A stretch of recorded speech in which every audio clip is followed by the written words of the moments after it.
French football king Zidane. You're as soft as a noodle. Beckham the heartthrob. What do you have besides your face?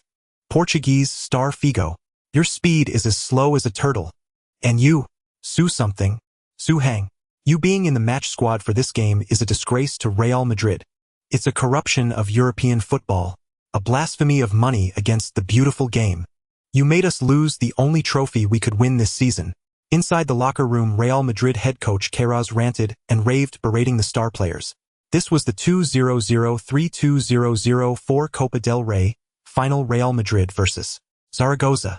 No one could have imagined that the Galacticos of Real Madrid, boasting 3 Ballon d'Or winners and 6 superstars, would be pushed to the brink by La Liga new boys Zaragoza. Real Madrid took the lead twice, but Zaragoza equalized twice, dragging the match into extra time. The shameful prospect of a trophyless season had already angered the fans, and the Copa del Rey was the only title Real Madrid could still win this season. In short, this was a game Real Madrid could not afford to lose. Faced with the head coach's tirade, no one dared to retort, until a water bottle exploded.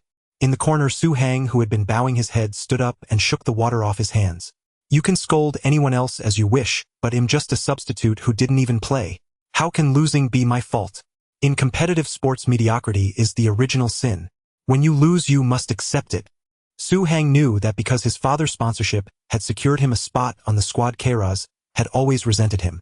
Being labeled a connection was something he could accept, but taking the blame for a loss without even stepping onto the pitch, that he would not accept. What did you say?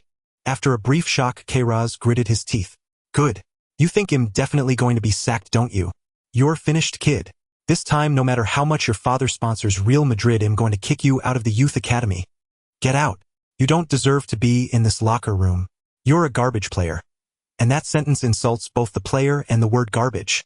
Suarez let loose all his fury, but the next moment another loud bang echoed.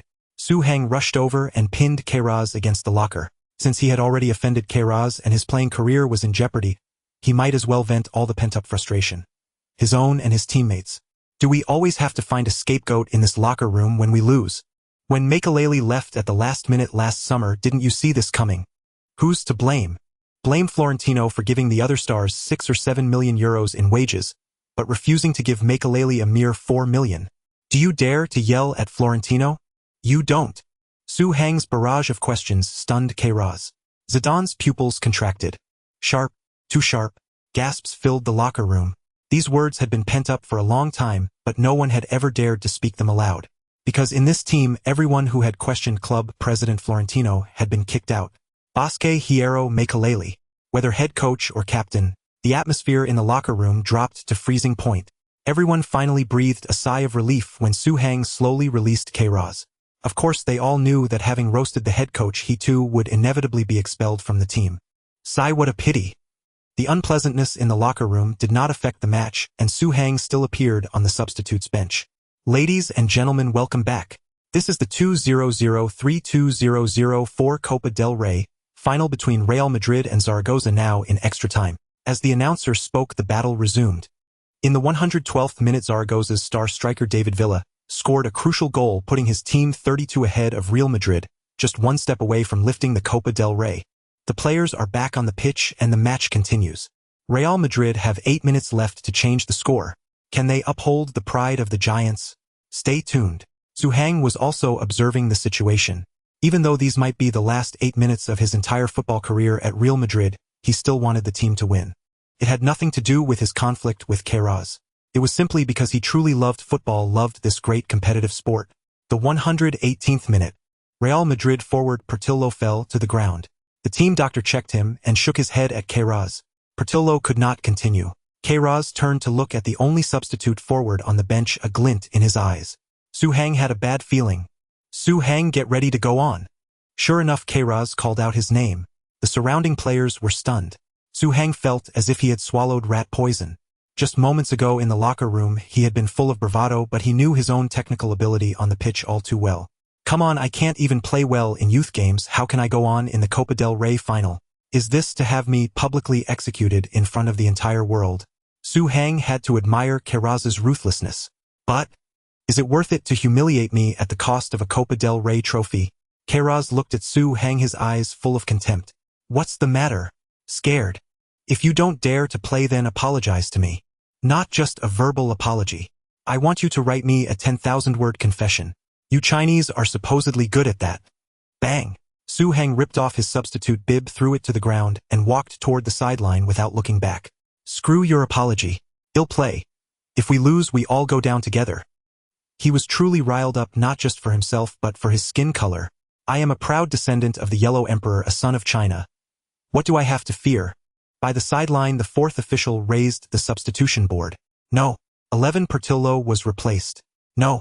24 Su Heng came on. After a brief silence, the stadium erupted in boos. Who is this? Su Heng, an 18-year-old from Real Madrid's youth team who still plays in the U16 squad. FK. Tell me this isn't true. This is the Copa del Rey final. Portillo was bad enough, but this Su is 10,000 times worse. This is absolutely ridiculous. Did Queiroz bet on the match? He must be investigated after the game. Get Queiroz and Su Heng out of Madrid. Real Madrid fans were cursing wildly, but their anger changed nothing. As Su Heng stepped onto the pitch, the match continued. Ding! You have participated in an official match. The Ball King system has been activated. You have received the moment card Cristiano Ronaldo 2016. What's this? A subtitle visible only to Su Heng appeared before his eyes, along with a card bearing the image of Cristiano Ronaldo. On the card, Ronaldo with his iconic curly hair looked confident and spirited. This was the year he led his team to consecutive Champions League titles. Ding! Detected that you are currently in a match. Would you like to use the moment card? Ding! You have used the Cristiano Ronaldo 2016 moment card. The card shattered, instantly turning into countless streams of light that poured into Su Heng's body.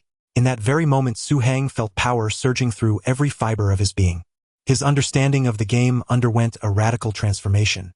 The opponent's impenetrable defensive formation began to reveal cracks in his eyes. This was the unique attacking intuition of Cristiano Ronaldo.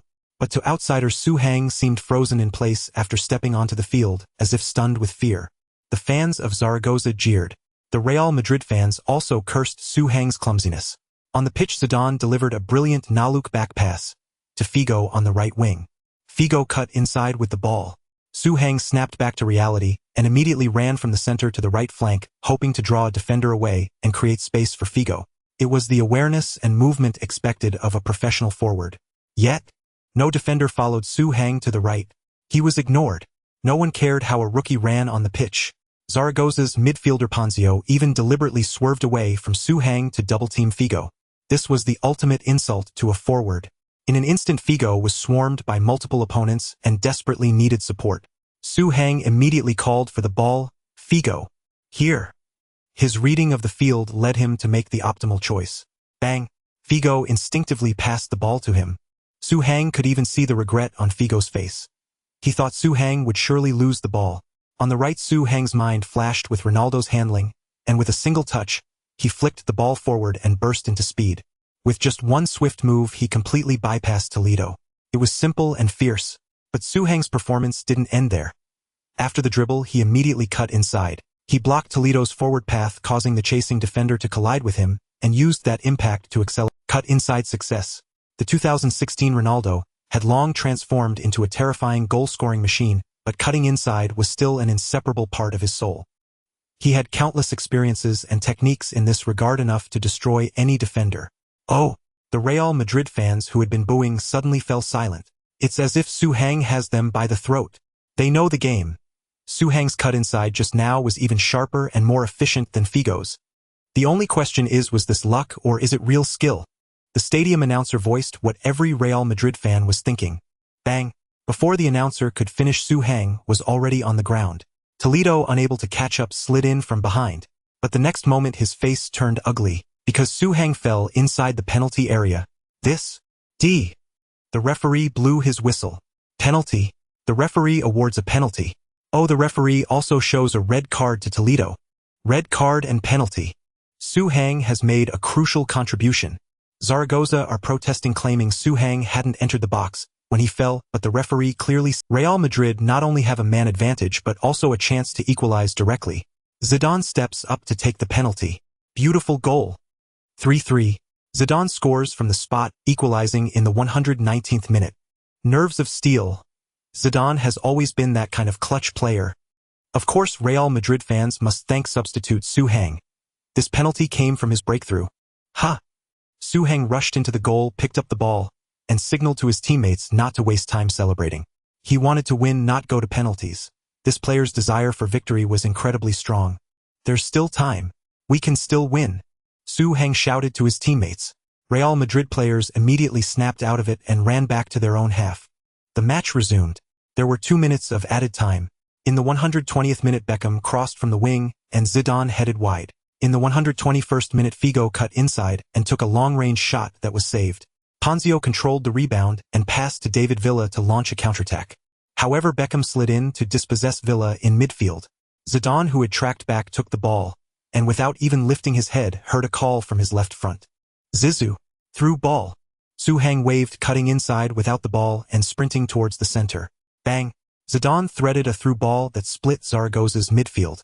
With just a glance, Su Hang judged that the ball was extremely fast and difficult to control. A normal first touch would likely send it flying. Bang! Su Hang used his left foot to control the ball, which flew to his right. But this was not a mistake. It was a deliberate touch-and-go. In the blink of an eye, Ponzio was beaten by Su Hang. This single touch had turned the pass flaw into an advantage. Suddenly, only one center-back, Milito, stood between Su Hang and the goalkeeper. Tack! Su Hang stepped over the ball repeatedly from inside out, swaying left and right as he rapidly closed in on Milito. A series of stepovers. This highly deceptive dribbling move was always Ronaldo's favorite skill. Left. Right. Left. No, it's right. Thud. Milito collapsed to the ground, shaken down by Su Hang. Su Hang drove the ball into the penalty area.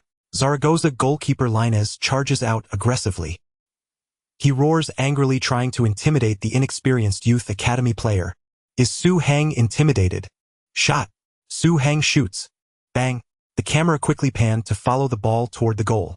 But soon the camera panned back, because the ball was nowhere near as fast as the director had imagined. This was not a blast. It was a gentle chip. Lainez is clearly stunned. He followed the keeper's code: charge, roar, drop low, and spread wide to block all possible shot paths. If Su Hang had shot directly, he would have had a 99% chance of blocking it. But Lainez never expected Su Hang's shot to come from the sky. Swish! A beautiful arc was born. Like a rainbow, it soared over Lainez's head, towards Milito scrambling back and Ponzio chasing all the way. Both rushed past Su Hang toward the goal line. They almost simultaneously lunged into the net to clear the ball. But the ball nestled into the net before they could reach it. Silence. A deathly silence fell over the stadium. No one had expected a goal at this moment. Even fewer could have predicted that the goalscorer would be young Su Hang. And even fewer still that Su Hang would choose an incredibly risky chip. If Zidane's last-minute equalizer was nerves of steel, then Su Hang's winning chip was super nerves of steel. The next moment, the entire stadium erupted. Goal. The ball is in. A chip. It was a perfect chip. Unbelievable. He beat 2 men in a row. He was as fast as lightning. 4-3. Real Madrid turned the game around in the last minute of stoppage time. Substitute and Real Madrid youth product Su Hang sealed the victory with the most brilliant shot of the match. Penalty created, goal scored. He seems unstoppable. He is a born killer. Champions. Real Madrid are champions. Su Hang is a champion. After scoring, Su Hang immediately sprinted toward the corner flag. His mind was filled with his favorite celebration move. He leaped high, spun 180 degrees in midair, and showed the number and name on his back to the cameras and the fans in the stands. In the frame, Su Hang's arms were slightly spread, and he landed with a thud like a god descending to earth. Shoo! He let out an unfamiliar celebratory roar. It was the roar of a king. Meanwhile, the Zaragoza players felt as if they were in hell. They had lost. There was no chance left. They could have trampled over the galactic battleship to lift the Copa del Rey, but now. A minute later, as Beckham kicked the ball into the stands, the referee blew the final whistle 3 times in succession. The match ended. Congratulations to Real Madrid. After a decade, they have finally lifted the Copa del Rey once again. But more important than the Copa del Rey is the discovery of a striking supernova. Today, with both Ronaldo the Phenomenon and Raul, the ring bearer, hampered by injuries, the emergence of Su Hang might bring new possibilities to Real Madrid. The fans watching this live broadcast are fortunate, for we have witnessed a future superstars rise to fame with a single goal. Remember this name, Su Hang. His arrival seems to declare to the football world, tension, attention. The galactic battleship is officially setting sail. Bench killer Net's decisive goal against Zaragoza, propelling Real Madrid to Copa del Rey glory after a decade. Real Madrid Youth Academy prodigy emerges. 1 penalty 1-1 goal scored post-match rating rivals Zidane. Su Heng's identity exposed. Joined Real Madrid's La Fabrica Youth Academy at age 9 of father. Has close business ties with club president Florentino. Zidane Su is a superb forward, impeccable in movement, dribbling and finishing. Figo: I never saw Pelé or Maradona at 18, but I have seen Su Heng at 18. Beckham: I see a hint of Cristiano Ronaldo in Su Heng, but Su Heng is more lethal. Villa: we had the game won, but Su Heng's introduction changed everything. He became a nightmare for all. After the match, major media outlets rushed to cover it. The game had all the elements that fascinate fans. The giant fell behind the underdog, took the lead. A superstar scored 3 red cards were shown, fans rioted, and the match was suspended. Yet none of this was as electrifying as the unknown youth academy player who, stepping up in a crisis, became a star overnight. Even some fabricated rumors garnered clicks as a result. For instance, Juan Uria, a journalist from Diario Sport, wrote, "We found shattered door panels and glass shards in Real Madrid's dressing room. We have reason to believe there was a conflict in the locker room. Given Queiroz' bizarre decision to field Su Heng, we believe Su assaulted him. Queiroz in retaliation sent Su on as a scapegoat, but no one anticipated Su's stunning performance." Uria guessed almost everything correctly. But everyone knows Diario Sport has always been against Real Madrid, so no one believed him. Ding! The effect of the moment card has ended. You have learned much from Cristiano Ronaldo, such as his hairstyle and height. You have acquired the star-level skill Ronaldo's noodle hair hairstyle. You have gained height 2 cm. Ronaldo's noodle hair hairstyle. Cristiano Ronaldo's career spans several phases. Some consider the golden boy Ronaldo his peak, while others favor the noodle hair Ronaldo. During the noodle hair Ronaldo era, his heading ability reached its zenith. When you are within the opponent's penalty area, your jumping strength, heading, and attacking movement are enhanced. When you are within the opponent's 6-yard box, there is a chance to trigger the aerial domination effect, which aids you in winning aerial duels. After receiving the system notification, Su Heng opened his panel to check his personal data. Name: Su Heng. Age: 17 years, 159 days. Height: 178 centimeters, 2 centimeters. Weight: 68 kilograms. Team: Real Madrid U16 squad. Rating: amateur level player. Skills: Ronaldo's noodle hair hairstyle. Shooting: 70, heading: 75. Apart from these basic stats, most data was locked and inaccessible. Only shooting and heading were unlocked. The unlocked stats could be improved through training. The unlocking of these 2 attributes was likely no coincidence, probably stemming from Ronaldo's moment card. Ding! Zinedine Zidane appreciates the desire for victory you displayed on the pitch. He has gifted you the player-level skill backpass. Note: diligent training can make you stronger. The training effect varies depending on the league level and team level. Note: gaining recognition from star players can make you stronger. Backpass while using your back to block and challenge an opponent. Deliver a stable pass back to a teammate. Ding! Carlos Queiroz is extremely displeased with your rough behavior in the dressing room. He will not include you in the squad for the next match. Su Heng stared at these messages and began to ponder. Queiroz's reaction was expected, and it wasn't necessarily a bad thing. With Ronaldo's moment card, Su Heng had indeed carried a game. But without it, his presence on the pitch would result in a catastrophic performance. Football enthusiast, amateur, youth academy, professional, second division, top 5 league star, first-class star, top-tier star, superstar, legendary. From low to high, an amateur-level player like Su Heng could never be suitable for a Real Madrid match. Therefore, not playing was actually beneficial. However, whether for training efficiency or to gain recognition from star players, he had to enter Real Madrid's first team. Of course, he needed an opportunity. March 20th, 2004. 3 days had passed since Real Madrid lifted the Copa del Rey. The team faced the 29th league match, an away game against Athletic Bilbao. But to the fans' confusion, Su Heng, who had been outstanding in the Copa del Rey final, was not included in the match squad. Queiroz explained, Su Heng is still young and not ready for league appearances. Portillo is in good form. He will shoulder Real Madrid's goal-scoring responsibilities, while Ronaldo and Raul are injured. However, the match ended in a humiliating 4-2 defeat for Real Madrid. Portillo was lackluster throughout, tormented by Bilbao's players to the brink of tears. After the match, Real Madrid fans condemned Queiroz's tactics. Meanwhile, Su Heng happened to be wandering the streets of Madrid, and he happened to be encountered by Clara Cecilia, a journalist from Marca who had received a tip from a concerned. Clara enthusiastically interviewed the Real Madrid star, who had risen to fame overnight. During the conversation, she asked a sensitive question. Why weren't you included in Real Madrid's match squad? Is it really because, as Kairaz said, you weren't ready? Suhang smiled at the camera. How? I am always ready. I can't wait to play for Real Madrid. I suggest Kairaz should at least call me up to the first team first. Clara, aren't you afraid of offending Kairaz by saying that? Suhang shrugged. I have no choice, my situation is urgent. I need to join Real Madrid's first team soon. Clara grew interested. Why? A hint of determination shone in Suhang's eyes. It's a promise I made with my father. If I can't make it into Real Madrid's first team, I'll have to go back and inherit a fortune worth hundreds of millions. I can only go back to inherit the family business. What nonsense are you talking about? Clara was stunned. Is this person out of their mind? Soon this report went viral. And it wasn't just popular in Spain, it spread across all of Europe. In the current era where gold influx is shaking the European football scene, people are in dire need of such a pure love story. Real Madrid's genius Suhang slaps Kairaz in the face. He is always ready to serve Real Madrid. What is Kairaz's intention in suppressing Suhang? How could such a genius not be called up to the first team and instead wait to inherit the family business? It's not easy to love football. The genius of Real Madrid may be forced to leave the green fields to inherit a fortune of over 100 million. The countercurrent of the golden football era, Suhang. In his eyes, football is above everything. At least above 100 million euros.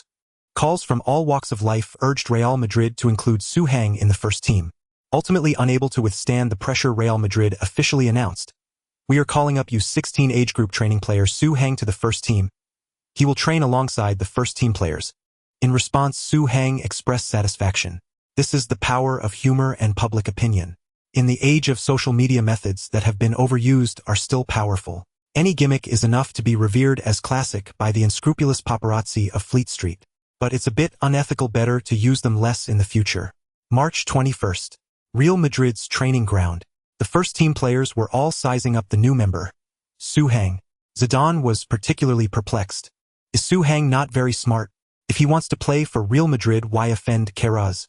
Kairaz said he wasn't ready. You said you were always ready. What are you trying to do?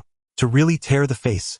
Now, although Suhang joined the Real Madrid first team through public opinion pressure, Kairaz, as the head coach, can easily keep Suhang off the roster. Just a casual Suhang is not in good form. Could hold him back for at least 2 months. Let's see if Suhang breaks down. Or maybe Suhang did this on purpose. Does he want to join the first team but not play in matches? Zidane shook his head, fearing he had played himself. How could a player not want to play? Absolutely impossible. Beep, beep, beep. Kairaz's phone rang. After answering, his expression turned serious as he frequently glanced at Suhang. Kairaz's Motorola speaker wasn't good and the sound leaked severely. Suhang heard everything clearly. It was a call from Florentino. He said the fans' demand for Suhang to play is incredibly high, and regardless of the conflict between Kairaz and Suhang must play in the next match. Suhang's face looked as bad as Kairaz's. Damn it, it backfired. The news that, if he can't play, he should go home to inherit the family fortune, has become a phenomenon in Europe. Let alone Kairaz wanting to put Suhang on the sidelines. Even Florentino can't just let Suhang fade into the background. Water can carry a boat, but it can also capsize it. This public sentiment is good. Unfortunately, they don't understand Suhang's feelings. Suhang, prepare well. You will be on the roster for this weekend's match. Kairaz indignantly announced this news and then left in a huff. His teammates looked at Suhang with envy and jealousy. Suhang appeared calm, but internally he was already crying. At least let him get a moment card before playing. How can he go straight to the field without exposing himself? Ding!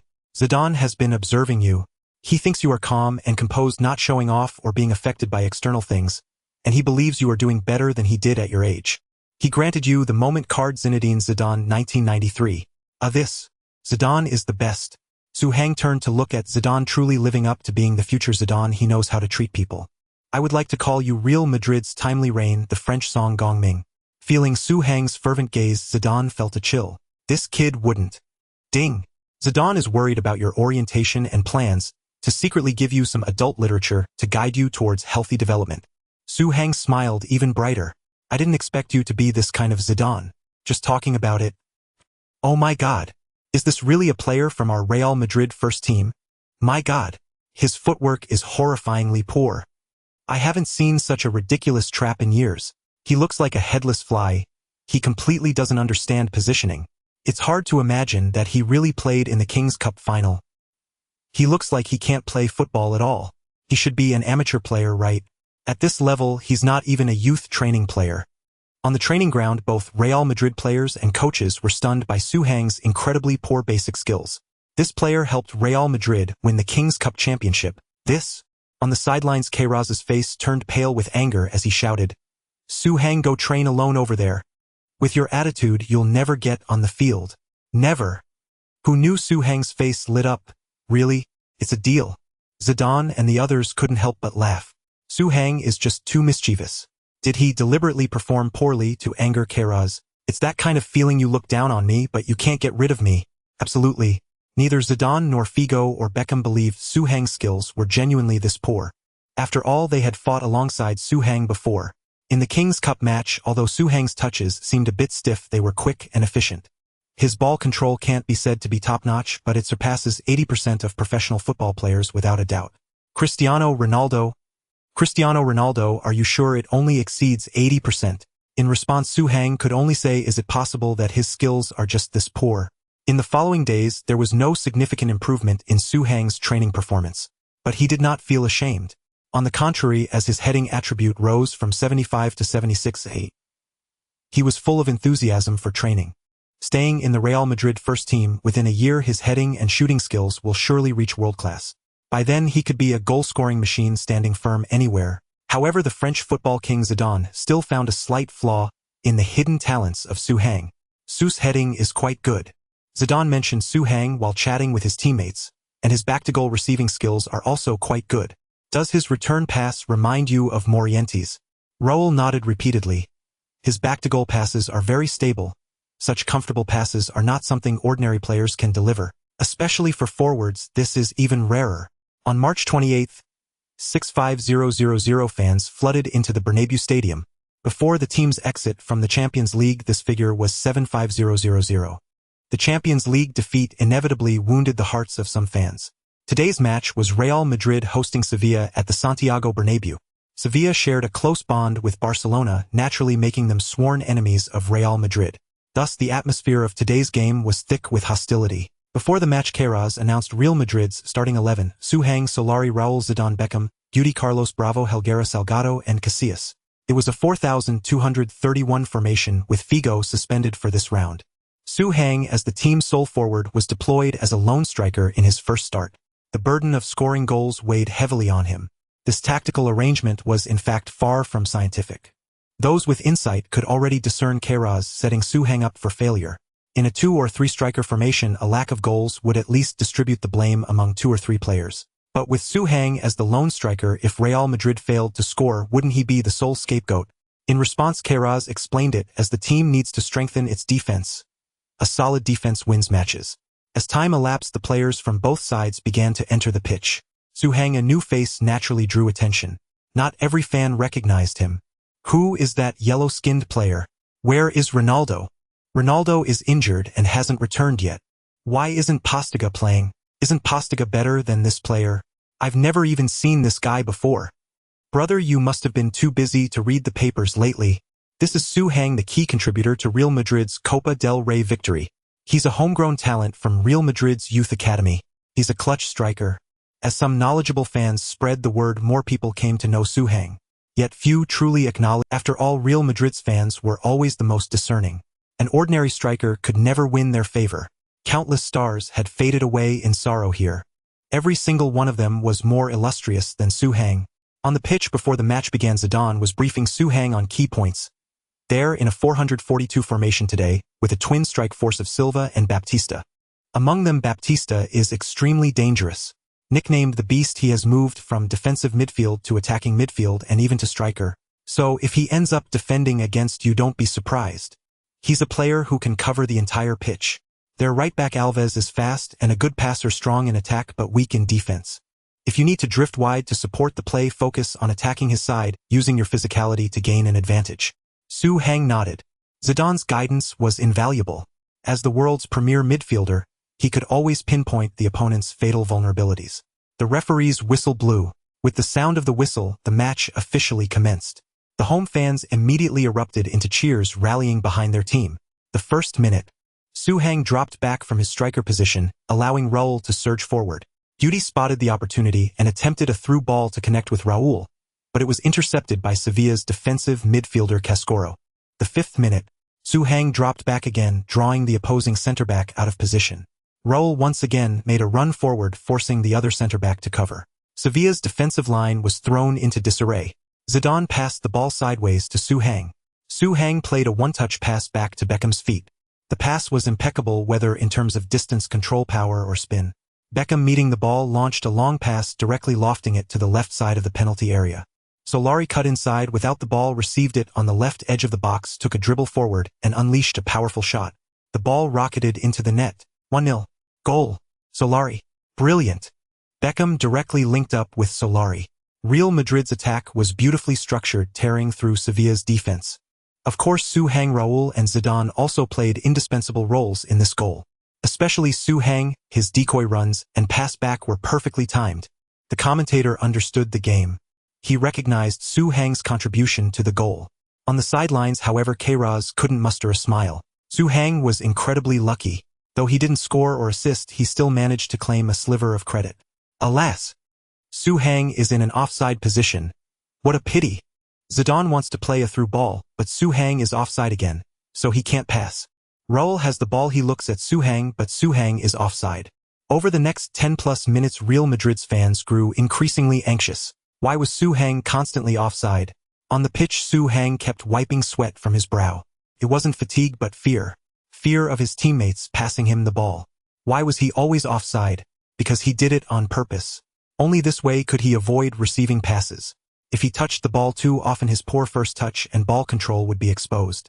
Then Queiroz would have a reason to banish him from the first team. In truth, this was a highly clever tactic.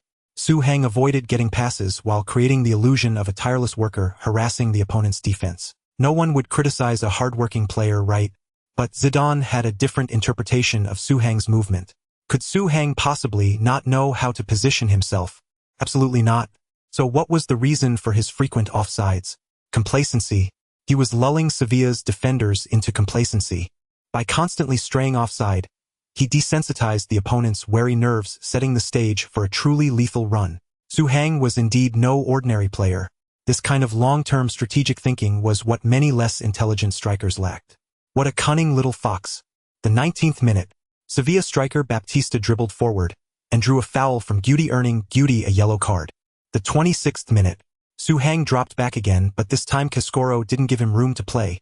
He reached in from behind trying to get to the ball first. However, Suhang had positional advantage, kicking the ball away first before being caught by Cascoro. The referee immediately blew his whistle and showed Cascoro a yellow card. The home fans applauded enthusiastically. Well done, Suhang. Not bad. At the very least, this player is hardworking. He charges at the defense, drops back to help the midfielders organize. Things other strikers are unwilling to do, he does willingly. Come to think of it, his playing style is a bit like Morienti's. Don't mention him. I still don't know how to face Morienti's. I certainly hope Suhang doesn't become a traitor like Morienti's. The 43rd minute. After evading for so long, Suhang finally couldn't outlast Zidane. Because he was a step slow, he wasn't in an offside position. Zidane played a diagonal pass, perfectly delivering the ball to a spot just ahead of Suhang. Suhang could only grit his teeth and charge toward the ball. Damn it! Damn you, Zidane! Why the hell did you pass it? Zidane indeed. He was indeed lulling his opponent. He was indeed waiting for my through ball. Besides Suhang, Sevilla's centre-back Alfaro also sprinted toward the ball. However, Suhang had started earlier and was slightly closer to the ball. Suhang knew that if he charged over to receive it, the ball would surely bounce away. Then the whole world would know how poor his ball control was.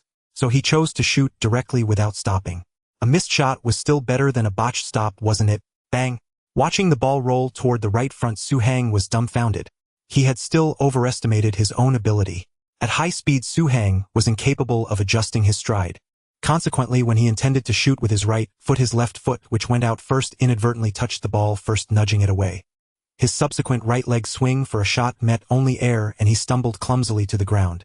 But at that moment, Raul suddenly brushed past Suhang, chased down the ball, and unleashed a powerful shot. Clang! The ball struck the crossbar and rebounded away. Raul immediately covered his face, kneeling in agony. Oh my God! Raul is practically committing a crime. He wasted Suhang's brilliant assist. What? The fallen Suhang was startled. What had he just heard? Su Hang quickly looked up at the big screen. It turned out that his accidental nudge had not only fooled himself but also deceived Alfaro and the opposing goalkeeper Esteban. It looked exactly like a fake shot and a real pass, yet Raul facing an open goal had hit the crossbar. From his remorseful expression it was clear how inexcusable it was. Su Hang instinctively went over to pull Raul up. However, Raul embraced him instead and said with deep shame, "Su, I let you down. Your pass was so perfect I really am too damn guilty. Could it be that I actually just slipped? It's okay, Raul. There will be plenty more chances like this. You're the best." Su Hang patted Raul's head and the latter's eyes reddened with emotion. Passing maestros like Zidane, Beckham, and Guti also tore their gaze away from the big screen. They were deeply impressed by Su Hang's imaginative passing. Even imagination wasn't the most crucial part. What mattered was Su Hang's acting during the fake shot. That move of his looked exactly as if he were truly about to shoot. "Su Hang, I really was about to shoot." Zidane even gave Su Hang a thumbs up. At the 45th minute, Zidane's long-range effort earned a corner kick. Beckham walked toward the corner flag to take it. Su Hang proactively moved to the far post, a position where he could best avoid receiving the ball. Because corner kicks were usually aimed at the center. Casquero, who had already received a yellow card for a foul on Su Hang, was locked onto him today. He positioned himself right next to Su Hang, marking him tightly. Su Hang smiled, faintly indicating the opponent was overthinking. He had no intention whatsoever of contesting this corner as he wasn't skilled at it. Wait, Cristiano Ronaldo's curly hairstyle. In the penalty area, jumping strength, heading, and attacking movement are enhanced. In the 6-yard box, there is a chance to trigger the aerial dominance effect. Bang! Beckham delivered the corner kick. It was indeed aimed at a teammate in the center. Su Hang immediately charged toward the middle of the box. Casquero had initially blocked Su Hang, but Su Hang simply pushed him away with his hand, displaying far greater strength than before. Casquero lost control of Su Hang. The next moment, Su Hang surged from the far post to the center, leaped high while stepping on the edge of the 6-yard box. Inside the penalty area, Baptista, known as the Beast, overpowered Zidane and seemed poised to head the ball clear. But in that instant, a shadow loomed over him. A mass of darkness engulfed him. Amid everyone's incredulous gazes, Su Hang soared into the air, his head a full half a head higher than Baptista's. Bang! Su Hang whipped his head with force. The ball rocketed straight into the Sevilla goal, stirring the white netting. Zidane, Baptista, and Su Hang all tumbled to the ground. But Su Hang sprang up almost immediately. He saw it. The ball had gone in. He turned and sprinted toward the corner flag, running wildly. The fans and commentators in the stadium quickly reacted. Goal! My God! Su Hang! It's Su Hang! Su Hang has scored. He's made it 2-0. He really can score. Carraz's decision to start him was absolutely right. Oh, Su Hang jumped so high. Baptista is 185 meters tall, 5 centimeters taller than Su Hang, but Su Hang still outjumped him. This was a header like a mountain crushing down. He has dominated the Beast. This Super Academy graduate has truly taken flight at the Bernabeu. On the pitch, Su Hang's stride suddenly lengthened. He leaped high, spun 180 degrees in midair, dropped his arms, and landed with a thunderous thud like a god descending to the mortal world. He let out a celebratory roar, "Shoo!" Though most fans had no idea what it meant, they didn't hesitate to join him, shouting along, "Shoo! Shoo! Shoo!" The Bernabeu became a sea of white. Then Beckham, Zidane, Raul, and the others all joined in the celebration. At this moment, Real Madrid desperately needed a league victory to lift their spirits, especially at home. Su Hang had delivered. Shortly after this goal, the referee blew his whistle. The first half ended. During the halftime break, Real Madrid's head coach Suarez approached substitute striker Portillo and informed him that Su Hang would be replaced in the second half to give Portillo playing time. He hoped Portillo would seize the opportunity. Portillo nodded repeatedly. As a striker, it was one thing to fail to outshine Ronaldo, Raul, and others, but if he couldn't even compete with Su Hang, Portillo might as well consider leaving. The second half began. Sevilla made the first adjustment, replacing the ineffective starting striker Silva with substitute forward Carlitos. It was evident that Sevilla still aimed to take points from the Bernabeu. At the 56th minute, Su Hang proactively drifted to the left flank facing Alves. He was merely putting on a show for Zidane to prevent him from sensing anything amiss. After all, if the correct answer was handed to you and you didn't copy it, something would be wrong. However, the young Alves lacked experience in offside traps. He inexplicably dropped back, causing the previously offside Su Hang to suddenly be onside. Beckham, who had switched to holding midfielder, immediately spotted this opportunity. Bang! Beckham launched a long pass toward Su Hang. Su Hang sprinted desperately toward the ball's landing point. He couldn't control it. For such a high and distant long ball from the back, forget about stopping it. There was a good chance he wouldn't even make contact on the first try. This kind of ball heavily tested one's ball-stopping skills. This Alves is bumping into me. Su Hang turned to look at Alves, who resembled a French bulldog, and suddenly smiled. Su Hang began a fierce grappling contest with Alves. Barefoot Su Hang stood 1 meter 80 while Alves in his boots was 1 meter 72. Su Hang leaned his upper body into Alves, seizing the initiative in the confrontation in a domineering manner. Alves felt humiliated. In a fit of rage, he grabbed Su Hang, and the two tumbled to the ground. Thud! The ball rolled to the side unclaimed. The referee blew his whistle, rushed to Alves, and showed him a yellow card. He warned Alves that if he repeated such an action, he would send him off the field. Su Hang's approach was very clever. Drawing a yellow card was far more advantageous than stopping the ball, especially since Alves is a defender. A defender on a yellow card suffers a significant drop in defensive performance, as they are constantly worried about receiving a second yellow for their defensive actions. This is already the second yellow card Su Hang has drawn in this match. The first was for Cascarino, and Su Hang's header was scored after shaking off Cascarino. Cascarino likely failed to defend Su Hang because he feared getting a second yellow. It was a closed loop. Su Hang's actions were interpreted by the commentators as a closed loop. Everyone seemed to think so. Even Zidane, after coming over, praised Su Hang's devastating style of play. Well done. In this team, only Ronaldo used to have such a devastating impact. Although you and Ronaldo employ different methods, the effect is at least commendable. Play well. I'll find an opportunity to pass to you later. Su Hang shook his head repeatedly. No, you don't have to pass to me. I'll just go and disrupt them. Pass to Raul Solari and Guti. Zidane smiled. I understand. You're of Chinese descent and you uphold the virtue of humility. Rest assured, I have a great interest in Chinese culture. How does that saying go? Those who bear the firewood for the masses shall not freeze to death in the wind and snow. I will give you more room to shine. Trust me. Su Hang patted Zidane on the shoulder in despair. Damn it. No wonder you're bald. With such brilliance, who else would be so bald? Subsequently, Raul stepped up to take the free kick, which was in a favorable position. He opted for a direct shot. However, Raul's touch was truly off today. The ball struck the wall. Sevilla immediately launched a counterattack. Baptista charged into the penalty area with brute force. In the intense struggle with Baptista, Helguera hooked his opponent's foot. Baptista fell to the ground. Beat. The referee rushed over and showed Helguera a yellow card. Since the foul occurred in the penalty area, Sevilla was also awarded a penalty kick. A yellow card and a penalty. 10 seconds later, the few Sevilla fans cheered. Baptista converted the penalty he had earned himself, pulling one back. The score became 2-1. In the 60th minute, on the sidelines, Portillo began to warm up. Is Portillo coming on? It seems Queiroz is not entirely satisfied with Su Hang's performance today. Indeed, Su Hang has had very few touches today. For the most part, he has operated outside the team's flow. Although Su Hang's stats are decent, a goal drawing a yellow card, he still hasn't fully integrated into the team. Bringing on Portillo makes sense. The home fans are booing. It seems the Real Madrid supporters favor Su Hang. In the previous match against Athletic Bilbao, Portillo disappointed the Real Madrid fans greatly, and they haven't forgiven him yet. Su Hang, seeing the commotion on the sidelines, actually welcomed it. On one hand, his stamina was running low. He wasn't yet capable of enduring such an intense match for the full 90 minutes. On the other hand, Zidane wanted to pass to him. He needed to get away quickly, but he had played quite well in this match. What if Queiroz continued to start him next time? He truly didn't want to live in such constant anxiety. He only wanted to be in the first team to farm system rewards using this prestigious platform. He genuinely didn't want to play matches. What should he do to make Queiroz bench him? Su Hang had a brainwave. Got it. He immediately darkened his expression. The camera director instantly caught this. Su Hang's face has darkened. He's very unhappy. It seems he wants to stay on the pitch and continue playing.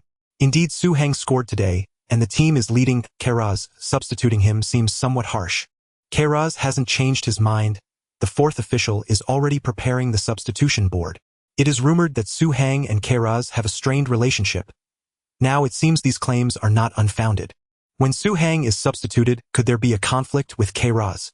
Players of this age are young and impetuous. The commentator was worried. The Real Madrid fans were also frequently glancing at the sideline. Once the ball was dead and the substitution was made, the team might face an internal conflict. In the 63rd minute, Su-Heng actively dropped back, creating space for Raul to surge forward. At the same time, Su-Heng caught Zidane's eye. Zidane wanted to pass to Su-Heng. Su-Heng shook his head while pointing a finger at the sky. Don't pass to his feet. He couldn't control it. Then Su-Heng turned, evading any potential pass from Zidane. Zidane had no choice but to send a cross to find someone else. However, he also understood Su-Heng's intention. Su-Heng wanted high balls, not passes to his feet. On the left side of the penalty area, the advancing Solari and opposing centre-back Alfaro contested the ball. Alfaro headed the ball out of the penalty area, but under Solari's pressure it went high but not far and was collected by Zidane on the periphery. Zidane flicked the ball with his foot. He chipped it into the penalty area. Inside the box, Raul was already in an offside position. Seeing the ball incoming, he quickly stepped aside. The next moment, the advancing Su-Heng leaped high into the air. Sevilla's other centre-back Navarro jumped desperately, but Su-Heng with his forward momentum soared into the sky, seizing the advantage. Navarro was pinned beneath Su-Heng's abdomen and couldn't jump at all. His head was only level with Su-Heng's stomach. At that moment, the scene was utterly breathtaking. Su-Heng seemed to be flying through the sky. Cristiano Ronaldo's noodle-like hairstyle, aerial dominance. Bang! He executed an effortless glancing header. Though the power was not immense, the angle of the shot was far too open. Even with a diving save, the Sevilla goalkeeper couldn't reach the ball, heading for the far corner. Goal! Goal! Goal! Goal! Su-Heng. Again Su-Heng. A brace. Su-Heng scored a brace in his very first match at the Bernabeu. He's unstoppable. Sevilla simply cannot stop him. They might be able to stop mortals, but they cannot stop a god. The Sevilla players protested that Raul was offside, but what did that have to do with Su-Heng? Raul dodged in time. He didn't affect the play at all. Sure enough, the referee deemed Su-Heng's goal valid. Su-Heng is playing as if he's flying on the pitch today. Zidane's lobbed pass was tailor-made for Su-Heng. This young academy player has developed a perfect chemistry with the world's best midfielder. Oh, Su-Heng is sprinting to the sideline. Is he going to celebrate with Queiroz? The camera followed Su-Heng as he ran towards the Real Madrid bench. Queiroz was baffled. What did Su-Heng mean by this? Was he backing down, coming over to celebrate together after scoring, showing gratitude and begging to stay on the pitch? Queiroz smiled. If only this youngster had been this sensible earlier, none of this would have happened. But as for now, sorry, you're going to sit out and cool down. If he maintained this apologetic attitude for a week, publicly apologized during team training, and wrote a 10,000-word self-criticism, then maybe he'd let Su-Heng. Damn it! Subbing me off. Come on, take me off. Queiroz? The players on the Real Madrid bench were stunned. Su-Heng was. Aren't you pissed at me? A brace of headers. That's what I can bring to Real Madrid. Su-Heng shouted arrogantly at Queiroz. I, Su-Heng, can bring victory to this Real Madrid. Do you dare to sub me off? Try subbing me off. See if anyone can outshine me. Who can? Damn it! Beckham, Zidane, and the others rushed over to pull Su-Heng away. Otherwise, they feared he might actually lay hands on Queiroz. Over by the bench, the players also held back the agitated Queiroz, who was nearly driven to a heart attack by rage. The Real Madrid fans at the stadium were utterly bewildered. The commentator couldn't even believe what he was seeing. My God, is Su-Heng having a conflict with Queiroz? Oh, good heavens. This will definitely spark attention after the match. Has Su-Heng lost his mind? Of course, we can understand Su-Heng's emotions. He has performed so brilliantly in this game, even scoring 2 goals, yet he's about to be substituted. I believe anyone would be upset. Just his way of expressing it was too direct. I even thought I heard him say he can bring victory to Real Madrid, that no one is better than him. Those are words even Ronaldo might not say, right? However, to the commentator's surprise, after a brief silence, the Real Madrid fans erupted into thunderous. They began chanting Su-Heng's name. Su-Heng, Su-Heng, Su-Heng. Queiroz's face grew even darker. This was the fans' discontent with his coaching. With superstars like Ronaldo, Zidane, Beckham, Figo, Raul, and Carlos, how could this Real Madrid be eliminated? They were only second in the league and the title was uncertain. This wasn't the result the Galacticos should achieve. In the hearts of Real Madrid fans, such a lineup should have long dominated the league, leading by over 10 points, and they should have easily advanced to the semi-finals of the Champions League, ultimately winning the title. But Queiroz hadn't delivered. There might be many objective reasons, but the fans didn't care. They felt Su-Heng was like their mouthpiece, shouting at Queiroz what they wanted to shout. Moreover, Su Heng's confidence perfectly matched the fans' imagination of what a Real Madrid player should be. We Real Madrid bought the most expensive players in the world one after another. Our players should naturally and boldly say they are the best. This is a Real Madrid player. The fans' cheers grew louder. The referee intervened. Although it was just a conflict within the team, the referee deemed Su Heng's behavior had affected the match and showed him a yellow card. Su Heng felt a bit regretful. Why wasn't it a red card? Referee, you're still too fair. Don't go easy on me just because we're at the Bernabeu. Give me a red card. The referee saw the plea in Su Heng's eyes, but thought he was begging to rescind the yellow card, so he shook his head. Kid, you played well, but you need to cool down a bit. Keep it up, I believe in you. The referee comforted Su Heng. On the sidelines, the assistant coach asked Queiroz, are we still making the substitution? The fourth official is asking. Queiroz fumed. How can I substitute him now? Tell me how. They might as well Rebellion, it's outright rebellion. The assistant coach then sent Portillo back to the bench. Portillo was utterly disappointed. He had never encountered such a situation. Someone dared to defy the head coach and actually won. Whoa! Cheers erupted from the stands from the Real Madrid fans. Their protest had succeeded. They kept their best player on the pitch. As for that best player, Su Heng, his heart was bleeding. No way. He still wasn't being subbed off. Queiroz, you're useless. Stand up for yourself. Su Heng returned to the pitch with a face full of disappointment, his nerves on high alert again. He had to continue focusing entirely on his dodgeball mission. In the 66th minute, Salgado fouled Baptista on the flank and received a yellow card. Sevilla took a free kick, sending the ball into the Real Madrid penalty area. Helguera won the header, clearing the ball out of the box.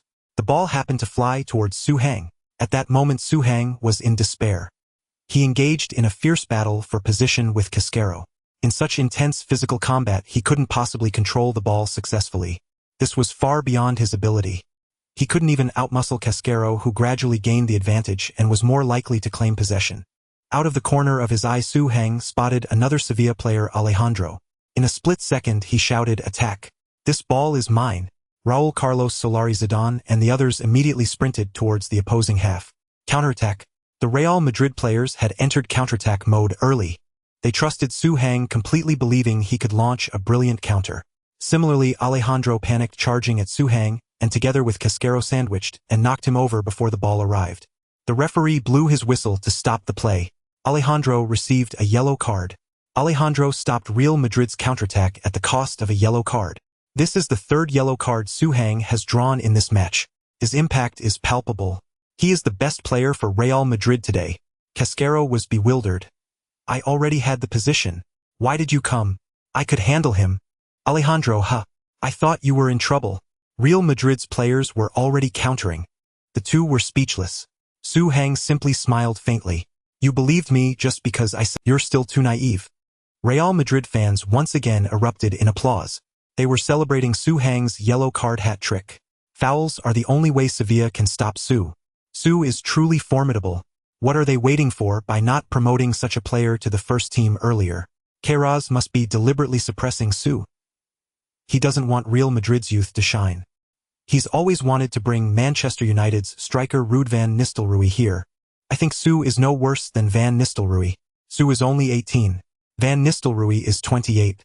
The fans buzzed with discussion, satisfied with Su Heng's performance on the pitch. Signing superstars is certainly flashy, but the sense of achievement from nurturing a star from within the club's ranks is undoubtedly greater.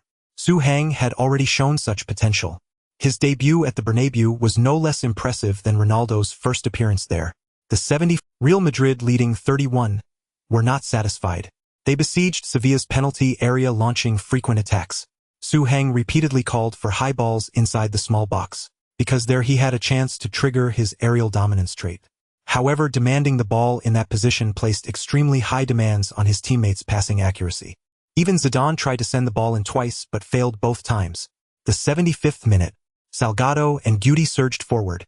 Salgado drove all the way to the byline, but an opposing player immediately marked him, preventing Zidane from overlapping. Seeing the flank was untenable, Zidane once again chipped the ball into the center. The ball was deflected by Castillo, flying towards the near post. It was another high ball with little distance. Su Heng dashed towards it. Alfaro and Su Heng leaped simultaneously. Su Heng did not trigger aerial dominance. But Alfaro, already traumatized by Su Heng's jumping and heading ability, abandoned the aerial duel. Instead, he focused on restricting and disrupting Su Heng. He positioned himself between Su Heng and the goal, leaving Su Heng no direct route to score. Bang! Su Heng headed the ball back. Cristiano Ronaldo's instant noodle hair and back-to-goal passback trait activated simultaneously. Salgado, who had charged along the byline, was originally offside. But Su Heng's header went deeper, instantly freeing Salgado. The ball bounced after hitting the ground. Salgado arrived in the nick of time and unleashed a volley. Swish! The ball entered Sevilla's goal from an impossibly tight angle. Salgado, what a beautiful finish from a tight angle. With that technique, are you sure Salgado is a right back and not a right winger? 41. Real Madrid have torn Sevilla to shreds. Su Heng stirring things up in the box again. His head seems blessed today. Every touch turns to gold. Not just scoring but also assisting. I can't speak for other aspects, but when it comes to heading, I believe Su Heng is truly world-class. Real Madrid have finally found a supreme header of the ball. This fills the last gap in their... Though the extraterrestrial Ronaldo can do it all and the French maestro Zidane has many classic headers, neither is an orthodox aerial striker. If Su Heng continues to perform like this, I believe even when Ronaldo returns, Su Heng will have a place in this. Of course, that's assuming the issue between Su Heng and Queiroz is resolved. Given the current situation, Su Heng might face serious disciplinary action from Real Madrid after the match. In the 79th minute, Real Madrid made a substitution. Youngster Mejia replaced Carlos, a like-for-like change. In the 83rd minute, Real Madrid substituted again, bringing on central defender Pavon for Beckham. Real Madrid switched to a five-man defense with Zidane dropping from the wing to midfield. It was a signal to strengthen the defense. Real Madrid had sounded the retreat. The 88th minute, Guti dribbled past a defender, drew the opposition, and passed it square to Zidane.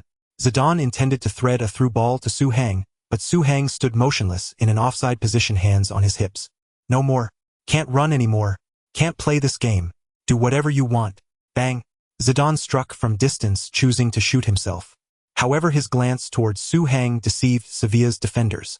Everyone thought Zidane would pass to Su Heng and reacted defensively. But Zidane took the shot himself. By the time the ball was in the air, Sevilla's defenders were too late to swish. Zidane scored a world-class goal. 51. This is insane. It's one of Real Madrid's rare massive victories this season. Zidane's strike was like an arrow through the heart. His technique remains as formidable as ever. Sevilla players are protesting again. They think Su Heng benefited the team from an offside position. The referee shakes his head. Su Heng did nothing. He didn't even move, nor did he obstruct the goalkeeper's view. He was far from the goal. Su Heng's offside position was more textbook than Raul's used to be. If this goal were disallowed, the referee would have to disallow Su Heng's header too. In the 90th minute, Real Madrid substituted Borja for Zidane. The referee then blew the final whistle 3 times, ending the match. He didn't add any stoppage time for Sevilla, which was a mercy for them. Otherwise, Real Madrid could have scored more. After all, everyone could see that Su Heng didn't even want to play in the final 10 minutes. He clearly couldn't bring himself to go any harder. The young man was, after all, too kind-hearted. But isn't that the very radiance of humanity? Even the Sevilla players cast grateful glances at Su Heng as they left the pitch, remembering his kindness. It couldn't be that Su Heng simply couldn't jump anymore in those last 10 minutes, could it? Just kidding. Su Heng, well, never mind, think what you will. Soon Su Heng was notified to go to the side to receive the champagne for the Man of the Match award.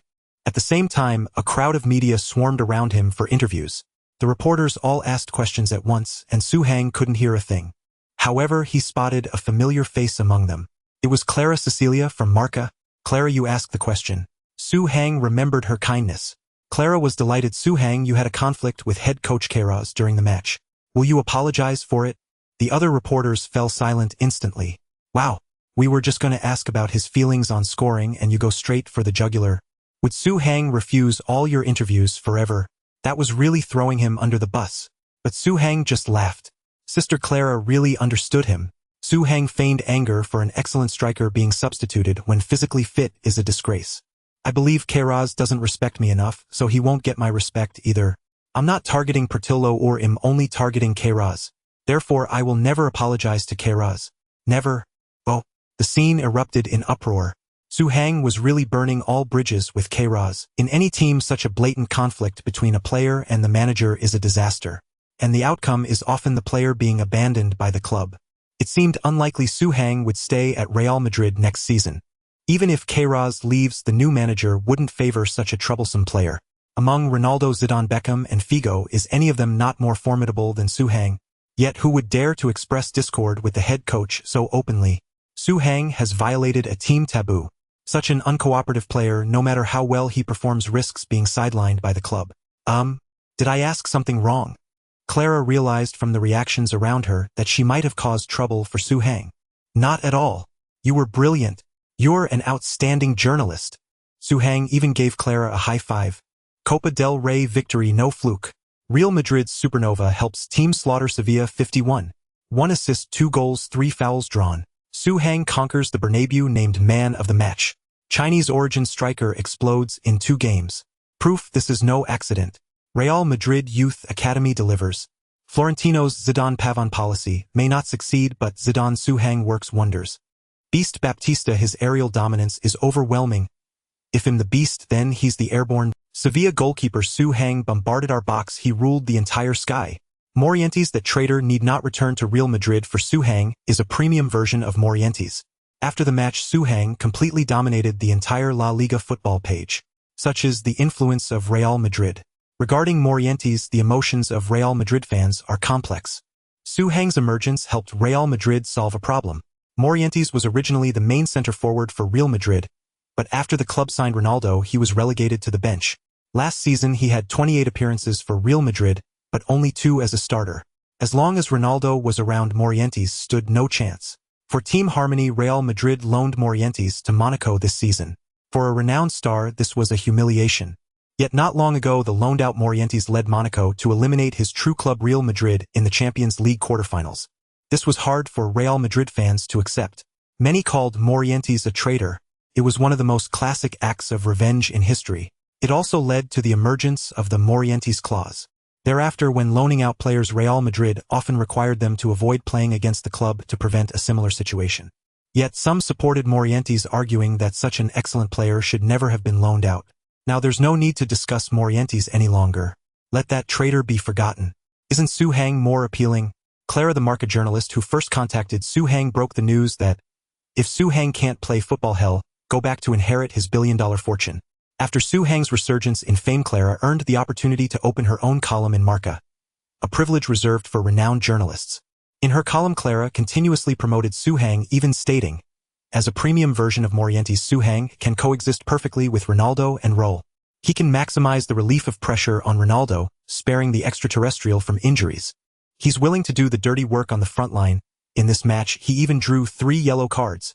As long as he's on the pitch, Ronaldo won't suffer so many fouls. It's time for Real Madrid to consider a 3-forward formation.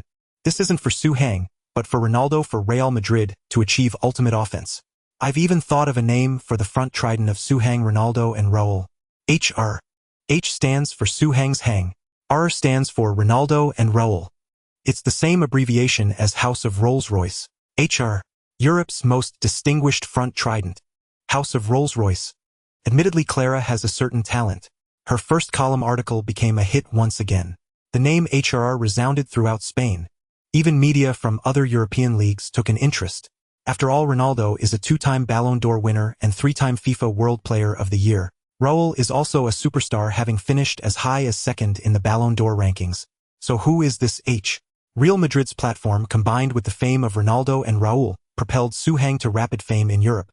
But as people delved deeper, at least major clubs had a very poor impression of this player. Su Hang showed blatant disrespect toward the manager, the authority figure. No club likes such a player. Many fans who identify with the club's management also dislike your outstanding performance in the match has astonished Baptista.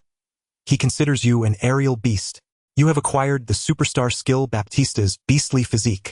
Baptista's beastly physique. Baptista is a versatile player capable of filling multiple positions with physical prowess as a common trait across them. Your attributes in strength, jumping, kicking, power, stamina, and injury resistance are enhanced. When engaging in physical duels with opponents, there is a chance to trigger the physical suppression effect. This helps you win duels more effectively. When you suffer malicious personal attacks from an opponent, the fight-or-flight response is inevitably triggered. Your hand-to-hand combat ability is greatly enhanced until the conflict ends. After the conflict, you will enter a period of weakness lasting twice as long. Wow! Baptista, you're a friend I'll cherish. Suhang never expected Baptista to be so forget the strength and physical suppression. The key is the powerful fight-or-flight response. Its application clearly extends beyond the pitch. Off the pitch, it's also an excellent self-defense skill. After all, security in Europe isn't exactly great. Your performance on the field has earned Zidane's recognition, but he believes your footwork needs improvement. He has gifted you the superstar skill Marseille turn.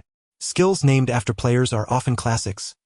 If Zidane weren't so modest, this move might have been called the Zidane turn. You have initially mastered this technical move and can execute it in relatively loose conditions. When you use this move to complete a dribble, breakthrough, your speed, shooting, passing, and other abilities are temporarily boosted. Well done. Suhang was thoroughly satisfied. No wonder he's the French king of football. Look at his vision. He fills exactly what's lacking. With the generous contributions of these two stars, Suhang's strength and jumping stats were unlocked: strength 75. Jumping 70A, heading 77A, shooting 71. The latter two also saw some improvement. This should be related to Suhang's training and match appearances. Unfortunately, the dribbling attributes were not unlocked. It seems Zidane's Marseille turn is useless too. Zidane, isn't it because your fundamentals are too poor to make up for HRR high-end Morientes? Air Beast. Suhang arrived at the training ground. At the entrance, many Real Madrid fans had gathered, showing great enthusiasm for his arrival. Some fans even held up his number 24 jersey for him to sign. Suhang was of course overjoyed. Don't rush, everyone will get my autograph. Thus he began an impromptu autograph session right there. As Real Madrid's first-team substitute Esteban Cambiasso passed by, he glanced at his watch. He approached Suhang to remind him, "Su, training time is almost here." Suhang smiled at Cambiasso and said, "Thanks." Then he continued signing for the fans. Cambiasso dared not linger and quickly rushed into the training ground. Soon Real Madrid's training session began. But Suhang was not there. Nearly half an hour later, Suhang finally arrived, rubbing his right wrist. Real Madrid's fans were indeed numerous. All the players were training while secretly glancing at him. Everyone knew about his autograph session. Clearly Suhang had done it on purpose. "Stop! You're late." Karaz's face darkened. He could sense the attention on him, and if he didn't handle Suhang severely, his authority in the team would be completely undermined. "Yes, sorry, the fans outside." Suhang tried to explain. "Shut up. I didn't give you permission to speak." Karaz pointed at the training ground. "Go run 5 kilometers first. Don't do anything else until you finish." Before Karaz could finish, Suhang turned and started running. He didn't mind training. Running was, after all, a crucial part of a player's training. "Stop. Come back." Karaz was extremely dissatisfied with Suhang's nonchalant attitude. This was not the effect he wanted. What he wanted to see was not Suhang running. It was Suhang coming to apologize, admit his mistake, and beg for forgiveness. "So arrogant. I have never seen a player as conceited as you." Karaz pointed at Suhang's nose and lashed out. "No one in this team has ever acted like this. Look at those players: Zidane, Figo, Beckham, Raul, Carlos. They all arrived on time. Even Ronaldo is here. Today is his first day back from injury, but he was punctual. That's the attitude a Real Madrid player should have. Do you think you're more remarkable than Ronaldo?" Many players stopped their training drills to watch the conflict. However, the named Ronaldo remained composed, still practicing shooting with Casillas. "Hey Ronaldo." Suhang walked towards Ronaldo. Raul frowned. Suhang was still too young. With just a few words, Karaz had provoked a confrontation between him and Ronaldo. But in this team, or in the world of football today, no one could stand against Ronaldo. Morientes' fate was a prime example. Even Zidane, who had once competed with Ronaldo for the title of the world's best, now avoided conflict with him. Such was the influence of the alien Ronaldo in this era. "Hey Ronaldo, you can't do this." Suhang stood before Ronaldo. Ronaldo turned to look at him with a questioning expression. "You've just recovered from injury. Your muscles and tendons have just knit together," Suhang said, pulling Ronaldo's arm. "But they're not solid yet. That's just superficial healing, not true recovery. You can try short jogs, light weight-bearing exercises, and rehabilitation training. But you shouldn't attempt high-intensity activities like shooting practice. That could cause you to re-injure yourself before you're fully healed. I've studied your injury history. It's not just about your playing style. It's also about your recovery process." Ronaldo's expression shifted from initial confusion to serious attention. Interestingly, although Europe claimed to be highly advanced in many areas, sports medicine had not yet received sufficient attention in this era. Players were not fully aware of the importance of sports medicine. There were countless players who played with pain-killing injections. A misguided notion prevailed that playing through injury and making a heroic return was admirable. In Su Hang's view, Ronaldo's current comeback was unnecessary. Queiroz, seeing Ronaldo becoming increasingly engaged in conversation with Su Hang, realized his plan to use one to control the other had failed. He interrupted their medical discussion. "Don't spread your strange ideas around. You're undermining our morale.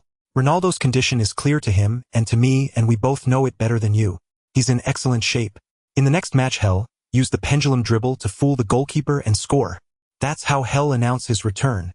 And you're just a substitute." Upon learning of Queiroz's view of his role, Su Hang almost burst out laughing. "Deal." Su Hang shrugged. "No, you don't understand. Ronaldo might, but certainly not as well as I do. Honestly, no one wants Ronaldo to stay healthy more than I do. I have no problem sitting on the bench. As long as this team does well, I can be a substitute forever. But the problem is the way you're using him will ruin Ronaldo. You mentioned the pendulum dribble, and that's exactly what I mean about his unscientific playing style. That dribbling move is almost unstoppable. Rapid consecutive direction change is a nightmare for goalkeepers. But at the same time, it's also a nightmare for Ronaldo's knees. Every time he does the pendulum dribble, it's not just the opponent he destroys, but also his own knees. Do you know the immense burden each change of direction places on his knees? Do you know that every pendulum dribble causes permanent damage to his knees, including his ankles? If you combine that with frequent acceleration-deceleration and powerful shots, his legs will soon be finished. Then you'll have no choice but to let me start understand. In fact, it's not just Ronaldo. Once a player passes the age of 28, they need to focus on body maintenance and reduce their training load appropriately. Players over 30 or those with a history of serious injuries should pay even more attention to this. This can help many of us maintain a high competitive level even at 35, instead of what we see now, many players declining rapidly after 30. Su Hang grew more and more animated as he spoke. More and more teammates gathered around. This was the new theory the Real Madrid players had just heard. Most of them perceived injuries as something caused by external forces. They revered self-transcendence but rarely acknowledged their own limitations. They were unwilling to admit that breaking through the limits of self was in fact an act of self-harm. They truly regarded the age of 30 as a tribulation for professional athletes squandering their youth recklessly before that, never considering that this ordeal could be postponed through proper care. "I think Su is right," said Zidane, a wise man in any era.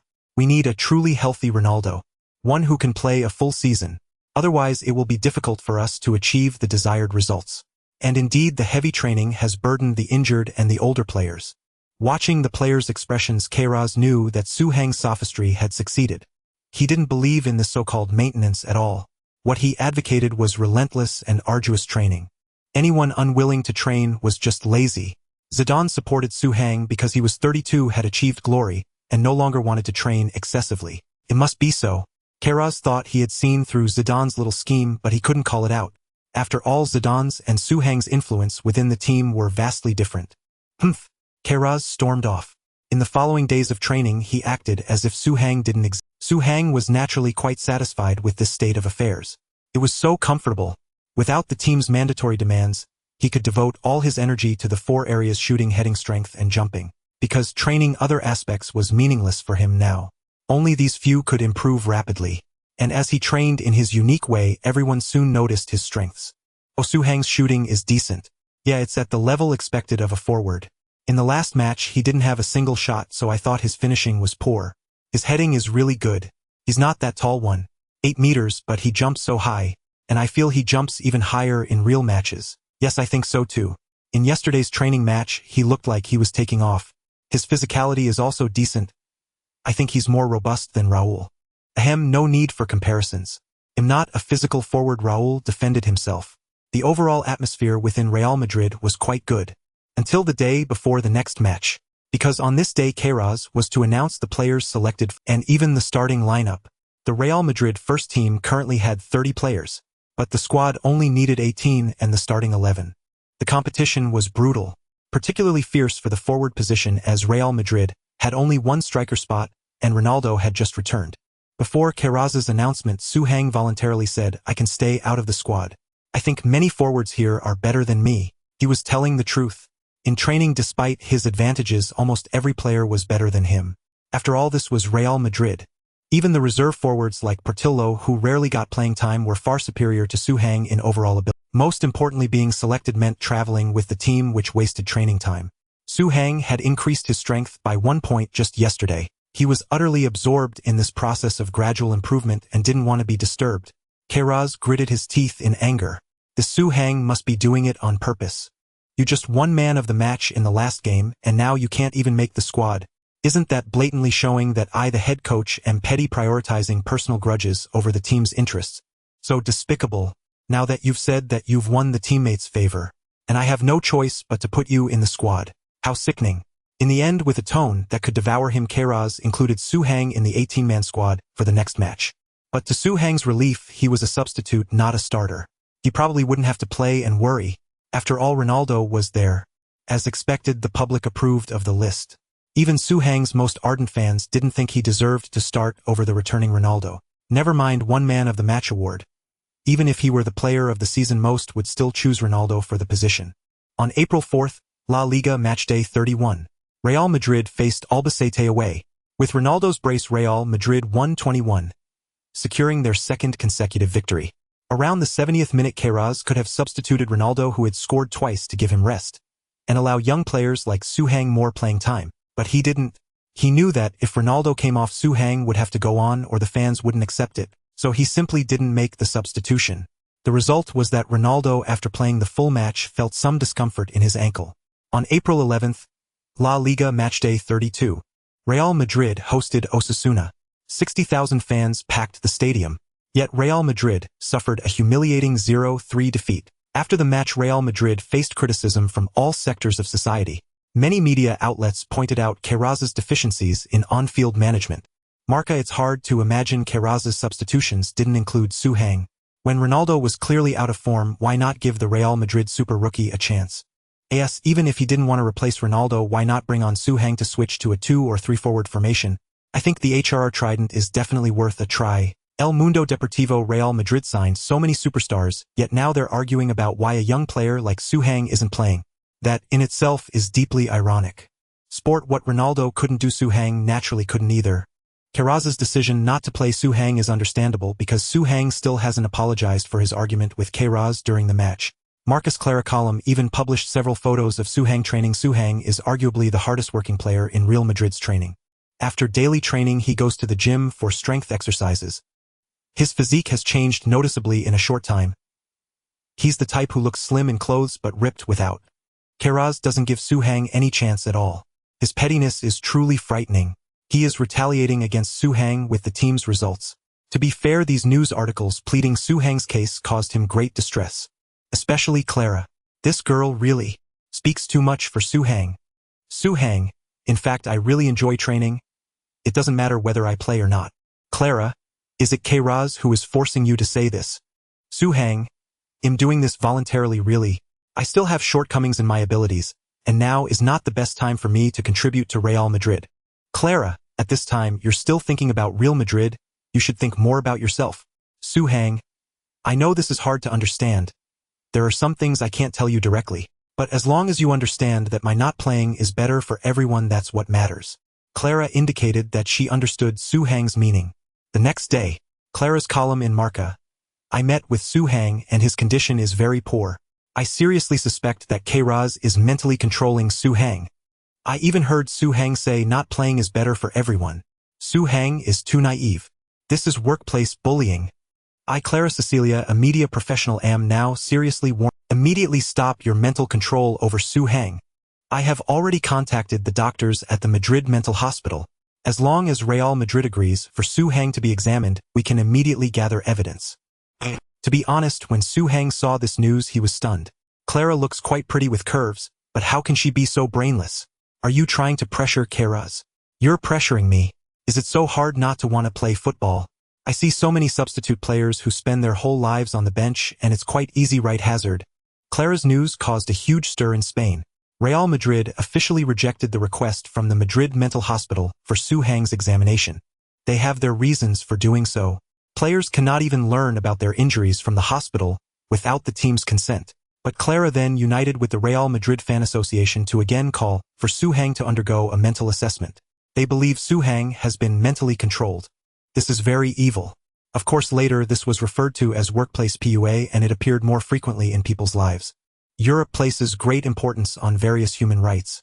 This situation attracted the attention of the European Human Rights Organization. They stated that if Su Hang does not undergo a mental examination or publicly declare that he is not under mental control in a public interview environment, before May they will take legal action. They will take both Real Madrid and HRR to court. At that time, the situation will become serious.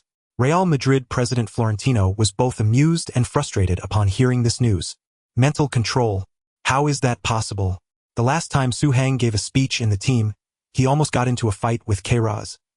How could he be controlled? And after that HRR did not speak to Su Hang for a full half-month. What means does he have to control Su Hang? It's ridiculous. However, Florentino did not rush to intervene in the team's affairs. This situation brought a lot of attention to Real Madrid. It's a good thing. After all, as long as this matter is clarified, Real Madrid will not suffer any reputational damage. Florentino is a very successful businessman. He understands the principle of let the bullets fly for a while. At the same time, he is analyzing Su Hang's intentions behind this. Yes, in Florentino's view, Clara is merely Su Hang's spokesperson. But why would Su Hang do this? According to informants, Su Hang did not strive for a starting position. He even did not wish to be included in the squad. While using public opinion to secure a starting spot, he communicates internally that he does not want to start, and is sincerely helping Ronaldo regain his form. What is this kid really planning? If Su Hang was just the former, Florentino would definitely deal with him. He does not want any troublemakers in the Real Madrid team. But could it be that he hopes to promote a tactical reform in the team, forcing HRR to abandon the single striker formation and adopt a double or triple striker strategy? In short, Florentino is very interested in Su Hang. On April 18th, La Liga round 33, HRR believes that Su Hang is deliberately creating trouble through the media, so this time he directly excluded Su Hang from the 18-man squad. Portillo finally made the squad. However, in this match Real Madrid lost 12 to their city rivals Atletico Madrid. The team suffered their third consecutive defeat. Real Madrid was knocked down from first place in La Liga to second, and the first place is their biggest rival Barcelona. Moreover, in this match Real Madrid's superstar Ronaldo was injured again. Real Madrid's luck was terrible. After the match, some Real Madrid fans protested in front of the club, burning Real Madrid scarves on the spot. We need unity, not infighting. We want Su Hang, not HRR. Let Su Hang play. We want to see Su Hang on the field. The Real Madrid fans could no longer tolerate HRR's poor squad. The next day, Florentino personally called the head team doctor to inquire about Ronaldo's condition. The team's sporting director Zidane and others were also present. This was also the reason why HRR was very polite to Zidane. Zidane plays a role in Real Madrid that is certainly not limited to that of a player. He is someone who can communicate equally with Florentino. Ronaldo, though more favored, does not receive such treatment. The team doctor stated, "It's not a serious injury. Ronaldo will be back on the field in the next match." Bang! Florentino smashed the cup. Next match. What about the next match? The next match is against Barcelona. Florentino erupted in anger. We cannot play without Ronaldo in the match when we need him most. You bunch of useless doctors. Have you listened to Su Hang's injury theory? If you follow Su Hang's advice to let Ronaldo gradually enter recovery, would he have to miss this match? Useless. We have the most professional football players in the world, yet no matching sports doctors. Go find me the best sports doctor in the world. Next season, I do not want any of Real Madrid's key players to suffer major injuries, especially those due to poor recovery leading to recurrence of old injuries. After driving away, the team doctor Florentino looked at HRR. HRR, if Barcelona walks out of Bernabeu with their heads held high in the next match, then you will leave Madrid with your head down. Do you understand what I mean? Now, I want to hear the starting lineup for the next match. There are still 5 days until the next match, and the starting lineup has not been arranged yet. HRR had to improvise on the spot. That? 42-31. The striker is Su Hang, and then... Enough! Florentino interrupted HRR. You may leave. Clearly Florentino had obtained the answer he sought. HRR was not entirely foolish. After HRR left, Florentino turned his gaze to Zidane. Zidane shook his head. He is extremely diligent, training with great intensity every day, but his training is highly targeted. He only hones the strengths he has already demonstrated. That's peculiar because a normal person would train their weaknesses unless he's hiding something. He doesn't want to reveal more. He never showcases his dribbling skills in training matches, but one day while interacting with a young fan, he naturally used a Marseille turn to amuse them. You know, his understanding of the Marseille turn is profound. I know that move well, which is why I find it incredible. But one thing you needn't worry about, he's not the type to bully others or stir up trouble. Clara's interview should have been an accident. I believe Clara misunderstood. Every day Sue signs autographs for fans outside the training ground. Not just a few, but everyone. He's done this consistently since he arrived. He shows respect to all players, even Portillo, who harbors some hostility towards him. He even tried to advise Portillo on how to further leverage his strengths, but Portillo wouldn't listen. Sue can clearly identify each player's traits and offer suggestions for improvement, and I believe what he says is truly correct. He helps everyone on this team, even when he's not on the pitch. My conclusion is, you can trust him. Zidane spoke at length. He rarely offered such high praise for anyone. Florentino nodded. So what did he identify in you? Or rather, how does he think you should improve? Zidane smiled slightly. He said I'm just a bit hot-tempered. If I didn't get red cards on the pitch, I wouldn't just be the king of France. Ha ha. Florentino laughed heartily. Interesting. And me? What's his view on me? Zidane replied, the greatest Real Madrid president since Santiago Bernabeu. A gleam flashed in Florentino's eyes. High praise indeed, Zidane added. But he included Santiago only out of respect for the late legend. In other words, the words before greatest Real Madrid president could be omitted. Florentino was taken aback. He possessed such ambition, but he wondered if he could achieve that. Yet Su Hang seemed confident in Florentino. This kid. Florentino was visibly pleased. I hope he performs well in the Spanish derby. Kindness, love for Real Madrid and respect for predecessors alone won't make him the crown prince of Real Madrid. Crown prince. Zidane's pupils constricted, feeling a pang of pity for Raul. It seemed the golden boy of Real Madrid had ultimately failed to earn Florentino's approval. All these qualities were what Raul possessed. April 25th, morning. Real Madrid released the squad list for tonight's Spanish derby. Su Hang, Zidane, Raul Figo, Beckham, Cambiaso, Carlos Bravo, Helguera, Salgado, Casillas. Cambiaso replaced Guti because of his slightly stronger defensive abilities. It was evident that Queiroz deeply feared Barcelona's attack, especially the football wizard of Barcelona, Ronaldinho. Reporters repeatedly questioned Queiroz about Su Hang. Is playing Su Hang due to external pressure? Did you exert mind control over Su Hang? Are you keeping Su Hang off the pitch for personal reasons? Some say you overused Ronaldo because you wouldn't play Su Hang, leading to Ronaldo's injury. How do you explain that? Queiroz refused all interviews, sitting alone in his car. He regretted coming to Spain. This place was his personal hell. He was eager to see how Su Hang would perform in this match. Based on Su Hang's training performance, Real Madrid was surely doomed, because Su Hang's level hadn't even reached that of a starter in the top 5 leagues. Queiroz guaranteed this with his decades of coaching experience. Evening.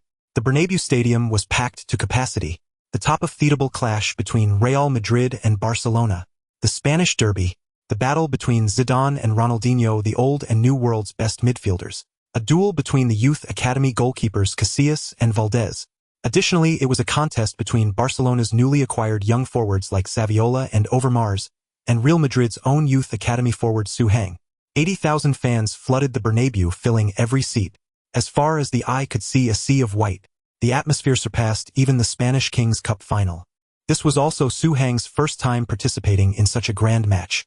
Barcelona's starting lineup was Ronaldinho, Saviola, Overmars, Xavi, Cocu, Davids, Van Bronckhorst, Puyol, Olger, Riaziger, Valdez.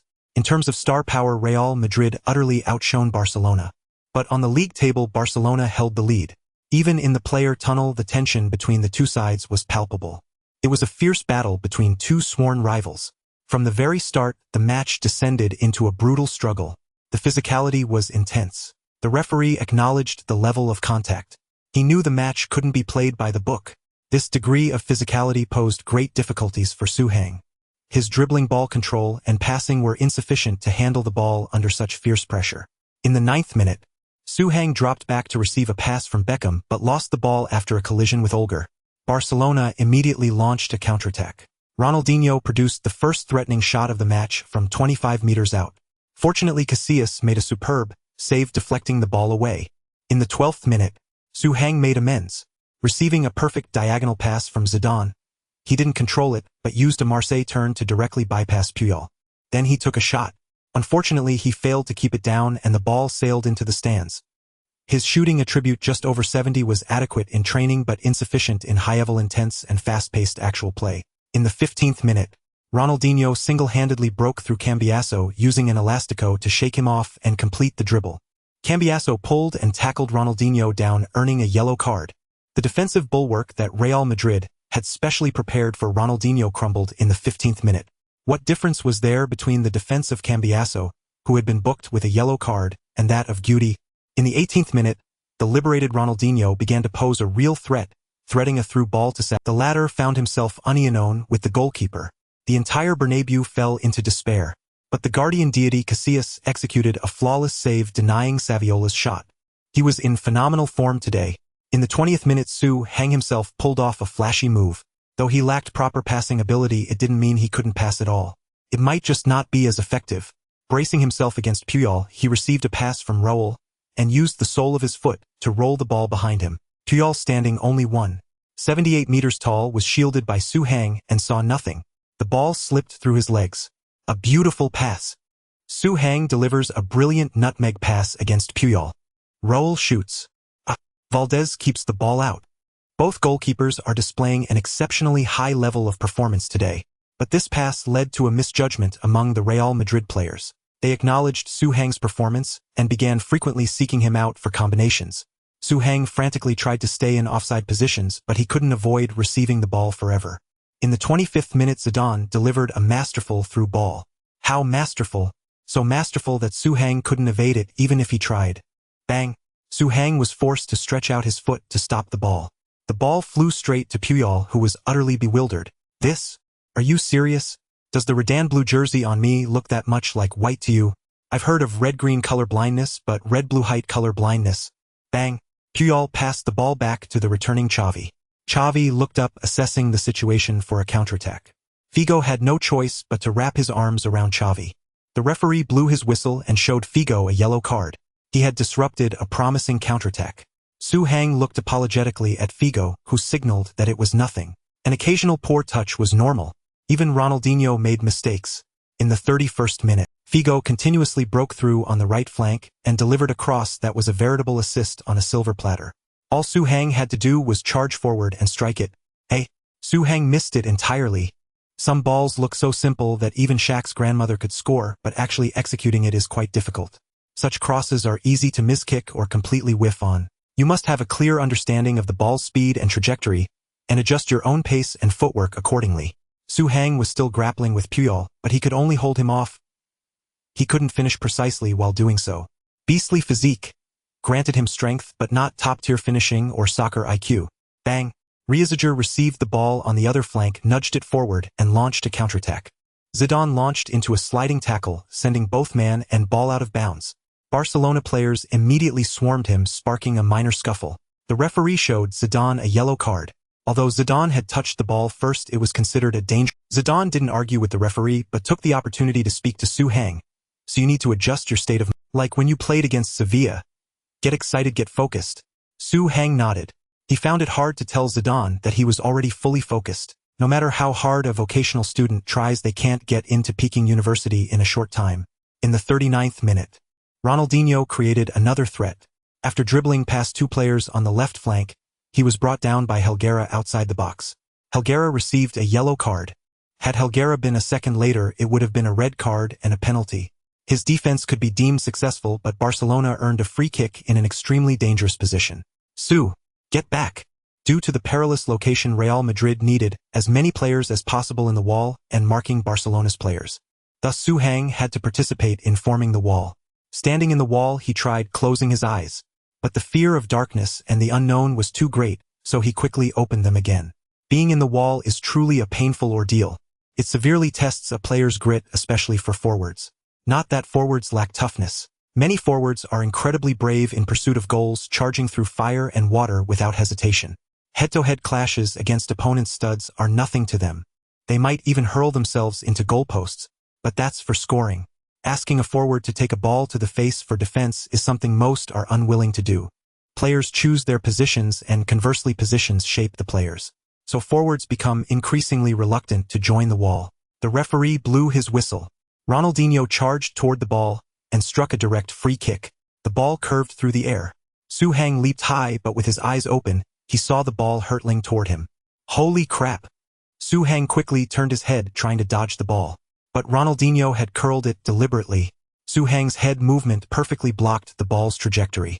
And only Su Hang could have blocked it, as he was the tallest jumper in the wall. Bang! The ball struck Su Hang squarely on the forehead. He collapsed to the ground. What happened next was truly beyond his concern. His vision went white, and when he opened his eyes again, everyone was gathered around him. The team doctor rushed over. Su Hang knew the doctor was speaking to him, but he couldn't comprehend a word. He kept waving his hands, signaling, "I can't go on, I can't do this anymore, I can't keep playing." Yet upon receiving Su Hang's response, the doctors gave him a thumbs up and quickly left the pitch. "Oh, Su Hang is fine. He's truly a tough guy." The doctor tried to get him to rest on the sidelines, but he kept waving his hands, meaning he didn't need it. He's a real man. He made a brilliant block. If Ronaldinho's free kick hadn't been stopped by him, it would have been a certain goal. This is exactly why Real Madrid fans kept urging Queiroz to put Su Hang on the field. He can not only create plays and do the dirty work up front, but he can even render Ronaldinho ineffective. Of course, his performance in attack today has been inconsistent, but that's because he hasn't played in too long. Queiroz must take responsibility for that. Queiroz sat on the bench utterly speechless. Fine, all the credit goes to Su and all the blame falls on me. Is that it? Throughout the first half, both sides played with fierce intensity, launching multiple attacks, yet neither managed to find the back of the net. In terms of the flow of play, Barcelona came closer to scoring as the threats they created were nearer to the goal. For Real Madrid, hindered by Su Hang's performance, most of their threats originated from outside the penalty area. After the halftime break, neither team made any adjustments to their lineup. Barcelona, holding the upper hand, saw no need for changes. Real Madrid, having given their all, had no room for adjustments. However, tactically, Barcelona did make a shift. With Ronaldinho as the core, Xavi and Van Bronckhorst repeatedly stormed the left flank, targeting Figo, Cambiasso and Salgado. Barcelona further seized control of the game. At this rate, it's only a matter of time before Real Madrid concedes. Any discerning observer could see this. In the 54th minute, Su Hang dropped back to midfield to assist Figo in pressing Xavi. Xavi passed back. Cambiasso intercepted successfully. Cambiasso then passed the ball to Beckham. Beckham sent it to Su Hang, who immediately returned it. Through this method, Real Madrid stabilized their possession. Beckham then spread the play wide to Carlos. Carlos drove forward with the ball, linking up with Zidane in successive combinations, finally advancing the ball into Barcelona's territory. Zidane, watching Su Hang slowly move from midfield toward the front, gave him a subtle glance. Su Hang instantly sensed trouble. As expected, bang! Zidane lofted a diagonal pass over the top, sending the ball toward the center just ahead of Su Hang. Su Hang quickly accelerated, charging toward the ball. Zidane was considerate. At least it wasn't a pass to his feet. Bang! Su Hang and Cocu engaged in a fierce battle for position. This wasn't their first encounter. Whenever Su Hang dropped back, he inevitably clashed with Cocu. Previously, Cocu had always been the one in control. After all, Cocu was a world-class all-rounder, excelling particularly in the defensive midfield role. But this time Cocu felt something was distinctly off. Su Hang smirked slightly. That was, of course, because he had triggered the physical domination effect. Bang! Su Hang overpowered Cocu to head the ball. He chose to direct it forward. Upon landing, Su Hang immediately burst toward the ball. Cocu, losing his balance in the clash, stumbled, missing his chance to hold Su Hang back. The ball descended toward the top of the penalty arc. Puyol dashed out from inside the box. Su Hang hadn't headed the ball too far. He was confident he could reach it before Puyol. Unless Puyol slid in. Whoosh! Puyol slid in. He was determined to clear the ball ahead of time. But in the next moment, Puyol's eyes widened in shock. Or rather, his reaction had been anticipated by Su Hang. Upon catching up to the ball, Su Hang executed a Marseille turn, narrowly evading Puyol's sliding tackle. Between him and Barcelona's goalkeeper Valdez, there was no one else. Valdez charged out decisively, but it was too late. After a brief adjustment, Su Hang unleashed a powerful shot, as if he were merely practicing finishing. His shooting ability, just over 70, was quite strained in dynamic play. Yet, in a shooting drill scenario, his performance was remarkably solid. The strike was top-notch in terms of contact point power and speed. Swish! Valdez failed to reach the ball. Barcelona's goal was breached. They had dominated Real Madrid for over 50 minutes. Yet it was Real Madrid who scored first. That's football. Goal! Su Hang. Once again, it's Su Hang. A flawless individual performance.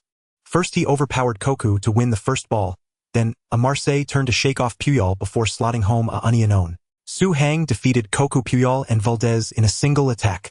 Brilliant. This attack was pure genius, a flash of inspiration. No wonder he's Real Madrid's rising superstar. Yet such an exceptional player was kept on the bench by HRR all this time. HRR has been utterly unfair. If Su Hang had been allowed to form the HRR trio with Ronaldo and Raul, the Rolls-Royce combination, Real Madrid's 3 consecutive losses could easily have been 3 straight wins. Su Hang sprinted toward the corner flag, leaping high. This is his signature celebration. In the next moment, 80,000 at the Bernabeu shouted in unison with Su Hang's shoe. Su Hang descended from the sky, exuding an imposing aura.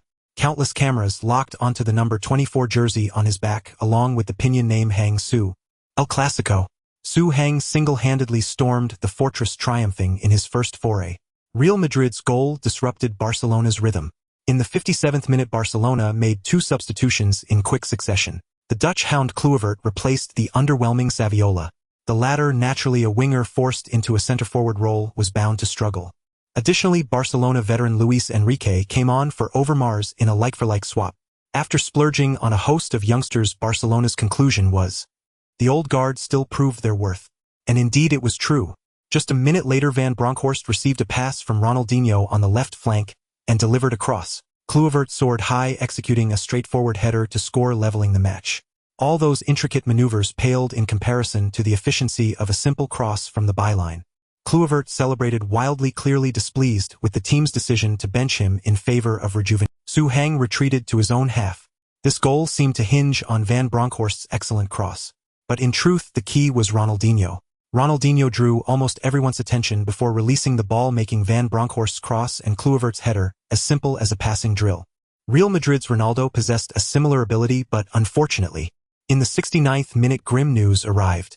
Ronaldinho once again dazzled, dribbling past most defenders before threading a through ball to Xavi. Once Xavi received the ball, it would almost certainly be a clear shot on an open goal. Figo had no choice but to foul Xavi as he received the pass. But he regretted it instantly. He was already on a yellow card.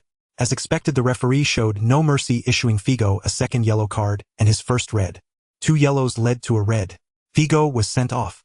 Real Madrid were down to 10 men. Zidane, as the on-field commander, moved Raul to the right and instructed Su Hang to drop back to the attacking midfield position. This left Real Madrid without a striker. Could somewhat bolster midfield defense, but the loss of forward threat would completely liberate Barcelona's attack. In the 72nd minute, Ronaldinho once again stole the show, dribbling past 3 players before delivering a cross. This time no one could stop Xavi. Xavi surged forward and unleashed a powerful shot. The ball hit the net. Oh, 1-2. Barcelona have taken the lead. Real Madrid are in trouble. The 10-man Real Madrid clearly couldn't stop Barcelona with Ronaldinho. The Bernabeu fell silent. Barcelona conquered this stadium. Even Ronaldo's return couldn't save Real Madrid now. On the pitch, Barcelona players celebrated wildly, especially Puyol. He kept glancing at Su Hang for the goal Su Hang scored after dribbling past him had humiliated him. So he sought redemption. Su Hang looked at Puyol and a sudden idea struck him. Of course, wasn't Puyol fond of sliding tackles? If he made him angry enough, and Su Hang himself was unfortunate enough, couldn't he get injured by a tackle? Of course, Su Hang wasn't foolish. He wouldn't actually get hurt. But Real Madrid's head of medical staff had already been dismissed by Florentino. Until a new renowned doctor arrived, as long as Su Hang insisted he felt unwell, those mediocre physicians wouldn't dare claim he had no issues. Ronaldo's rapid return, followed by another swift injury, was already common knowledge. Those team doctors now feared players and the public, accusing them of disregarding player health and forcing them to play while injured. So if a player claimed discomfort, they wouldn't easily conclude he was faking an injury. Wasn't this the perfect way to take a break? What the hell are you staring at? Did you score that goal?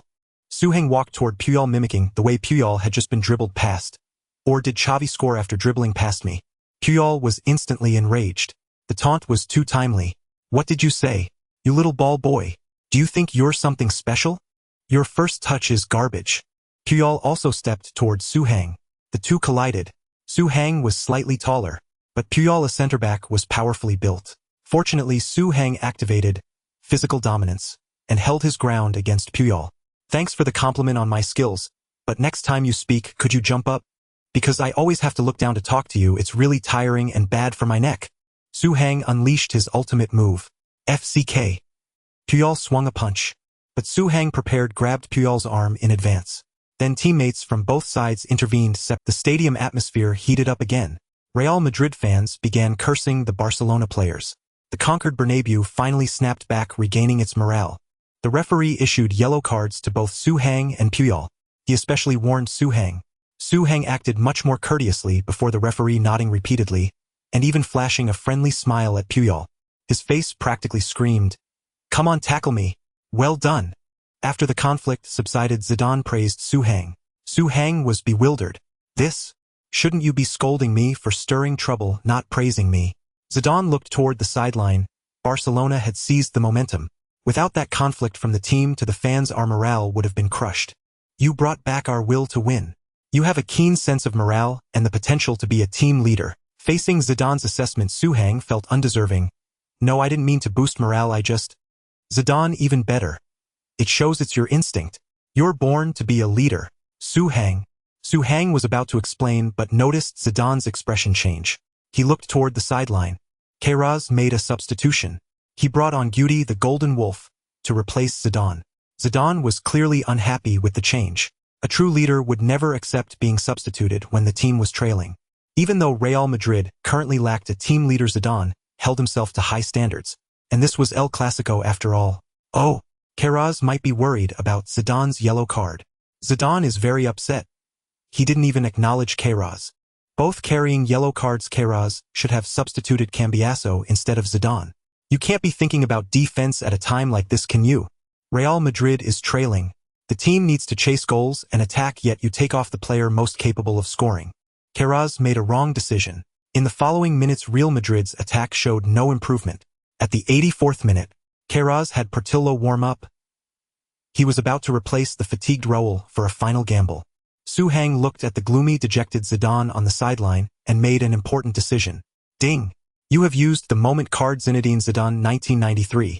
In an instant, Suhang's mind was flooded with the young Zidane's understanding of football. In 1993, as Zidane was only 21 and had already married his wife Veronique. That same year, Zidane understood more deeply what it meant to be a man with responsibility, and his playing style became remarkably tough. He began to combine his tall, strong physique with his technical skills. 2 years later, he shed the epithet youthful and was crowned League One Player of the Year, subsequently transferring to Juventus to officially embark upon his stellar career. It could be said that 1993 held profound significance for Zinedine Zidane. And as the younger version of Zidane pondered this match, he harbored reservations about Queiroz's substitutions. Suhang immediately strode to the sidelines, pointing at the midfielder Borja. "No, not Portillo. I need a player like him. I need more midfielders. Someone quick with a habit of making forward runs. Portillo's forward identity will put Barcelona's defense on alert. Bring on a midfielder. He'll drop back to organize the attack from midfield. That player named Borja, is it? Borja, Guti, Beckham. They'll take turns making forward runs. Only midfielders have the chance to push forward. We're a man down, and the only way to compensate is for every midfielder to do the work of two." Suhang rapidly articulated his philosophy. In short, a forward can only function as a forward. A midfielder, however, can serve as both a midfielder and a forward. This was Real Madrid's best option while a man down. Otherwise, Barcelona would continue to score. "You have no right to dictate my substitutions." Queiroz clenched his fists, seething with resentment. "Are you deliberately trying to defy me? If you bring on Portillo, I want play. We're going to lose anyway." Suhang spread his hands, his stance unyielding. Watching Suhang, Zidane was momentarily distracted. In his youth, his temper had been just as fiery. It still was, though he now knew how to conceal it. For instance, he was incensed by Queiroz's decision to substitute him. "I think Su has a point," Zidane interjected, voicing his anger over being replaced by Queiroz. If Queiroz heeded Zidane's words, the matter would be settled. Otherwise, if a conflict erupted between Zidane and Queiroz, it would undoubtedly be Queiroz who would be forced out. "Borja, what are you waiting for? Get on the field." Queiroz stormed back to his seat in frustration. It was always like this. Whenever Suhang stepped onto the pitch, the match slipped from his control. Yet, come to think of it, every time Suhang played Real Madrid, won. No, it must be a coincidence. Suhang certainly had nothing to do with the goals.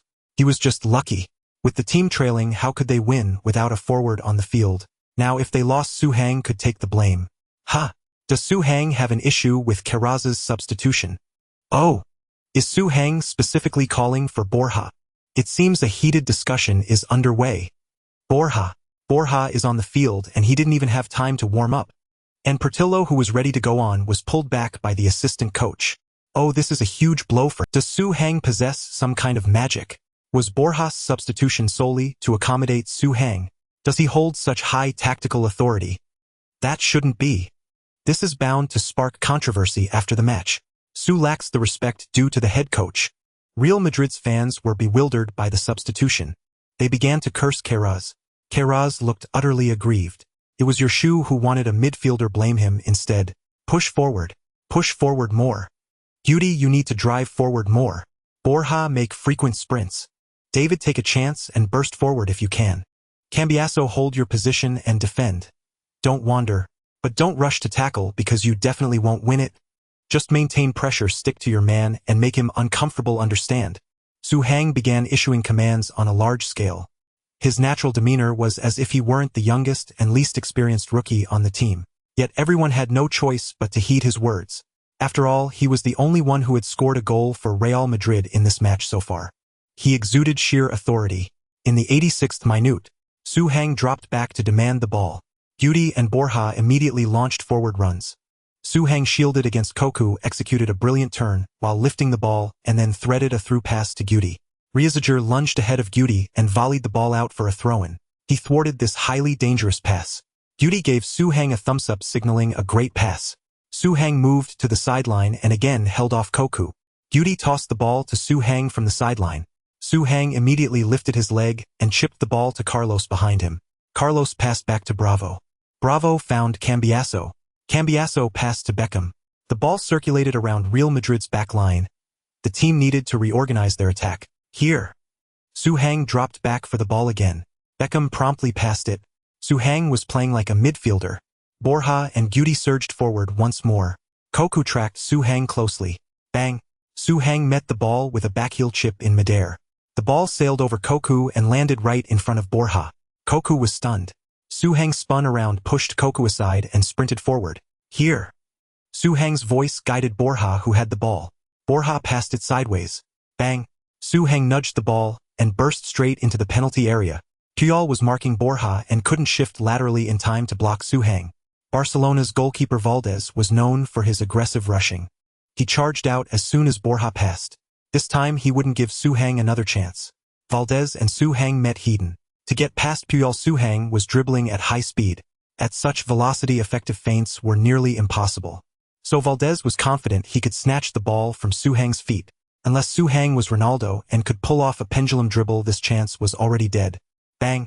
Su Hang planted his right foot on the ball, spun, and dragged it with his left, shifting from forward motion to a diagonal sprint. An irregular Marseille turn brushed past Valdez. Zidane's pupils contracted. This was a Marseille turn at high speed. Extreme. The reason it was irregular, shifting from forward to diagonal, was that the ball was too fast. The player couldn't complete a full 360-degree turn without losing control of the ball. A full Marseille turn was easy, but this irregular version was incredibly hard. Only Zidane had mastered this technical move perfectly. Bang! After the spin, Su Hang didn't even need to steady himself. He calmly slotted the ball home. Ronaldo might not have arrived yet, but Zidane hadn't left either. Goal! The Bernabeu erupted instantly. 2-2. A last-minute equalizer. Su Hang leveled the score for the team against Barcelona in the 87th minute. This was an artistic goal. Is that really Su Hang and not Zidane? A Marseille turn at high speed. Su Hang completely fooled Valdez. The subsequent tap-in into an empty net was effortless. Su Hang made it look like a morning stroll and Barcelona's players couldn't stop him. Cocu lost his defensive mark again. Su Hang passed right through Puyol's world. Valdez lost to Su Hang twice today. Another home game, another brace. Su Hang is a perfect fit for this stadium. He salvaged Real Madrid's pride. Though he couldn't lead the team to overtake Barcelona, at least he stopped them from widening the gap. Borja provided the assist for Su Hang, proving that bringing him on was the right call. Portillo's passing accuracy is certainly not as refined as Borja's. After all, Borja Valero was hailed by Real Madrid fans as the Xavi of Real Madrid. Of course Portillo was also called Raul's successor, seemingly more impressive than Borja. But Borja got the assist. Ha! Did Suhang run into Barcelona's goal? Did he lose control? No! Suhang dashed out clutching the ball. He signaled his teammates to hurry back to their half and restart the match. He wants to win. He wants to crush Barcelona. He won't allow them to take even a single point from here. Suhang skipped the goal celebration to race back to the pitch, racing against time. Barcelona's players were infuriated by his act of grabbing the ball. Puyol even tried to intercept Suhang, but Suhang twisted his hips and dodged him. The Zidane moment card had limited time. He had no time to play games with Puyol now. Since Real Madrid had done this, how could Barcelona afford to stall? Real Madrid wanted to win, but Barcelona wanted it even more. They had 11 players against Real Madrid's 10. Suhang's move was asking for trouble. Barcelona made a quick substitution, bringing on young Mata to replace the underperforming centre-back Olger. Mata wasn't a centre-back. He was a midfielder. Having him fill in at centre-back was essentially a way to boost Barcelona's attacking power. Barcelona wanted to win too. The 90th minute, Ronaldinho punished the arrogant Real Madrid. He dribbled laterally at the edge of the penalty area, passed back, and then surged into the box himself. Thiago Motta chipped a direct-through ball without stopping. Cambiasso, to prevent Ronaldinho from entering the box, had no choice but to bring him down. The referee immediately blew his whistle. A collective groan echoed through the Bernabeu. Cambiasso was already carrying a yellow card. The referee showed him another. 2 yellows led to a red. Cambiasso was sent off. His eyes reddened, believing his departure might cause the team to lose everything in the final moments. "Hey Cambiasso." Suhang caught up to him, draped an arm over his shoulder, and said, "You're a hero. You did nothing wrong. If you had been a split second slower, Ronaldinho would have either scored or earned a penalty. Don't worry, we can hold on." Then Suhang raised his hands above his head, began applauding, and gestured for the Real Madrid fans in the stands to give Cambiasso a round of applause. A thunderous roar erupted. Fans who had initially blamed Cambiasso began to clap. The applause swelled, joined by cheers and words of encouragement. Zidane murmured from the bench, "I knew it. This is the leadership quality in Su. He just saved Cambiasso's career. Becoming the scapegoat in a Clásico would have ruined Cambiasso for life." Suhang's applause turned him from a villain into a hero. Many on Real Madrid's bench agreed. Everyone makes mistakes, and everyone hopes for a teammate like Suhang to step up when they do. Well done, Suhang. Meanwhile, Barcelona's coach Rijkaard looked baffled. Wasn't Suhang simply wasting time? How could it be interpreted that way? Amid complaints from Barcelona players, the referee signaled for Cambiasso and Suhang to stop delaying. Cambiasso finally left the pitch. Real Madrid was down to 9 men. The game was practically unwinnable.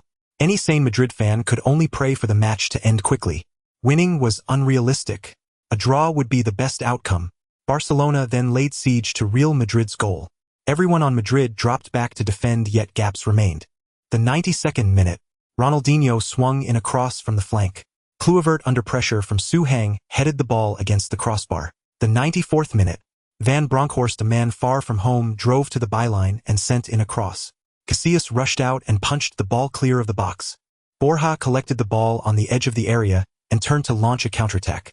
Ronaldinho immediately wrapped his arms around Borja. The referee showed Ronaldinho a yellow card. Ronaldinho, flashing his prominent buck teeth, signaled for his teammates to hurry back. Casillas also gestured for his men to move up to Barcelona's half as he prepared to take the free kick himself. Bang! Casillas launched a massive clearance. Real Madrid defender Bravo won the first header, nodding it towards Carlos. Roberto Carlos instantly pushed the ball forward and outpaced Luis Enrique. Carlos then delivered a diagonal cross. Suhang, sandwiched between Cocu and Mata, could only head the ball back. After landing, he tried to surge forward, but Cocu brought him down. The referee held the whistle in his mouth but didn't blow. Real Madrid retained possession. Advantage was being played. Beckham received Suhang's header and threaded a through ball to the left flank. Carlos drew the attention of the left side defenders, allowing Guti to make an unmarked overlapping run. Guti collected the ball and sent in a cross. But Reiziger threw himself desperately into the path of the ball, stretching out a leg to deflect it. The ball rose high but didn't travel far, falling towards the edge of the box. There, Suhang, who had just been fouled by Mata, struggled to his feet. Watching the descending ball, he twisted his body, swung his arms, and fixed his determined gaze on the sphere falling from the sky. At almost the same moment, everyone on Real Madrid's bench rose to their feet. Even the Madrid fans. A single image flashed through all their minds. It was the 2002 Champions League final. Zidane stood exactly where Su Hang was now, making the same motion towards a falling ball. That night Real Madrid conquered Europe. Zidane's strike was a blade from the west. A celestial volley. Bang! Su Hang swung his left foot. A foot he rarely used for shooting. The ball instantly flashed into the top left corner of Barcelona's goal. Swish! It stirred up 1,000 white waves of net. Zidane once said after that 2002 Champions League night that he could never replicate that heavenly volley. He wasn't lying. But a version of him 9 years younger might just be able to. A low rumble swept through the Bernabeu, but there was no distinct sound. The collective trembling of 80,000 ecstatic fans merged into a single tremor, making the stadium seem to quake, until Su Hang turned and sprinted with open arms towards his own bench. Only then did the fans realize this was not a memory, not a fantasy. Goal, goal, goal, Su Hang, Su Hang. It's still Su Hang, damn it. 3-2. Su Hang scores a last-minute winner against Barcelona in stoppage time. This is absolutely a winner. Absolutely. A hat-trick. Su Hang's hat-trick has won the Clásico for Real Madrid. He becomes the youngest player to score a hat-trick in this historic rivalry. Su Hang is running towards Zidane. He's ecstatic because his winning goal is almost identical to Zidane's in the 2002 Champions League final. Not only that, Zidane was substituted and Su Hang seems to have inherited his mantle, becoming the team's attacking core. It feels like destiny. Su Hang's playing style recently is so reminiscent of Zidane's. Some said he couldn't pass, had no vision. But in the final 10 minutes Su Hang's performance was comparable to the greatest footballers in the world. He is the new Zidane for Real Madrid, a Zidane playing as a striker. The commentator was hysterical, and understandably so, because there wasn't a single sane person left in the entire Bernabeu. It was too divine. Su Hang's performance was absolutely top tier, and HRR kept him on the bench for 4 whole matches. HRR are committing a crime. Su Hang is running towards the Barcelona side. What is he planning to do? Could it be? That's right. Su Hang's plan to fake an injury had failed, but he truly couldn't continue playing. He had used his trump card, the Zidane moment card. If he played again, his secret would be exposed. So, sorry, Puyol opened fire on me. This is Real Madrid. I am in charge here. Su Hang shouted at Puyol. Barcelona, get out of the Bernabeu. Every time you come, it'll make you lose like this. Su Hang was arrogantly exuberant, like a man possessed by the moment. Su Hang was exactly like the villains in every movie. But unfortunately, this was the villain's stronghold. The Bernabeu fans applauded, thunderously joining Su Hang's chant, "Get out! Get out! Get out!" The Bernabeu issued a humiliating expulsion order.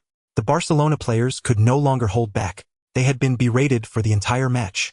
Now they were defeated by a last-minute goal. Their mentality had completely crumbled. Son of a bitch. Puyol charged forward. Enrique Reazager, Valdez, Mata, Van Bronckhorst, Cocu. All of them rushed toward Su Hang. A brawl erupted unexpectedly. Su Hang took down Puyol with a single shoulder throw, but he was quickly overwhelmed by the Barcelona players. The Real Madrid players finally snapped out of their stupor and rushed to the scene. How dare they bully our match winner? Too arrogant. We must show them Madrid's. Before the Real Madrid players could even reach him, the swarm of Barcelona players was suddenly thrown aside. That's right, thrown aside. With Valdez clinging to his left leg and Enrique hanging on his right shoulder, Su Hang shoved Van Bronckhorst, Mata, and Cocu to the ground. Then, with a flick of his left foot and a toss of his right hand, he spun around and slapped Reazager to the ground. The Barcelona Suicide Squad was annihilated. Su Hang had taken on 7 and cleared the field in an instant. The Real Madrid players who rushed over were stunned for a moment. Who exactly was bullying whom? The referee blew his whistle repeatedly. The stadium security finally arrived, albeit late. Oh, this leaves me at a loss for words. Should I say that the Barcelona players were beaten up by Su Hang alone? Or that Su Hang single-handedly beat up 7 Barcelona players? My God, I think we've witnessed Chinese Kung Fu. Su Hang is of Chinese descent, and as everyone knows, everyone with Chinese blood knows Kung Fu. How terrifying. If playing football were as simple as fighting, Real Madrid would be invincible. They could just send Su Hang out. Unbelievable. Su Hang's combat skills are so formidable. He's an absolute beast. A fighting beast. But he's in trouble now. A red card. Indeed, a red card. The referee showed Su Hang a red card. His boxing was spectacular, but this is a football pitch. Not only that, Su Hang will inevitably face additional punishment from the Spanish Football Federation after the match. Regardless of the reason, such on-field violence must be penalized. It must be said Su Heng's last-minute goal is reminiscent of Zidane, and his temper is just as fiery. His earlier public dispute with HRR was no accident. With such a temper, talented individuals often have strong personalities. It's all Puyol's fault for provoking Su Heng. That initial provocation was the root of all this chaos. Puyol will likely face a suspension too. Trading a Puyol for a Su Heng might be the best deal Barcelona has made this season. In my eyes, Su Heng is like a youthful version of Ronaldo plus Zidane. The referee kept showing cards. Su Heng and Puyol received red cards. Enrique and Valdez got yellow cards. Then with 3 whistles he ended the match. The score was fixed at 3-2. Real Madrid had secured a last-minute victory over Barcelona. They overtook Barcelona in the standings, but remained in second place, failing to climb to the top. Valencia had taken all 6 points in these 2 rounds, seizing the top spot. Now that's what you call a fisherman's gain. Due to the surging Real Madrid fans at the Bernabeu, the Barcelona players fled in disgrace under security escort, leaving on-site reporters unable to interview any Barcelona players about their thoughts on the match. But Real Madrid players had no such concerns and gave ample interviews. Zidane said, "I have no issues with HRR's substitutions. As the head coach, it's normal for him to have his own thoughts. This was a tough match. We were trailing at one point, but thankfully some players stepped up. That's Real Madrid. Many players on this team can change the course of a game on their own. Yes, I'm talking about Su Heng. He's a player who can change the game's outcome with his individual ability. He's exceptional. The goal he scored to win the match. I don't know if he meant to pay tribute to me, but I saw a reflection of myself." Raul said, "I expected Su to contribute to the team in this match. His strengths have always been evident, but he showed us sides we've never seen before, and it was truly astonishing. Maybe we should really try a 3-forward formation. The Rolls-Royce Trident wouldn't clash with Real Madrid's style. They are all very noble." Figo said, "Su has delivered another masterpiece. This was his match. I absolutely love him now. I think that yellow card was questionable. I shouldn't have been sent off. That decision will haunt me for a long time. But Su resolved that issue. In a sense, Su redeemed me and Cambiasso. We owe him a..." Beckham said, "Su was unstoppable in this match. It felt like playing alongside both Ronaldo and Zidane. I don't think his celebration was excessive. Barcelona players have done far worse. The difference lies in how we both handle defeat. I have to admit the people of Barcelona lack a bit of sportsmanship." The Real Madrid players showered Su Heng with praise. In short, they were in awe. The fans' acclaim for Su Heng was even greater. Major media outlets dedicated their front pages to him. Yes, the youngest hat-trick scorer in the history of El Clasico. Su Heng. Build. Invincible and unstoppable. Real Madrid youth product Su Heng transforms into a white-clad killer, overturning Barcelona with a hat-trick. Sky Sports, the new chant echoing through the Bernabeu, Shu. This celebration move from Su Heng is making its mark in La Liga. Tuttosport, whether the Rolls-Royce Trident will click remains to be seen, but Su Heng is undoubtedly the crown prince of Real Madrid. Kicker troublemaker defeats the head coach.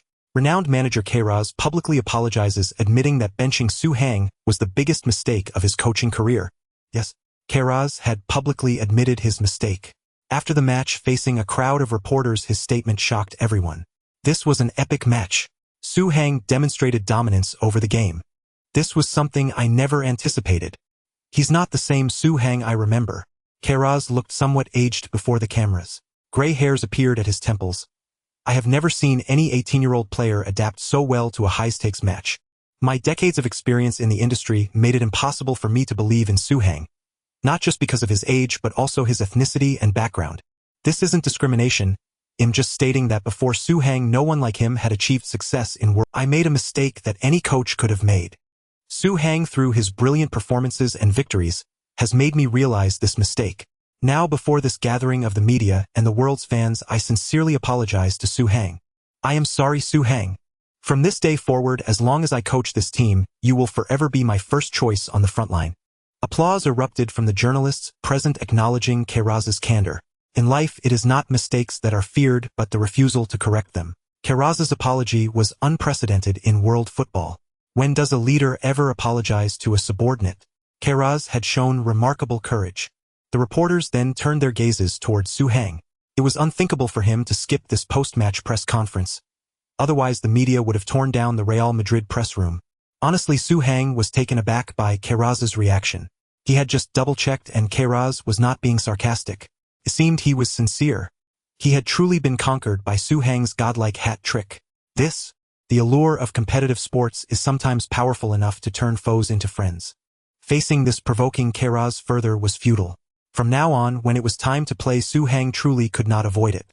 And to be fair, while Kairaz was at fault, Suhang's repeated provocations were also wrong. Since Kairaz had sincerely apologized first, Suhang saw no need to kick a man when he was down. No, I actually agree with Mr. Kairaz's approach to my role, Suhang began. My ability is far from what everyone sees. I am essentially still a youth academy player. I still have much to learn. My performances in training have not been satisfactory, and it would be unfair to better performing players for me to start. Reporters? Fans? Kairaz? Was this the same Suhang who had provoked Kairaz after scoring? He was giving Kairaz a way out. His emotional intelligence was off the charts. Where was the rebellious player everyone talked about? Suhang continued, Kairaz is definitely an excellent head coach. I fully agree with his strict management of the team. It helps players improve. He has profound expertise in tactics and training. The fluctuations in Real Madrid's results this season are due to many factors. Mr. Kairaz has already done remarkably well. Before Suhang could finish, Kairaz burst into tears. Everyone was stunned by the sight. Kairaz turned and embraced Suhang, tears streaming uncontrollably. He had been so wronged. Truly, the whole world misunderstood him. Except for Suhang. Everyone said Real Madrid was a galaxy of stars with an overwhelmingly strong lineup. But in reality, Ronaldo was constantly injured. Zidane contributed but did not give his all. Figo's form had clearly declined. Raul could not play as a lone striker. Beckham had yet to integrate into the team. Carlos was strong in attack but weak in defense. Guti was a wild card, sometimes hurting the opponent, sometimes himself. And most crucially, they had lost Mikel's defensive presence. Tell me, where was this Real Madrid strong? Youngsters like Cambiasso, Juanfran, Borja Pavon, and Portillo were all lacking in ability. Kairaz was truly a clever woman with no rice to cook. A difficult position. And it was Suhang, who had previously clashed with him, who had finally exposed this truth. How could Kairaz not be moved? And so the media broadcast the image of Suhang comforting Kairaz. The reconciliation of the century.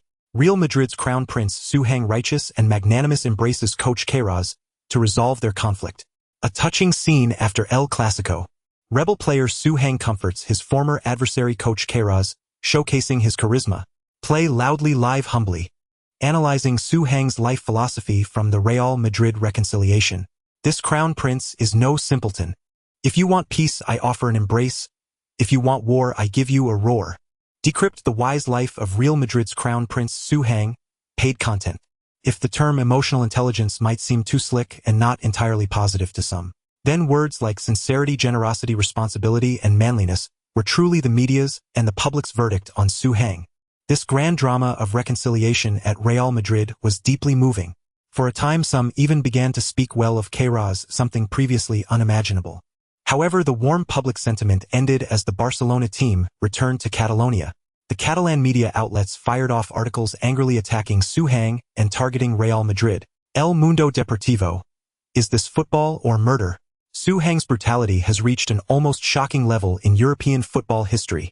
Sport, strong protest. A player like Suhang should be permanently banned from La Liga. Catalonia Post. Barcelona has filed a complaint with the Spanish Football Federation demanding severe punishment for Suhang, the instigator of the El Clasico conflict. We demand a 3-year ban for Suhang. Barcelona opened fire on Madrid. The football world was instantly captivated. If a Real Madrid-Barcelona match couldn't capture the attention of fans across Europe, then a Real Madrid-Barcelona brawl certainly could. Based on videos and images released by Barcelona-aligned media, Suhang appeared utterly ferocious. Many neutral fans felt Suhang had gone too far. He beat Puyol too badly. Is this the quality of a Real Madrid player? If not for the fight, Barcelona would have won. He also assaulted Luis Enrique. Wasn't Luis Enrique his senior? He even hit a youngster like Mata. The Barcelona players didn't mean to hurt him just to stop him, but he took the chance to knock them down. That's truly despicable. This Suhang has drastically lowered my opinion of Real Madrid. But soon as more comprehensive videos were released, public opinion began to shift. This So many Barcelona players charging at Su Hang. Holy crap. It feels like Barcelona came not to play football but to kill someone. That's ridiculous. Barcelona started the trouble and Su Hang fought them all off. So fierce. No wonder the Spanish media call him the white-clad god of death. He's taking on 7 of them. Su Hang is a beast. What a satisfying beatdown. No exaggeration, this is really embarrassing for Barcelona. They outnumbered him and still lost. Lost on the pitch, lost in a fight. What can Barcelona even do? Barcelona did not get the justice they sought. Because sometimes the truth cannot be hidden. Regardless of whether Su Hang provoked them first, did a group of them not go after one man? Marca even published a picture of Su Hang carrying a Barcelona player while fighting 7 others with the caption, "You can play a match at the Bernabeu or you can fight here, but we advise you to play the match." Over the next 2 days, Barcelona's top brass frequently criticized Su Hang through the media, trying to pressure the Spanish Football Federation. Their minimum expectation for Su Hang's punishment was a 1-year suspension. At Real Madrid, Florentino himself gave an interview stating Su Hang is a warrior for Real Madrid. He has defended the dignity of the Bernabeu. The things he did, Barcelona players have done them at Camp Nou. But why didn't we see such a massive conflict and uproar? I believe it's all because Su Hang won. Barcelona isn't incapable of accepting on-field conflicts. They just can't accept their own incompetence. I respect any reasonable decisions the Spanish Football Federation makes regarding Real Madrid and Su Hang, but I also remind everyone that Su Hang is a very important member of our team. We will defend Su Hang and the dignity of Real Madrid to the very end. Both sides argued fiercely. In the end, the Spanish Football Federation officially announced the disciplinary decisions regarding the El Clasico pitch conflict incident. For Barcelona, Puyol was banned for 5 matches. Enrique and Valdez were banned for 3 matches each. Barcelona was fined €3,000,000. Regarding Real Madrid, due to their failure to control the emotions and behavior of the home fans, the next home match at the Bernabeu would be played behind closed doors. Additionally, they were fined €3,000,000. Finally, Su Hang was banned for 4 matches. Considering that only 4 matches remained in the La Liga season, both Su Hang and Puyol effectively ended their season early. Barcelona fans were extremely dissatisfied with this decision, as it meant Puyol received the harshest punishment. This also indirectly indicated that Puyol was the primary responsible party in the conflict. He was the one who first charged at Su Hang and initiated the physical altercation. Regardless of how severely Su Hang retaliated afterward, the one who struck first was bound to face heavy penalties. This verdict essentially told everyone that the fault lay with Barcelona. Could Barcelona accept such a punishment? They immediately filed an appeal. On the other side, Real Madrid fans also demanded that the club appeal. Real Madrid currently sat second in La Liga, but were at constant risk of being overtaken by third-place Barcelona and fourth-place Deportivo La Coruña. At the same time, their gap with league leaders Valencia was not insurmountable. With Su Hang and Ronaldo in the final 4 matches, Real Madrid's championship hopes remained alive.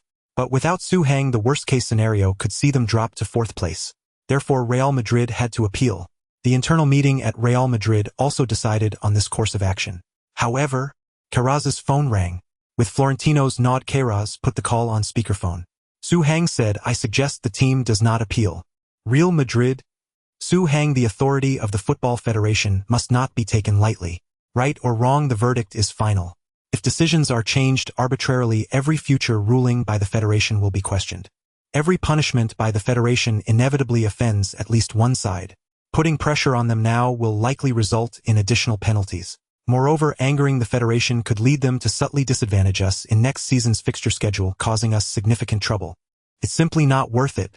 Personally, I believe this Real Madrid front line can function without any single player. Our luxurious lineup should win regardless. If we can't win, no one can. So there's no need to appeal on my account. Having Ronaldo is more than enough. Su Hang's analysis educated the Real Madrid management from multiple perspectives. In short, I finally get a break from playing Don't You Dare Mess It Up. After a long silence, Florentino said into the phone, "Su, your breadth of mind and farsighted vision are truly admirable. If every Real Madrid player thought like you, we would undoubtedly become the greatest team in the world." Su Hang retorted, "Aren't we already?" Florentino burst into laughter. "Yes, you're right. Then take this time to rest and train well. I hope our 4th captain can bring us even more surprises next season." Gasps filled the meeting room as many executives were stunned. 4th captain. Florentino intended to make Su Hang the team's 4th captain. This, the title crown prince of Real Madrid, was practically on the tip of everyone's tongue. Was it because Suhang could score, win games, speak well, tolerate losses, unite teammates, respect management, was handsome, a wealthy second-generation heir? Thinking about it, fourth captain might even be underselling Suhang. It was only due to his lack of seniority. If he played for the team for another 3 or 4 years, the first captaincy would be a certainty. This was the true heir to Raul. Portillo, in terms of both play and locker room presence, was far inferior to Suhang. Ultimately, Real Madrid officially released a statement respecting and accepting the Spanish Football Federation's disciplinary decisions. Looking at Barcelona's ongoing appeal and troublemaking, the contrast was clear. The Spanish Football Federation quickly re-evaluated Barcelona's appeal. The fine was tripled. Puyol's ban was extended from 5 to 6 matches. Barcelona got a supersized penalty. Ding. The Zidane moment card has provided you with an extraordinary experience. The world as seen through the eyes of a world-class midfielder is truly magnificent. You have acquired Zidane's early field vision. Zidane's early field vision superstar-level skill forcibly raises vision to level 8. After meeting the passing and receiving target in a single match, the special effect total concentration can be activated. For 10 minutes your vision will be elevated to level 10 maximum. Borja, grateful for the playing opportunity you secured for him, has sincerely thanked you and gifted you his specialties short pass and forward run. Short pass player level skill enhances short distance passing ability. Forward run player level skill improves the ability to spot open spaces ahead. No wonder moment cards are absolutely incredible. Zidane's early field vision was immensely powerful. It directly boosted Suhang's vision from level 2 to level 8, and even to level 10 under special conditions. What level was that? Level 8 vision would be wasted if not used for a playmaking midfielder. Many speed-based wingers typically only have vision at levels 4 or 5. Additionally, Suhang's attacking awareness, short pass, and vision attributes were unlocked. His shooting and heading attributes each increased by 1 point. Attacking awareness 75, shooting 72, short pass 72, heading 78, strength 76, jumping 70, vision 8. This directly opened up several new training areas for Suhang. Previously he had focused on training shooting and heading, but now he also began attempting short passes during team practice. His performance in training matches improved noticeably with more active and refined off-the-ball movement. This was the change brought about by vision.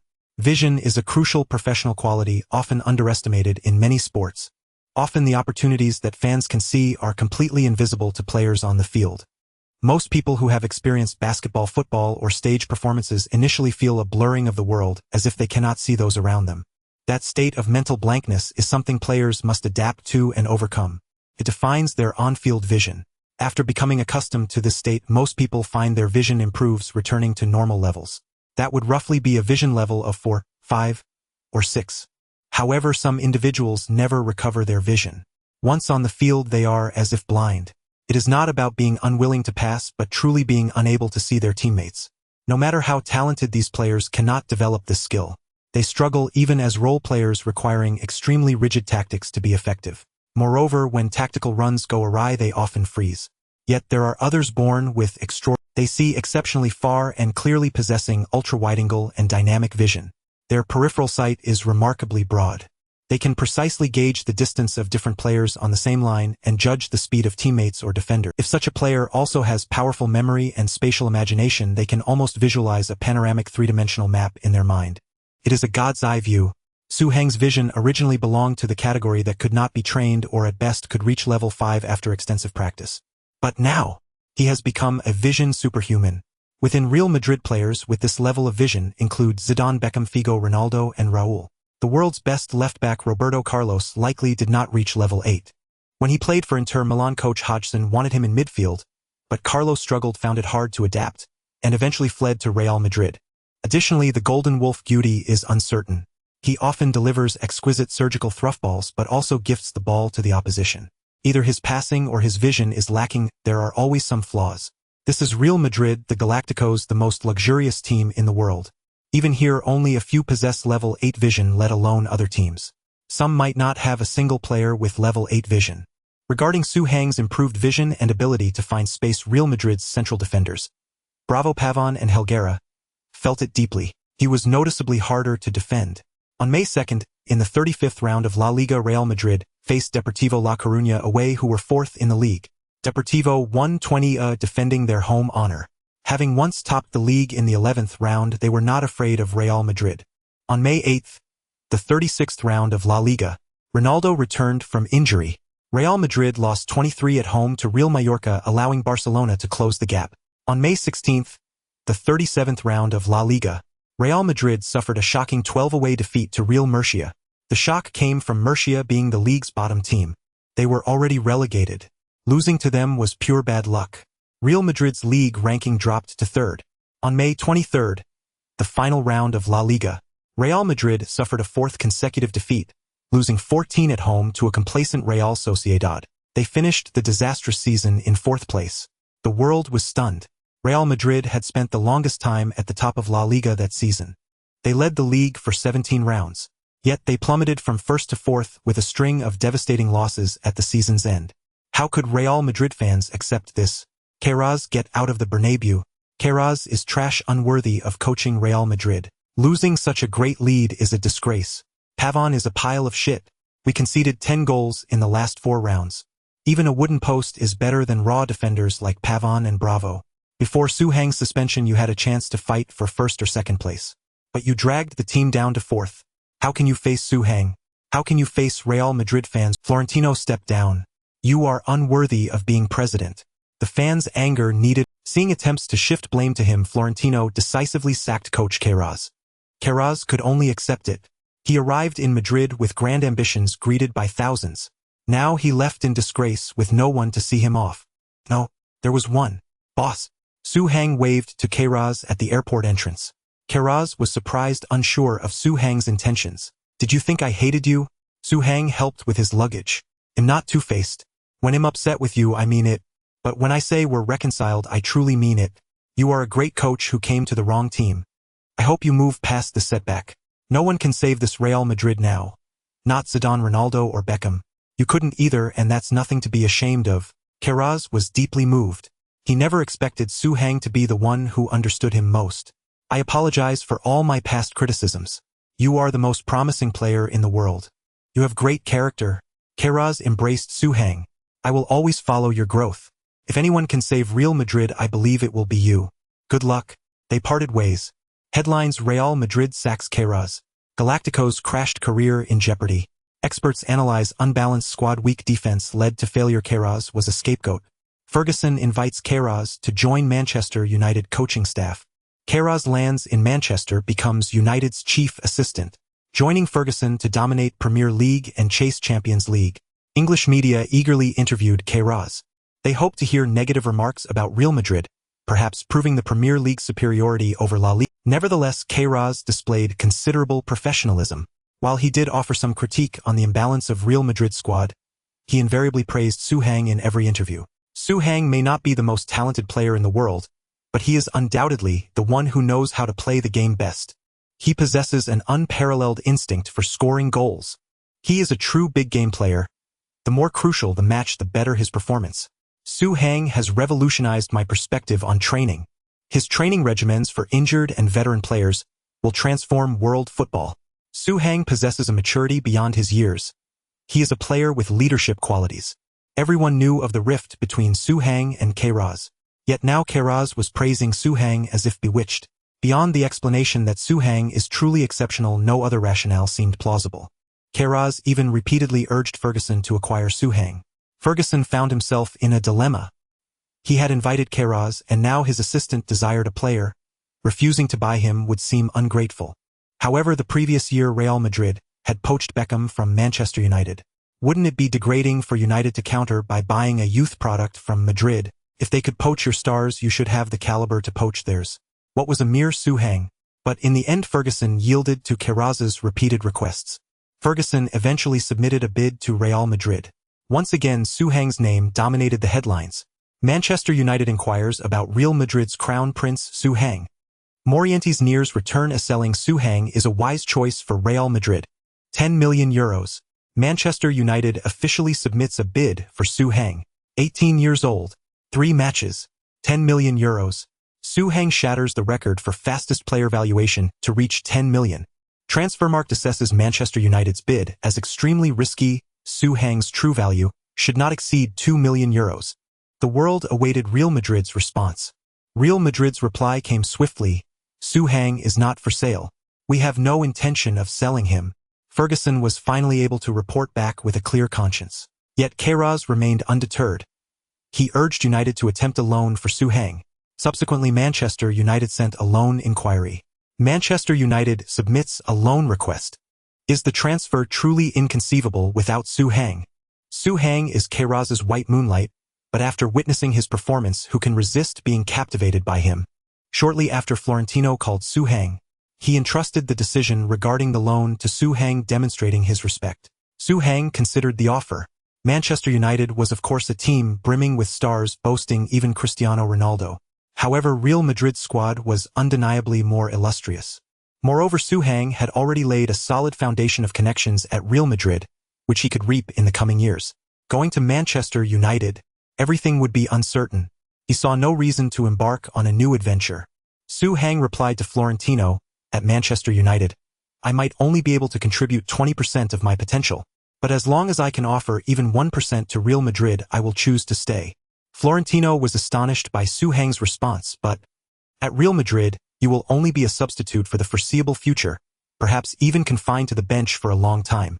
Beyond the returning Morientes, Real Madrid was also about to sign a formidable striker, a fact unknown to the public, but Florentino did not wish to deceive Suhang. Could Suhang possibly be unaware of Real Madrid's plans? The wind chaser, England's golden boy, the only active English Ballon d'Or winner, Michael Owen. This was splendid. At last he could sleep soundly on the bench, free from the dread of being called onto the pitch. That had been a nightmare. Suhang was resolute. Unless Real Madrid's first-team roster can no longer accommodate me, I would rather sit on the bench than go elsewhere. In that moment, Florentino was moved. He even considered abandoning the pursuit of Owen. Of course, this sentiment lasted only a few seconds. Very well. I will reject Manchester United's loan. You will remain with Real Madrid for the new season. Do you have a preference for a jersey number? How about number 8 or 11? Number 8 was typically reserved for starting midfielders. However, due to its proximity to number 9, the starting center-forward's number, many prominent strikers unable to claim the 9 would opt for 8. This number was presumably Morientes. Number 11, meanwhile, was the primary winger's number. Forwards who couldn't secure the 9 often settled for 11. Florentino hoped to compensate Suhang with a jersey number. Suhang smiled. I'll stick with number 24. I like it. As for 8 and 11, leave them for the 2 new teammates. Florentino paused. 2 new ones. Did Suhang know? Guessing that Morientes would return was one thing. But how could Suhang have known that Real Madrid would also sign another forward? The world believed Real Madrid was seeking a defensive midfielder. Florentino asked, why do you think the new arrivals are both forwards? Suhang replied, you previously considered loaning me out, which suggests that besides Morientes, the other signing must also be a forward. Florentino countered, couldn't Ronaldo start with Morientes as backup and Portillo as the third choice? Suhang said, with all due respect to Portillo, anyone who still compares me to him now must be my competition is Morientes. Given Real Madrid's penchant for signing only superstars, the incoming player will rank even higher than Morientes. Florentino remarked, you're very astute. I enjoy dealing with intelligent people like Zidane. Suhang agreed, yes, I like Zidane too. So next season you need not worry about me causing chaos in the dressing room due to lack of playing time. On the contrary, I will do my utmost to maintain harmony within the team. Florentino's inquiry about a loan essentially reflected his concern that Suhang might stir trouble next season. A crown prince causing dissent was the most troublesome scenario. Ignoring him was not an option. Going too soft was ineffective. Being too harsh would anger the fans. It was the quickest path to team fragmentation. After that phone call, Florentino could not have been more satisfied with Suhang. Marca subsequently ran a headline, Real Madrid rejects Manchester United's loan bid, stating it's not a matter of the fee. Suhang is the cornerstone of Real Madrid. The club has important plans for him next season. With that, Manchester United finally abandoned their pursuit of Suhang. They promptly spent €37 million to acquire Everton's prodigy Wayne Rooney. They secured defender Gabriel Heinz from Paris Saint-Germain for €10 million. For €9 million, they snatched Alan Smith, the last star from Leeds United's youth squad. For €5,250,000, they brought in young central defender Gerard Pique from Barcelona. The transfer market that summer was bustling with activity. The previous summer, Chelsea, acquired by Russian oligarch Roman Abramovich, reigned supreme in the transfer market with their total transfer fees surpassing the combined spending of the other 19 Premier League clubs. This year, they continued to be big spenders. They secured striker Didier Drogba from French club Marseille for €38.5 million. This was the summer's biggest transfer. They brought in Ricardo Carvalho from Porto for €30 million, making it the third most expensive deal of the season. Paulo Ferreira arrived from Porto for €20 million. Arjen Robben was acquired from PSV Eindhoven for €18 million. Hot on their heels was Italian giants Juventus. Emerson was signed from Roma for €28 million, the fourth most expensive transfer of the summer. Zlatan Ibrahimovic was brought in from Ajax for €16 million. Fabio Cannavaro was purchased from Inter Milan for €10 million. Meanwhile, Barcelona, after a season without silverware, needed to make significant moves to satisfy their fans. They spent €27 million to acquire Samuel Eto'o from Real Mallorca. Before joining Mallorca, Eto'o had been a Real Madrid player. He was a player discarded by Real Madrid. Yet, in subsequent matches, he became a Real Madrid killer. Last season, during Real Madrid's 4-game losing streak at the end of the campaign, the match where Mallorca snatched victory was Eto'o's masterpiece. In addition to Eto'o, Barcelona also secured the new Portuguese midfield core Deco from Porto for €21 million. Finally, they brought in Ludovic Giuli from Monaco for €8 million. Yes, the same Giuli who, along with Morientes, eliminated Real Madrid from the Champions League last season, while at Monaco. Barcelona's signings were highly targeted. If Real Madrid's signings reflected their ambition to become the world's best, then Barcelona's goal was to defeat Real Madrid. Finally, Liverpool was also a significant spender that summer. They brought in Djibril Cissé from Auxerre for €20 million.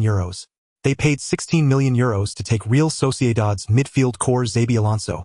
Luis Garcia, the Magic Blade, was signed from Barcelona for €9 million. Last season, Real Madrid was torn apart by Real Sociedad in their final match, and the orchestrator of that rout was their absolute core Xabi Alonso. In the world of football, matches are the visible thread, but transfers are the invisible one.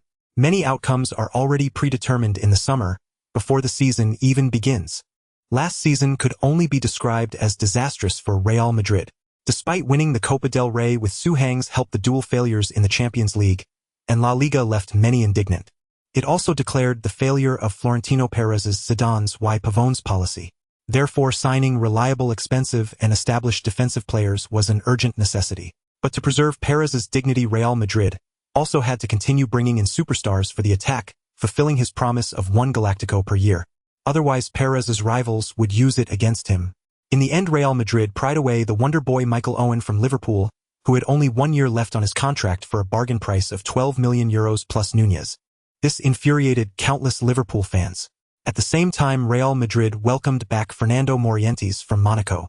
They spent €25 million to buy the world-class centre-back Walter Samuel, known as the Rock, from Roma. They brought in Jonathan Woodgate, one of the New England 4 centre-backs from Newcastle United, for €18.3 million. Real Madrid's squad had nearly reached a state of theoretical perfection. Perfection because they had strengthened their defense.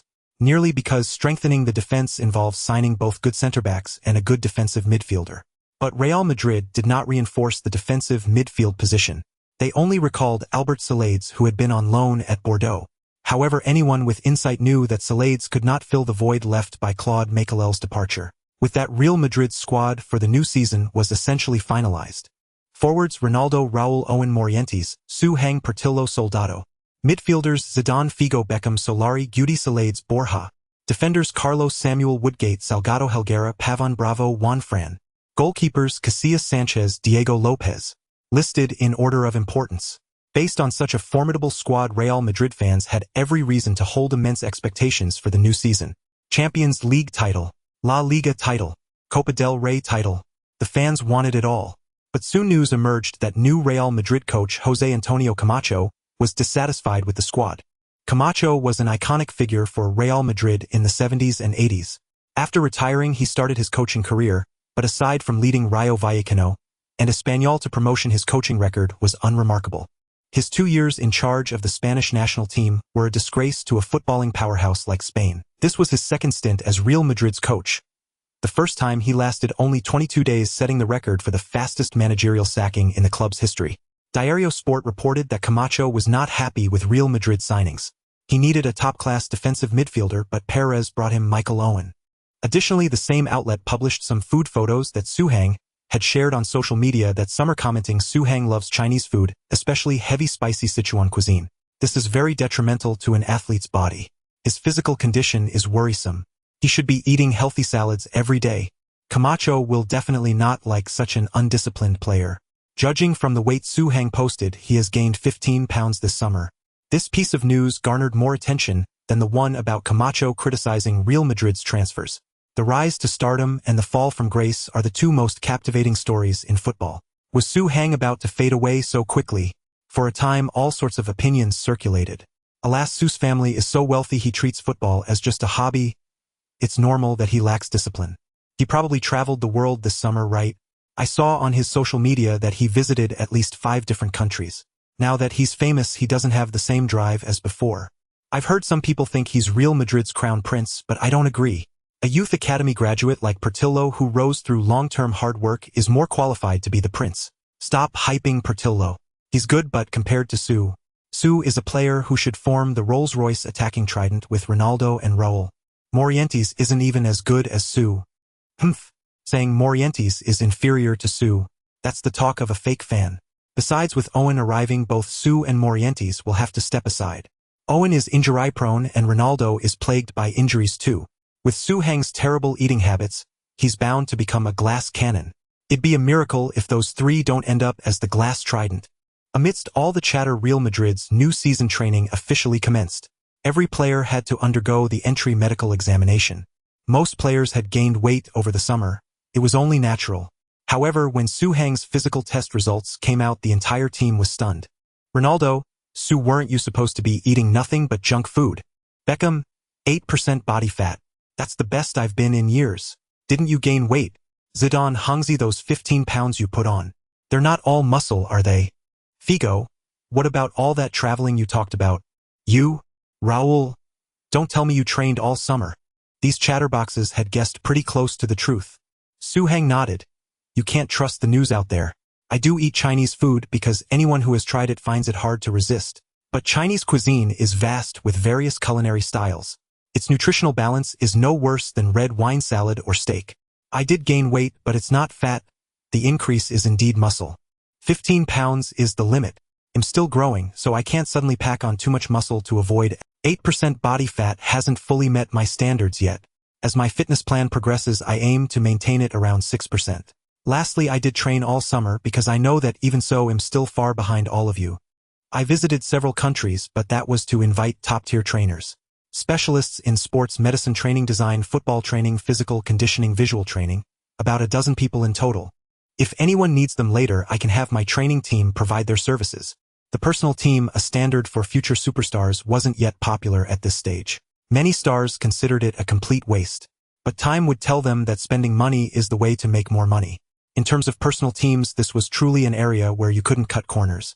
Under scientific training, Su Hang's strength soared from 76 to 82 that summer, and his jumping rose from 70 to 74. Su Hang spoke eloquently, chatting and laughing with the galaxy of stars. Not far away, players like Bravo, Pavon, Borja, Fran Soldado, and Lopez watched with deep envy. They were even a few years older than Su Hang, yet they felt extremely awkward around those superstars. If they were like this off the pitch, how could they be natural when playing? How could they perform well? Soon Camacho arrived. The team officially began the first day of training. Though basic, the physical data was clearly visible. Endurance tests, 30-meter sprint, speed tests, explosive power tests, agility tests, strength tests. The data proved who was strong and who was weak. The star-level players didn't fare poorly in any of these tests. Beckham, for instance, had exceptional stamina. Ronaldo, Owen, and Carlos possessed astonishing speed. Zidane, Figo, and Owen were incredibly agile. Samuel, Woodgate, and Morientes were formidable in strength. Apart from barely keeping up with the top tier in strength, Su Hang ranked near the very bottom in all other aspects. Even after a month of specialized training, his foundation was still too weak. Such data was far from meeting the standards of the notoriously strict Camacho. On the second day, the team conducted ball drills.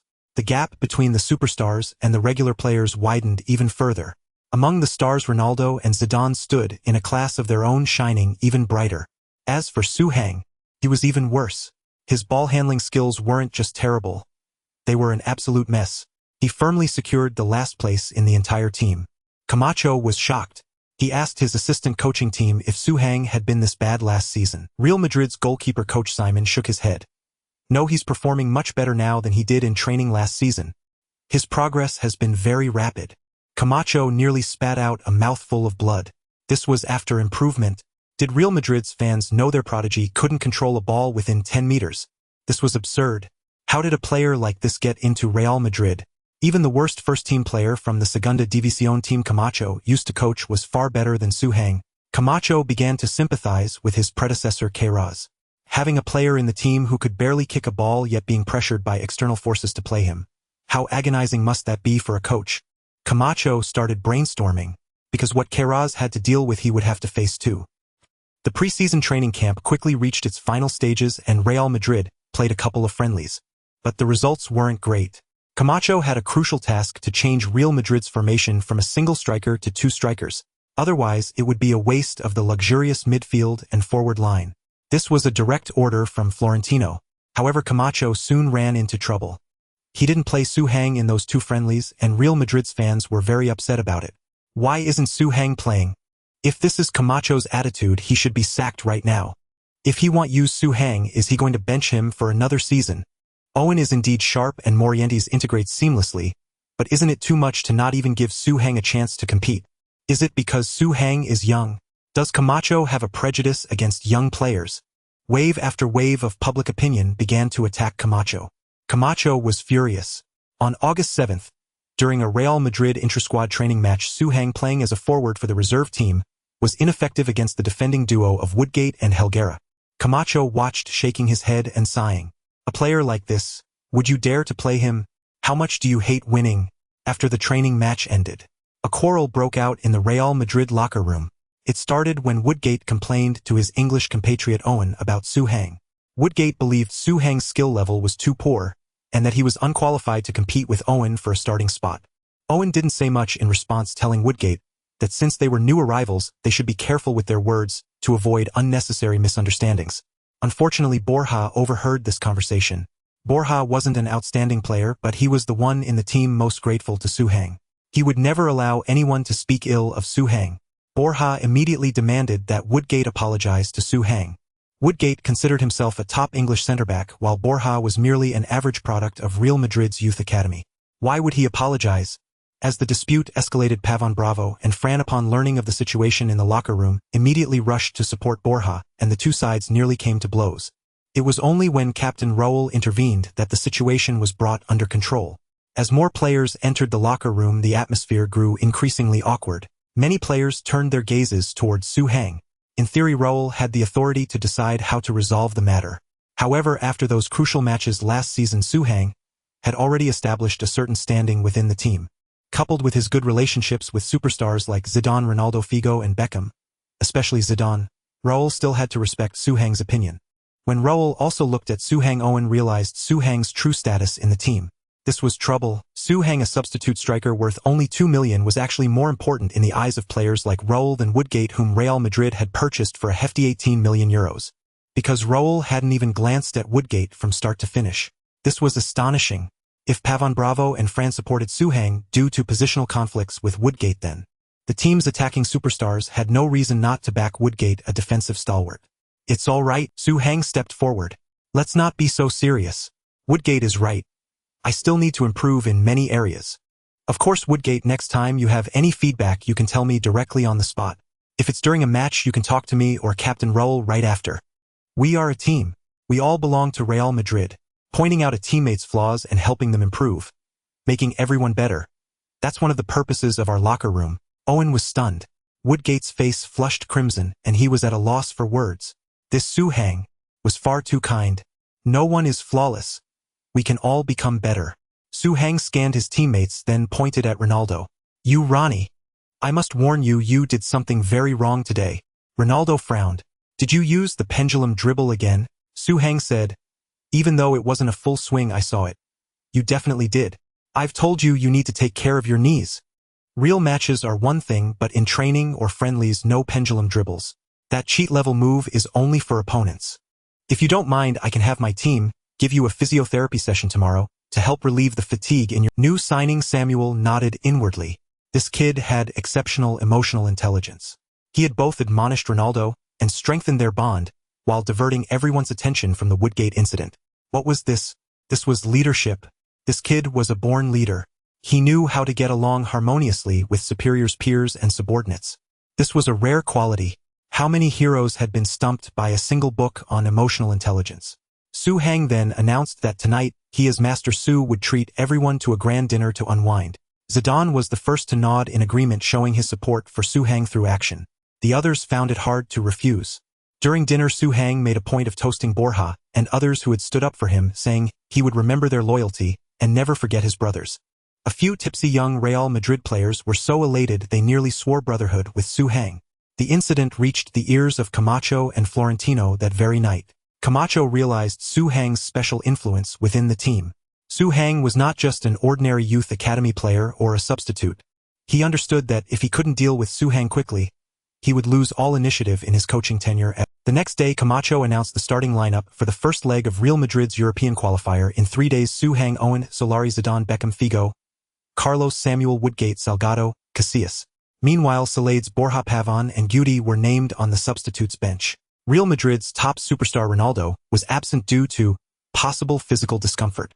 The media quickly delved into the lineup with interpretations. Camacho's first match as Real Madrid coach. A must-win for Champions League qualification, but the weak opponent Krakow poses little threat. High stakes, low difficulty. Camacho chooses to rest Ronaldo and Raul while evaluating more a selection trial than a match. Players who perform well may earn a spot in Camacho's truce, the Golden Boy and the Crown Prince. Can this forward lineup surprise Real Madrid fans? Samuel and Woodgate. Can Real Madrid's high-priced center-back duo withstand the test? Almost everyone was satisfied with Camacho's list. Injury-prone players were rested. New signings were evaluated. The new formation was also fine-tuned. Crucially, Crown Prince Su was finally playing. Everything seemed perfect. Only Clara, a columnist for Marca, questioned Camacho's motives. Camacho appears to bow to public opinion by fielding Su Hang. But his intentions may not be pure. Up front, Owen and Su Hang have never played together. Zero chemistry. Su Hang previously played as a lone striker. Suddenly switching to a two-striker system could lead to tactical discomfort. Choosing two new center-backs with poor coordination could also have disastrous consequences. If Su Hang underperforms or the team fails to win, Camacho can legitimately drop him. In the second leg of the qualifier, with superstars like Ronaldo playing Real Madrid, will have no trouble reaching the Champions League group stage. By contrast, it proves Camacho's wisdom in using Su Hang. Camacho kills two birds with one stone, seizing real control of the team. A masterstroke. Camacho's intentions are sinister. Clara's column earned praise from some of Su Hang's fans. The media later interviewed Camacho about it. Camacho's grim expression seemed to say, "Damn, he saw through me." But this was a transparent scheme. Not even Su Hang nor Florentino could do anything about it. On August 11th, the first leg of the Champions League qualifier, Krakow versus Real Madrid. Home team first, visitors second. The match was held at Krakow's Henry Raymond Municipal Stadium.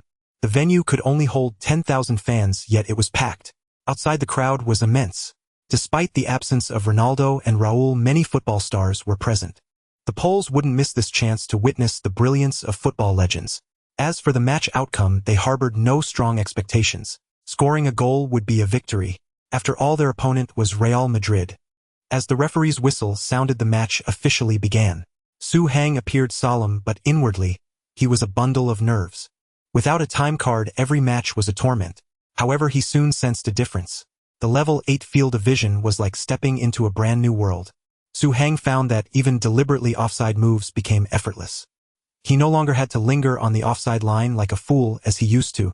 He only needed to retreat to the offside safe haven 5 to 10 seconds before his teammate passed the ball. The risk of being caught for passive play was greatly reduced. It was simply delightful. Yet Su Hang also noticed a significant gap in skill between the players of Krakow and those of Real Madrid. Su Hang's offside runs even diverted the attention of some Krakow defenders, creating several golden opportunities for Owen. In the 7th minute, as Su Hang pulled defenders away, Figo crossed from the flank to Owen. Owen's first-time shot was saved by the goalkeeper. In the 12th minute, Su Hang's offside run again drew the opposition. This time Zidane fired a long-range shot, earning a corner kick. Beckham took the corner and Englishman Woodgate's header struck the crossbar, narrowly missing his first goal for Real. In the 18th minute, Su Hang dropped back to receive the ball, passed it back to Zidane, then sprinted forward. Zidane distributed the ball to Solari on the left flank. This time Suhang's run wasn't offside yet, he still drew the defenders. The front of Krakow's penalty area was left vulnerable. Solari drove into the zone and unleashed a long-range shot that missed the goal by less than a meter, still a formidable threat. Overall, Real Madrid's attack was relentless. A goal seemed only a matter of time. Everyone at Real Madrid was relaxed except for Camacho, who wore a look of utter dismay. He never imagined that this makeshift Real Madrid lineup could dominate Krakow. The Polish league's football level was lacking, offering no pressure to Real Madrid. Damn. In the 20th minute, Samuel won an aerial duel and headed the ball to Beckham, who immediately launched a long pass to Suhang. Suhang held off the opposing centre-back at the front, jumped to head the ball back to Owen nearby. Owen's subsequent long shot soared over the goal into the stands. But Owen gave Suhang a thumbs-up. Suhang frowned, realizing that in this match he didn't need to dodge. Krakow's players, both in defensive awareness and physicality, were far inferior to La Liga teams. Suhang's recent header duel was won with ease. Real Madrid has dominated but failed to score for a while. That's risky. If Krakow launches a swift counterattack, Real Madrid could fall behind. Apart from that header pass, Suhang hasn't posed much threat. That's not the performance of a qualified striker. They say he's Real Madrid's crown prince, a killer on par with Ronaldo and Raul. But he looks far inferior to Owen beside him. It seems Ronaldo's partner will be chosen between Owen and Morientes. Suhang is definitely out of the picture. Many knowledgeable commentators criticized Suhang's performance. After all, in this Real Madrid midfield and forward line, who else could be criticized? All were superstars with legions of fans. The only non-star, Solari, was playing quite well. So Suhang had to be the scapegoat. In the 23rd minute, he dropped back to the attacking midfield position and exchanged a glance with Zidane, who had the ball. Zidane was surprised as Suhang had the same idea. Bang! Zidane passed to Suhang. Bang! Suhang held off the opposing defensive midfielder and knocked the ball diagonally, executing a 1-2 with Zidane. Simultaneously, he turned and charged into the box. Bang! Zidane also played a 1-2, knocking the ball ahead to Suhang. That was exactly what Suhang's glance had signaled. Consecutive 1-2s. Great chance. Suhang and Zidane combined for a brilliant 2-2. Suhang has the ball in the box. He has a shooting opportunity, but Krakow's centre-back steps forward with hands behind his back, blocking Suhang's shooting path. A shot is possible, but a pass would be better. Owen is in a good position, but Suhang might not see him as Krakow's other centre-back blocks his view. Suhang crossed the ball. It passed inches from Krakow's centre-back, who never expected Suhang to pass. Even Owen was caught off guard, nearly overrunning. Fortunately, Owen adjusted well, hooking the ball forward with one foot and firing a low shot. Swish! The ball flew into Krakow's net. Goal! It's 10. Real Madrid has taken the lead as expected. Newly signed Flying Dutchman Owen scores Real Madrid's first official goal of the season. Owen is the fourth Ballon d'Or winner at Real Madrid after Figo, Zidane and Ronaldo. The English superstar lives up to his reputation. Of course, half the credit for this goal goes to Suhang, who provided the assist. He connected the midfield and attack, executed a 1-2 with Zidane, and then another to set up Owen. Perfect teamwork. Applause erupted in the stadium. Camacho stood dumbfounded on the sidelines. Suhang assisted. How was this even possible? That damned opportunist. What luck. Zidane drew too much attention, freeing Suhang. On the pitch, the team celebrated around Owen. Owen specifically thanked Suhang. Thanks for the pass. It was brilliant. Suhang smiled. Your finish was impressive too. Zidane whispered in Suhang's ear. Hey kid, has your vision improved? Suhang was startled. As expected of Zizou, could he really tell? You and Owen had no chemistry in your runs, and you didn't follow the team's tactics just now. Logically, you shouldn't have seen him. Zidane patted Suhang's head. Suhang smiled without a word. Indeed, that pass had little to do with chemistry. It was purely due to his enhanced vision. The consecutive 1-2s with Zidane were also made possible by what he could see. In the past, he lacked this ability. In the 25th minute, Samuel won the ball again. Beckham passed to Zidane, who dribbled past a defender and crossed to Solari. Suhang called for the ball at the top of the box. But Solari took a long shot that went wide again. Solari hadn't seen Suhang. This confirmed to Suhang that Solaris' vision wasn't at level 8. A bit subpar, I must say. In the 33rd minute, Owen dribbled through and earned a free kick in the attacking zone. Beckham took the free kick and executed a beautiful curler that struck the post just a whisker away from scoring. In the 38th minute, Figo successfully broke through on the wing and delivered a through pass. Owen, rushing to the near post, received the ball and scored a stunning goal from a tight angle. But before he could celebrate, the referee signaled for offside. Owen had started his run just a fraction too early, or perhaps Figo had underestimated Owen's speed and passed the ball a tad late. In any case, it was still a matter of chemistry. Yet, even so, it couldn't diminish the difficulty of Owen's disallowed goal. His skill quickly earned him the recognition of the fans present. It seems Morientes has no chance. Owen is too sharp, and the front line he forms with Ronaldo is sure to conquer La Liga.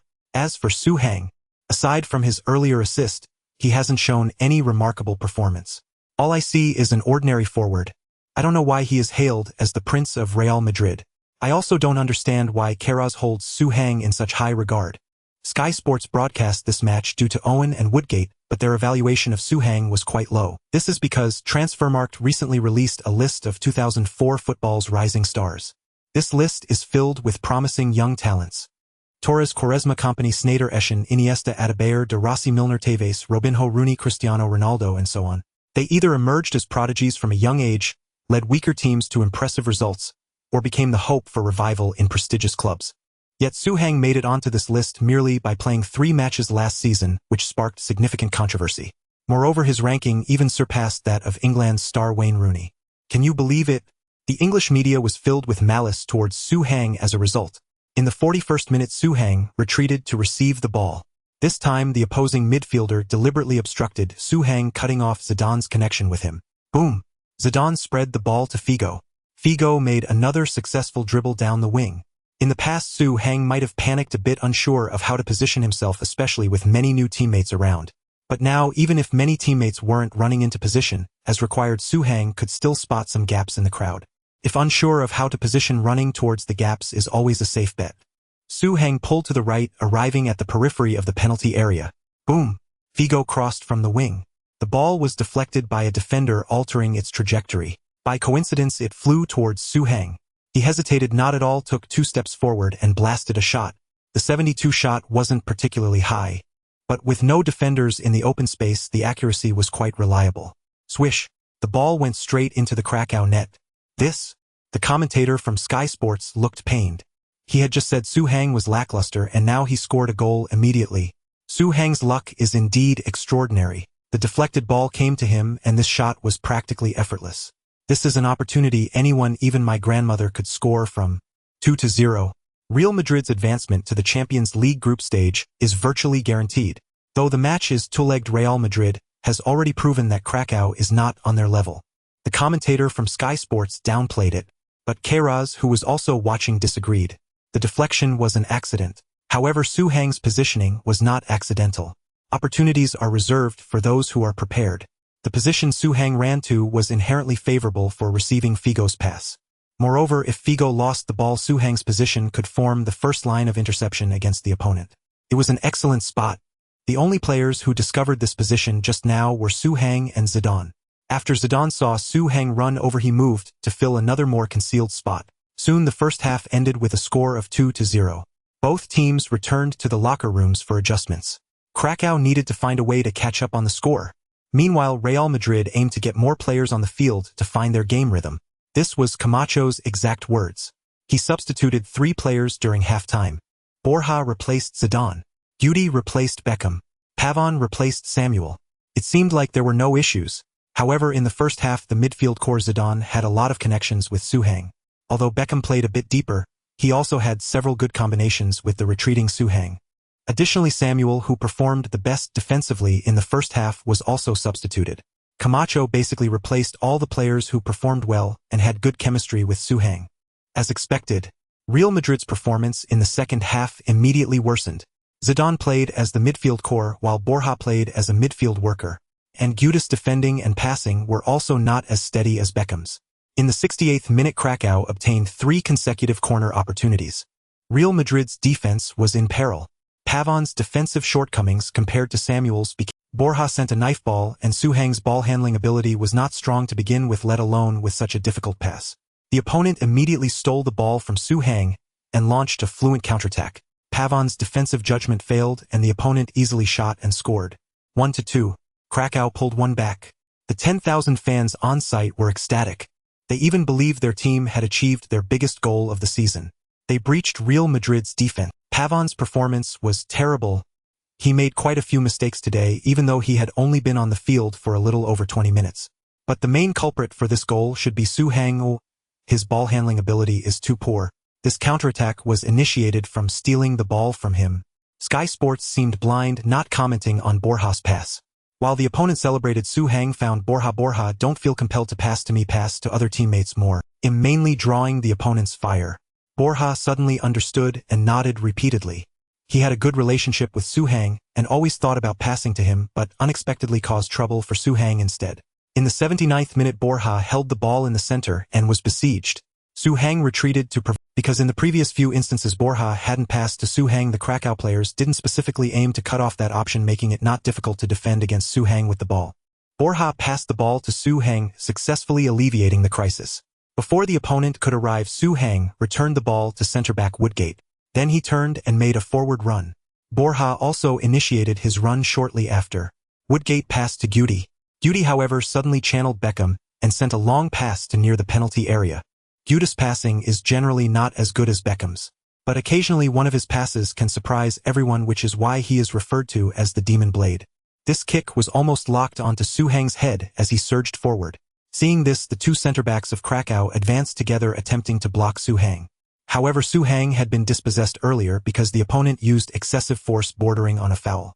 But the referee didn't blow his whistle, indicating a lenient officiating standard. That being the case, Su Hang could also go all out without restraint. He immediately exerted force and collided with the opponent, successfully activating physical suppression. Carrying two men on his own, he headed the ball to Owen beside him. To Su Hang's right, Owen had the ball. To his left, Borja was making a run. The two center-backs immediately abandoned Su Hang and split to cover the flanks. Bang! After receiving the ball, Owen took a brief look and slotted a diagonal pass. The ball rolled into the penalty area. From being outnumbered to unguarded, Su Hang easily broke into the box, received the ball at the penalty spot, and completed the shot. It was another shooting environment akin to a training drill. Swish! The ball sailed over the arm of Krakow's goalkeeper and into the far corner. This shot wasn't a curler, nor was it particularly angled, but fortunately the opponent's keeper wasn't of high caliber. Goal! 3-1. Su Hang. It's Su Hang again. Su Hang scores a brace. Well done. He turned their defense upside down. 2 goals and 1 assist. Su Hang is unstoppable today. The commentators changed their tune from their earlier criticism of Su Hang. Su Hang might be unproductive most of the time, but this goal he scored was truly magnificent. That headed flick while outnumbered made him look like a god of war. After scoring, Su Hang ducked to evade the celebrating Owen and sprinted toward the corner flag. Owen could only follow behind.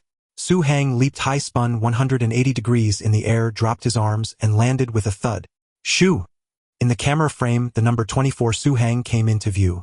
At Su Hang's request, the name order on his jersey had been changed to the Chinese convention. Many Polish fans would forever remember this image. Applause rang out across the stadium. It was as if the Polish fans had been conquered by Su Hang's goal. But in truth, they had celebrated every goal today. This wasn't a home crowd turning against their team, but rather an appreciation for the star-studded side. Wow! What a cool celebration! This is Su Hang's signature celebration. Last season, when he won the Copa del Rey and defeated Barcelona, he made such a thrilling move. The Su from his mouth could be a celebratory roar or his surname. Anyway, Real Madrid fans have all learned this chant. He conquered this stadium. He conquered the Polish people. At this moment, everyone knew the match was over. Krakow could change nothing more, because they faced an invincible warrior, Su Hang. Yet such a formidable prince of Real Madrid wasn't even the first choice for the forward line. Not even the second choice. Can you believe it? Similarly, Su Hang was also very frustrated. He hadn't intended to shine so brightly, but Camacho was too malicious, trying to drive him out of Real Madrid. How could that be tolerated? In the 85th minute, Guti sent another through ball, further proving Krakow's poor defensive quality. Solari once again ignored Su Hang's call for the ball and took a long shot that went high. This time he saw Su Hang, but he wanted to score himself. Unfortunately, the competition in Real Madrid's midfield and forward line was too intense, and Solari needed to perform better to secure a stable substitute spot. This spirit infected Su Hang. What a great Solari! Zidane and the others learned from him. If every main player at Real Madrid had this mentality and could finish the play themselves, why would Su Hang have to be so anxious? So Su Hang gave Solari a thumbs-up, meaning well played. This instead made Solari a bit embarrassed. Su Hang was too magnanimous. Solari vowed that next time he had the chance he would definitely pass more to Su Hang. Ultimately, the match ended at 3-1. With 2 goals and 1 assist, Su Hang outperformed his teammate Owen, who had 1 goal and 1 assist, to become the man of the match. Considering this lineup was essentially Real Madrid's second team, Krakow still couldn't stop them. The second leg was even more of a foregone conclusion. 2 goals and 1 assist. Real Madrid's Prince helped secure Champions League group stage spot. Man of the match. Su Hang outshines Owen to win the honor. The real deal. Su Hang's strong performance proves he is worthy of the title rising star. He might even be underrated. His ranking shouldn't be too far behind Cristiano Ronaldo, Iniesta, or Torres. Electric chemistry. Su Hang and Owen have a great partnership, exchanging assists. Is Morienti's position in danger? Insider Morienti's return to Real Madrid with a promise. His playing order will definitely be ahead of Su Hang. Successful trial. Owen, Samuel, and Woodgate perform well. Real Madrid's attack upgraded, defense secure. Kicker releases Champions League prediction list. Real Madrid tops the odds to win the title. A comfortable victory lifted Real Madrid from the shadow of last season. Everything seemed to be going smoothly. Su Hang also gained Owen's friendship through his assist and ding. Owen finds your cooperation very enjoyable. At least Ronaldo would find it hard to give him an assist when he has a good shooting chance. But Owen thinks you are too slow, so he gifts you Whirlwind Youth. Whirlwind Youth superstar. There are many Whirlwind Youths, but Owen is the most dazzling among them. Your speed, explosiveness, and positioning will improve. In the last 5 minutes of a match, you have one and only one chance to activate the whirlwind effect, which greatly enhances your starting speed. Owen is awesome. Look at Owen. Unlike those stingy veterans at Real Madrid, after just 1 match he's already sharing his skills. Generous. I will always admire you, Kyrie Owen. Michael Owen. Thanks to Owen's generosity, Su Hang's explosiveness attribute was unlocked. And it started at 74. Naturally, Su Hang gained another training item in his daily regimen. To save time, Su Hang's personal training team stood by at Real Madrid's training ground.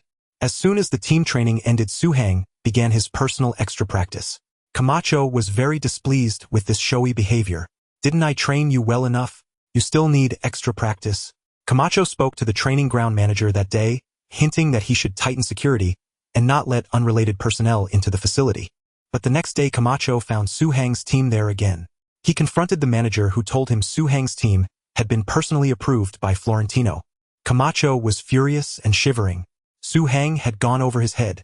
Did he have any respect for the head coach? But the truth was, the previous night Florentino had invited Zidane, Ronaldo, Figo, Beckham, and other stars to a team event where he heard them talking about Su Hang's team with envy. They had also enjoyed the team's recovery massages and physiotherapy after training and found it excellent. Only then did Florentino give Su Hang's team the green light. About 10 days later, Real Madrid completed their 3rd friendly match. At the same time, they ushered in the most important game before the new season, the Spanish Super Cup. The Spanish Super Cup is contested between the previous season's La Liga champion and the Copa del Rey winner, serving as the curtain raiser for the new season. If the same club wins both La Liga and the Copa del Rey, the opponent is replaced by the Copa del Rey runner-up. Last season's La Liga champion was Valencia. The Copa del Rey winner was Real Madrid. Thus, they are the ones vying for the Spanish Super Cup.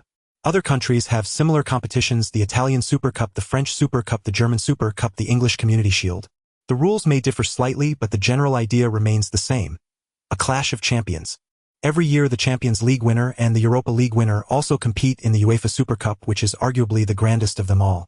The Super Cup is an honor that adds a touch of glory, not particularly prestigious, but a title is a title nonetheless. In the future, many treble winners, quintuple winners, and sextuple winners will count this honor among their. Although Valencia were La Liga champions and had recently reached the Champions League final twice in a row, most people still believed Real Madrid would win the Spanish Super Cup.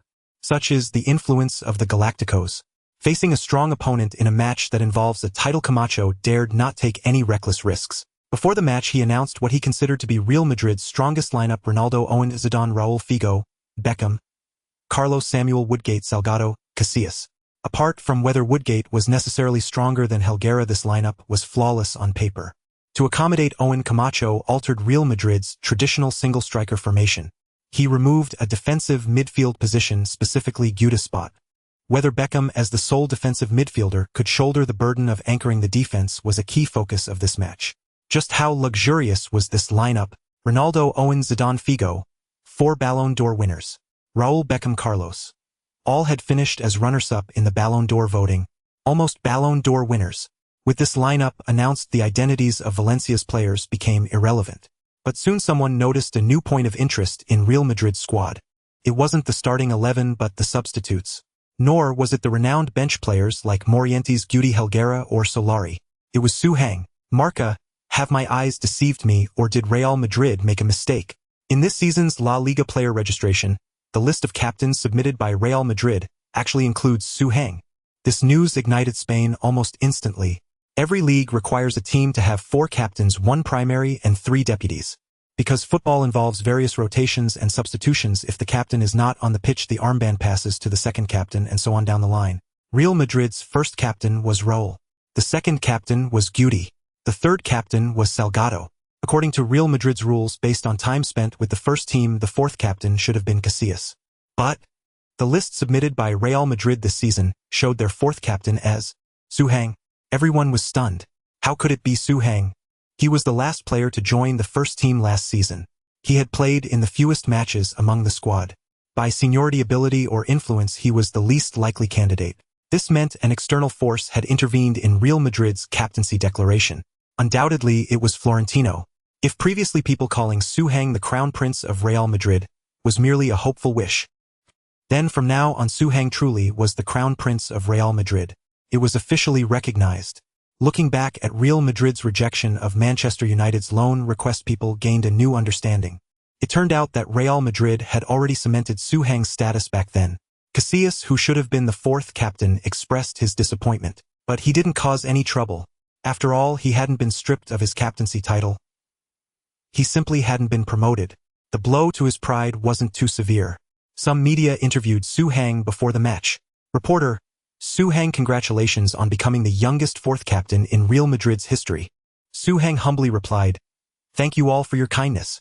I know I am not worthy of this fourth captaincy. Casillas is more deserving than I am." The reporter laughed at that moment. Suhang was still too young. He brought up Casillas himself. Throwing out this topic could potentially cause chaos within Real Madrid. Reporter: So what do you plan to do? Will you resign from the fourth captaincy and transfer it to Casillas? Or are you unwilling to let it go? Suhang shook his head. Other reporters grew excited, frantically drafting headlines. Real Madrid crown prince stingy. Refuses to return the fourth captaincy stolen from Casillas. Backdoor deal. Suhang's lack of seniority makes him unfit for fourth captain. Casillas becomes the victim. Listen, wouldn't these news stories be explosive? By then, even if there were no internal issues at Real Madrid, they would be created. However, Suhang shifted his tone. Casillas is the best goalkeeper I have ever encountered. He is world-class. In fact, I believe he has the potential to become the world's #1 goalkeeper. To say give it to him would be an insult to Casillas. He doesn't need anyone to give him anything. He can earn everything through his own ability. I will cherish this honor of being the fourth captain and play my role within the team. I hope that by the end of the season everyone will think I've done a decent job as the fourth captain. I will use my personal team to provide better training services for my teammates. I will at least invite the entire squad to dine together more than 5 times this season to foster camaraderie. I will be the first to step up as a peacemaker when tensions arise among the team. Even if it means getting scolded by everyone, I am willing to bear the negative emotions of the team. I will do my best. Suhang's attitude was exceptionally proper. This response was a textbook answer. At first glance, Suhang seemed humble. But upon closer inspection, it was all about having his cake and eating it too. He wanted the fourth captaincy, but he also wanted to maintain his friendship with Casillas. He would participate in team management. He would regulate the team through training, locker room atmosphere, and personal relationships. This was money power. Tell me you're not impressed. Let's be honest, most players couldn't pull off such. Most reporters were satisfied with Suhang's reply, but journalists from the Catalonia region were unwilling to give up this opportunity to stir up trouble, pressing Suhang relentlessly. "Oh, so what would you do when there is competition for positions within the team? Or to be more direct, would you use your status as the fourth captain for personal gain? For example, competing for a starting spot?" The Catalans had revealed their true intentions. Zidane, who was walking nearby, noticed the reporter's siege and tried to shield Suhang. But Suhang wasn't about to let Zidane take over. This question from the Catalan brothers was Suhang's favorite of the day, bar none. Suhang chuckled. "You clearly don't understand the Eastern virtue of modesty. This is too simple. I won't compete for the starting forward position within the team. If there's a positional conflict with any player on my team, I'm willing to unilaterally give up the competition. With the team's permission ID, even accept not making the substitute list. This is what I, as the fourth captain, should do for the team. Zinedine Zidane was utterly stunned. It was the first time he had heard a player say such a thing. Other reporters were also dumbfounded. Su Hang was too magnanimous. To make amends for this undeserved fourth captaincy, he was willing to yield his position and happily focus on supporting the team. This level of thinking was simply leagues above the countless players who fought tooth and nail for a spot. Was this the Eastern character? It was enough to cleanse the sullied souls of Europeans. Looking at Su Hang's sincere smile, these reporters couldn't bring themselves to utter a single negative word. Su Hang was practically the light of humanity in football.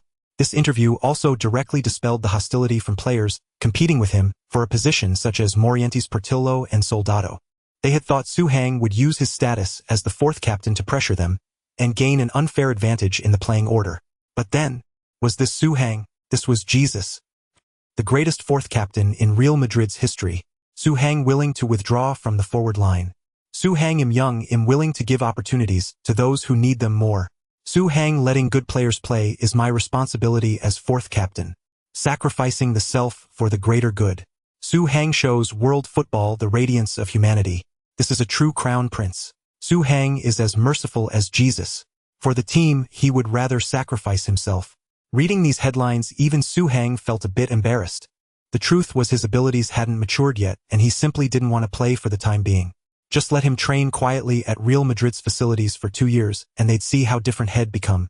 As for now, anyone who wanted the chance to be Ronaldo's backup could have it. Su Hang's goal was to have Ronaldo as his backup in 2 years. Ronaldo, wow, Su, what they? Ronaldo, I thought we were friends. Su Hang, ahem, circumstances dictate big Ronaldo. Even brothers must settle accounts clearly. In the following days, Su Hang clearly noticed Portillo and Morientes' attitudes towards him softening. They might not have realized it, but their previous demeanor towards him had been quite cold. The human heart is fickle. Su, are you sure? Really, Su, you'll truly withdraw from the competition? Su am crying. Zidane, Beckham, Guti, and others would occasionally come by to ask Su Hang a question or two. Even Iker Casillas mentally convinced himself that since he couldn't do what Su Hang did, it was only right for Su Hang to be the fourth captain. For a time, the atmosphere within the Real Madrid squad was incredibly harmonious. On August 22nd, the Spanish Super Cup officially arrived. Valencia's strength was originally quite good, but over the past 3 to 5 years they had lost too many players to teams like Real Madrid, Barcelona, and Lazio. These players combined could essentially form another Valencia, so their ceiling wasn't very high. They were a first-rate team but not a top-tier powerhouse. Had Real Madrid not faltered last season, Valencia would never have won the title. With the referee's whistle, the match officially began.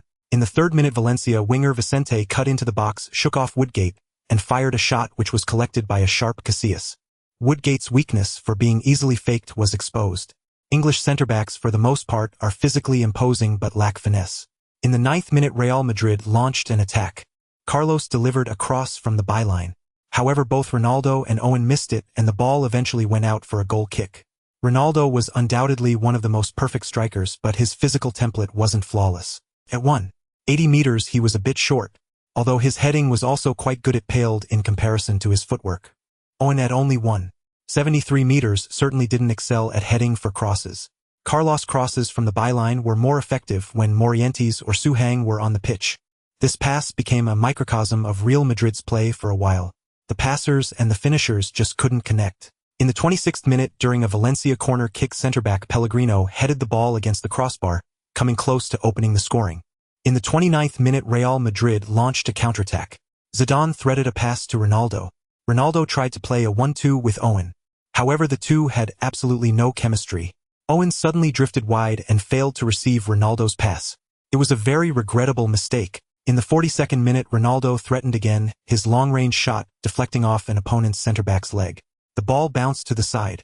Owen rushed in for a low shot which hit the opposing goalkeeper's body, bounced off Owen's chest, and rolled out for a goal kick. Real Madrid couldn't even earn a corner. Despite boasting 2 Ballon d'Or winning forwards, Real Madrid exhibited a clear toothless attack phenomenon. Ronaldo plus Owen resulted in a 11-less-than-2 effect. During halftime, the Real Madrid assistant coaching staff suggested Camacho make adjustments. Florentino Perez was in the stands today. Judging by his attire, he was preparing to receive the Spanish Super Cup. If Real Madrid ultimately lost, Camacho would likely face serious consequences. Camacho could only turn his gaze towards Suhang and Morientes, who to bring on. The second half began. The commentator noticed Real Madrid's change. Oh, Real Madrid has made a substitution at halftime. Owen is taken off.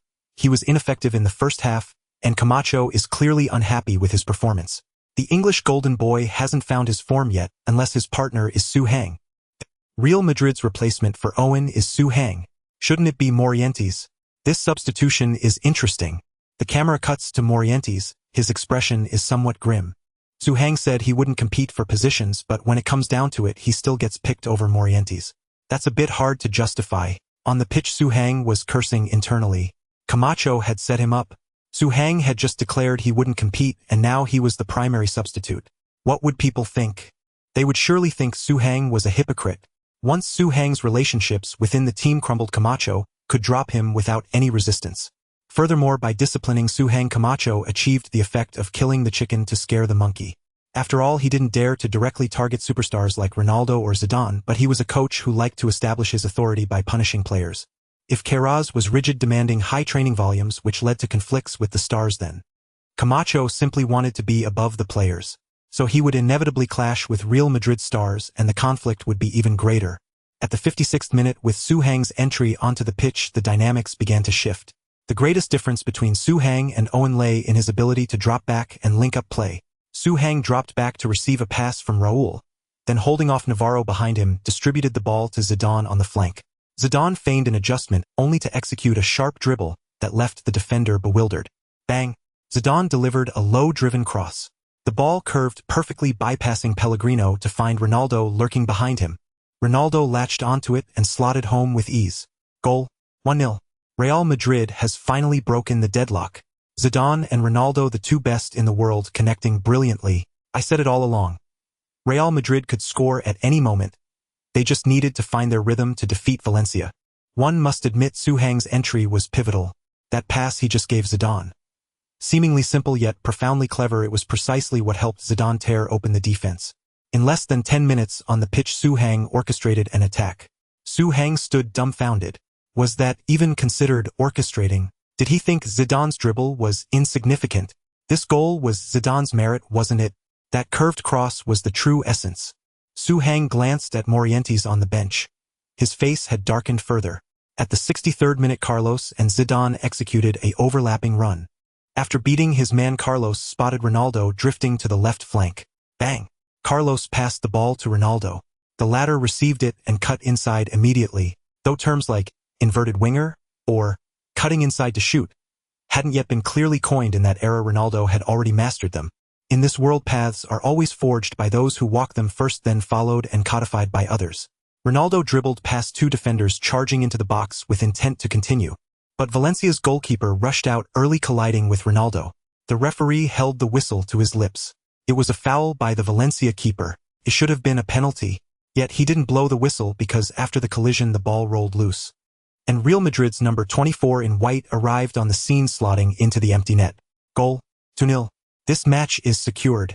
Suhang again. He received Ronaldo's fortuitous pass and finished. This goal seemed simple but showcased Suhang's positioning and attacking instinct. He and Ronaldo have remarkable chemistry. Will he unveil his unique celebration? The answer was no, because Suhang noticed Ronaldo's pained expression. No way, Ronnie, don't scare me. If you're injured, I might have to start in the next games. Suhang rushed to Ronaldo's side, deeply concerned for his teammate.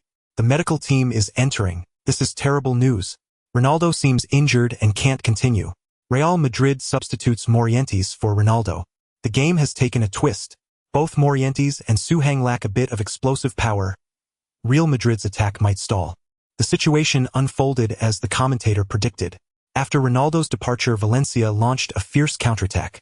In the 69th minute, Valencia midfielder Aymar dribbled past several players, earning Beckham a yellow card. Aymar's greatest achievement wasn't shining at Valencia, but being Messi's football idol. Real Madrid had to substitute Guti for Beckham. In the 73rd minute, Aymar took a corner and forward Francisco scored. Yet the referee blew the whistle, disallowing the goal. Francisco had pushed Suhang before scoring. An attacking foul. Valencia immediately surrounded the referee and Aymar received a yellow card. In the 82nd minute, Real Madrid struggled to advance beyond midfield.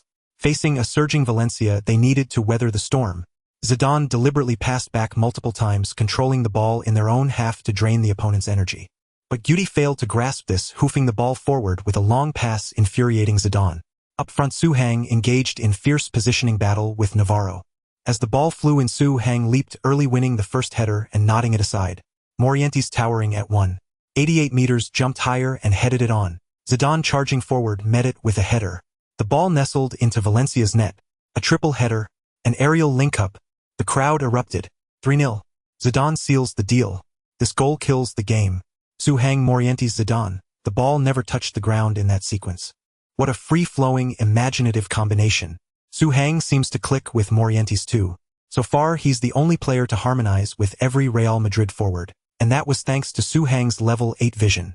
No matter where his teammates were, he could see them. Infuriating, wasn't it? Solar WTF. In the first minute of stoppage time, everyone awaited the final whistle. Real Madrid players kept passing back. Valencia showed no pressing intent. But Guti, defying conventions, spotted a lethal passing lane through the loose defense. Bang! Guti unleashed a surgical through ball. Suhang, dropping back, saw it and spun around to sprint into the box. Go! Suhang signaled to Morientes. Morientes was positioned even closer to the box. At Suhang's shout, Morientes, clueless, was immediately double-teamed by the center-backs. Because his position was the most threatening.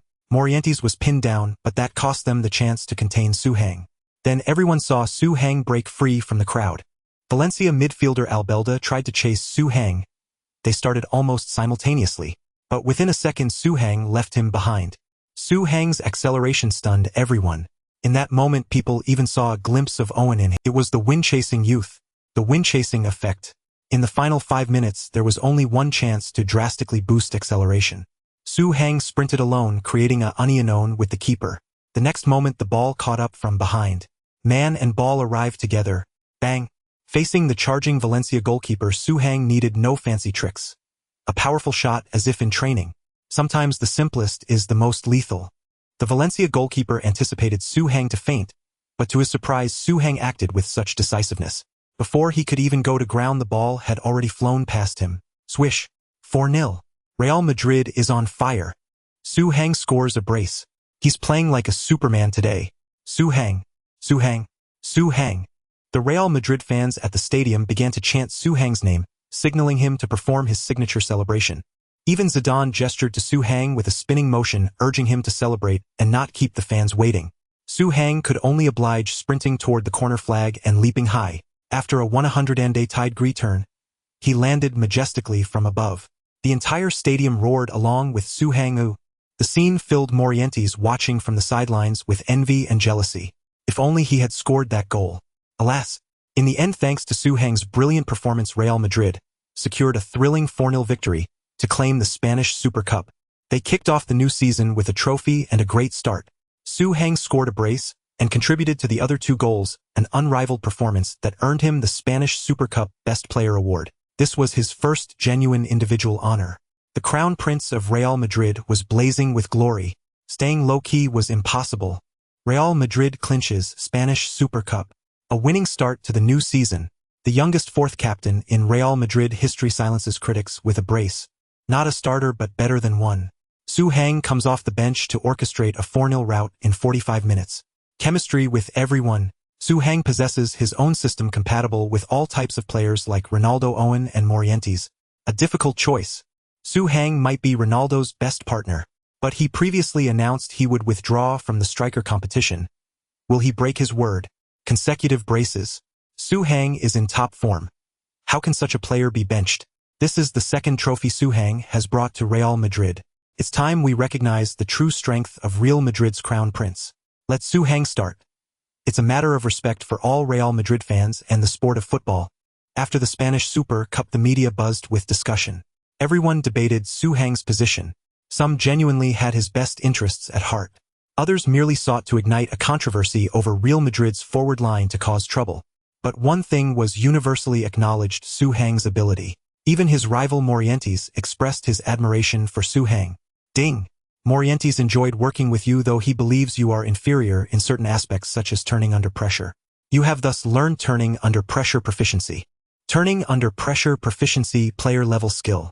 Turning while holding the ball under pressure is an essential technique for a target man and a key indicator of their quality. Your success rate and speed in turning have improved. Well, if Morientes disdain could make Su Hang stronger, could he have another bucketful of it? Su Hang absolutely adored Morientes for this. Consequently, Su Hang's attacking awareness, explosiveness, strength, and jumping all increased by 1 point. Although it was merely a player-level skill, its impact was immense. It perfectly illustrated the saying, egg fried rice, the simplest yet the hardest. Under media pressure, Camacho had no choice but to start Su Hang again in the second leg of the Champions League qualifier on August 25th. And in that match, Krakow was simply too weak. Despite Su Hang coasting through the game, he inadvertently picked up an assist. He helped the team demolish the visiting Krakow 5-0. Hazard so carefree. With that, Real Madrid returned to the Champions League group stage, officially kicking off the new season. Some fervent fans believed that Real Madrid's return to the Champions League meant this year's title was already decided. The Champions League trophy was destined for Real Madrid. Many professional media outlets shared the same opinion, highly praising the team's successful transition from a single striker to a two-striker formation. This left Camacho sleepless. He had a system for a two-striker formation, but not this kind. In his vision, the two-striker setup was a 442 with two defensive midfielders. Real Madrid's current two-striker formation was more of a 4132, with only one defensive midfielder. Far too risky. Initially, Camacho had started Su Hang to prove that this formation and Su Hang himself were ineffective. That way he could switch to two defensive midfielders without opposition. The difference between two defensive midfielders and one was that the former required dropping a star from the front line to accommodate a workhorse player. Real Madrid fans would never agree to that. They even preferred no defensive midfielders and all stars on the field, which seemed more dazzling, but the results, well, everyone knows. Yet Su Hang performed remarkably well, making everyone believe the single pivot formation could work. How could Camacho allow that? The next day, Camacho announced to the team that for the sake of stability, they would revert to a single striker formation for the new season, as the players were more familiar with it. Midfielders like Guti and Solari were fully in favor, as a single striker formation meant an extra midfield slot. Even Figo and Beckham supported it, as they sometimes lacked positions otherwise. But the forwards fell silent. This meant everyone except Ronaldo would be a substitute. One starter, three substitutes. The difference between two starters, two substitutes, and this was immense. The latter allowed almost everyone playing time with two starters. The former left half the players unable to play, and those who did got limited minutes. It was like having 2 days off a week versus one. The gap seemed small, but the difference in happiness was vast. Su Hang, do you have any objections? Camacho singled him out. If Su Hang opposed the single striker tactic, Camacho would bring up Su Hang's earlier statement about not competing for a position, exposing him as insincere to the team, thereby disciplining him and asserting authority. I think the single striker formation is indeed more stable.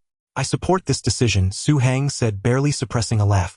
He had been worried that a two-striker formation would increase his chances of playing. But Camacho insisted on a single striker. Wasn't that a perfect match? With a single striker, Ronaldo would play then Owen then Morientes. Su Hang no longer had to worry. Perfect. Camacho nearly spat blood. He had prepared his reprimand, but Su Hang actually agreed. If we play with a single striker, your place in the rotation will be very low.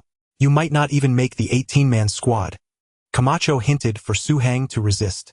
Who would have thought that Su Hang not only refrained from resistance, but actually relished the situation, nodding repeatedly, as he said, I have no problem with it. As long as I can train with everyone, I don't mind whether I get to play or not. Su Hang's demeanor left Camacho with no grounds for criticism. On the other hand, Morientes stepped forward. I don't think playing with a single striker is a good choice. Our two-striker formation has been flowing so smoothly. I believe we should. Morientes rambled on endlessly. Camacho nearly wept with frustration. If only these words had come from Su Hang. But it was Morientes who spoke them, establishing authority and freezing out Su Hang. These were Camacho's two objectives, both fundamentally aimed at securing control over the team. With Morientes stepping forward, these two goals could no longer be pursued simultaneously. Even if he disciplined Morientes, Su Hang's position in the pecking order would rise, creating a direct conflict between the two objectives. Camacho gritted his teeth and berated Morientes, implying that he had no right to meddle in his tactical decisions. He then punished Morientes with a 3-kilometer run, successfully asserting his authority. Yet he missed the opportunity to deal with Su Hang. On August 29th, the 2004-2005 season officially began. In the first round of La Liga, Real Madrid faced Real Mallorca away. In this match, Real Madrid deployed a baffling single-striker formation. Ronaldo, who had sustained a minor injury during the Spanish Super Cup, made a swift return. In the 56th minute, Ronaldo scored, giving the team a 1-0 lead. Camacho then substituted Owen for Ronaldo to prevent any further injury. In the 73rd minute, Zidane replaced Raul, taking up the attacking midfield position. In the 75th minute, Morientes replaced Figo and moved to the center-forward position, while Owen shifted to the right midfield. This adjustment was nothing short of fragmented. Real Madrid failed to score any further goals afterward. They even came close to being leveled by Mallorca.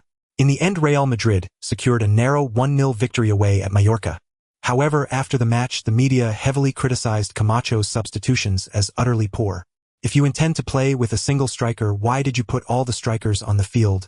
More critically, you made Owen and Zidane play in the right midfield and attacking midfield positions where they were utterly incapable.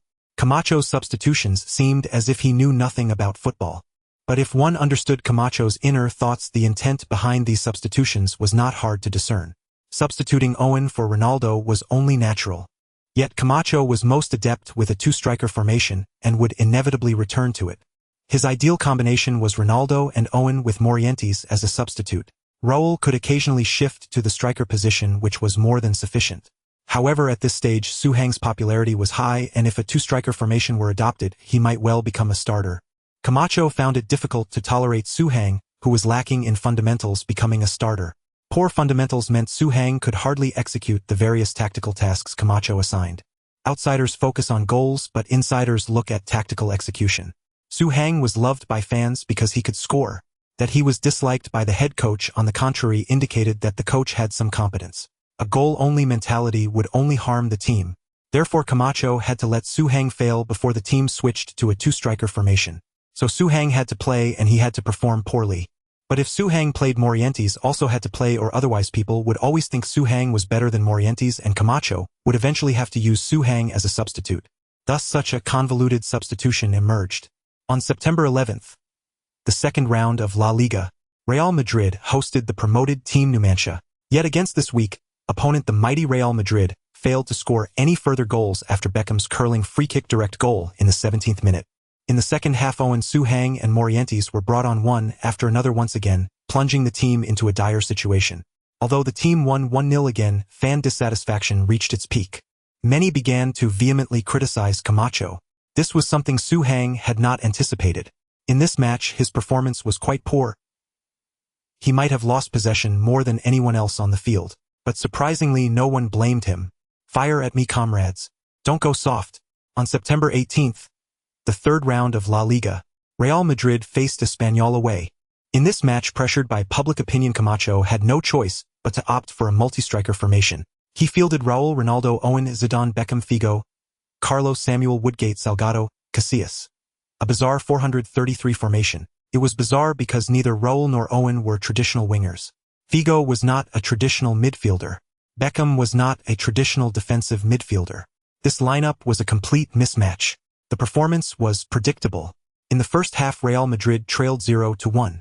In the second half, Camacho brought on Zidane, Morientes, and Guti. This was even more absurd. If Owen and Raul could function as shadow strikers in a three-striker formation, then Morientes, Zidane, and Ronaldo together formed a legitimate triple center-forward setup. It would have been better not to substitute at all. Real Madrid lost 0-1. A tidal wave of criticism crashed down on Camacho. Reporters interviewed Zidane for his views on Camacho's tactics. Zidane felt both gratitude and resentment toward Camacho. Gratitude because he used a single striker. Resentment because despite using a single striker, he still insisted on putting Zidane on the field. Did the team lack attacking midfielders and wide midfielders? Would it kill him to use Borja or Solari? I have reason to suspect you're showing off, Borja would say. Listen to this, are these words even human? Solari would add. So Zidane told the media Camacho is a capable coach, but I think he should give due consideration to players' positions.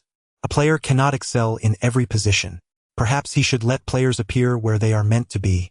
In short, let the midfielders play in midfield and stop sending him onto the pitch. But Zidane's meaning was misinterpreted by the media. They interpreted it as Zidane believing Camacho was too rigid, insisting on a single striker when he had so many forwards. Why not use multiple strikers? You have so many star players up front, why not drop a defender? Marca reported the Crown Prince fires. Hang furiously denounces Camacho's rigid tactics and lack of flexibility, forcing strikers to become attacking midfielders and wide midfielders. As reported, Real Madrid's fourth captain dares to speak. He has voiced the feelings of fans and players alike. If Camacho doesn't make better use of Real Madrid's luxurious midfield and forward line, he should resign. Daily Sports reported disrespectful. Real Madrid's crown prince Hang bullies the coach, forcing him to use a multi-striker formation. Essentially, he just wants to play. World Sports reported Camacho is furious. He vows to freeze out Hang forever. As long as he coaches Real Madrid, Hang will never enter the matchday squad. It must be said that when Hang saw these news reports, he finally felt relieved. Although everyone misunderstood, the outcome was favorable. A twist of fate. He no longer had to fear being substituted onto the field. In the previous 2 matches, people thought Hang's poor performance was due to his unfamiliarity with the attacking midfield position. Little did they know that was Hang's true level.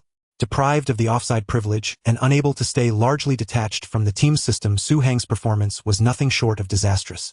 Thus, Camacho's freezing out of Hang appeared to the outside world as oppression. But in Hang's eyes, it was a prime example of self-sacrifice to save the team. Now Hang had only one request. He hoped that, in the coming period, Real Madrid would play well. He hoped Camacho could prove through a series of matches that this Real Madrid team had no need for Hang. That way Hang could remain on the bench for a long time. On September 21st, the 4th round of La Liga, Real Madrid hosted Osasuna at home. Camacho, having sidelined Hang, stubbornly promoted his 442 double pivot formation. Ronaldo, Owen, Zidane, Guti, Beckham, Figo, Carlos, Samuel, Woodgate, Salgado, Casillas. Among them, Guti and Beckham played as the double pivots. Although neither was a traditional defensive midfielder, together they possessed some defensive capability. In the second half, Camacho made 3 substitutions in quick succession. Morientes replaced Ronaldo, Raul replaced Owen, and defensive midfielder Suarez came on for Guti. Theoretically, it was a perfect formation with perfect substitutions. But the result? Real Madrid barely secured a 10 victory over a modest opponent. The performance was far from impressive. This was partly due to the players' unfamiliarity with the tactics. However, it was also tied to the players' emotions. Firstly, Raul was relegated from starter to substitute. This was Real Madrid's Prince of the Rings, the team's captain. He was the nominal ruler of Real Madrid. How could Raul swallow his pride? Moreover, the year Raul finished second in the Ballon d'Or was the very year Owen won it. Raul could be a substitute for anyone but not for Owen. As for Ronaldo, a forward of his caliber, barring injury, never wished to be substituted. He wanted to play the full 90 minutes, but Camacho only gave him 70. Could he be happy? When Ronaldo was substituted, he didn't even acknowledge Camacho with a high five. Then there was Zidane. He preferred playing as an attacking midfielder but could also drop deeper to orchestrate play. In essence, he needed freedom. However, the left midfield position restricted his influence, making his performance truly uncomfortable. Thus, a seemingly perfect formation and squad yielded poor results. Camacho's predecessor Suarez had encountered this very issue the previous year. This was the side effect of a galaxy of stars. Yet Camacho persisted obstinately. On September 25th, the 5th round of La Liga, Real Madrid lost 12 away to Athletic Bilbao. On October 3rd, the 6th round of La Liga, Real Madrid lost 0-1 at home to Deportivo La Coruña. On October 16th, the 7th round of La Liga, Real Madrid drew 11 away to Real Betis. Subsequently, they suffered a 0-3 defeat in the Champions League group stage against the Italian powerhouse Napoli. Thus, after sidelining Hang, Real Madrid experienced a run of 1 win, 1 draw, and 3 defeats. A win rate of merely 20%. Was this still the Galacticos? This was more disastrous than the Wandering Earth. Hang was dumbfounded upon seeing these results. Hopeless. Absolutely hopeless. Camacho, if you had just taken the stars out for some entertainment, the results wouldn't be this dire. Haven't you noticed Ronaldo isn't even shooting anymore? Zidane isn't threading through balls, and Raul isn't making forward runs. The only 2 willing to fight and prove themselves, Morientes and Owen, never play together. When one is on, the other is off. How could good results possibly follow? For the first time, Hang felt that letting Camacho manage was less reliable than doing it himself. Was the problem Real Madrid's formation and tactics? Real Madrid's problem was the players' morale. Manage that, and even letting the forwards play chaotically would yield better results. On October 17th, Real Madrid had just returned to Madrid. As the plane landed, reporters swarmed Camacho.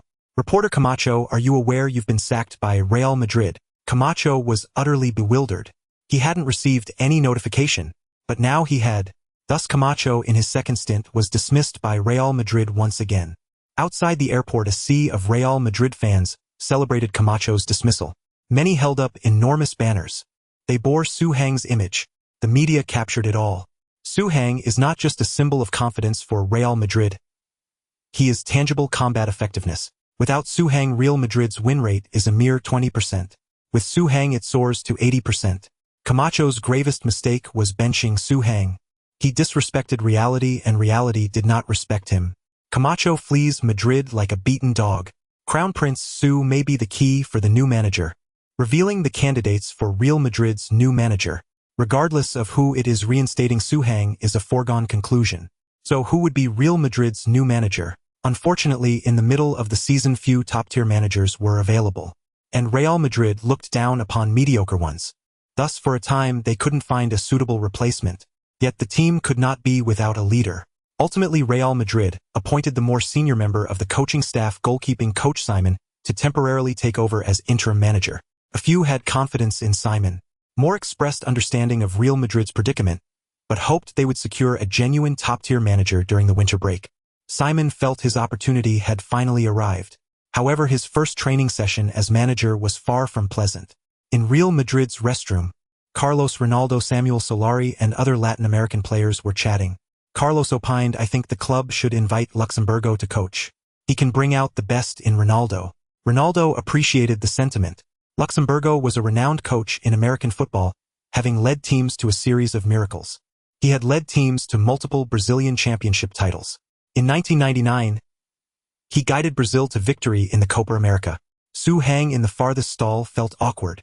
He wasn't part of the Latin American faction but had inadvertently overheard their discussion. Leaving now would be extremely awkward.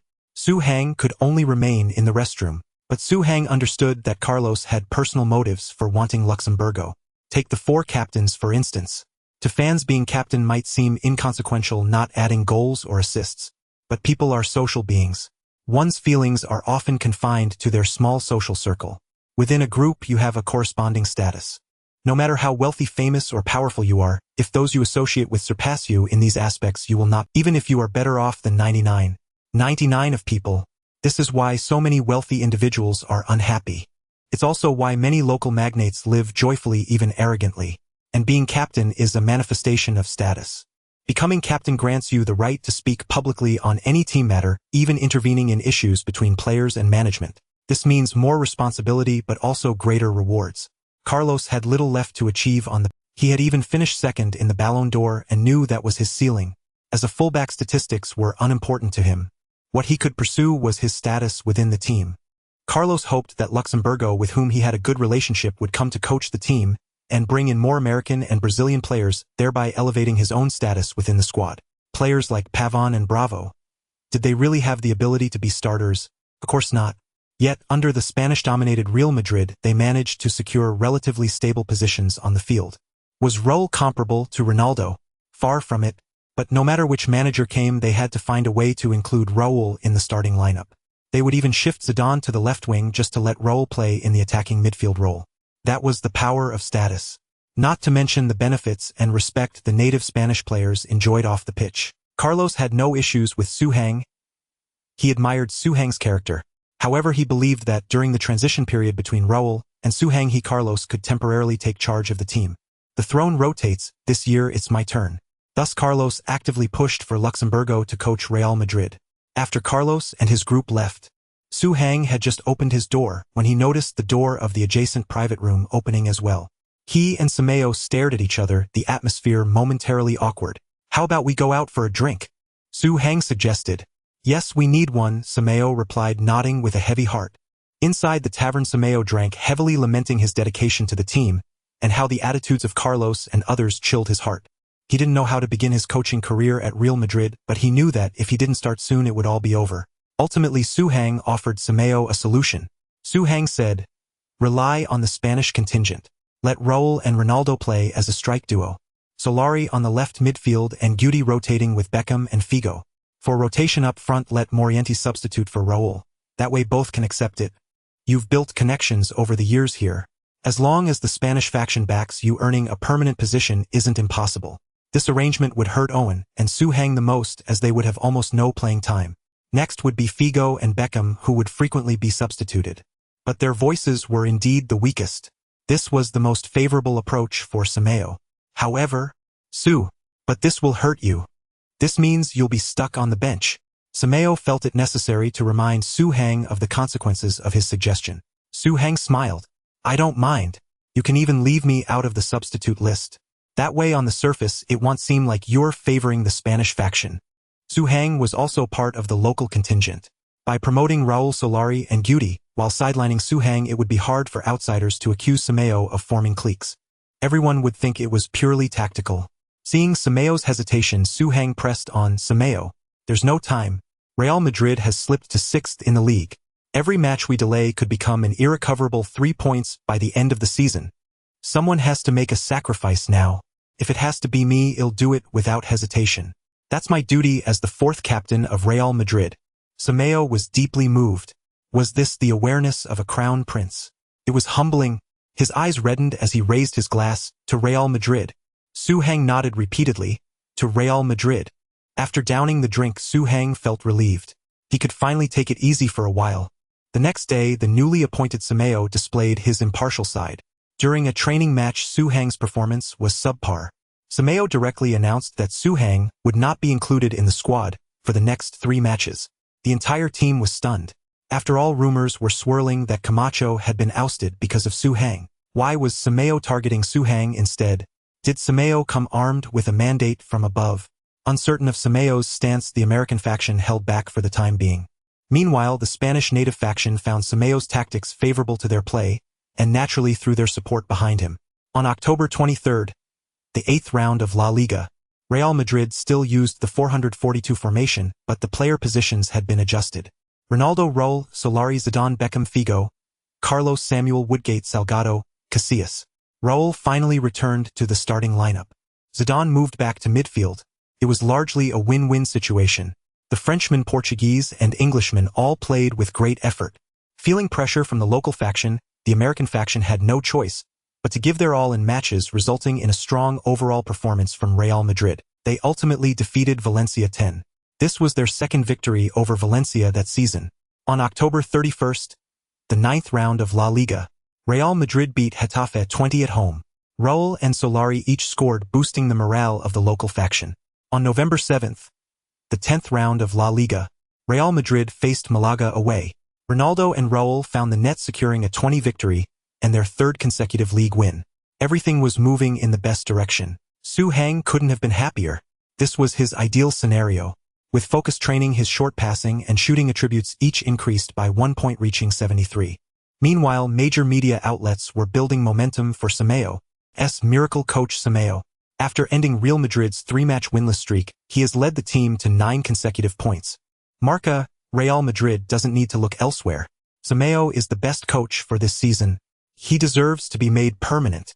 El Mundo Deportivo. Simeo favors the Spanish native faction. Owen has been stuck on the bench for 270 minutes. A Ballon d'Or winner shouldn't be treated this way. Madrid Daily. Su-Hang hasn't even made the squad for 3 matches and hasn't said a word. So what if Owen sits on the bench? Clara's column. Su-Hang approves of Simeo's arrangements. As long as the team wins, he's fine with not playing all season. But as they say, happy times are always brief. After the 10th round, the American faction grew restless. If Simeo kept winning, there would be no room for Luxemburgo. Thus, on a training day, Carlos clashed with Simeo over dissatisfaction with Simeo's instructions on his positioning. Carlos shouted, "You have no right to dictate my positioning. You're just a goalkeeping coach, and an unknown one at that. I, Roberto Carlos, am the world's best left-back, ranked 2nd in the Ballon d'Or. I know better than anyone how to play." Carlos unleashed a barrage of attacks, expecting to break Simeo's spirit. But to his surprise, Simeo's face flushed with anger as he roared back. Precisely because everyone thinks they're so great, Real Madrid keeps falling short of expectations. Look at our points. Your arrogance makes me think we're top of the league. But the reality, we're only 3rd. You're right. Each one of you is exceptionally successful and extraordinary. But in terms of contributions to Real Madrid, none of you can compare to Su-Hang. Su-Hang, practicing shots nearby, slipped and unleashed a spectacular world-class goal. Is Su-Hang really that bad? No, Su-Hang is one of the best forwards in my heart. Simon revealed. But for the sake of team harmony, he came to me and asked to be left out of the squad. That way more players with grievances could get on the pitch and maintain team unity. He sacrificed his playing time, and yet you're still arguing that this blood-soaked bread isn't enough. Do you even have a heart? Su Heng rushed over to stop Simon. Don't say any more. If you continue, there's no way to salvage this. Don't stop me, Su. I need everyone to see your sacrifices, or they'll think you're just a slacker. Simon fumed. Simon. Even if I'm sacked tomorrow, I'm declaring this today. Su will start in the next match. Not even Jesus himself can change my mind. Do you really think Su Heng can't score as a starter? Do you really think we can't win with Su starting? Let me tell you, Su has played 9 matches for the team and was man of the match in 4. He helped the team win 2 trophies. He's only lost 1 match. He has the highest win rate on this team bar none. You can bully me, ignore me, trample on me, but you shouldn't disregard Su's contributions. You should learn from Su. He's the only one who truly treats Real Madrid as his home. Simon's outburst was earth-shattering. When a quiet person explodes, it's always fierce. But even fiercer was Su Heng's behind-the-scenes dedication to Real Madrid. Truth cannot be hidden forever. News soon spread across all of Spain. Did you know? Su didn't make the squad before just to maintain team harmony. He gave his time to others, but I hear some still weren't satisfied. Honestly, I don't think anyone on this team deserves to start more than Su Heng. Look at the trophies he's brought us. Su is perfect in every way, just too kind. He never fights for anything. He's of Chinese descent after all, with a nature that values yielding. It's truly heartbreaking. If this kid were just a little selfish, he might have already become the next superstar. Su Heng is genuinely strong. I heard that to avoid being in the match squad, he pretended in training he couldn't control the ball pass or dribble. Isn't that a joke? How could Su not know these things? Su's talent is historic. Well, now Su will start next match. The whole world will see just how much he's sacrificed. Su Heng scrolled through the comments, tears streaming down his face. Could it be that Su never actually sacrificed anything? Maybe he's just genuinely weak at the basics. Wouldn't it be cruel to let such a poor performer play in a match? Suddenly, the next ordinary La Liga fixture had an explosive number of reservations and viewership. Those out of the loop thought it was El Clasico next round. But when they checked, Albacete, fans from other leagues quickly asked, what's the feud between Albacete and Real Madrid? Why is this match so hyped? I hear over 150 media outlets worldwide will broadcast it. Real Madrid fans promptly filled everyone in. Naturally, more fans became interested in Su Heng. In the end, the number of broadcasting media grew to over 240. All 8,000 tickets at the Bernabeu were sold out. Ticket prices on the black market even doubled or tripled. The hotter the market, the bigger the trouble for Su Heng. He knew all too well the nature of these fans. Some unimportant matches didn't matter much. But in games that everyone truly cared about or that carried great importance, if you performed poorly, you became the team's scapegoat. You could go from being a fan favorite to being abandoned overnight. This could heavily influence the team's decisions on players. Take Karius later on. He shone for a season, but one Champions League final got him exiled to the fringes, his career spiraling downward before a rapid decline. If Su Heng had real skill, he wouldn't worry about fans and public opinion. But the problem was he didn't have real skill yet. He couldn't let the world know he didn't deserve a spot in Real Madrid's first team. So in training matches, he could afford to be bad. But in real matches, he had to deliver. To perform better, Su Heng sought advice from Zidane after regular training the day before the match. He hoped this bald man would pull out a moment card to save him. I understand your feelings, Zidane said, patting Su Heng's shoulder. In previous matches, you played too well, so now you're under psychological pressure. Worrying about what to do if you don't perform well or if you don't score or assist. That's a good thing, Su. Not every player is as fortunate as you to have such a brilliant start to their career. Even I played for smaller clubs for a long time before getting a chance at a top club. Being anxious about gains and losses means you don't fully understand yourself yet. In fact, from my observations, although you seem weak in many basics, you possess the most important quality of a superstar. A flash of genius. So just trust the game, and when the moment comes you'll naturally know what to do. Zidane was an excellent psychological mentor. This speech could ease any genius pressure. But Su Heng wasn't a genius. He had no flashes of inspiration. It was all the system's skills and moment cards. Bald Zizou. Oh right.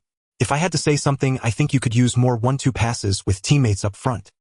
Zidane added, this trick is simple but incredibly effective. It never fails. Ding. Zidane has given you crucial guidance. You have mastered 1-2 pass. 1-2 pass player-level skill. Increases the success rate of 1-2 passes. Su Hang wiped the sweat from his brow. At least he got something. Unfortunately, Bald Zizou was getting stingier. From moment cards to superstar skills, now even player-level skills were being handed out. He had no shame. It was time to get closer to other superstars. Bald Zizou, you're about to lose. On the other side, Zidane walked out of the training ground frowning. Could a big-heart talent like Su Hang really be nervous? Absolutely not. What was his purpose in saying that? Showing off. No, Su wasn't that kind. But Su said he played well before and was worried about this match. Was he hinting at Zidane to create more opportunities for him? Was Su planning to dominate the next match and stand up for Simon with his performance?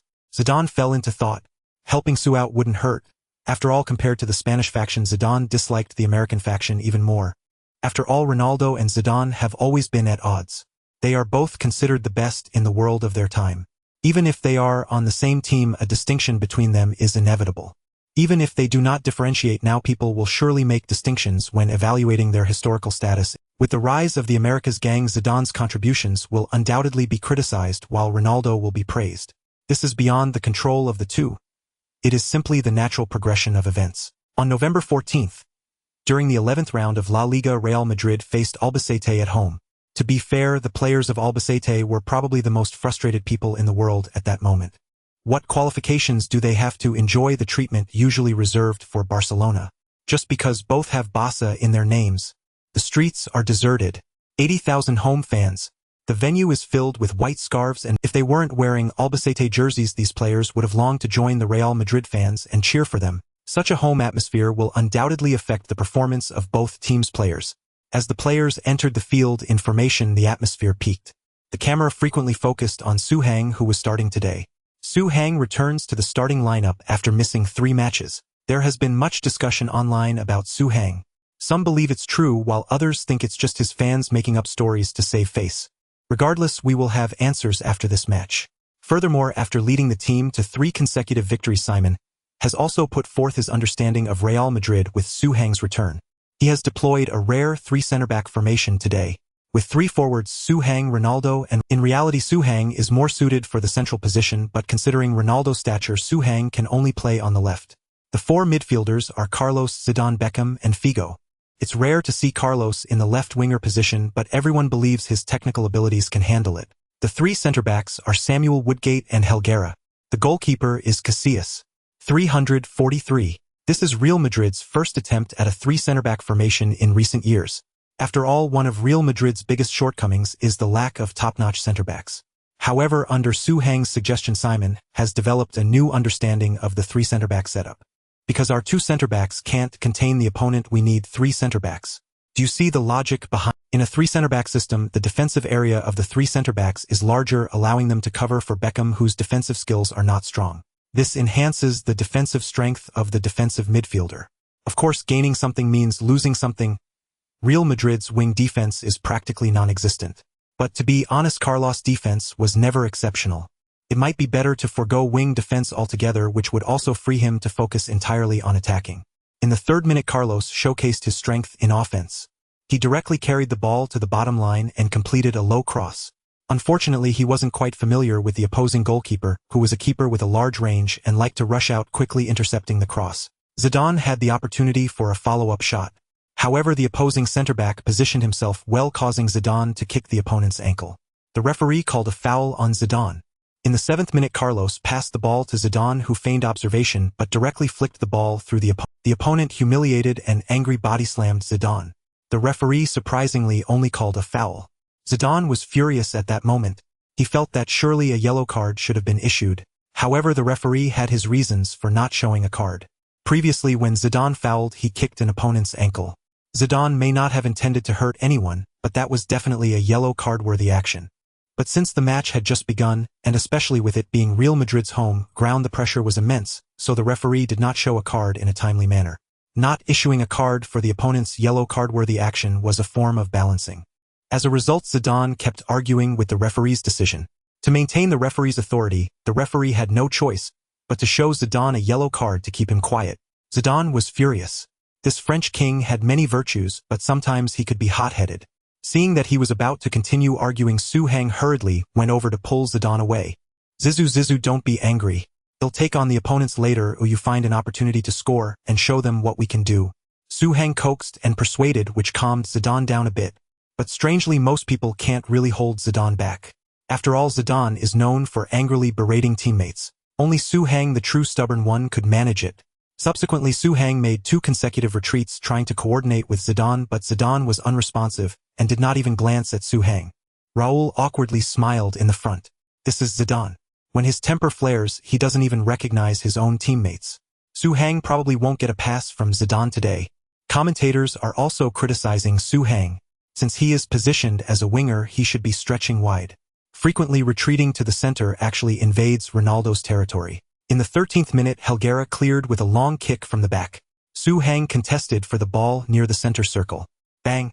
Su Hang jumped and successfully flicked the ball back to Zidane. Zidane flicked the ball over the top to Su Hang and then made a forward run. The Albacete players were, "Aren't you the one who didn't pass to Su Hang? Why are they suddenly linking up?" Bang! Su Hang flicked the ball back with his head. Zidane rushed over and took the ball away, charging towards the penalty area. At that moment, 3 Albacete players were preparing to encircle Zidane. But Zidane not only didn't slow down, but he also ran surprisingly fast. His every step was adjusted in angle, making it difficult for the defenders to approach. As Zidane's speed began to decline, he suddenly flicked the ball sharply to the right, creating space. Bang! At the edge of the penalty area, Zidane unleashed a long-range shot that was thunderous. Zizou's long-range shot DDDD. Those who understand, understand. Whoosh! The ball hit the back of the net. Zidane scored in style. Goal. Zizou. Zidane. 1-0. Su Hang and Zidane collided, providing a header assist. Zidane broke through and after creating space unleashed a world-class shot into the net. Su Hang did it. When he opened up for Zidane, he must have said he would help him score. And now he is the only one who can control Zidane. The only one. In the frame, Su Hang rushed towards Zidane, and the two celebrated joyfully. Zidane's inner fury was finally released, otherwise it wouldn't be long before he would lose control of his emotions and be sent off again, leaving Real Madrid one man short. Fun fact, Zidane is not the player with the most red cards, but is the midfielder superstar with the highest number of red cards. He holds the record among all world's #1 players. Throughout his career, he received a total of 14 red cards. The most famous one is a classic in football history where he headbutt Materazzi, costing him his status as the third-generation king of football. In the 21st minute, Zidane, now awake, even actively joined Raul in defensive pressing, forcing the opposing midfielder into a passing error. After stealing the ball, Figo charged into the edge of the penalty area and attempted a long-range shot. The ball was caught by the opposing goalkeeper. In the 29th minute, Su Hang repeated his old trick, sending a through pass backward after receiving a pass from Carlos. Zidane made a clever run forward, once again gaining a chance for a long-range shot. But this time his long-range shot was blocked by a defender's body. Zidane then gave Su Hang a thumbs. In the 32nd minute, Zidane pulled wide on the left, received a pass from Carlos, and delivered a through ball. Su Hang made a run along the side, controlling the ball, just before reaching the baseline of the penalty area. Due to a lack of angle for a shot, he could only attempt a chip pass toward the goal, trying to connect with Ronaldo. However, his intentions were too obvious, and the goalkeeper anticipated it, catching the ball early. Ronaldo then gave Su Hang a thumbs up. Regardless of the quality of the pass, at least Su Hang was this was far better than players who just shoot whenever they get the ball. Ronaldo particularly disliked Solari, who had been playing left winger recently. That guy never saw anyone else around him when he had the ball near the penalty area. He was certain to shoot. In the 35th minute, Albacete launched a beautiful counterattack, but the final shot lacked quality and went wide, narrowly avoiding danger. In the 37th minute, Figo broke through on the right flank and earned a corner kick. Beckham took the corner. In the penalty area, Raul, Zidane, Ronaldo, Woodgate, Su Hang and others were positioning themselves. As Zidane moved backward, he bumped into Su Hang. It was intentional. Go to the back post. Zidane whispered a signal while extending his hand to communicate with Beckham. From the gestures, it seemed he was asking Beckham to find him at that spot. But the real intention was for Beckham to aim for the back post. Su Hang understood but did not go to the back post immediately. Instead, he stepped out of the small penalty area, appearing to be pushed out by Zidane. Beckham noticed that the back post was unguarded. Su Hang had also broken free from his marker. This was obviously a good opportunity. Bam! Beckham took the corner, directly targeting the back post. The ball flew over everyone's heads and no one could touch it. But Su Hang, having exited the small penalty area, suddenly sprinted towards the back post. None of the Albacete players were marking him. After all, it was almost 40 minutes and Suhang had yet to attempt a shot on goal. Everyone was almost forgetting there was such a person on the field. Bam! Suhang leaped high. Ronaldo's iconic hairstyle was stable as ever. Whoosh! The ball smashed into the net. Goal! Suhang! Suhang scored. The crowd had just erupted in cheers, but immediately fell silent. The referee blew the whistle, signaling the goal was disallowed. The referee believed there was an offside on the Real Madrid side during the attack. But the next moment, the assistant referee communicated with the main referee via a device stating that there was no offside during the attack. Because the assistant referee had a clearer view than the main referee, the latter ultimately adopted the assistant's opinion. The decision was changed to a valid goal. The crowd erupted in cheers. The subsequent replay confirmed that no one was offside. Narrow escape. Suhang's goal stands. Real Madrid leads 2-0 against their opponents. This assistant referee is very competent. The main referee is also capable of correcting his mistakes. What we fear are those who know they made an error but stubbornly stick to it, compounding their mistakes. 1 goal and 1 assist. I think everyone no longer doubts Suhang's ability. He really can bring victories to Real Madrid. Due to Suhang's brilliant performance, Ronaldo even proactively shifted his position slightly toward the left, giving Suhang more space to retreat. This treatment made Morientes on the bench green with envy. "Oh Ronaldo, why do you hog the center when I am on the field?" In the 43rd minute, Figo and Raul combined, successfully sneaking to the baseline, entering the penalty area before making a return pass. Ronaldo's shot was too close to the goalkeeper and was saved. In the 44th minute, Real Madrid took 2 consecutive corner kicks. After the second corner was taken, the referee blew the whistle, signaling a foul by the attacking side. It turned out that Woodgate had a push with an opponent. After being knocked down, he retaliated by tripping the Albacete, who had been overwhelmed in every aspect today, finally exploded surrounding Woodgate. Their players were extremely agitated.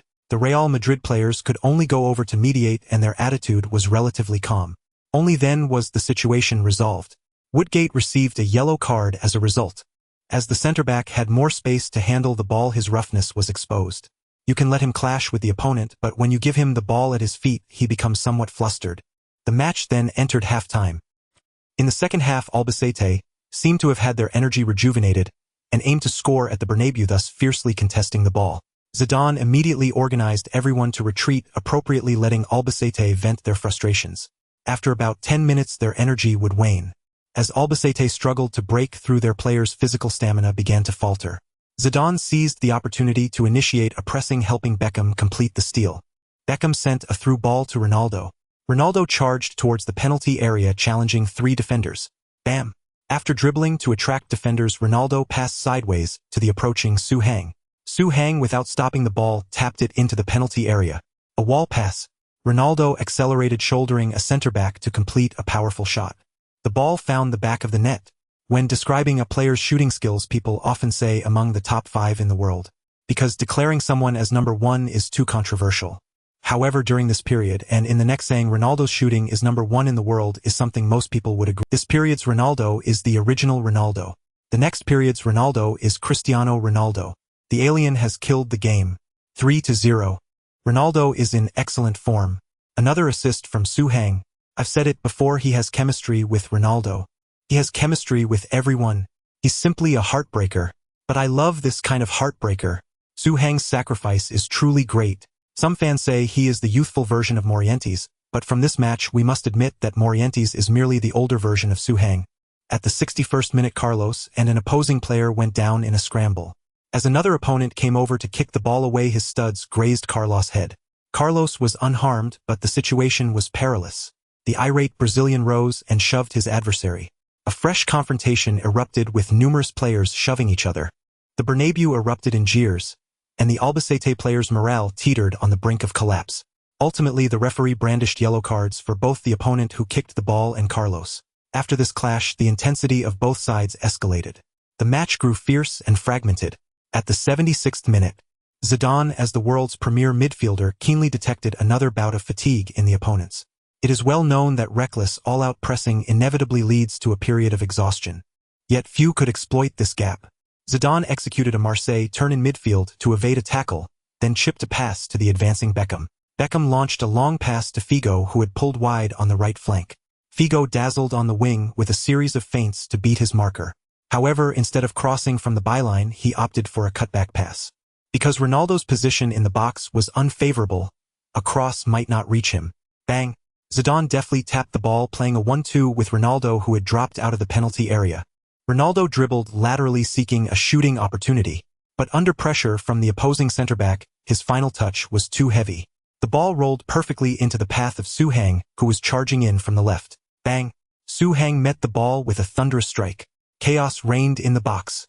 Everyone's eyes were on Ronaldo, yet it was Su Hang who unleashed the shot. Even the Albacete goalkeeper hadn't anticipated this turn of events. After all, it was Ronaldo's ball. How dare Su Hang snatch it? The shot wasn't particularly angled, but it came so suddenly. The Albacete keeper reacted a beat too late, missing the ball by a whisker. Goal. 4-0. The invincible Real Madrid is back. This is the Galacticos. Ronaldo repays the favor, setting up Su Hang for an assist. Though it seemed accidental, Ronaldo's smile showed he didn't mind Su Hang finishing the move. Incredible. Real Madrid is unstoppable. Su Hang is phenomenal. So far, all 4 of Real Madrid's goals have been created by Su Hang, 2 assists and 2 goals. He has completely dominated the match. A player like this wasn't even on the squad list for the first 3 games. No wonder Simone is so furious. Anyone who knows they have such a brilliant player on their team, yet can't play him to accommodate others' feelings, would be just like Simone. It wasn't until he led the team to 3 consecutive wins that Simone had enough confidence to unleash Su Hang. Simone took a huge risk, but it proved to be the right call. Real Madrid should show Simone more respect. There's no need to look for another head coach. A commentator lamented Simone's plight. After this goal, Simone began making substitutions. He replaced the underwhelming Woodgate with Pavon, and Solari came on for Carlos, who had a yellow card. Owen replaced Raul, who had a relatively quiet game. Raul was fine with it, or with Su Hang and Ronaldo in top form. He knew he'd be the one substituted if a forward needed to be changed. He was mentally prepared, but Carlos was far from happy. He felt Simone was targeting him. In his previous matches, he was rarely substituted unless injured. When he played as a fullback, a yellow card wasn't a big deal, and now as a wide midfielder it was even less concerning. Carlos suspected Simone knew about his attempts to bring in Luxemburgo as coach. It was a personal vendetta. Thus Carlos completely fell out with Simon, refusing even to high-five him as he left the pitch. A Sharpie journalist captured this moment. In the 80th minute, Albacete earned a free kick, but their set-piece taker was clearly no Beckham. The ball sailed into the stands. At the 88th minute, Su Hang tracked back, diligently forcing an opponent's poor touch. Solari made a risky sliding tackle to complete the interception. Owen, starting 3 meters behind the opposing center-back, showcased his blistering acceleration, beating the defender to the ball and whisking it away. Unknown. Owen didn't err, feinting slightly before slotting home a low shot. 5-0. Real Madrid secured an epic, resounding victory. But this wasn't the final score. Due to goals clashes and other delays, the stoppage time was lengthy, totaling 6 minutes. In the 91st minute, Beckham and Owen combined to press, forcing a throw-in deep in the opponent's half. Though Albacete retained possession, the position was perilous for them. A poor throw could let Real Madrid launch an attack directly. To play it safe, an Albacete player hurled the ball toward Real Madrid's half, hoping to keep it as far from his own goal as possible. However, Samuel, unchallenged, powered a massive header that sent the ball straight back into Albacete's half. Su Hang leaped high, flicking the ball on with his head. Ronaldo sprinted to collect it and attempted a long-range shot. The ball deflected off an opponent's shin and went out for a throw-in. Owen, lurking in the box, received the ball and executed a half-turn curler, displaying exquisite finishing. Goal. Owen. The English golden boy shines at the Bernabeu. Owen, coming off the bench, scores a brace in 20 minutes. 6-0. This is Real Madrid's biggest victory of the season. Real Madrid's players celebrated, especially Owen. He had been stuck on the bench for a while, but believed he deserved a starting spot. Today he proved it. He hoped the team would stick with a 3-forward formation, which might let him edge out Raul for a starting position. In a 2-forward setup, he and Ronaldo didn't quite click. Owen needed a playmaker, but Ronaldo was hardly going to lower himself to that role. Thus, for Owen and Ronaldo to coexist, they needed someone like Su Hang or Morientes. Based on individual stats, Su Hang was the optimal choice, because Su Hang truly didn't hog the ball. In a match, his touches, dribbling distance, and shots were remarkable. Owen and Ronaldo loved having such a teammate. Aside from aerial duels and tackles, it was best if he stayed away from the ball. Look, it's already the 95th minute, and Su Hang is still contesting a header on the wing. Su Hang thought, Zidane, for heaven's sake, stop passing to me. I can't jump anymore. Ouch. Upon landing, his ankle gave way and he collapsed to the ground. He had twisted his ankle. The opponent gained possession as a result. Albacete launched their final counterattack of the match, culminating in a cross and a headed goal. The score became 1-6. It served as a small consolation, a fig leaf for their humiliation. But after the goal, Albacete had no heart to celebrate. The Real Madrid players also rushed towards Su Hang. Simon signaled for the team doctor to enter the field immediately, as Su Hang had fallen right beside him. After an examination, the senior team doctor said to Simon, "I think it should be nothing serious." Su Hang grimaced in pain. "I think it could be serious." The doctor said, "Trust me, this is nothing major." Su Hang replied, "But it's best if it is major." The doctor added, "This won't even affect Su's next match." Su Hang insisted, "Of course, it should affect the next match. I think we shouldn't take injuries lightly. Sometimes what seems minor might hide internal damage." Beep, beep, beep. 3 whistle blasts interrupted the intense tug-of-war between Su Hang and the doctor. The referee decided there was no need to wait any longer. He ended the match directly, 6-1. Real Madrid had a resounding victory over Albacete. Albacete almost fled as they hurried into the player tunnel, escaping the nightmare that was the Bernabeu. After the game, the Crown Prince faction dominated Real Madrid's forums, demanding justice for Su Hang. Major media outlets also strongly supported Simon's tactical reform of the team. The 3-forward formation clearly made Real Madrid more threatening, and crucially, it no longer sacrificed the Crown Prince Su. Marca reported, "Su Hang starts, Real Madrid scores 6 goals. This is no coincidence."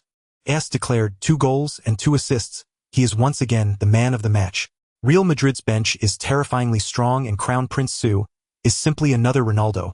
El Mundo Deportivo commented, "Barcelona's youth academy produces midfielders, Real Madrid's produces forwards. It's a pity that Real Madrid's treatment of Su Hang is far worse than our treatment of Xavi and Iniesta." El Mundo Deportivo continued, "Real Madrid has made a huge joke, possessing a top striker like Su Hang, yet they still brought in Owen and recalled Morientes, causing discord within the team." Sky Sports analyzed, "Tactically, Simon's gamble was correct. He found the optimal solution for Real Madrid's strength. But the worry is that this may not be the optimal solution for the squad. Su Hang, who was out of the squad rotation, returning to the starting 11, will inevitably squeeze out someone's position, creating a chain reaction. Especially since once Su Hang starts, he is rarely substituted, because no one is willing to take off such an excellent striker. Even if he coasts for half the match, he will always surprise you." Kicker added, "Simon's approach could intensify conflicts in the Real Madrid dressing room. Carlos clearly stated that Simon's methods made too many people uncomfortable. We can win with 4 defenders, so why switch to 3? Bild noted, "Perhaps the only good news for Simon and Real Madrid is that Su Hang, due to an ankle injury, will miss the next league match. The dressing room conflict at Real Madrid will thus be postponed." Yes, Su Hang was injured. At his strong insistence, the team doctor secured him a round of rest under the pretext of potential injury risk. This disappointed many Real Madrid fans, but excited many Barcelona fans. The next match was the first El Clasico of the season. Real Madrid would travel to Camp Nou to challenge their eternal rivals. Barcelona fans spoke tough, saying they wouldn't care even if Su Hang played, but from their coach Rijkaard's smiling remark, "Su Hang's injury is truly regrettable." It seemed they were not so regretful. They did not want to face Su Hang.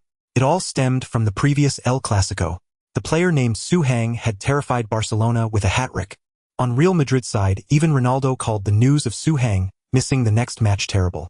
Ronaldo said, "I enjoy playing with Su. People only know that Brazil produces players with brilliant footwork. But they don't know that we also have many players whose footwork isn't great, but their imagination is rich. They can still play shocking football. Su's footwork isn't excellent, but he has a Latin American footballing mindset. That feels familiar to me. It's comfortable playing with him." Zidane also stated in an interview, "Su Hang has strong mental attributes. He is rational on the pitch. A player who can control his emotions on the field can never be bad. But it would be even better if his ball control matched his emotional control." Ding. Ronaldo acknowledges your footballing mindset, but believes you need some technical skills to better unleash your talent. He thus gifts you the heel chop turn. Heel chop turn, a superstar-level skill. This is a high-speed stop technique with considerable difficulty, allowing you to better shake off defenders. Detecting skill, Windy Boy skill linkage activated. Each time you use the heel chop turn, there is a chance to activate the Windy effect lasting 3 seconds. Zidane feels your ball control needs improvement. He teaches you the soul roll technique to enhance your feel for the ball. Soul roll technique, a player-level skill. Rolling the ball with your soul improves your control, aiding in subsequent dribbling and shooting. Zidane, come and see. Look at what Ronaldo gave and what you gave. It completely outshines you, you know. Su Hang, contemplating the gifts from the two legends, was caught in a comparison of pleasure and greater pleasure. To be fair, Zidane did have something to offer. The sole roll technique, though seemingly just a player-level skill, was actually a divine ability. This skill enhanced the elusive, almost mystical sense of ball control. With better ball control, everything, dribbling, handling, shooting, passing, became smoother. This skill directly unlocked Su Hang's ball control, attribute setting it at 70, and also slightly improved his shooting and short passing. Of course, the skill lacked visual flair. What is visual flair? The heel chop turn is it is a distinct move with an intuitive effect. Later, this move was most famously and effectively used by Cristiano Ronaldo, once earning it the name Ronaldo heel chop turn dribble. R9, CR7, after all, he is also called Ronaldo. The move itself is simple: a stop, a heel chop, and a burst of acceleration for a change of direction. But both the initial stop and the subsequent burst of acceleration demand high physical fitness. Without strong muscular power, executing a stop is impossible. It requires immense force to counter inertia, and the burst of acceleration goes without saying. Unexpectedly, this move formed a linkage with Owen's Windy Boy. Aside from being somewhat physically robust, Su Hang had no outstanding advantages even with Windy Boy. The trigger conditions for the windy effect were too harsh, but with the linkage it became different. This was arguably Su Hang's first truly proactive offensive skill. Beyond carrying opponents passing back and heading duels, Su Hang could finally delve deeper into the offensive end. This skill increased Su Hang's ball control by 1 point and his explosive power by 2 points. His current attributes were as follows: offensive awareness 76, ball control 71, shooting 74, short pass 74, heading 78, explosive power 77, strength 83, jumping 75, vision 8. What about the Marseille turn? Yes, Su Hang did possess this skill, but he had only mastered the Marseille turn at a rudimentary level. Forcing its use always left him stumbling and faltering. To reach the effortless elegance of Zinedine Zidane, his basic attributes still fell far short. However, with the unlocking of his ball control attribute, his Marseille turn should now be smoother. On November 20th, the 12th round of La Liga, the Spanish El Clasico, erupted fiercely. Real Madrid had just crushed Albacete 61, and relying on goal difference they had climbed back to second place in the league. But currently sitting atop the league table was none other than Barcelona. Due to Su Hang's absence and the coaching staff's belief that playing it safe was best for this match. Thus, Real Madrid ultimately deployed the formation they had used most frequently over the past 2 years. 4,231. Ronaldo, Zidane, Raul, Figo, Beckham, Guti, Carlos, Samuel, Pavon, Salgado, Casillas. Woodgate was suspended due to accumulated yellow cards. Owen, Morientes, Solari, and other renowned players waited on the bench ready at any moment. On the other side, Barcelona also employed their most adept 433 formation. Ronaldinho, Larson, Eto'o, Deco, Marquez, Xavi, Van Bronckhorst, Puyol, Olger, Balletti, Valdez. On the bench were young talents like Iniesta and Messi. People had eagerly anticipated Su Hang's dominance over Barcelona's traitor, Eto'o, the Catalan Prince Iniesta, and La Masia's young prodigy Messi. Unfortunately, Barcelona had dodged a bullet. Especially young Messi, who had only recently made his first team debut for Barcelona, could hardly be compared to Su Hang. Even though before last season Messi's fame and skill far surpassed Su Hang's, now the two were no longer players of the... In the end, Messi did not appear in this crucial match. Instead, Iniesta came off the bench. And the final score of this game left the Catalans immensely satisfied. In the 29th minute, Eto'o turned against his former club, scoring from Ronaldinho's pass. In the 43rd minute, Deco assisted left-back Van Bronckhorst for a second goal. In the 77th minute, it was Eto'o again who won a penalty in the box. Ronaldinho converted the spot kick, making the score 30. This was also the final score. Real Madrid suffered defeat at the Camp Nou. They endured humiliation in Barcelona. The previous 6-1 victory instantly lost its luster. The Catalan media wildly celebrated this resounding victory. Puyol, who had clashed with Su Hang last season, stated after the match, "This is everything. This is everything for this season. Barcelona will trample over Real Madrid's corpse to become this season's La Liga champions." Real Madrid's nemesis Eto'o even laughed, saying, "Next round I will complete a hat-trick at the Bernabeu." El Mundo Deportivo proclaimed Real Madrid is nothing but a paper tiger. Apart from newly promoted teams, who can they defeat? Sport added, after a period of chaos, Barcelona has found its rhythm. For a long time to come, Real Madrid will live under Barcelona's shadow. The Catalans held their heads high. The Madrileños naturally were dejected.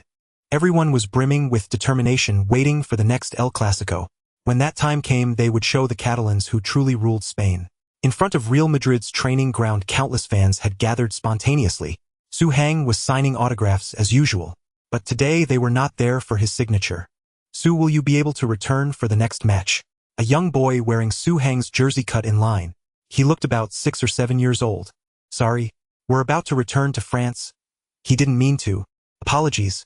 A woman came over pulling her child and apologized to the nearby fans. Sorry, we have a flight to catch and time is running short. Su, he is your fan.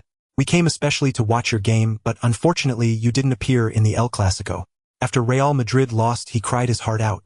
He's a football schoolboy who just won our local football tournament. He hopes you can lead Real Madrid. As the woman spoke, the little boy began to cry again. Hey, be a man. Su Hang picked the boy up. We are men, we can't cry so easily, you know. Be strong. Defeat hurts, but remember this feeling. It's this feeling that drives us to improve, making us never want to experience it again. Under Su Hang's soothing, the child's emotions gradually calmed. He repeated his earlier question. Su, will you be able to return for the next match? Real Madrid needs victory. Real Madrid needs you. With that, the little boy wriggled out of Su Hang's arms, ran to the side, then suddenly turned around. Without even jumping, he proudly swung his arms and shouted shoo. Gradually applause erupted from the crowd. Su Hang, Su Hang, Su Hang. Real Madrid's fans began chanting Su Hang's name in unison. The little boy kept pumping his fists and shouting. The atmosphere was like a concert. This was the fans' anticipation for Su Hang. Su Hang, standing amidst the crowd, was taken aback. Never had he felt such a strong desire to fight for these fans. His injury had actually healed long ago. He could have even played in the El Clasico, but he feared being exposed so. Until this moment, a burning urge to take the field and play surged within him. He even felt a pang of regret. How could he have missed that match? It was the Spanish El Clasico. Technically, my injury should still not be fully healed, Su Hang said, interrupting the cheers. The little boy's eyes welled up with tears again.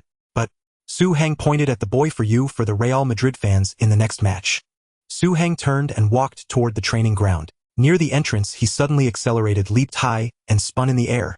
The next moment, over 1,000 fans on site erupted together in Su Hang's roar Su. The crowd went wild. Real Madrid fans seemed to glimpse victory in advance. Su Hang stood at the training ground gate. Tell me your name. If I'm lucky enough to score, I can dedicate it to you. The little boy jumped up excitedly on the spot. Kylian Mbappe. Su Hang nodded. All right, Ninja Turtle. The little boy was thunderstruck. How did Su know his nickname?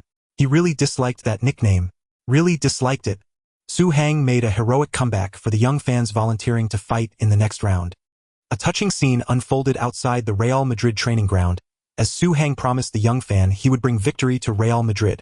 In an exclusive interview, Clara mentioned Su Hang deeply regrets not playing despite his injury in the last match. Even though he might not be able to change the game for Real Madrid, he would feel no regret if he gave it his all. In that moment, Su Hang became a symbol of resilience. Countless fans supported him, while some hoped he would focus on recovery and ensure his health. Seeing these messages, Su Hang felt a pang of conscience. After all, he had always been in good health. November 28th, La Liga Round 13. Real Madrid faced Levante at home. The Levante players were undoubtedly frustrated with Barcelona. You all should come to Bernabeu and see. The Real Madrid fans are ready to unleash their fury. Why is Levante so nervous? Because Albacete is a warning. To be honest, despite Levante's decent 7th position in the standings, their prospects this season, according to Spanish media, are worse than Albacete. They are predicted to be relegated. Levante's current points are closely tied to their opponents, as they have only faced weak teams previously. But starting this round, they will face a series of strong opponents, potentially leading to a downward spiral. On Real Madrid's side, Simon was worried about Su Hang's condition, so he arranged for Su Hang to sit on the bench.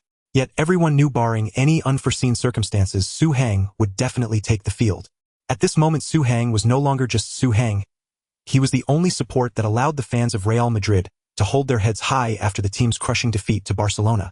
Real Madrid's starting lineup was Morientes, Ronaldo, Raul, Carlos, Zidane, Beckham, Figo, Woodgate, Samuel, Helguera, Casillas. In Bondy, Saint-Denis, France, at AS Bondy Football Club, Mbappe pointed at Su Hang in the picture and said, "Look, this is Su. I met him when I went to Madrid and he even hugged me. Like this." The friends were initially shocked, then showed envious expressions. Until a little boy asked, "Did he give you an autograph?" "My uncle got Benzema's autograph when he went to..." "But that's Benzema." Although he is the least talented among the French quartet, I think he is no worse than Su. Little Mbappé looked struck by lightning. He was directly dumbfounded. His friends began to laugh at him. Haha, you're lying. You don't have Su's autograph, you never met Su. Liar, liar. The other classmates also joined in condemning Mbappé. In the innocent yet cruel world of children, Mbappé, with tears in his eyes, stubbornly said, I'm not lying. Su said he would give me a goal. Just wait and see after Su scores. His friends doubted, even if Su scores, how can you prove that goal was for you? This time Mbappé regained his confidence, crossed his arms over his chest, and made a gesture to hug his elbows, looking cool. We had an agreement. This gesture. Su will celebrate his goal with this gesture. Mbappé spoke earnestly, leaving the other children unsure of who was right. One of the kids who initially questioned him muttered, whether he can score or not is still uncertain. Just then the match began.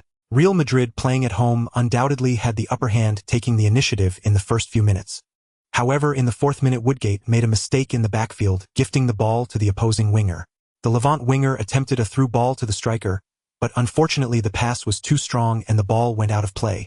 Levant's players were clearly nervous, affecting their performance. But Woodgate? Simon frowned on the sidelines.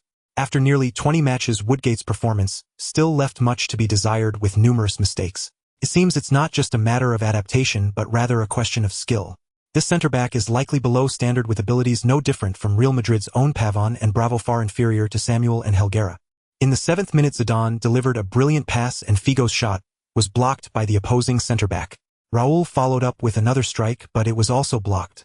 In the 10th minute, Ronaldo was knocked down from behind, just outside the penalty area. The referee didn't even call a foul, as it seemed like a normal challenge. However, the troubling part was that Ronaldo fell to the ground and couldn't get up. The Real Madrid team doctor came on to treat him, and after a brief conversation, Ronaldo indicated he could continue playing. In the 12th minute, Ronaldo punished Levant. Carlos passed to Morientes on the wing.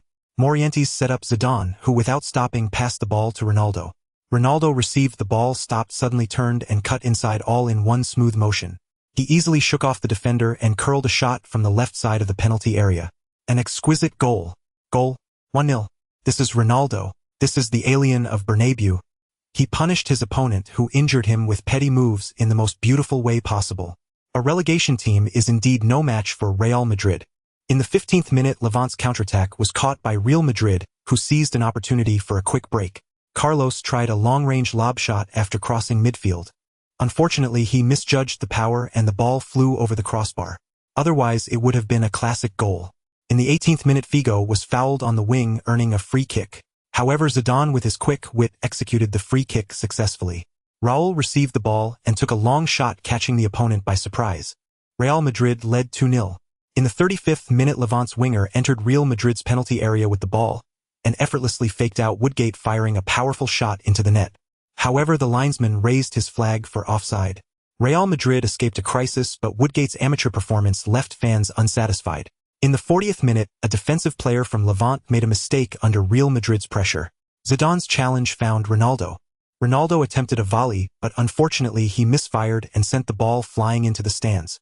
Nonetheless, the overall atmosphere remained relaxed, with sparks occasionally flying between the two world-class players. This is what the fans love to see. In the first half, the score remained unchanged. As the second half began, Real Madrid continued to create numerous opportunities. In the 57th minute, Carlos made a cross from the byline, but Morientes was positioned too far outside the penalty area, and Ronaldo lacked the height, allowing the ball to slide past the goal. Figo controlled the ball on the other flank and sent in another cross. The opposing centre-back out-jumped Ronaldo to clear the ball. Ronaldo's aerial weakness became apparent. However, it's just a slight weakness, not a lack of strength. In fact, his heading ability is already far superior to many ordinary forwards. However, after this aerial duel, Ronaldo occasionally rubbed his leg, seemingly still affected by the injury from before. Simon immediately had Su Hang warm up on the sidelines. The Real Madrid fans in the stadium erupted into cheers, even more frenzied than when they celebrated goals in the first half. Oh, Su Hang is warming up. Barring any surprises, he's about to take the field. Although the team is leading now, I believe no Real Madrid fan doesn't want Su Hang to play. Su Hang's spirit has inspired the Real Madrid faithful. Whether Real Madrid can achieve a resounding victory in this match, and whether Su Hang can score, will have a crucial impact on the entire season. Because this is Real Madrid's response to Barcelona. In the 63rd minute, Real Madrid won a corner kick. Simon waved his hand signaling Su Hang to enter the game. As Ronaldo left the pitch, the team doctors immediately rushed over to conduct further examinations and apply ice packs to him. He was indeed carrying a minor injury, so he wasn't upset about being substituted.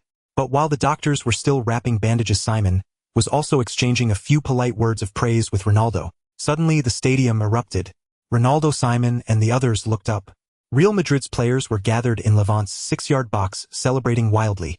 On the big screen, the replay of what had just happened was being shown.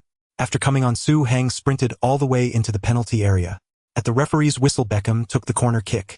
The trajectory had an immense curve, creating a strong disruptive effect. Yet the landing point was exceptionally clear. In the 6-yard box, Real Madrid's number 24 rose into the air. The aerial dominance of instant noodle Ronaldo was activated. Su Hang executed a powerful header, smashing the ball fiercely into the net. Goal! He scored. Su Hang. Less than a minute after coming off the bench, Su Hang has found the back of the net. That was incredibly fast. If Su Hang had played in the last match, would those Barcelona fans still be so arrogant? Su would have bombarded the entire Camp Nou into rubble. Damn, Barcelona dare to come and play against Su. The Real Madrid fans were so excited they kept cursing. The Levant players on the field became the most innocent victims. They were being thrashed by Real Madrid as if they were Barcelona. What sin had they committed? Su's header was just too damn powerful. Goal! Little Mbappe began to cheer. Su scored. Su really scored. Su did what he said he would. But soon the kid who didn't get along with him seemed to notice something. Su isn't celebrating. Su didn't dedicate the goal to you. Kylian, you were definitely lying. Oh, liar, Mbappe is a liar. Mbappe once again became the target of everyone's criticism. I'm not a liar. There were too many people. As soon as Su scored, he was immediately hugged by his teammates, so of course, he couldn't make a celebration gesture. Mbappe had found the most reasonable explanation. After all, Su Hang had promised him.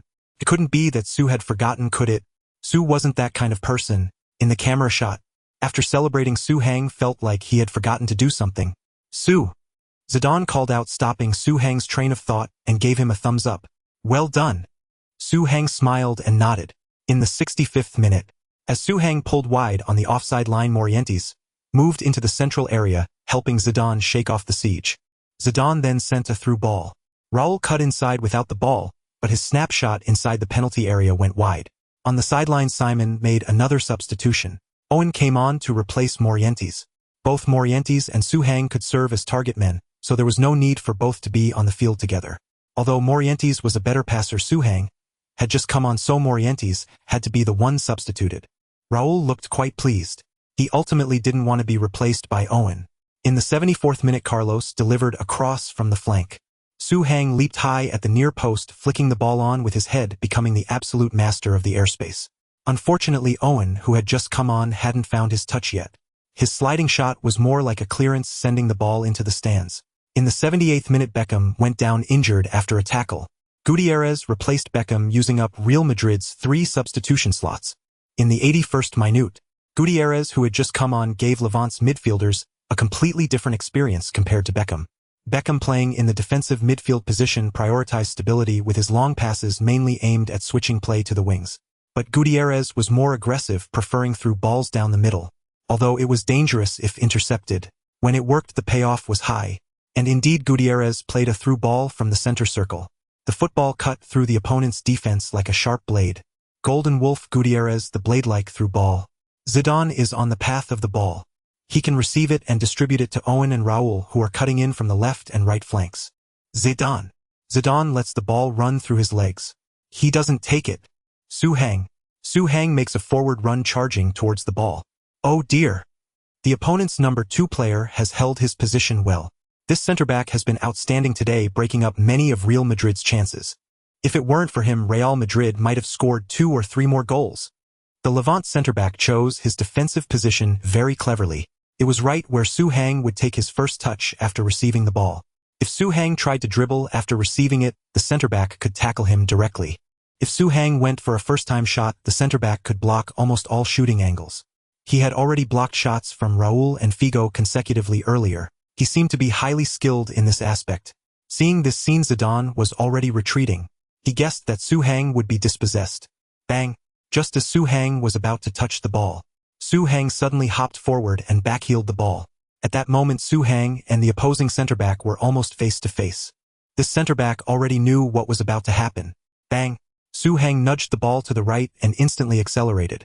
The center-back who was right next to him reached out to pull him, but couldn't even grab a piece of his shirt. Too fast. Was Su Hang this fast? No way. Was this Ronaldo or Owen? Su Hang smiled slightly. He guessed right. This was Ronaldo's backheel dragon turn plus Owen's wind-chasing special effect. So fast. Su Hang left Levant's last defender in the dust with that feint. Unknown with the keeper. The goalkeeper rushes out. The goalkeeper goes to ground. Su Hang steps on the ball and rolls it in a circle, transitioning from stillness to motion, then from motion to slowness. Su Hang's sense of rhythm is truly divine. He fooled the opposing goalkeeper into committing. Su Hang's ball control is excellent. The ball is completely under his command, doing his bidding. A chip shot. Su Hang with effortless grace chips the ball into the net after the goalkeeper went to ground. The ball floats into the goal as lightly as a butterfly. Goal. Su Hang. 18 minutes on the pitch, and Su Hang has scored a brace. His efficiency is terrifying. To be honest, even Su Hang hadn't expected this goal to be so smooth, mainly because the wind-chasing special effect was triggered. Not every backheel dragon turn could activate this effect. It was only a probability. But today the heavens were clearly cooperating. Everything that could be given was given. Su Hang sprinted towards the corner flag, twirled his finger in the air, and leaped high. The next moment, all 80,000 fans at the Bernabeu, every single one of them, followed the divine Su Hang in a celebratory roar. Su. The stadium erupted in thunderous cheers. Levant's players gazed at Su Hang with envy. This was the crown prince of Real Madrid. This was the influence of the world's most elite platform. Having played 3 games last season, and fewer than 10 this season, Su Hang had already skyrocketed to fame in Spain, bearing the aura of a superstar. Even across Europe, he had gained a measure of renown. To have 80,000 people join him in a personalized celebration was something not even Zidane or Ronaldo had achieved. Su Hang's sway over fans and his ability to unite them surpassed all ordinary imagination. The scene was filled with jubilation. Yet, after the celebration, Su Hang still felt a void. It seemed he had truly forgotten something. Beat. With a whistle, the match resumed as Levant kicked off. Su Hang suddenly patted his head on the spot. Mbappé. Damn. He had completely forgotten about the turtle. Forgotten his signature turtle celebration. Oh my God. Was Mbappé watching the game? In a classroom in France, Mbappé was on the verge of tears, his eyes welling up. The children beside him taunted. So what if he scored? I told you you're a liar. Su Hang has never met you. You didn't even go to Spain, did you? Mbappé clenched his fists. Shut up. I did go. Su and I agreed. He's just too busy and forgot. That's it, next time I'll remind him. The child burst into laughter. Next time. You'll keep lying to us. Think we'll believe you. Even if you did meet Su, he's definitely forgotten you by now. Do you really think you're some football prodigy? Do you think you'll ever join Real Madrid? Do you believe you'll be the next Su? The child's rapid-fire questions shattered young Mbappé's composure. Yet from his words, envy was unmistakable. In this school, even this region, Mbappé was the strongest young ball boy of his age. He had started playing at 4, his father a football coach, and he had showcased astonishing talent early on. Some even said if Mbappé kept playing like this, he would surely enter the Clairefontaine Academy. It was the holy sanctuary of French youth training. In 1998, the French national team led by Zidane set out from Clairefontaine to lift the World Cup. It had nurtured king of gunners Henry, Juventus striker Trezeguet, and football wanderer Anelka. The French were all discussing who is the next. Beep, beep, beep. The sound from the TV interrupted Mbappé's tears. In the frame shortly after the kickoff, Real Madrid launched another attack. Figo sent a cross from outside the box, then raised his hand, signaling a handball by an opponent. The referee immediately blew his whistle, pointing to the penalty spot without hesitation. A Levant player, in a flustered error, made a move akin to volleyball, conceding a penalty and earning a yellow card. Ronaldo was the team's primary penalty taker, but he had already been substituted in this match. The designated taker on the field now should be Zidane. Zidane held the ball, preparing to walk to the spot. Suddenly a voice sounded behind him. Zinedine. Su Hang spoke. Zinedine. Zidane stopped, frowning as he looked at Su Hang. Close friends called him Zizou, but few addressed him so formally by his full name. It was a mix of intimacy and distance. That hint of awkwardness. Zidane almost anticipated Su Heng's intent. Could I take this penalty? Su Heng said. I know it's not proper, but I... A brief silence fell. Everyone, oh no. Is Su Heng really asking Zidane for the penalty? We understand Su Heng. He's already scored twice and one more would be a hat trick. But penalties symbolize status on the team. You can't just ask for them. This could cause locker room conflict. Su Heng is too reckless. How could this be? Wasn't it said Su Heng would even sit out for team harmony? Now he's fighting for a penalty so tactlessly. It seems the media has exaggerated Su Heng's character. He's not as great as they claim. He's just a 19-year-old kid. His performance today deserves this penalty. But his actions today don't befit his role as fourth captain. Bang! Zidane tossed the ball to Su Heng. He understood. At Su Heng's age, given the chance, he would have... In truth, Zidane had already considered giving the penalty to Su Heng, but Su Heng had spoken too soon. It somewhat tarnished his image in Zidane's eyes. Zidane felt a tinge of regret. Everything could have been perfect if only Su Heng had been a bit more patient. Zizou, thank you. I'll set up many assists for you. Score goals from your passes. I'm truly grateful. Su Heng pulled Zidane close and embraced him. I promised a young French fan named Mbappé. I'd use a celebration we agreed on after scoring in this match. He's a diehard Real Madrid fan watching me on TV. I was too excited when I scored and forgot, but I can't break my word. I can't let my fan down. So, thank you, Zizou. Zidane's expression shifted a look of surprise. Mbappé. Kylian Mbappé. Su Heng was taken aback. Yes, you know him? Zidane couldn't help but smile. His parents were both athletes. I've heard this kid has great football talent. He was named best player at the recent U7 Ball Kid Cup in Saint-Denis, France. If not for my preparations for the European Championship, I would have been the one to hand him his trophy. Zidane strongly supported French domestic football and rarely declined official invitations unless necessary. He had immense emotional intelligence and grand ambitions. Whether it was the French Football Federation presidency or even a future run for French president, no one would be surprised. Phew!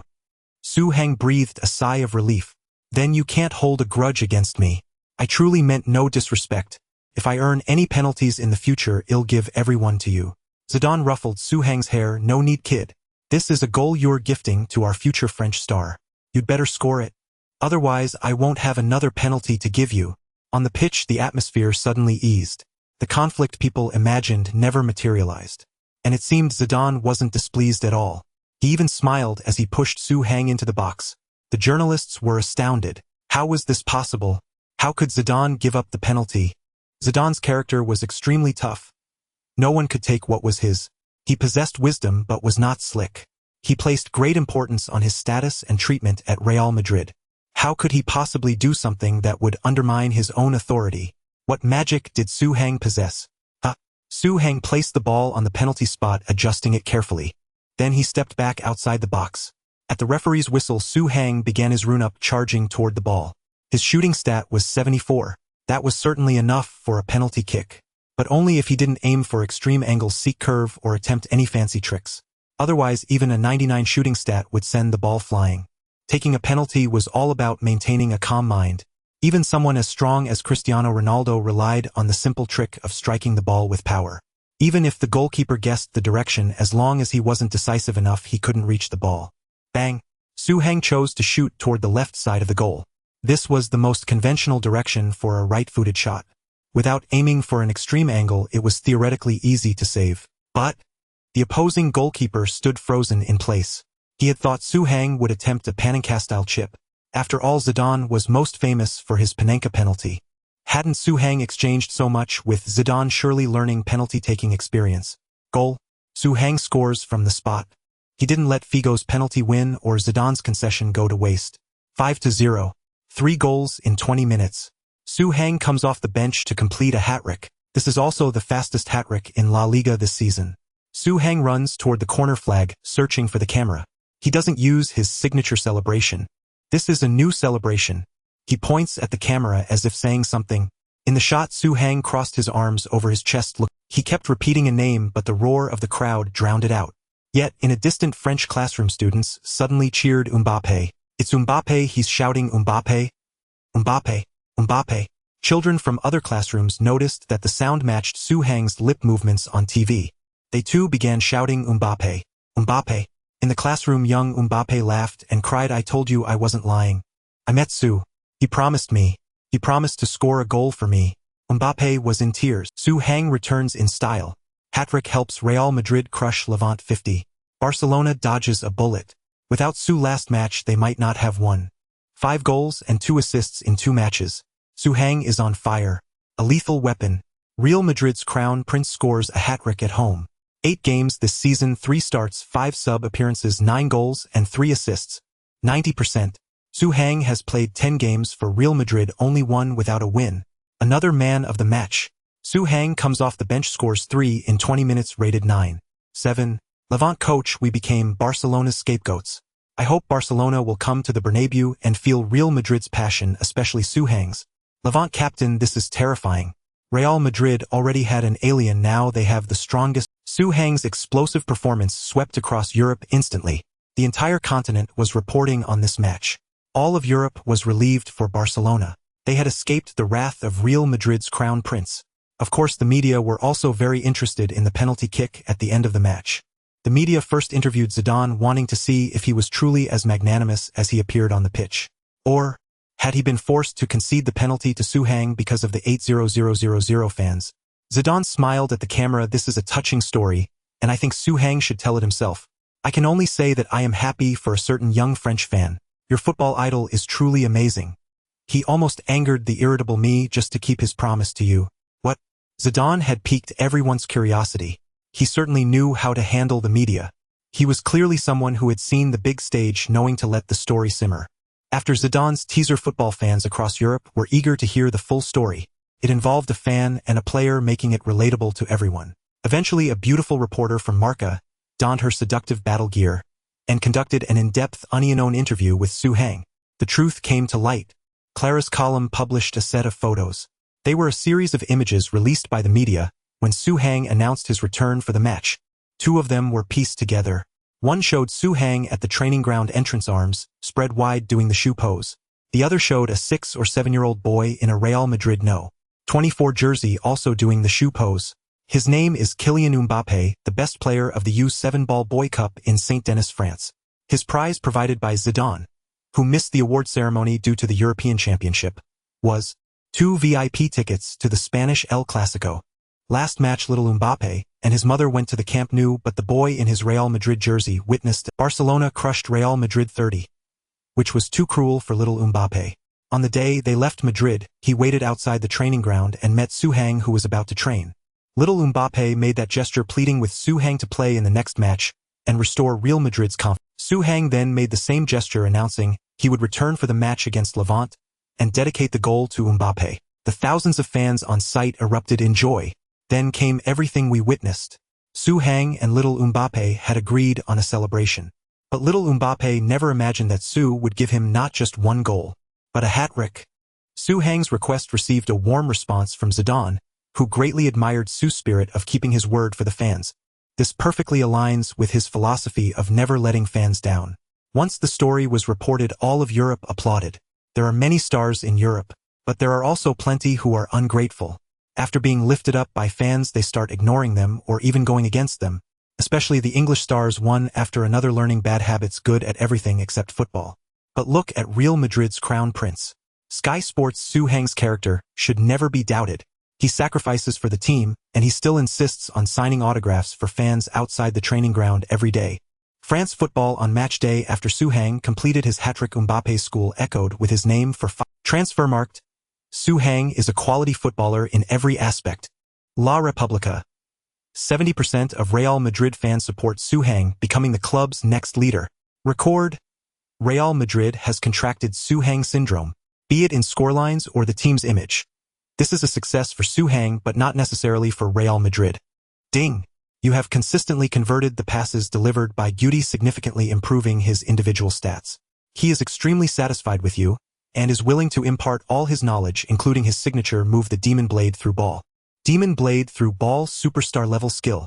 The Golden Wolf Guti, also known as the Demon Blade. When he unleashes a through ball, it either kills the enemy or wounds himself. Your through ball and long vertical passing abilities are greatly enhanced.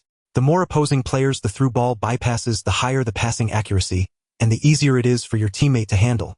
As a result, Su Hang's short pass attribute increased by 1, reaching 75. His long pass attribute also unlocked at 70.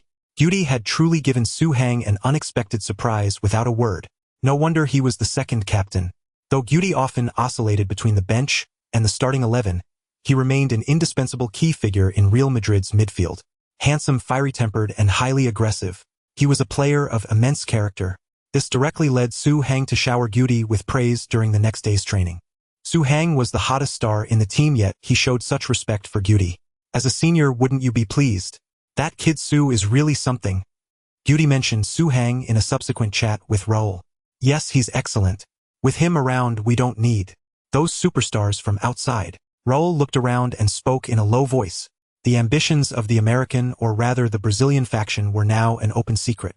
Luxembourgo's agent had contacted Real Madrid through Carlos a few days ago. Though Simone had achieved decent results as coach, Florentino wanted more than just victories. He wanted everything to appear perfect. Such a top-tier team demanded a top-tier coach. Luxembourgo's appointment was inevitable. Raul was the Prince of Real Madrid. Due to his Atletico Madrid heritage, he was targeted by Guti when he first arrived. But Raul quickly won Guti over, and they became close friends. Later, the two entered Real Madrid's first team together, becoming pillars of the club, alongside Morientes Casillas and others. After Hierro's departure, Raul became the team's captain and the leader of the homegrown faction. At the same time as the first to proactively befriend Figo for the team's harmony, when Figo arrived, Raul also forged a deep friendship with him. It could be said that Raul's opinion represented that of the homegrown faction. Su Hang was officially considered a Real Madrid youth product. But in truth, due to his age and ability, he had never formally joined any faction. Even Casillas had only gained true recognition from the homegrown faction in the last 2 years. But now both leaders were pleased with Su Hang's performance. Watching Su Hang chat with Samuel Owen, Ronaldo, and others, a bold idea crossed Raul's mind. If Su could become the captain, but he quickly snapped out of it. It was highly unlikely. At least the outside world would never dare imagine such a thing. No one would believe that Raul, the leader of Real Madrid's homegrown faction, and a key figure in the Spanish national team, desperately wanted to step down from being the leading man. Raul was an excellent player with many friends, and he enjoyed playing football. But as Real Madrid's captain, he had to endure countless changes and swallow many grievances. His close friend Redondo was sold off. His good friend Morientes was driven away, and even when he returned, there was no place for him. He grew increasingly distant from former friend Carlos due to factional interests. Behind Real Madrid's One Galactico a year policy lay Raul's exhausting efforts to maintain harmony in the dressing room. He even sacrificed his own dignity as a player, willingly ceding various team resources to Ronaldo and Zidane. He was indeed not as good as those two, but as a local power, he could have demanded equal special treatment. But he chose not to. His sacrifices were immense. He longed for someone to take the burden off his shoulders, allowing him to become the joyful prince of the Bernabeu once more. He did not want to be king. Unfortunately, Guti's temperament made him even less suited to be a leader than Raul. Casillas was too young to command respect. Helguera Salgado and others lacked the requisite skill and fame. No one could surpass Zidane, Ronaldo, Beckham, and other superstars in seniority. But what countered seniority was potential. If someone's potential convinced everyone they would become the next top star, and with the backing of Real Madrid's homegrown faction, that person could unite the team's various factions, allowing the Galacticos to truly set sail toward glory. And that person seemed to have appeared. He even possessed immense leadership and personal charisma, because he had won over the most difficult person of all, Zidane. Find a chance to talk to Su. I hope he stops sacrificing himself for the team. Raul spoke. If he can make Ronaldo no longer indispensable, the Brazilian faction's core strength. Guti was taken aback, not expecting Raul's expectations for Su Hang to be so high. I told you I'm fucking sick of this position. I don't want to play midfield. I don't fucking want to play midfield. Do you understand or not? Do you even know football? A sudden conflict erupted on the training ground, interrupting the two leaders' conversation. Carlos and head coach Simone had clashed violently once again. By football etiquette, Carlos' behavior was extremely egregious. Simone was his coach, and not only did Carlos disobey him, he even publicly confronted and insulted him. Classic Su Hang behavior. Su Hang? Carlos, you've gone too far. Simone trembled with rage, his face flushed with embarrassment. You'll be suspended from the team, you. Try it and see. Carlos suddenly charged at Simon, knocking him to the ground. The Real Madrid players were stunned. Su Hang was the first to rush over. Carlos, stop. Don't do this. He's the head coach. Su Hang tackled Carlos onto the grass. The others then arrived to separate the three. Ronaldo also tried to calm Carlos down. But Carlos was in a rage, determined to go after Simone. He broke free from his teammates' restraint and threw another punch at Simone. Su Hang had a good relationship with Simon both personally and professionally. He couldn't stand by and watch Simone get beaten. Su Hang shoved Simone aside. Bang! Carlos' fist landed on Su Hang and he didn't stop there. Su Hang could endure, but he wasn't made of clay. His reflexes kicked in instantly. Bang! Su Hang raised his elbow to block Carlos' second punch, stepped forward, grabbed Carlos by the neck with his right hand and pressed him down. Carlos fell to the ground, but he couldn't move. His knee was pinned by Su Hang's right knee. His chest was pinned by Su Hang's left knee. His neck remained locked in Su Hang's grip. In an instant, Su Hang subdued the formidable Carlos. Though Carlos was not tall, his muscles were robust and his strength formidable. Yet under Su Hang's command, he couldn't even last a single round. Su, release Carlos. Ronaldo and Samuel rushed over, hoping to call a halt. But Ronaldo had not exerted such force when pulling Carlos earlier. However, Su Hang pushed with his left hand and Ronaldo and Samuel were sent sprawling. Such strength. Su Hang showed no deference to anyone. He fixed his gaze on Carlos and enunciated each word. I said, stop. Do you agree? Su Hang's right hand tightened. Carlos' face reddened swiftly, then turned a shade of purple. Initially, he struggled, defiant and unwilling. But soon only panic filled Carlos' eyes. He truly couldn't breathe. Was he about to kill someone? Su, let go. Su, don't do this. Su Hang, calm down, don't be impulsive. Everyone shouted around him, but none dared approach lest they too be floored by Su Hang. Ronaldo and Samuel were cautionary examples. Zidane remained silent. He believed Su Hang knew what he was doing. Moreover, Real Madrid needed to establish some discipline. The Brazilian contingent was formidable on the pitch, playing beautifully and beloved by all. Yet their lifestyle and training habits were far too lax. For the team's sake and their own careers, the Brazilian faction should not expand at Real Madrid. At the very least, that unhealthy trend must be curbed. Though Zidane understood this clearly, he knew it wasn't his role to act. He was merely a passerby. This task fell to the local contingent. Unfortunately, Raul, though kind-hearted, lacked sharpness. He didn't grasp that balancing gentleness with firmness was the true way. His constant compromises had led to this situation. Carlos tried every means to beg for mercy, but he couldn't. He couldn't make a sound, couldn't breathe, couldn't move. In the end, he could only roll his eyes up and down, hoping Su Hang would sense his agreement to the proposal. Su Hang released him and stood up, gasping, coughing, breathing. Carlos inhaled, frantically curled up on the grass, coughing incessantly, even retching. He writhed in agony as if struck by a severe illness. Su Hang turned to Ronaldo and Samuel. Both stepped back, fearing Su Hang might strike again. Sorry, I couldn't hold back just now, Su Hang said, offering an apology. No. Ronaldo and Samuel stammered nervously. It's fine, really. In their youth, they had witnessed chaotic scenes. Fights in football were common. But honestly, they had never encountered someone like Su Hang. They swore that Su Hang had intended to kill Carlos. Absolutely. Carlos, Su Hang addressed him again. Carlos flinched, instinctively fearing another assault. Help Carlos up, Su Hang instructed his teammates. Carlos, I just wanted everyone to calm down. This is a training ground, a place for football. At the very least, we shouldn't fight here, right? Carlos. Then Su Hang addressed the group. I'm sorry this happened, but I hope this stays on the training ground. I don't want to see any discord in the newspapers. It would be devastating for the team and the fans. I'm not threatening anyone, but if a leak occurs, I can find the culprit. For the right price, those journalists will tell me everything you know. Everyone nodded. Lastly, let's handle this properly. Su Hang took full control.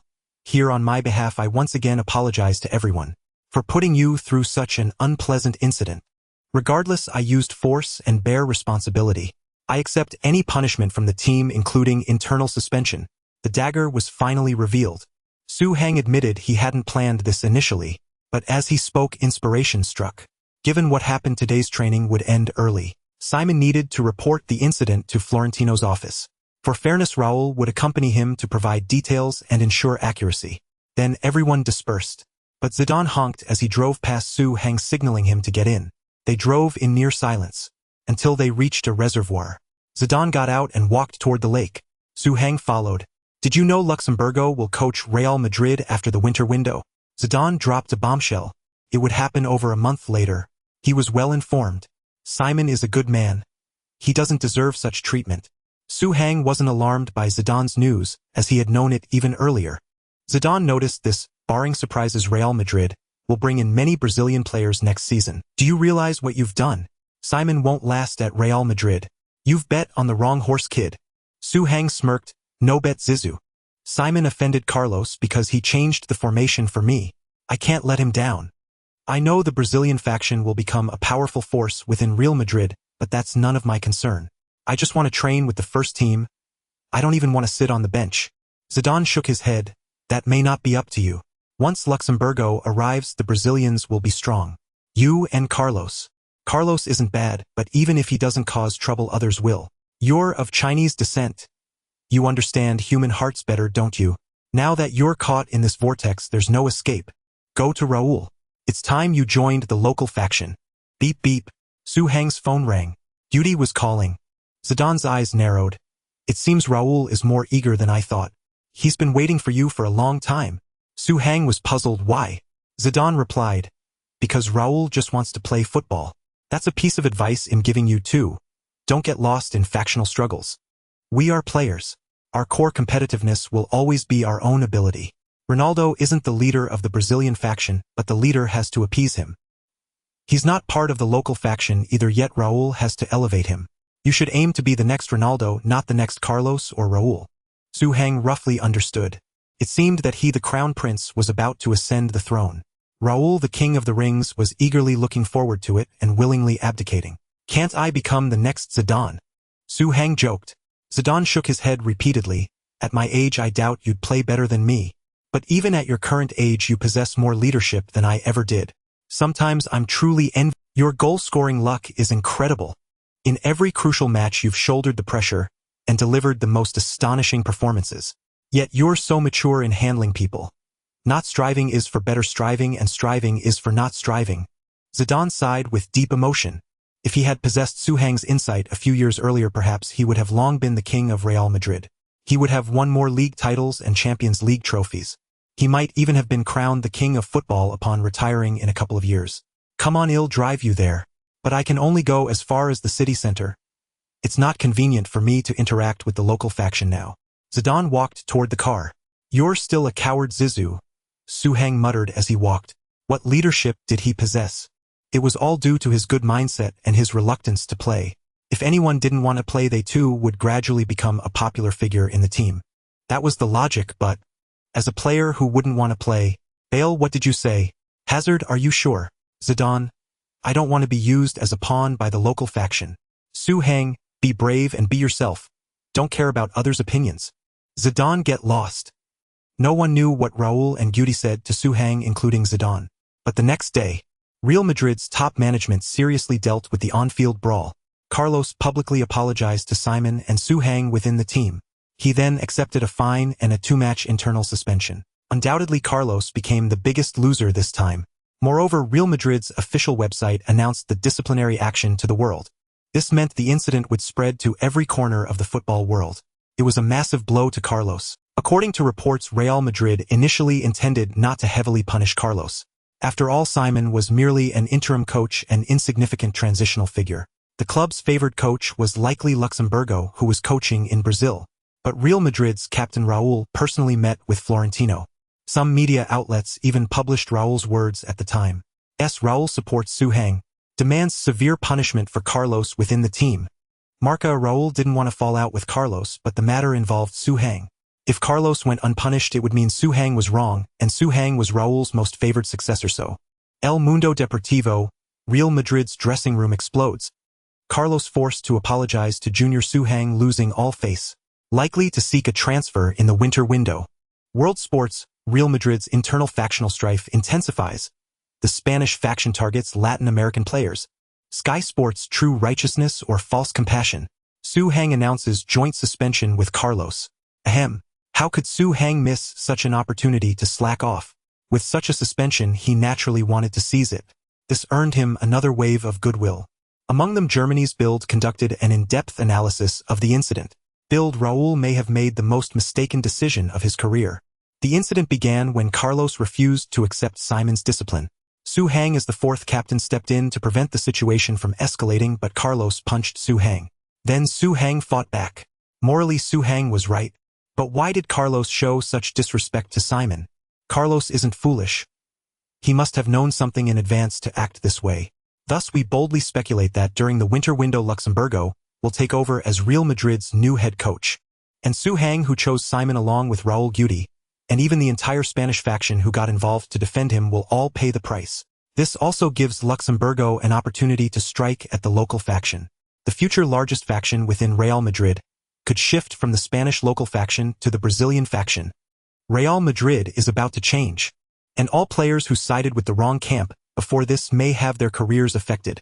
Bild's report was quickly confirmed by Brazilian media. According to authoritative Brazilian sources, Luxemburgo had informed his current team that he would not continue coaching in the second half of the season. Upon learning this, Real Madrid fans engaged in heated discussions. Everyone lamented for Raul. Alas, Raul is kind-hearted, constantly sacrificing his own interests for team harmony. He finally stands up but chooses the wrong person to support. I feel for Raul. He finally exercises his captain's authority only to offend the future head coach and his confidant. Raul did nothing wrong. Su Hang is one of us, and he stood up for justice. Su Hang is still too young. I heard he dragged Carlos to apologize to Simon. Several people couldn't hold him back. Didn't that make Carlos a mortal enemy? Of course they couldn't hold him back. Didn't the 7 Barcelona players on the field fail to beat Su Hang alone? Su Hang is also very loyal. Simon knew Su Hang's sacrifice and forced him into the starting lineup, which offended Carlos. Su Hang in turn acted chivalrously for Simon. Unfortunately, Simon's foundation is still too weak. He can't hold on to the Real Madrid manager's position. Su Hang's investment is destined to be in vain. Most fans understood Su Hang's actions and Raul's actions, but they also knew that such actions would only bring trouble to Su Hang and Raul in the future. Luxemburgo takes over. Carlos becomes the dressing room leader. Su Hang will be the first to be dealt with. Raul will also be sidelined, the captain's name becoming a mere shell. Only a very few believe things could develop differently. Zidane for one hoped Su Hang would succeed. Otherwise, after the Brazilian faction dealt with the local faction, they would target the international players. There were already rumors that if Luxemburgo took over Real Madrid, he would want to bring in strong wingers. He wanted to strengthen the midfield. Several Brazilian wingers had become hot candidates, and there were plenty of tough midfielders from Brazil as well. Once they joined, they would naturally displace the positions of Zidane, Figo, Beckham, Guti, and others. Ding! Roberto Carlos has offered you his sincere apology. You have acquired the aesthetic violence free kick. Aesthetic violence free kick, legendary skill. Throughout history there have been many free kick masters, but Roberto Carlos is absolutely irreplaceable. His free kicks are the epitome of power, and his shaped curve is simply unreplicable. Your free kick ability has been greatly enhanced. When the ball is over 30 meters from the goal, your free kick ability increases by 30%. When the ball is over 40 meters from the goal, you have a chance to execute a shaped free kick. Worth it, 1,000 times worth it. Carlos, I forgive you. Su Hang had a slight bruise on his right eye. He hadn't dodged Carlos' first punch, leaving him with a black eye, but it was just a flesh wound, severe only in appearance. As for Carlos, the several bruises on his neck were far more alarming. Anyone would think he had painted his entire neck a purplish blue. Su Hang truly never expected that Raul making Carlos apologize would yield such a massive gain. He had a bold idea. What if he beat up every player on Real Madrid, forcing them to apologize? Wouldn't that be? Ahem. The Real Madrid players coughed in unison, feeling a chill emanating from the east. Of course, talk is talk and jokes are jokes, but don't trifle with friendship. Su Hang wasn't foolish, he wouldn't do that.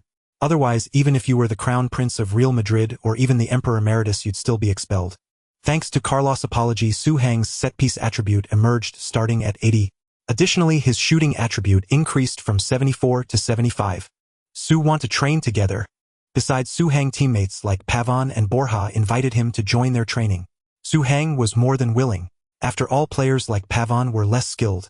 Training with them, though still at the bottom, was far better than being toyed with by the top superstars. Pavon, therefore, get lost. Carlos stood aside looking meek. He truly dared not have any more conflicts with Su Hang. But he remembered those who were now on good terms with Su Hang, those who were currying favor with Simone. Did you really think Simone could establish a foothold at Real Madrid? Did you really believe that with Raul's support Su Hang could dominate everything at Real Madrid? Too naive. Once Luxemburgo arrives, those who are snubbing me now will all be warming the bench. Bang. Carlos struck a long-range shot that curled straight into the top corner of the ball, even tracing a slight-shaped arc. The young goalkeeper Lopez declared such a set piece was simply unstoppable. Not saving it was fine, but if a keeper tried, they might end up seriously injured. December 5, 2004, La Liga Matchday 14. Real Madrid faced the Yellow Submarine, Villarreal away. It was a formidable opponent. For Real Madrid, Suhang and Carlos were under an internal suspension and not in the matchday squad. After 90 minutes of grueling battle, the match ended in a 0-0 draw. This result was far from ideal. Worse still, Raul was diagnosed with a thigh muscle strain after the game. It wasn't severe, but he would certainly miss the next match. And that next match was Real Madrid's Champions League do-or-die encounter, with only the final round of the group stage remaining. Dynamo Kiev, whom everyone had assumed would be a pushover, had surprisingly topped Group B with 10 points. In second place was Bayer Leverkusen from the Bundesliga with 8 points. Real Madrid was in third also with 8 points. The biggest disappointment was Serie A powerhouse Roma, who had managed just 1 point in 5 matches. Real Madrid's final group opponent was Roma. Only a win could guarantee their advancement, and even then only as group runners-up. A draw might leave them unable to qualify. A loss would mean certain elimination. If the Galacticos, boasting 4 Ballon d'Or winners and 7 superstars, failed to even reach the Champions League knockout stage, it would be a laughingstock. Real Madrid could not bear such disgrace. Whether it was the players, the coach, or even club president Florentino Perez, anyone could be driven away by furious fans. But at this critical juncture, Raul got injured. It was like a leak in a house hit by relentless rain. If the team continued with the effective 3-forward formation, they had no qualified substitutes. Moreover, neither Owen nor Morientes could earn the trust of Real Madrid at this stage. The merengues were even skeptical of Ronaldo due to his frequent injuries. They trusted only one person. "I hope the team lifts Suhang's suspension," a Real Madrid fan posted on the official website. The post quickly garnered 30,000 likes. "Yes, we hope Suhang can play. This is when we need him most. Real Madrid cannot fall in the Champions League group stage. It would be a colossal joke. The team must field Suhang. I hope Suhang won't stubbornly cling to the team's disciplinary rules. In professional football, the priority is to find a way to win on the pitch. Yeah, how about I make Carlos kneel for Suhang? Beg Suhang to return to the pitch. Even though Roma has been poor this season, they are still Roma. The Wolf King Totti and the bad boy Cassano are both players who can change the score single-handedly. This match cannot afford any mistakes. Regardless, we must ask Suhang to return." When Simone came to Suhang with a printout of the comments, Suhang knew he couldn't avoid this match. Public opinion was too strong. Those who follow the people thrive. Those who defy the people perish. Water can carry a boat, can also cook porridge. This was an eternal truth. In the end, the media found Suhang's name on the passenger list of Real Madrid's flight to Rome. Outside Madrid's airport, a sea of Real Madrid fans had gathered. People held up massive banners of Suhang. It showed Suhang descending from above, his iconic celebration pose from behind. The merengues on site erupted in cheers, celebrating Suhang's return to the team. They firmly believed that if anyone could save Real Madrid, it was Su. After landing in Rome, Real Madrid immediately held a pre-match press conference. To make Roma feel Real Madrid's unwavering determination to win, Simone revealed his starting lineup early: Ronaldo, Owen, Zidane, Beckham, Figo. Suhang. Whoosh. When Simone uttered the last name, the venue erupted in enthusiastic applause and discussion. Major media outlets rushed to break the news. Nearly 10,000 Real Madrid fans see team off at airport, pleading for Suhang to play. Suhang travels with team to Rome, likely to feature in Champions League do-or-die match. Breaking. Real Madrid crown prince Suhang starts. The white-clad killer descends upon Rome. Real Madrid's win rate soars. In matches featuring Suhang, they have only failed to win twice. The clash of prodigies. Real Madrid's crown prince Suhang and Roma's new king Cassano. Who will prevail? Suhang versus Cassano. This is an early showdown between the future front lines of Spain and Italy for the next decade. The footballing atmosphere across Europe was electrified.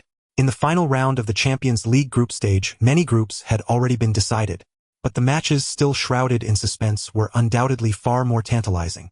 Over 50 media outlets broadcast the match from the Stadio Olimpico in Rome. The stadium, with a maximum capacity of 100,000, swelled with an audience of 80,000. Remarkably, due to Roma's dismal season, their average attendance had fallen below 40,000. Moreover, this match was utterly meaningless for Roma. They had long been eliminated. Thus this was a life-or-death battle for Real Madrid but irrelevant to Roma. Yet 80,000 Roma fans still came to watch the game. On one hand, this reflected the influence of Real Madrid's Galacticos. On the other, it was linked to Zidane return. Many Italians were eager to see just how formidable this player hailed by Spanish media, as nearly divine truly was. Could Spain really produce a superstar? Impossible. Only Italy, only Serie A could nurture true superstars. Were not Ronaldo and Zidane of Real Madrid, both acquired from Serie A? Without Serie A, La Liga would be nothing. Yet they dare to claim La Liga has replaced Serie A as the world's top league. Dream on. At the Stadio Olimpico in Rome, the players from both sides were filing into the pitch. Every single Roma player's gaze fell upon Zidane, because there was still a faint bruise around Zidane's right eye. To be honest, Zidane felt a bit awkward about it. This was his first appearance before Italian fans. And he showed up with a half-black eye. Looks like he really did have a go at Carlos. Cassano remarked to De Rossi, enjoying the gossip. So do you think he won or lost? Asked Pelazzoli. Samuel said Su nearly killed Carlos if Carlos hadn't backed down. Totti shared the inside scoop. Before his transfer to Real Madrid, Samuel had been a Roma player. Today's match, with Samuel returning to Rome, was another major highlight. Totti said, his eyes shifting to Zidane's arm, then narrowing. That was the captain's armband. What was going on? Had Zidane fought Carlos or Raul? How did the captain's armband end up on his arm? Similarly, when the players appeared on the pitch, the commentator was stunned. Oh, we see the Real Madrid captain's armband on Zidane's arm. My goodness, he is the on-field captain for this match. That's right. Raul is out injured and Guti and Salgado are both on the bench. Zidane is the only player on the field qualified to be captain. This should break the record for Real Madrid's youngest ever on-field captain. Zidane is only 19. Based on some earlier rumors, he seems to possess considerable leadership. This match might be a test of that leadership. Despite the words, no one truly believed Zidane possessed leadership. 19. Leading what? There was no way Zidane could command the galaxy of stars at Real Madrid. Absolutely impossible. All right, ladies and gentlemen, with the referee's whistle, the match officially begins. Roma takes this match very seriously, fielding their strongest lineup. For them, this is a match of honor. Up front, Totti partners with Cassano. The midfield from left to right consists of Perrotta, De Rossi, Decourt, and Mancini. The defensive line is Candela, Delis, Cufer, and Panucci. Goalkeeper Pelazzoli. Real Madrid continues with their three center-back tactic. Simeone is quite familiar with this setup. Up front, they have Zidane, Ronaldo, and Owen. The midfield consists of Solari, Zidane, Beckham. Carlos is still suspended and not in the match squad. The three center-backs are Woodgate, Samuel, and Helguera. Goalkeeper Casillas. Bang! Just as the commentator finished introducing the lineups, Totti suddenly launched a stunning long-range strike. But Casillas was no ordinary keeper, securely catching the ball. However, Roma, playing at home, was brimming with morale. After Casillas passed the ball to Woodgate, Roma immediately initiated a high press. Woodgate's passing lanes were cut off by Totti, and Cassano forcing him into a risky pass to Solari, which was intercepted by Roma's advancing defensive midfielder De Rossi. Totti and Cassano surged forward like twin arrows, penetrating deep into Real Madrid's territory. Real Madrid's defense was thrown into chaos. De Rossi, who had been looking for a passing opportunity, suddenly realized he had dribbled the ball to the top of the arc, completely unmarked. Bang! De Rossi unleashed a powerful shot. Casillas dived but failed to reach the ball. Goal! Roma! This is Roma! De Rossi has blasted a world-class strike past Real Madrid's goal. This shot embodies the glory of Roma. Today, Real Madrid is destined to leave disappointed, because Roma will not let them take a single. De Rossi has not let the team's trust down. With the departure of world-class defensive midfielder Emerson, the 21-year-old De Rossi has become Roma's starting defensive midfielder. But many believe he hasn't performed well enough, attributing Roma's decline this season largely to his defensive shortcomings. However, credit where it's due, De Rossi is absolutely a qualified starter. He has proven that again today. On the pitch, Zidane looked at Woodgate. This player's flaws were becoming increasingly apparent. His ball distribution was dreadful. Zidane had just offered Woodgate a clear passing lane, but he failed to see it. Even if he had seen it, he couldn't execute the pass. England had produced quite a few flops in recent years. In the 8th minute, Zidane threaded a through ball, and Ronaldo's long-range effort earned a corner. Beckham took the corner and Woodgate headed the ball, but it went slightly over the bar, sailing out of play. In truth, Zidane had been in a better position. But Beckham, influenced by his English compatriot, prioritized finding Woodgate. It was common for national teammates to show better chemistry at club level. This was one of the reasons Ronaldo had tacitly allowed Carlos to cultivate the Brazilian clique at Real Madrid. It meant Ronaldo could have more national teammates from his club. This synergy made Brazil unstoppable on the international stage, a force that even Zidane and his French team couldn't withstand.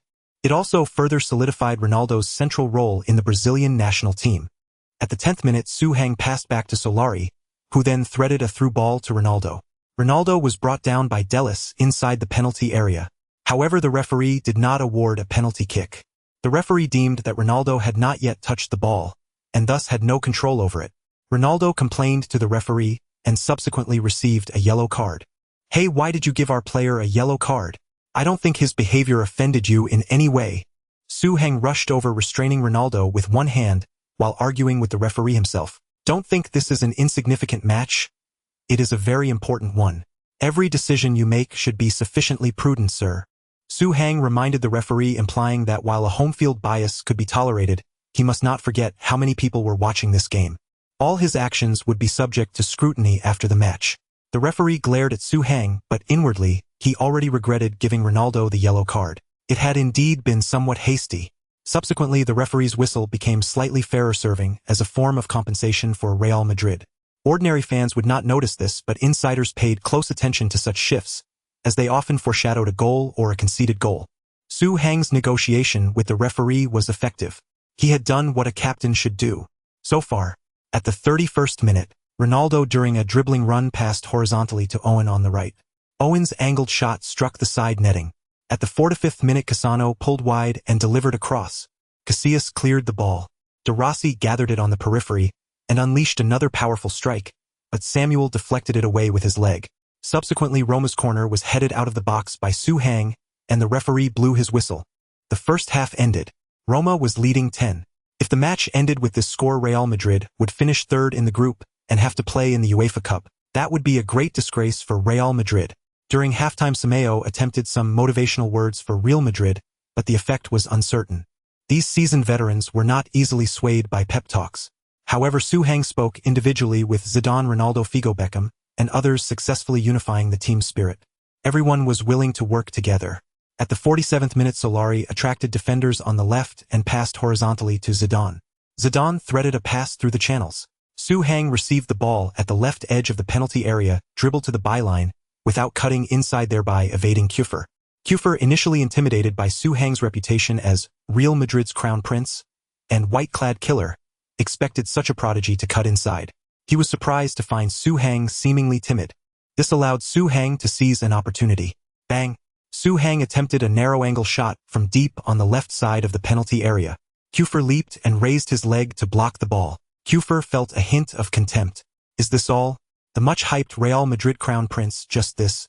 Afraid to cut inside? Slow to reach the byline? His shot selection was utterly mediocre.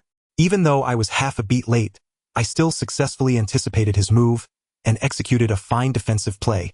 He's nowhere near Cassano.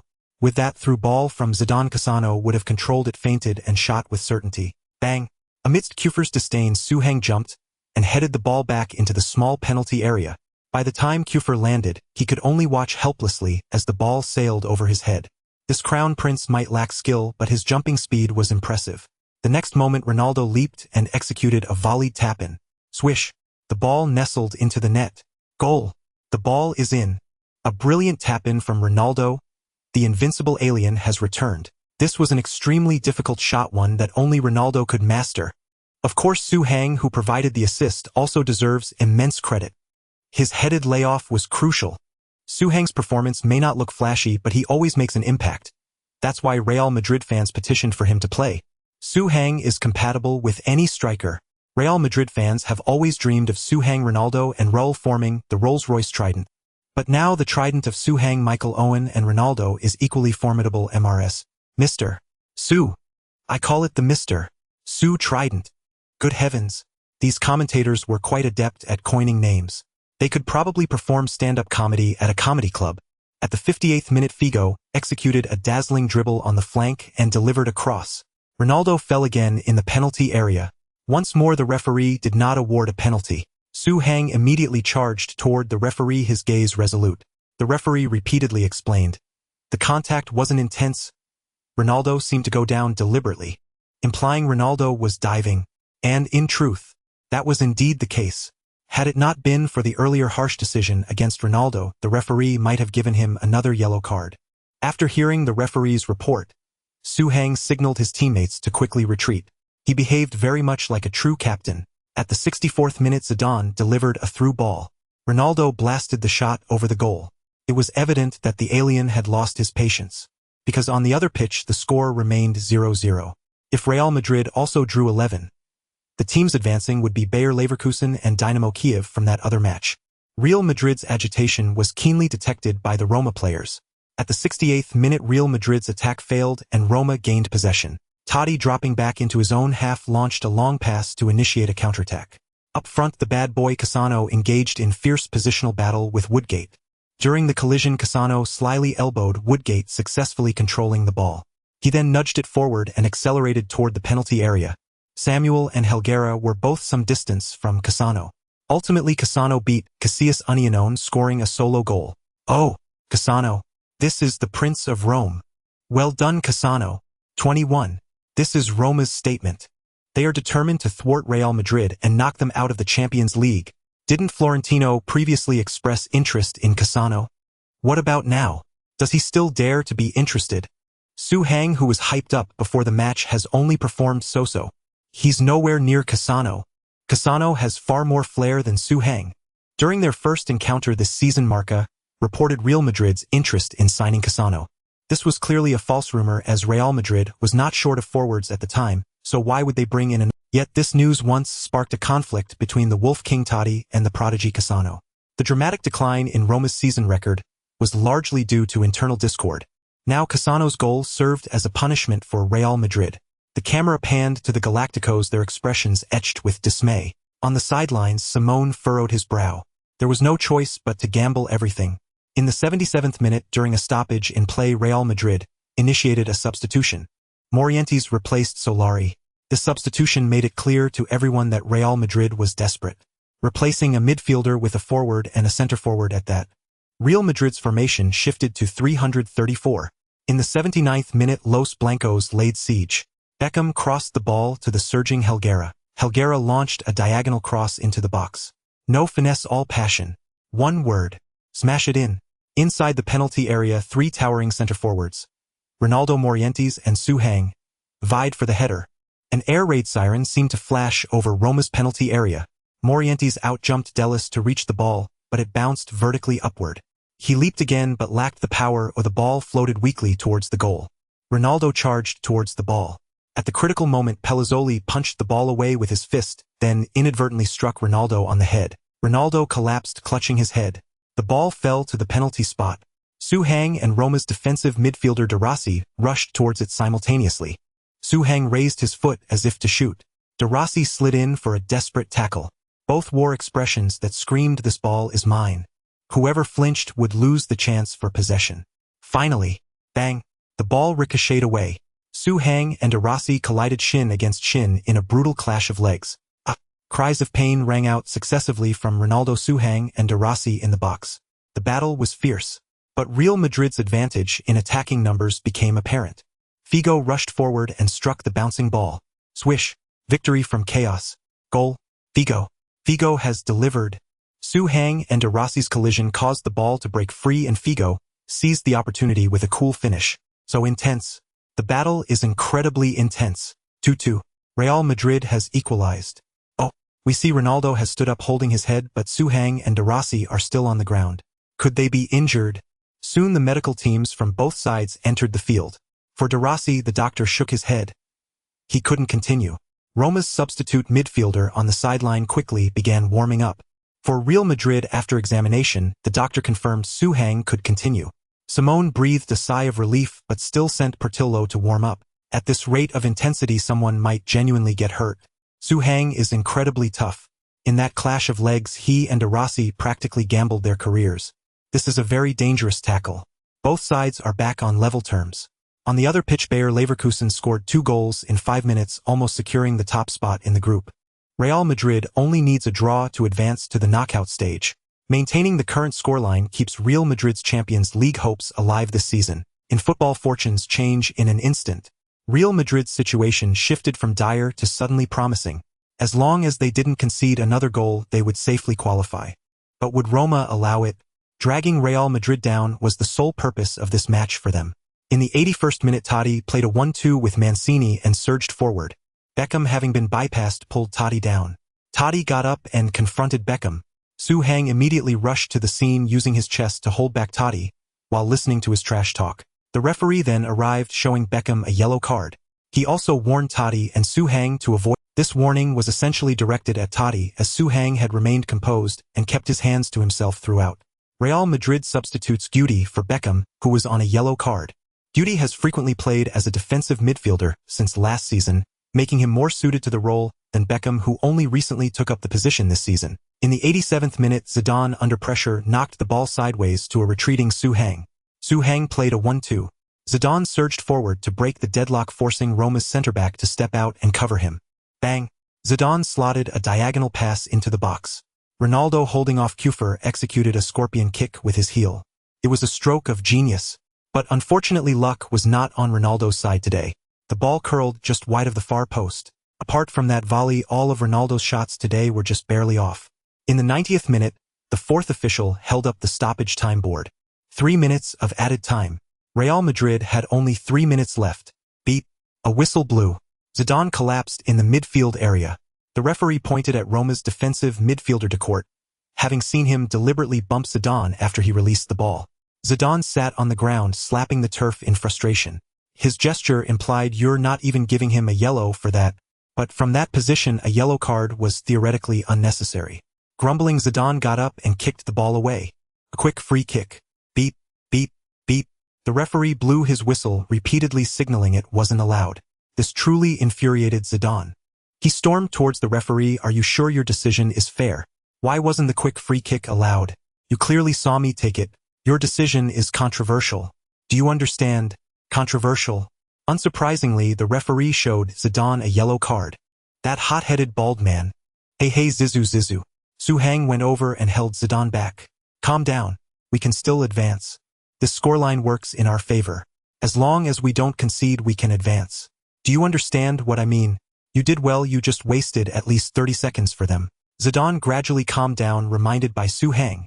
Yes, even at Tutwo, Real Madrid could advance. They just needed to avoid conceding.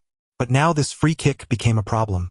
It was about 36 meters from goal, a considerable distance. With the conventional approach, the team's centre-backs and tall players would line up outside the opponent's penalty area.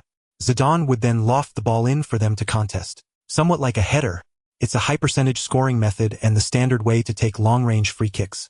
However, this approach is easily countered by the opponent. Because your tall defender has gone up front to contest for the ball, and most of your players are concentrated in front of the opponent's penalty area. Once the opponent has possession, a couple of long passes or a through ball or even a solo run could create a scoring opportunity. "No, don't go up, come back." Zidane called back Woodgate, who wanted to head up for the aerial duel, saying, "Defend. Everyone back to defend. Hold on for the last 2 minutes." The commentator also noticed Zidane's intention. "Oh, Real Madrid is about to give up this goal-scoring opportunity." Zidane is directing his teammates to return to defensive positions. They won't use this free kick to launch a long ball attack.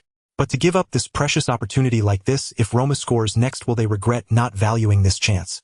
Zidane's decisiveness surpassed the expectations of Zidane and others, because making this decision meant he had to bear the responsibility. What if Roma scores afterward and Real Madrid misses out on the knockout stage of the Champions League? The fans would surely blame Zidane. And if Zidane didn't make this decision, even if the team conceded a goal on a counterattack, it would be the fault of the defenders and the goalkeeper and not just the forward. This guy. Figo stepped back behind the midfield line, feeling quite emotional. Zidane really took on responsibility. On Real Madrid's side, only Ronaldo, Morientes and Owen were positioned at the edge of the opponent's penalty area, ready to contest for the ball.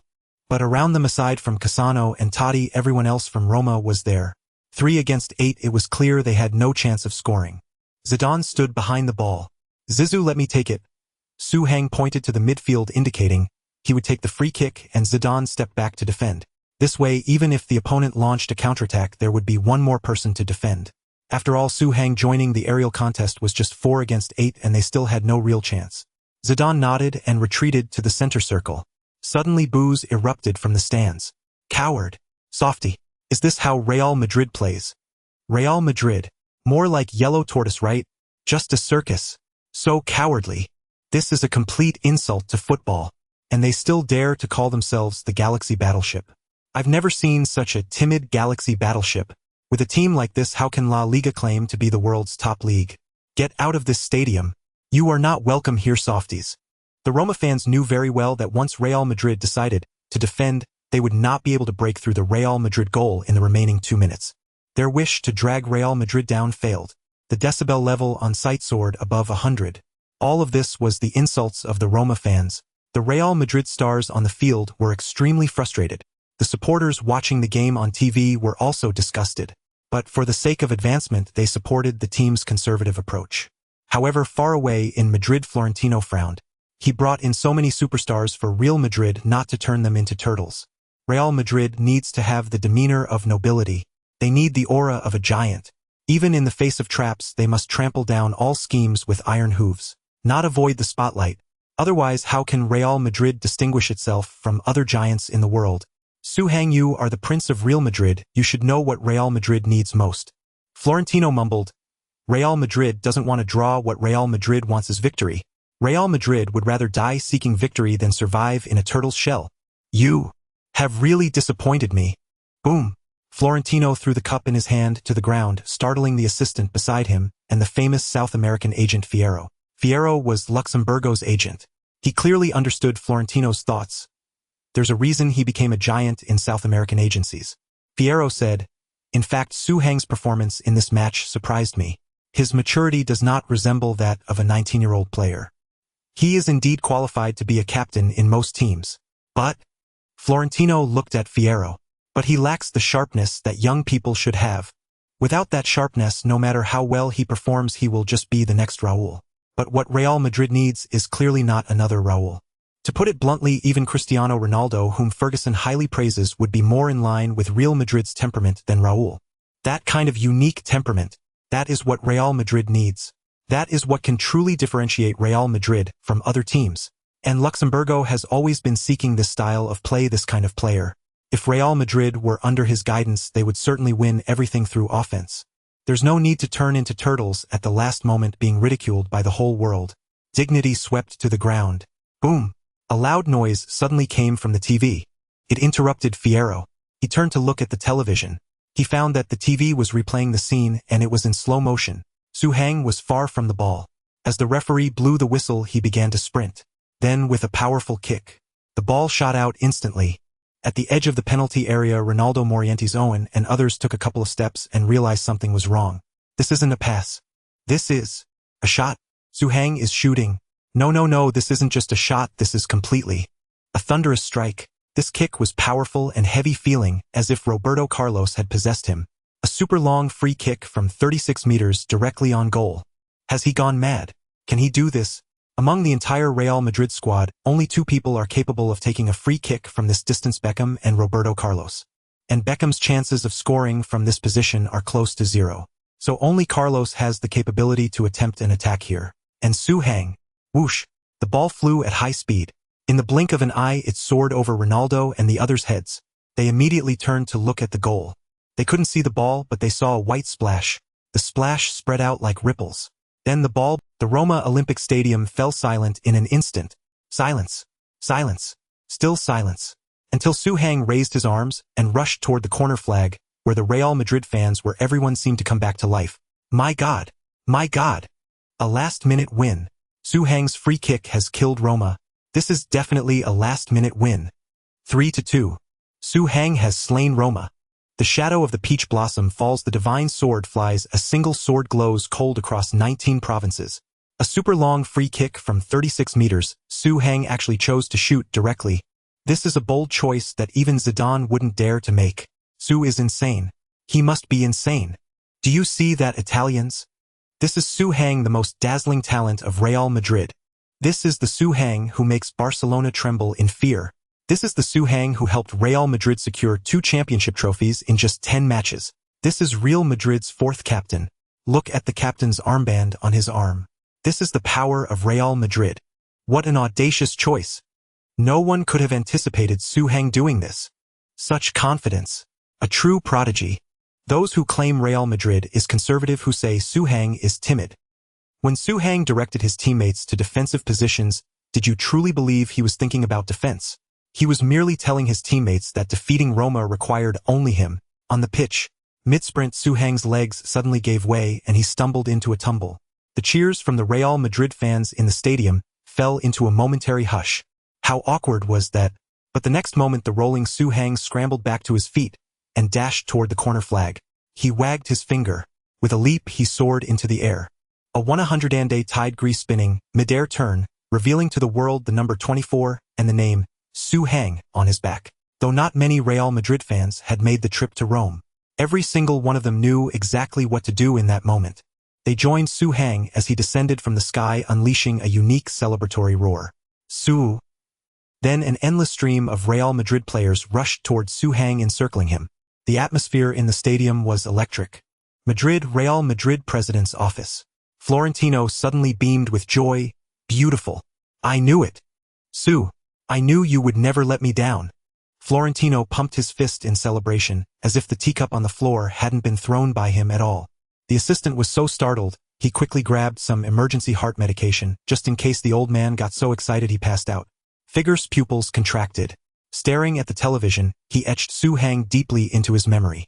During Luxemburgo's tenure as Real Madrid's coach, this Suhang might prove to be extremely crucial. This young man not only seemed to wield considerable influence within the team, but also appeared to occupy a unique position in the eyes of the club's top brass, especially the club president. What incredible luck this young man has. To think he could even score such an absurd goal. He truly has fortune on his side. In Rome Stadio Olimpico, every Real Madrid player on the field and on the bench swarmed the corner flag area in a frenzy of celebration. But soon the players at the very center began pushing the others away. Especially Zidane, who shoved his way out from the core of the huddle and immediately waved at the medical team doctor. Get over here quick, doctor. The Real Madrid players rapidly dispersed. At the center, Suhang was already sitting on the ground, clutching his right leg, his face twisted in agony. The Real Madrid team doctor rushed over immediately. Oh, what's happened? Suhang, Real Madrid's goal-scoring hero, is sitting on the ground. Has he injured his right leg? Was it caused by that massive free-kick strike just now or the earlier collision with De Rossi? The team doctor is examining him, and their expressions are far from optimistic. No wonder Suhang stumbled when he ran toward the corner flag. I thought head tripped on a divot, but looking back now his leg was already troubling him. That's terrible. A leg injury that causes a player to suddenly collapse mid-sprint can never be. And then his celebration involved a jump and a landing. This? Soon the camera captured the team doctor shaking his head. Suhang could not continue the match. A stretcher came onto the pitch and Suhang was carried off. Suhang carried. Couldn't they pick a more auspicious word? The stretcher arrived and the team doctors carefully lifted Suhang off the field, wasting no time. The joyful atmosphere on Real Madrid's side instantly evaporated, but thankfully they held on for the remaining minute. DDD. The referee blew the final whistle 3 times, ending the match. Roma's ambush of Real Madrid had failed. Real Madrid advanced to the Champions League knockout stage as group runners-up. Yet, after the game, none of this news generated as much buzz as the updates concerning Suhang. That one strike from Suhang captivated all of Italy. He was also named man of the match for his contribution of 1 assist and 1 goal. Totti gave a somewhat somber post-match interview. It's incredible. We played a good game. We even managed to contain Ronaldo and Zidane. But no one could have predicted Suhang would shine so brightly. I've seen many reports about Suhang in the media. I know Queiroz from United holds him in high regard, but it wasn't until today that I truly witnessed the caliber of this player. He possesses a composure rare for his age. If some of our players had that kind of mindset, we could achieve great things in the league. Totti and Cassano had once enjoyed a close relationship with Cassano, even calling Totti his idol. But since rumors emerged this season about Real Madrid's interest in buying either Totti or Cassano seemed to have been affected. Subsequently, Roma's approach to renewing the contracts of the 2 players also showed a clear difference. Cassano's camp learned that Roma planned to offer Totti a massive salary to keep him. But that would leave Roma with no funds left to meet Cassano's salary demands. The Wolf King and the Prince had found themselves in an irreconcilable conflict of interest. Similarly, Cassano also gave a post-match interview. That's nothing special. I could score a goal like that too. It's just that the choice was surprising. If we played again, I'm confident I could perform better than Su Hang. He's inferior to me in many aspects. Cassano was quite stubborn, but while Su Hang may not have won over Cassano, he had undoubtedly conquered Italian football. After the match, the Italian media marveled repeatedly at Su Hang's spectacular free kick. Tutto Sport. Real Madrid's number 24 Su Hang. Remember this player? He is the Ronaldo born from Real Madrid's youth academy. Gazzetta dello Sport. Worthy of the title white-clad god of death, Su Hang's goal and assist earned him man of the match, a 36-meter free kick to seal the victory over Roma. La Repubblica. The young captain slays Roma. The La Liga shoe echoes across. Even Roma's own mouthpiece El Romanista admitted Su Hang lives up to his reputation. He is worthy of the captain's armband on his arm. Cassano needs to learn Su Hang's composure. This was in fact a veiled insinuation. It suggested that Cassano should be more rational and not demand such a high salary in his contract renewal. What status does Totti have? How long has he served Roma? Back then, despite Manchester United's fervent pursuit, Totti chose to stay with Roma, so it's understandable that he now seeks a top salary. But to demand a higher salary than Totti, that's simply indefensible. You have to contribute first. This infuriated Cassano. Damn it! Do they really think I have no brains? Without a top salary, nothing else matters. Otherwise, believe me, I might just go to Real Madrid next season. Soon, the specifics of Su Hang's injury were released. Real Madrid officially announced that the player Su Hang had suffered a severe strain in the soleus muscle of his right thigh, along with a tibial stress fracture in his right lower leg. The estimated recovery time was around 2 months. Hans-Wilhelm Müller-Wohlfahrt, the renowned German sports medicine expert and Bayern Munich team doctor, provided a detailed analysis of the injury report. Real Madrid's crown prince Su Hang has sustained an injury comprising 2 parts. The leg injury likely originated from that clash with De Rossi. It's a straightforward trauma quite common. De Rossi reportedly suffered a similar, albeit less severe issue. It simply shows both players were giving their absolute all in that moment. However, Su Hang's leg injury is far from trivial. I'm not saying the soleus strain is minor. Many players are plagued by it long-term. But given Su Hang's youth, a full recovery is well within reach. I've heard he has his own personal team, including sports medicine experts, so fans need not worry about his recovery. What Real Madrid must consider, however, is their strategic positioning of Su Hang. Müller-Wohlfahrt's subsequent remarks sent a chill through many European clubs. Su Hang's injury stemmed from a long-range free kick he took from 36 meters out. It was a spectacular, breathtaking strike, but it also revealed his absolute non-negotiable physical limit. Su Hang's body, his right leg, his thigh muscles. None are equipped to handle such powerful explosive shots. He might possess the technique and the awareness, but he lacks the necessary physical hardware. We all know a striker's shooting ability is paramount, and powerful shooting is a fundamental skill for any forward. Yet Su Hang's physique cannot withstand the sustained high-frequency demands of such strikes. This means he is not suited to be a center forward. He must strictly limit his shot attempts, shooting distance and power. Even if he could do more without restraint, he will get injured. Once or twice might be manageable, but repeated injuries will inevitably leave severe, lasting consequences. Therefore, from this perspective, it will be difficult for Su Hang to become a long-term primary striker for any team. His body is naturally suited to be a substitute and only a substitute. This is cruel for him. It might be related to his physique as a person of East Asian descent. Of course, I don't subscribe to racial determinism, so I hope Su Hang can disprove my speculation with his career. I will follow Su Hang's development closely. He is a talented forward, but such forwards we've seen many in Germany, you understand. Müller-Wohlfahrt's assessment sobered many, and his reasoning held considerable weight. In recent years, Germany had seen a succession of gifted players, most of whom were hampered by injuries. Thus, Müller-Wohlfahrt's opinion on this matter was highly authoritative. Major media outlets subsequently republished his analysis. Daily Sport is Real Madrid's crown prince, a glass cannon. Barcelona fans need not worry. Real Madrid has no future. World Sport, the Bayern miracle doctor, has decreed Su Hang's fate. His ceiling is nothing more than a super sub. As behind that stunning free-kick goal lies the fragile frame of Su Hang's East Asian heritage. A pity. If only he were Caucasian. Marca, no wonder Su Hang assembled a personal medical team so early. He must have foreseen this predicament with his own body. Sky Sports, a profound pity. A shooting star barely risen already falls. Real Madrid fans will find this hard to accept. The times the football world is full of intelligent players, but physical attributes are the bedrock upon which their brilliance can shine. La Gazzetta dello Sport: both Milan clubs have abandoned their scouting plans for Su Hang and will no longer pursue his transfer. Manchester Evening News: perhaps it's a blessing not to have signed Su Hang. Though it sounds harsh, the current Su Hang has lost his investment value. He cannot continue to develop. This barrage of reports cast Su Hang as a tragic figure. This clashed somewhat with Florentino Perez's vision for Su Hang. Real Madrid's leader should be a heroic figure, not a forlorn soul tormented by fate. Hello, figure. It's time for Vanderlei to visit Spain. I've arranged the finest ocean view suite for him. He can enjoy a few days of relaxation. Florentino Perez dialed Luxemburgo's agent. It was decided. Vanderlei Luxemburgo would take the helm at Real Madrid. Initially, after Simeo and Su Hang had led Real Madrid to the Champions League knockout stages, Florentino Perez had actually abandoned the idea of hiring Luxemburgo. Su Hang and Simeo had shown him that even ordinary men could achieve great things. This story of heroes rising from obscurity reminded Florentino Perez of his own past. But unfortunately, Su Hang's physical limitations were too severe. He could not sustain a sense of perpetual hope. He could not offer a future that invited unfettered imagination. The entire Real Madrid machine continued to march forward on its predetermined course. A butterfly had nearly altered its trajectory, but fell just short. December 18th, La Liga Matchday 15. Ronaldo was in inspired form, scoring a brace to lead Real Madrid to a 32-away victory over Racing Santander. December 22nd, La Liga Matchday 16.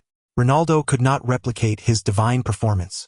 Without Su Hang, Real Madrid lost 10 at home to Sevilla. La Liga entered its winter break. But immediately after this match, during interviews with reporters, Simeo learned that Real Madrid had officially announced their new head coach, Vanderlei Luxemburgo. Simeo's eyes reddened. He left the pitch in anger, refusing any further interviews. It was unfair to him. It was a profound lack of respect. At the very least, a prior word from the management would have softened the blow.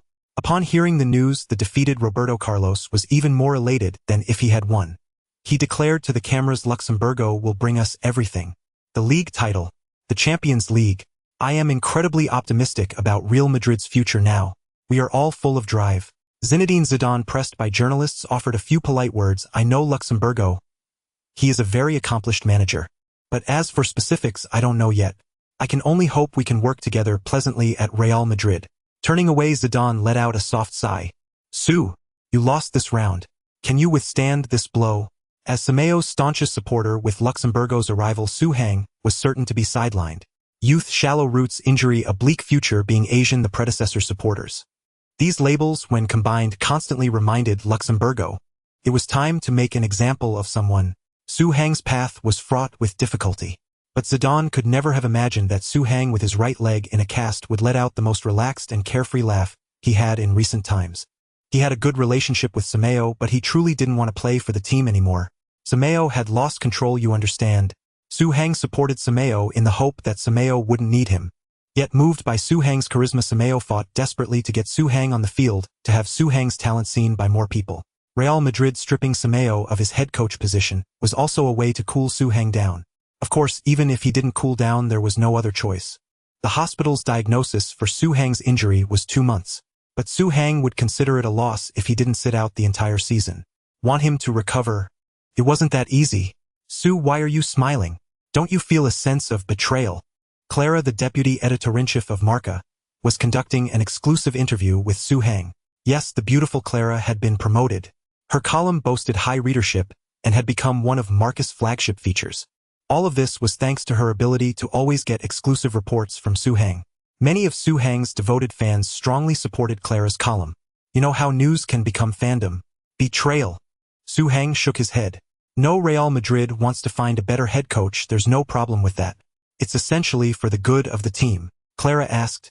But Simeo's results as head coach were clearly good. "Firing him like this is too heartless." "Fired?"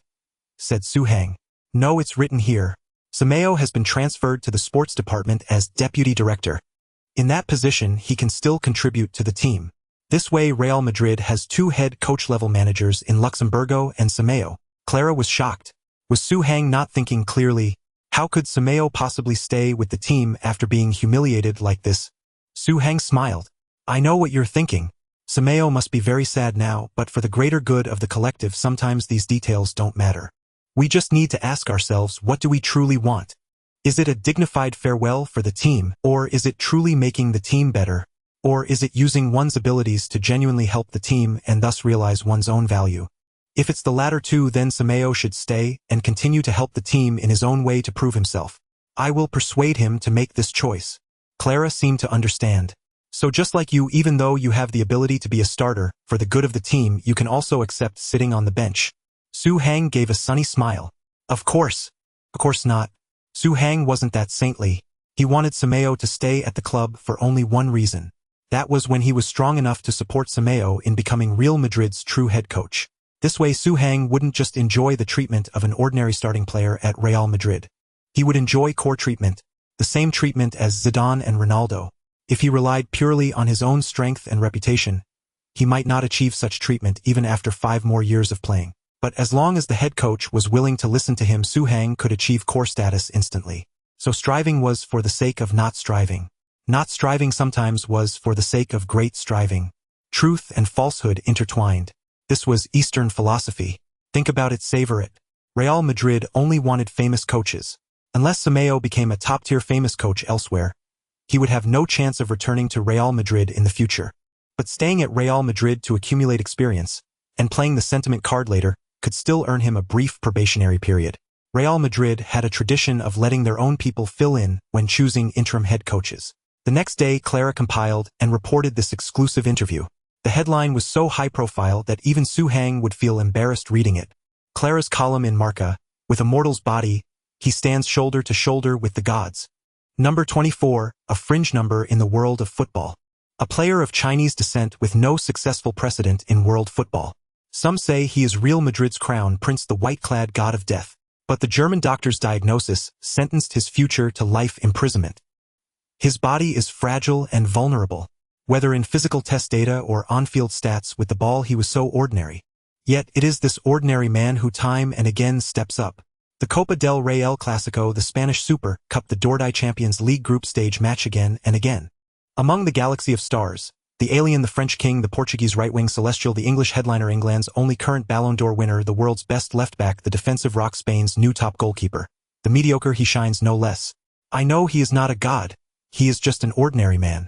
I know he will eventually fall, but I will forever cherish the days spent with him. This is my first love in football. Su Hang. It's not his triumphant spirit after every heroic turnaround that I love.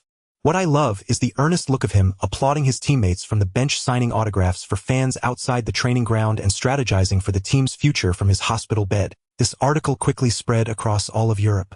Countless Real Madrid fans were moved to tears. Oh my God. Is Clara confessing her love? Then doesn't that mean I'm heartbroken? Ah, not just Clara's first football love, Su Hang is my first football love too. I knew it. That's why I like Su Hang so much. It's because he's too ordinary in Real Madrid, so ordinary that I see myself in him. Alas, I was a promising player at the Madrid training camp until U11. But the doctor said my future height wouldn't reach 1.7 meters, so the camp told me to leave. I was still in Sevilla's youth academy at U16, but later didn't get a professional contract. My family didn't agree with me playing in lower leagues, so I had to join the family bank to work, just drifting through life. There are too many ordinary people in this world. The physical attributes of any player on the bench of a top 5 league team are far superior to most. I was a football trainee for 2.5 years, but then I got too tall and the team advised me to play basketball. Now I'm in Real Madrid's basketball youth team, but I often go watch them play football. I still prefer football. I thought you chose singing, dancing, and rap later. You guys are lucky. I'm Asian. When I first went to a training camp as a kid, I was rejected immediately. They weren't even willing to give me a chance to try out. It seems that Su Hang is indeed quite ordinary in every aspect. I remember that many fans who disliked him initially mocked his testing results in the team, right? I recall that his 100-meter dash was almost 14 seconds, wasn't it? And his shuttle run seemed even slower. The key metrics for ball control, receiving, and dribbling were also abysmal. Don't even mention the stats. Even if the stats were good, his coordination and fluidity are significantly lacking compared to top players. Those fans have been ridiculing Su Hang for his poor fundamentals and mediocre physical attributes, yet they fail to see the remarkable stats and stunning performances he has achieved despite such a disadvantageous foundation. Honestly, If only Su Hang had 70% of Ronaldo's physical talent, I believe he could dominate matches even more than Ronaldo. Forget about Ronaldo. Even if you gave Su Hang the physical attributes of Portillo, he could overpower all opponents in La Liga. A mortal body yet comparable to the divine. My first love in football. Clara's article brought Su Hang 2 major headlines, even while he was in a hospital bed. His personal fan base rapidly expanded. This left his competitors in despair. In January, the winter transfer window opened. Feeling incapable of competing with Su Hang, Morientes proactively requested to leave the team. Real Madrid granted his request. Ultimately, Premier League club Liverpool brought Morientes to Anfield for a discounted price of €920,000. Additionally, after communicating with Su Hang, Simon expressed his willingness to remain at Real Madrid. He became the deputy director of the sports department and the technical director. Theoretically, he could contribute more to the team on a technical level. However, this depended on whether Luxemburgo was willing to heed his advice. Once Luxemburgo took office, he immediately proposed his plans for Real Madrid. He would implement a 41-32 formation for Real Madrid. The forwards would roughly consist of Ronaldo and either Owen or Raul, with one as a substitute. The left winger would be Solari, the attacking midfielder Zidane, and the right winger Beckham, while the defensive midfielder would be Graveson, who was just acquired from Everton during the winter transfer window. The defenders would be Carlos, Samuel Helguera, and Salgado. The goalkeeper would be Casillas. As for Figo, Luxemburgo would give him opportunities, but he was not optimistic about the soon-to be 33-year-old Figo competing with Beckham. Of course, this was all internal information and had not yet been concretely implemented. The players themselves might not even be aware. The outside world would know even less. However, Zidane always seemed to be one step ahead. Moreover, he also had news from Raul. After all, he was the leader of the local faction and his influence extended beyond just the players. What do you think of Luxemburgo's lineup? Zidane teased Su Hang while peeling an apple in Su Hang's mansion. Should I call you a mortal body? Or should I call you my first love in football? If I were you, I wouldn't be wielding a knife while pondering. It's easy to hurt yourself that way. Su Hang reminded Zidane Luxemburgo's intentions are quite clear. This season might be bearable, but next season, you all will have a tough time. Zidane's pupils constricted. Tell me more. Su Hang pulled out a whiteboard from the side. The attacking midfielder is the position that suits you best, and is also your favorite position. However, since the Galacticos were successfully formed, you have played this position less and less, because there are too many things in the front that need to be compromised. Now, by giving you this position back, it seems respectful, but in reality, it is sparking conflict between you and Raul. In the past year and a half, Raul has played this position for about half the time. Although your playing styles as attacking midfielders are completely different, there can only be one person in this position. Raul is in a difficult situation. He has to face competition from 2 Ballon d'Or winners, Owen and you. I think Raul will lose in both positions. You are better suited for this position, while Owen is younger and faster than him. As the spokesperson for the Spanish local faction, even if Raul does not speak out, others will advocate for him and find ways to regain his position. Therefore, you and Owen will be ostracized by the local faction. Zidane smiled without replying, implying for Su Hang to continue his narrative. Su Hang nodded. I know this seems like a conspiracy theory, where I assume a villain's perspective to gauge the noble intentions of others. But once is a coincidence, 2 or 3 times might not be a coincidence at all. Look at the right winger position. Beckham is the starter, and Figo has to compete for a position with both Beckham and you. This is yet another showdown among international players, isn't it? Figo is destined to lose in this competition, becoming Beckham's substitute, while also competing with Raul for the substitute position of yours. Zidane frowned. While this may seem disrespectful to Beckham, I believe that for Real Madrid, Figo is more suited for the right winger position. Su Hang nodded. Therefore, I deduce that the team's right back will not be the original Salgado, but rather either Bravo or Pavon, who was originally a substitute center back. Without support from the fullbacks, Beckham, who doesn't need breakthroughs, will not be affected. But Figo is bound to struggle. His performance naturally won't match Beckham's excellence. Zidane pointed to the left flank. What about the left side? Figo is definitely stronger than... Su Hang wrote Carlos' name in the left-back position. This requires Carlos to coordinate with the coach's intentions. As long as Carlos does not support Figo, Figo will also find it difficult to perform well. After all, this is the left side, not the right. Moreover, even if Figo and Solari engage in fierce competition, that is what they would want to see. The living room fell silent. Zidane divided the apple in his hand, giving half to Su Hang. So why does Luxemburgo want to do this? To suppress the performance of international players? and create conflict between them and the local Spanish players. To bring down Real Madrid, Suhang then switched to a red pen circling several positions. If Figo performs poorly, Real Madrid won't renew his contract but will bring in players for the flanks. Although Solari can also play on the flanks, he is still not a traditional winger. He will easily be pushed out of position by any new arrivals. With Beckham primarily playing on the right, based on his performance, Real Madrid will need a strong header-capable target man striker. Morientes is already gone and my career has been sentenced to death. Real Madrid also needs to bring in a target striker. Letting a substitute centre-back play as a right-back will not yield good performance, so this position will also need to bring in 1 or 2 reserve fullbacks, or even a starting fullback. Then Suhang opened some recent winter window news and found some articles about Luxemburgo from Brazil, including who he favored and so on. Luxemburgo believes that Santos rising star Robinho is a super winger. He personally called him the second coming of Pelé. Luxemburgo praised Baptista. This beast can handle any position in midfield and attack, and he might surprise us as a center forward. Luxemburgo, the match against Sao Paulo was our toughest this season. Their right-back Cicinho caused us enormous trouble. River Plate's right-back prospect Carlos Diogo earned Luxemburgo's effusive praise. Luxemburgo believes Uruguayan international former Atletico Madrid player Osasuna defensive midfielder, nicknamed the Butcher Pablo Garcia, is the most defensively dominant player in the Copa America. The first 3 are Brazilian, the last 2 are Uruguayan, Suhang said. All from the Americas. And there are a few other players Luxemburgo admires. Luxemburgo is far superior to Queiroz, Camacho, and Simmels. With such tactics, it's a pity he's a football coach. If he entered politics, I believe we could hear his name in Brazil's elections. Zidane fell silent because what Suhang deduced was largely consistent with his own conclusions. Only Suhang was more precise with specifics. Zidane knew of Robinho and Baptista but not Diogo, Cicinho, Garcia and others. But that didn't. In Luxemburgo's plan, aside from Ronaldo and Carlos, there was clearly no place for the other Galacticos, including Zidane. Luxemburgo seemed not to target him directly, but his formation had no room for an attacking midfielder. His reliance on Robinho meant he favored wing play. The center needed no playmaker, only 2 holding midfielders. So Zidane would likely be benched next and completely purged the season after. Zidane looked at the relaxed Suhang and asked, "And you remain so calm?" Suhang grinned, showing white teeth. Luxemburgo is highly skilled, but he's never managed a club like. He doesn't understand what sets Real Madrid apart from other giants. Some teams pursue victory. Others pursue victory with style. Real Madrid pursues victory style and commercially valuable superstars. Luxemburgo thinks the first 2 outweigh the third. But in Florentino's era, the third is more important than the first 2. Once Florentino sees Luxemburgo's true intentions, he'll oust this Brazilian without hesitation. Also, Luxemburgo overestimates the professional discipline of players from South American slums.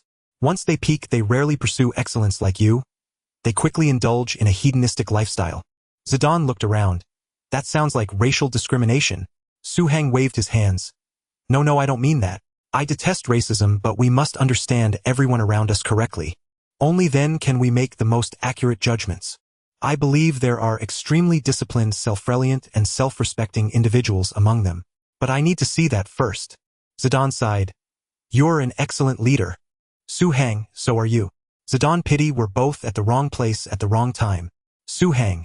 So it's our duty to make things right. Zidane, what do you plan? Suhang. How about you play left midfield? Leave the playmaker role to Figo. Raul can accept being the first substitute for 2 positions. He'll handle Suarez issue.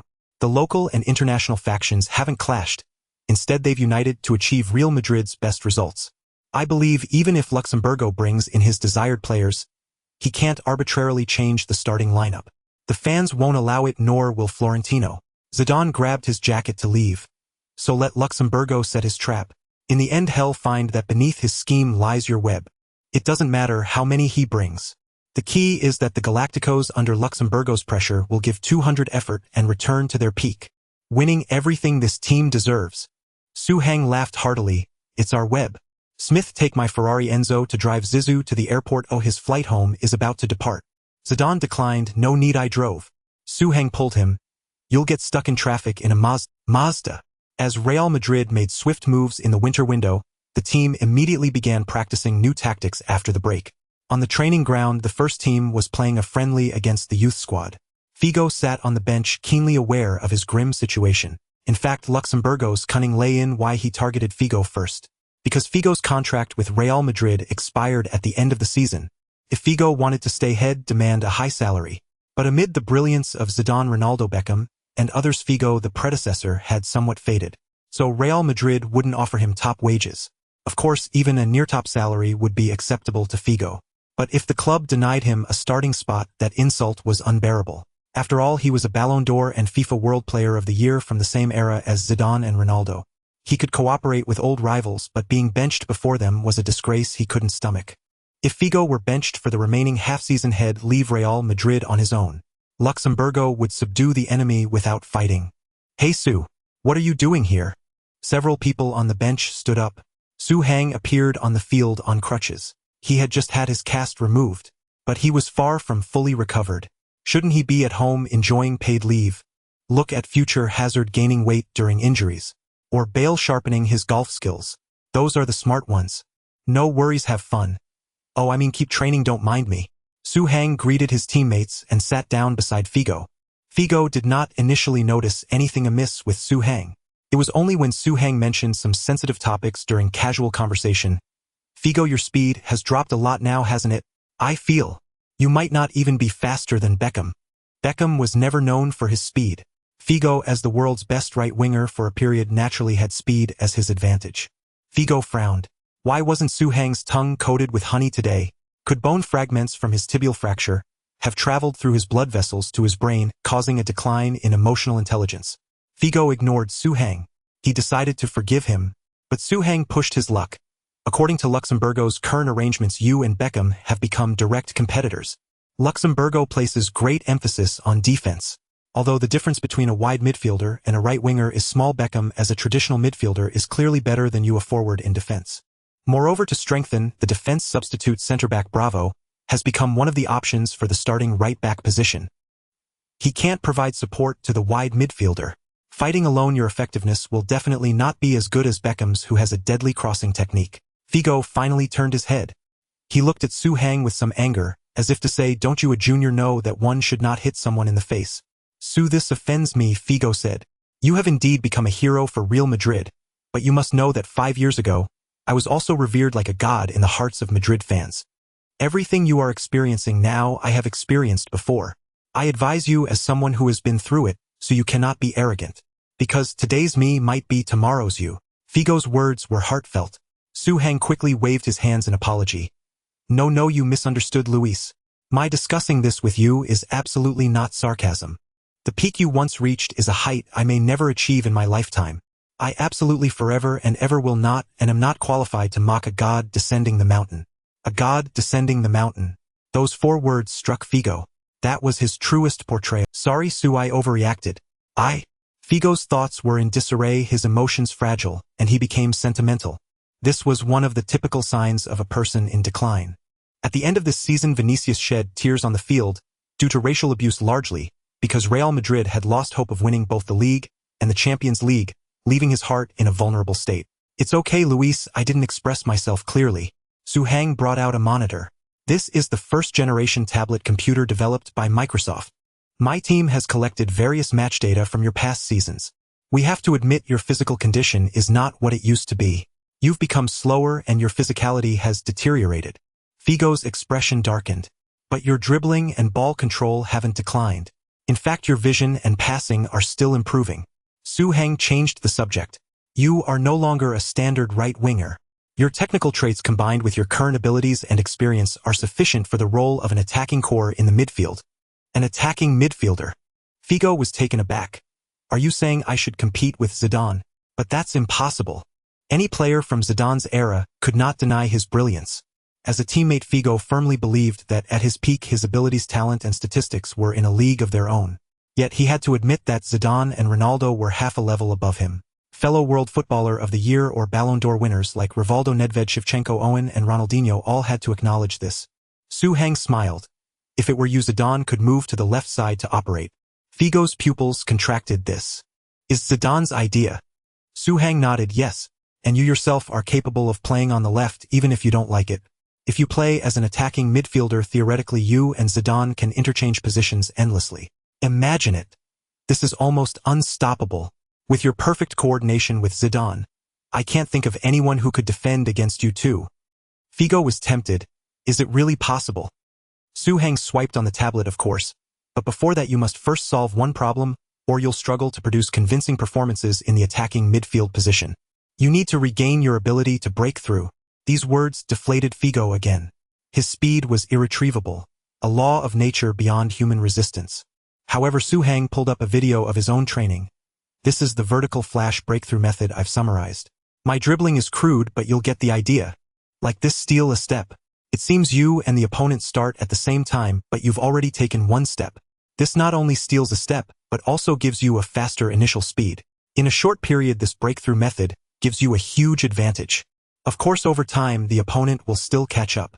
So for you with your declining physical condition, this move isn't suitable for long sprints.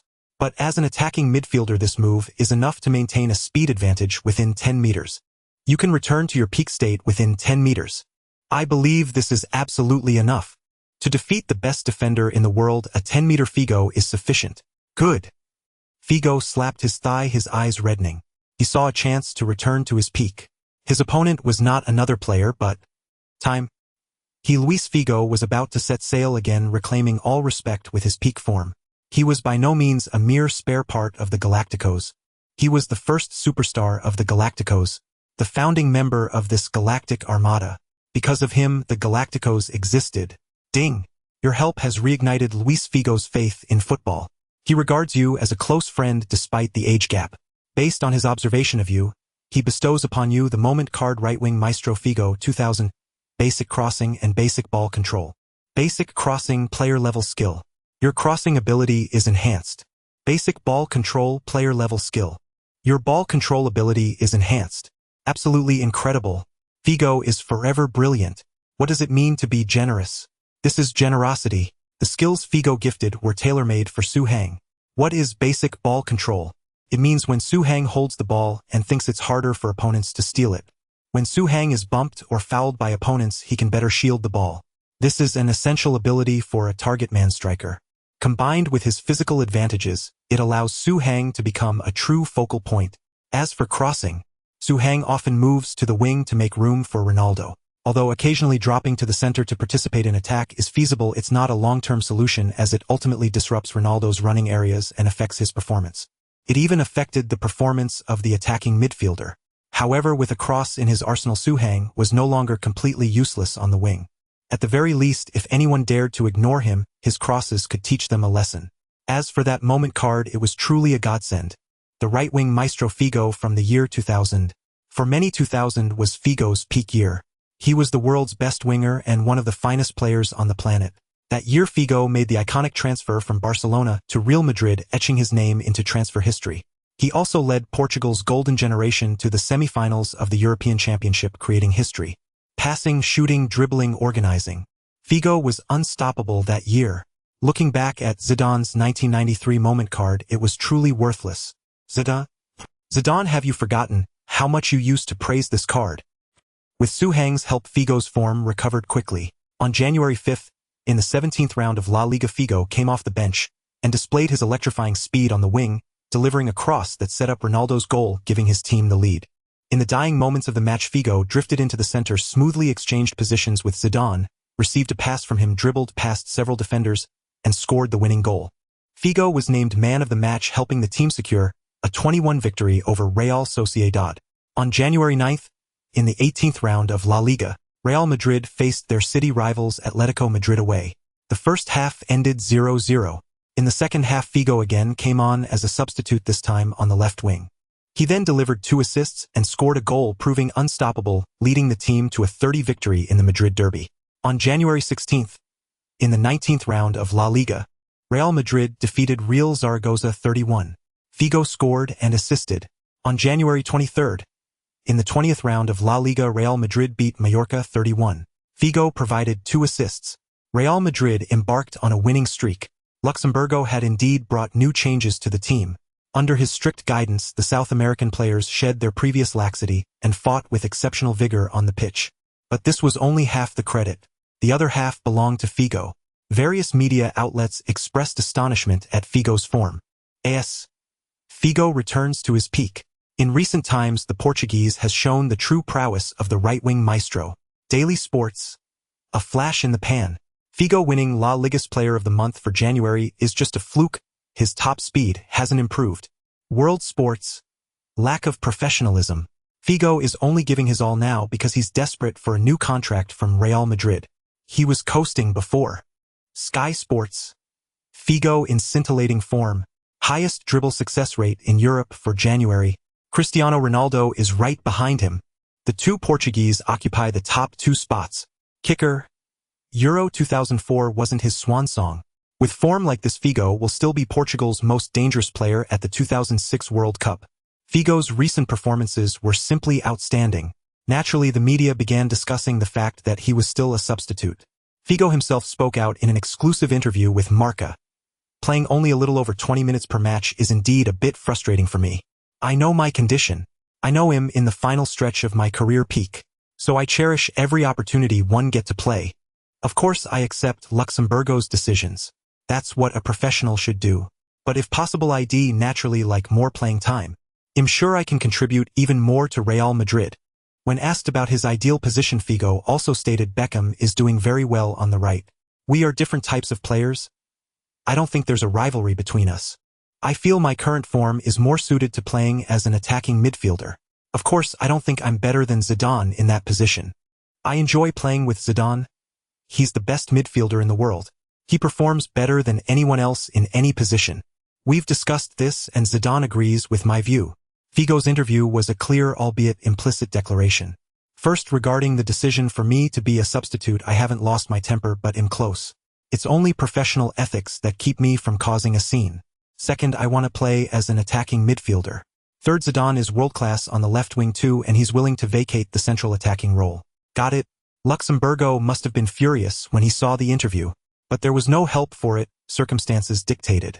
He could devise all sorts of tactics, but the final outcome would be judged by results and by the fans. Now the fans were clamoring for Figo to start. Luxemburgo couldn't possibly go against the tide.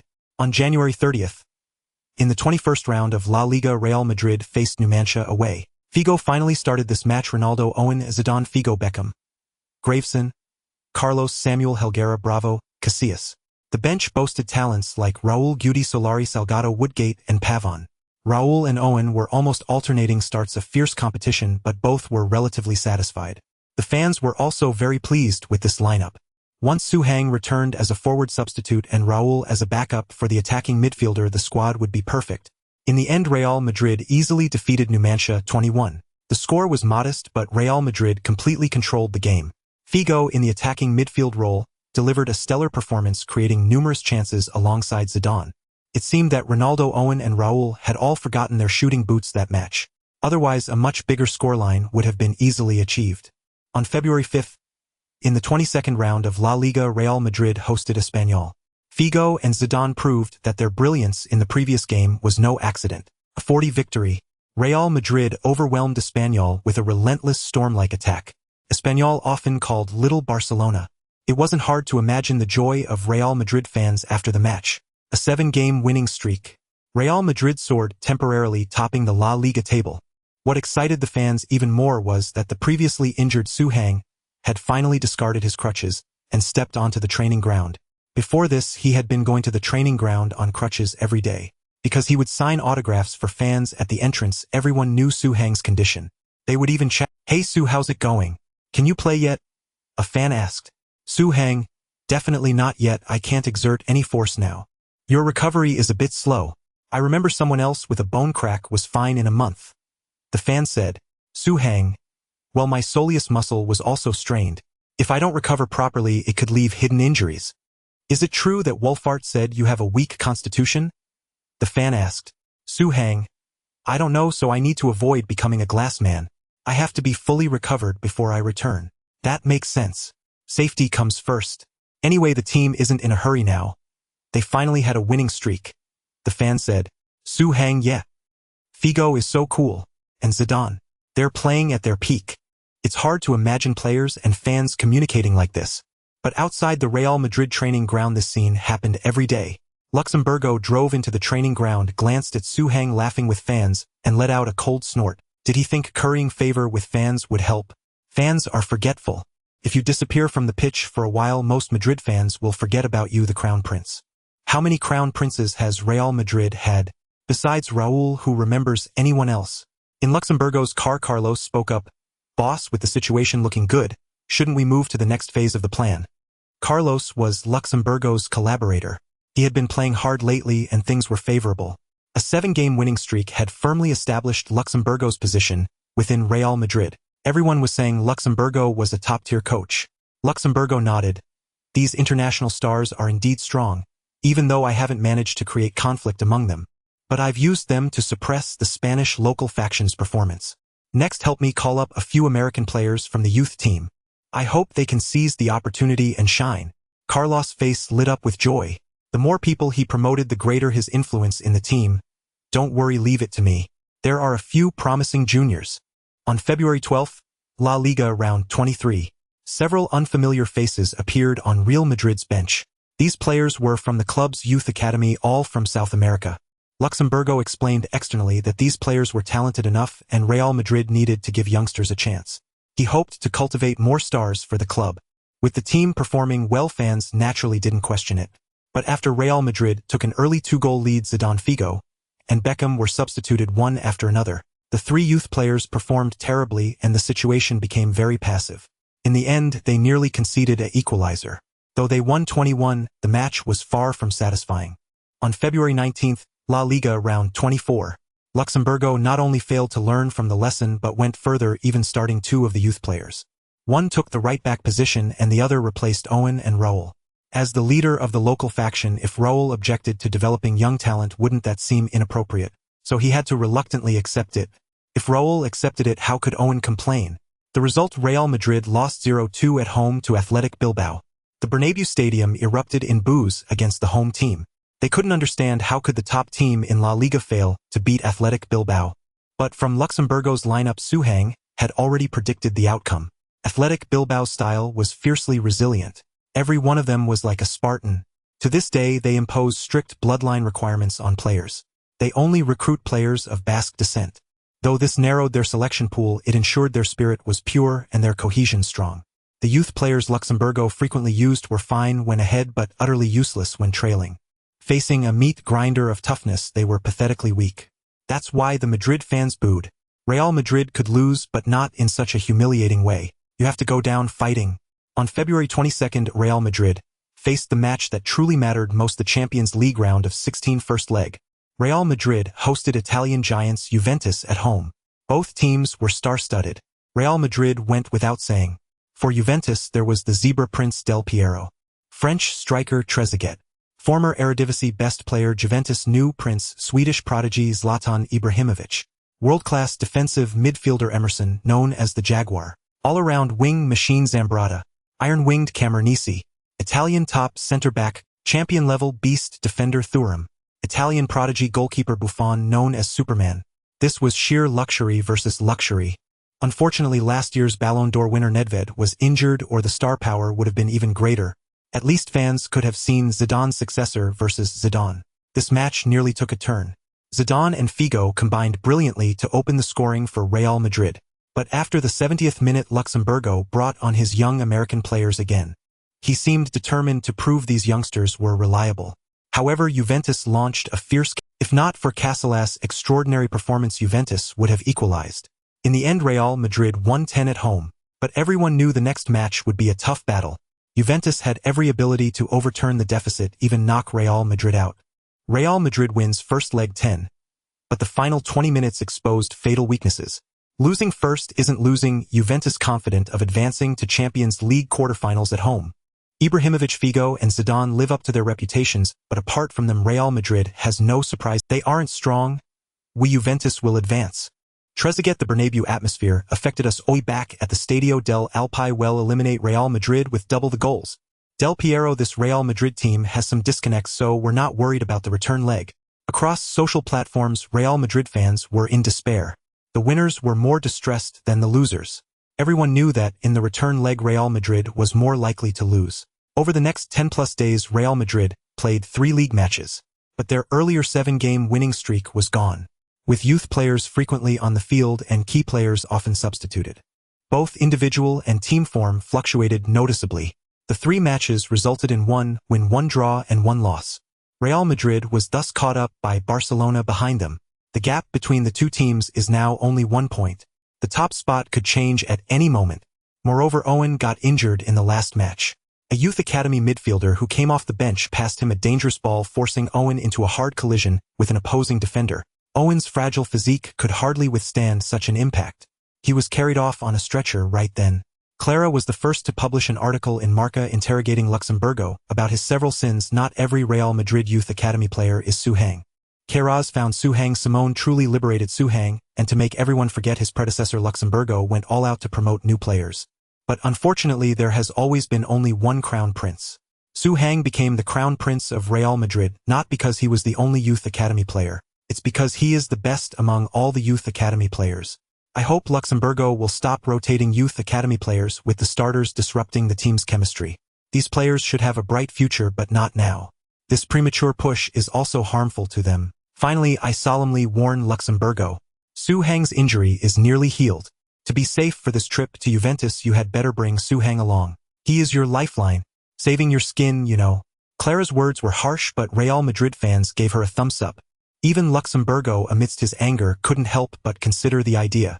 Real Madrid placed great importance on their Champions League performance. Once they were eliminated from the Champions League, even if Luxemburgo wasn't fired, the authority he had built with a winning streak would likely dissipate.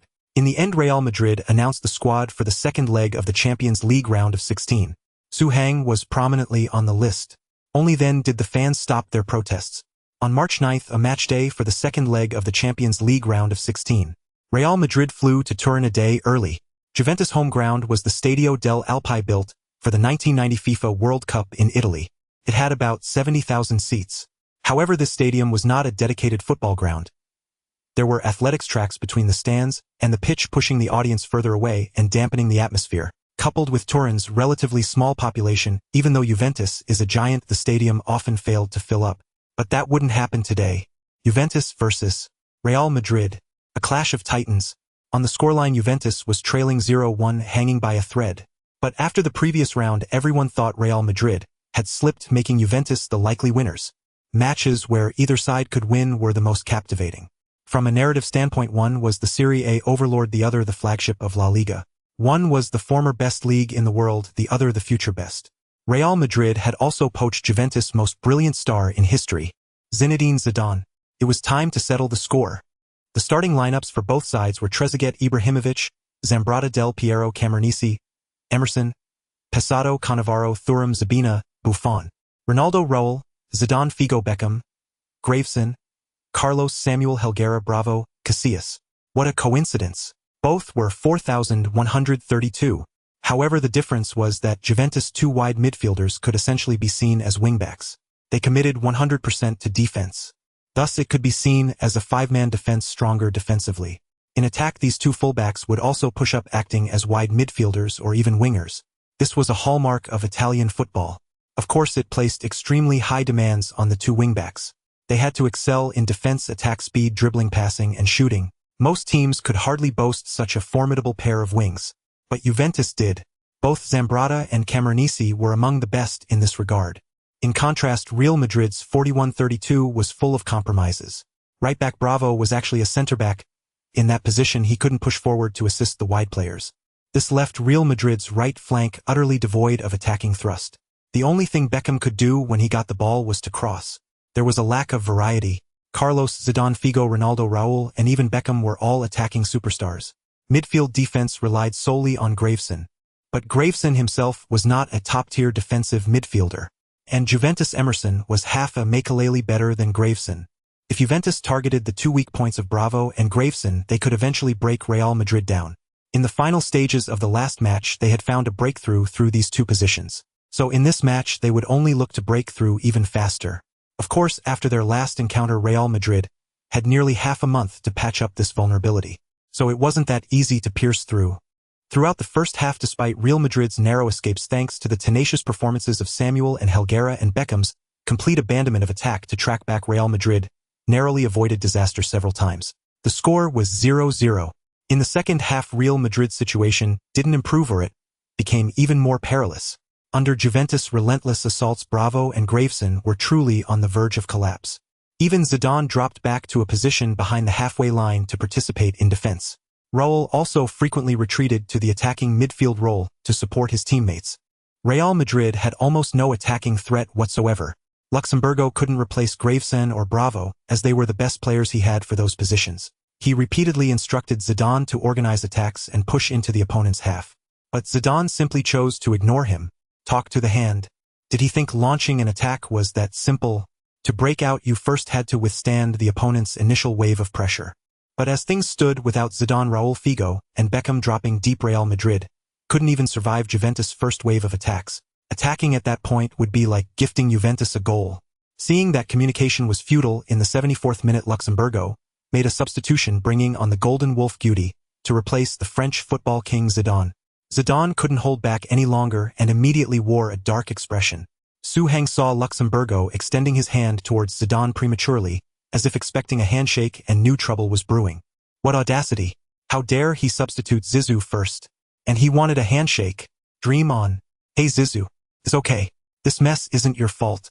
Suhang rushed from the bench to the sideline, getting in front of Luxemburgo to greet Zidane. Then with a swift turn he perfectly blocked Luxemburgo and Zidane. Zidane said nothing.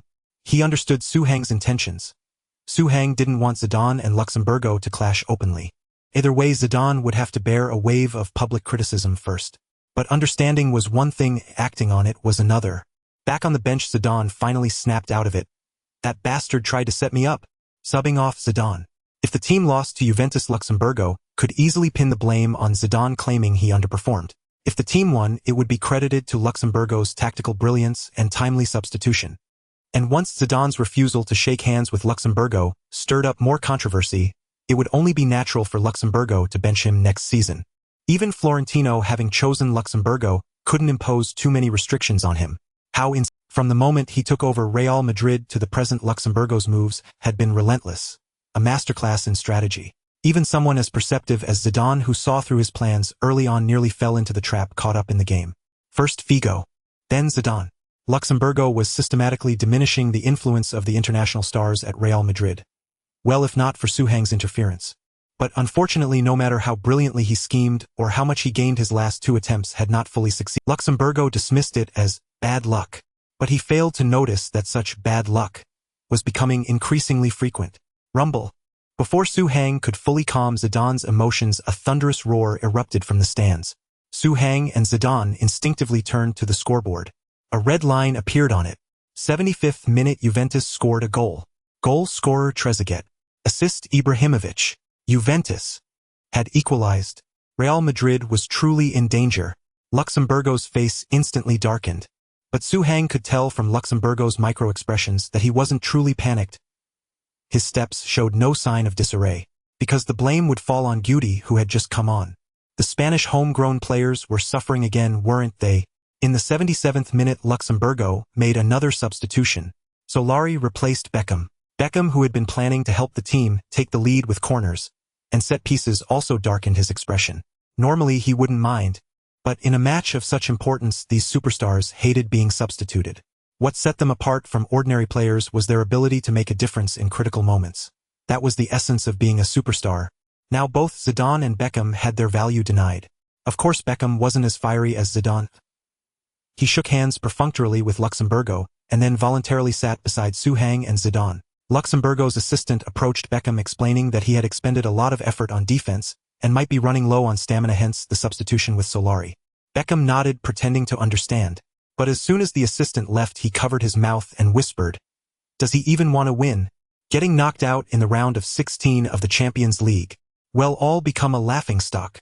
No one would mock Real Madrid's few American youth academy players. Nor would anyone mock ordinary players like Solari, Bravo, or Graveson.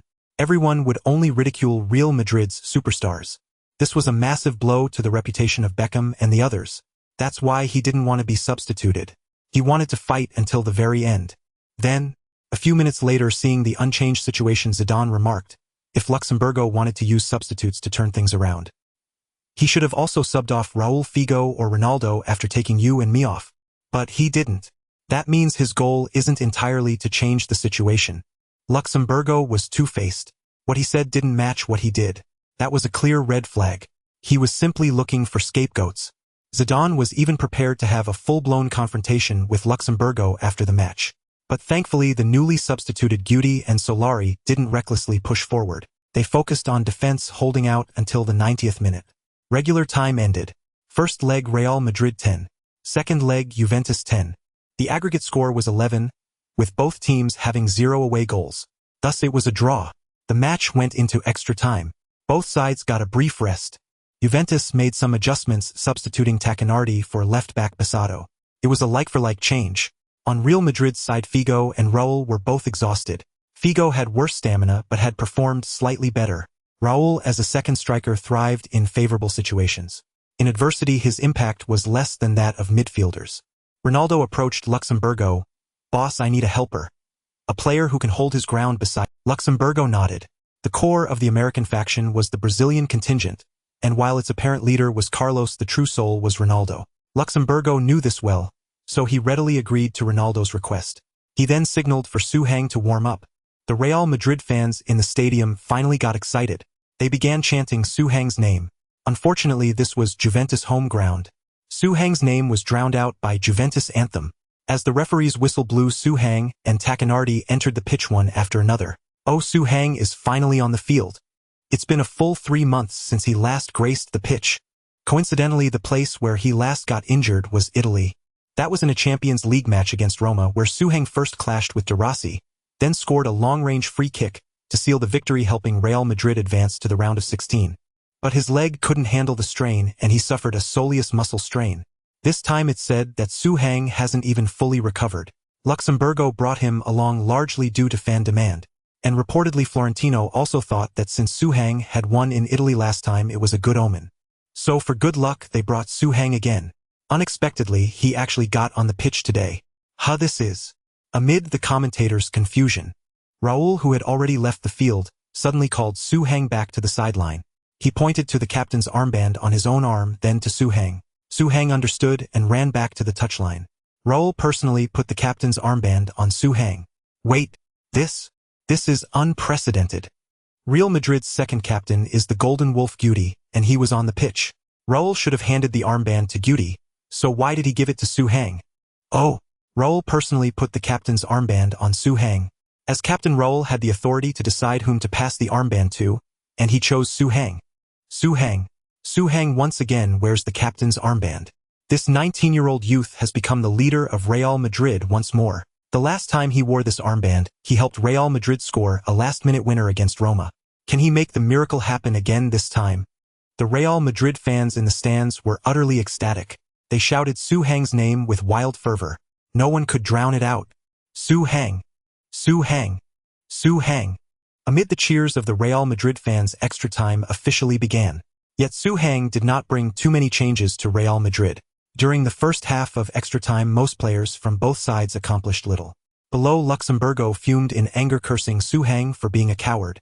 He kept signaling for Suhang to move forward, but Suhang remained mostly in midfield, helping his teammates defend and linking up play. Zidane, standing by, finally relaxed his expression. Well done. This was what he had taught Suhang. In the first half of extra time, everyone will focus on disrupting play. You have plenty of stamina, so you can afford to help the team defend tirelessly. The 15 minutes of the second half are when it truly counts. Seize the opportunity, don't be impatient. The best assassins only need to strike once. Remember, this is the Stadio del Alpi. Zidane's words echoed repeatedly in Suhang's mind. He carried them out earnestly. He firmly believed that the world's best midfielder of his era, and the only future manager to win a Champions League three-peat, Zinedine Zidane, was no one to be underestimated. Legends become legends for a reason. The first half of extra time ended with no change in the score. It remained 10. The aggregate score was still 11. Then the final 15 minutes of the match began. In the 107th minute, Emerson executed a dazzling move, a flip-flap, to get past Solari. A defensive midfielder performing such a flamboyant maneuver was a testament to his Brazilian heritage. Solari grabbed Emerson from behind and brought him down. He willingly took a yellow card.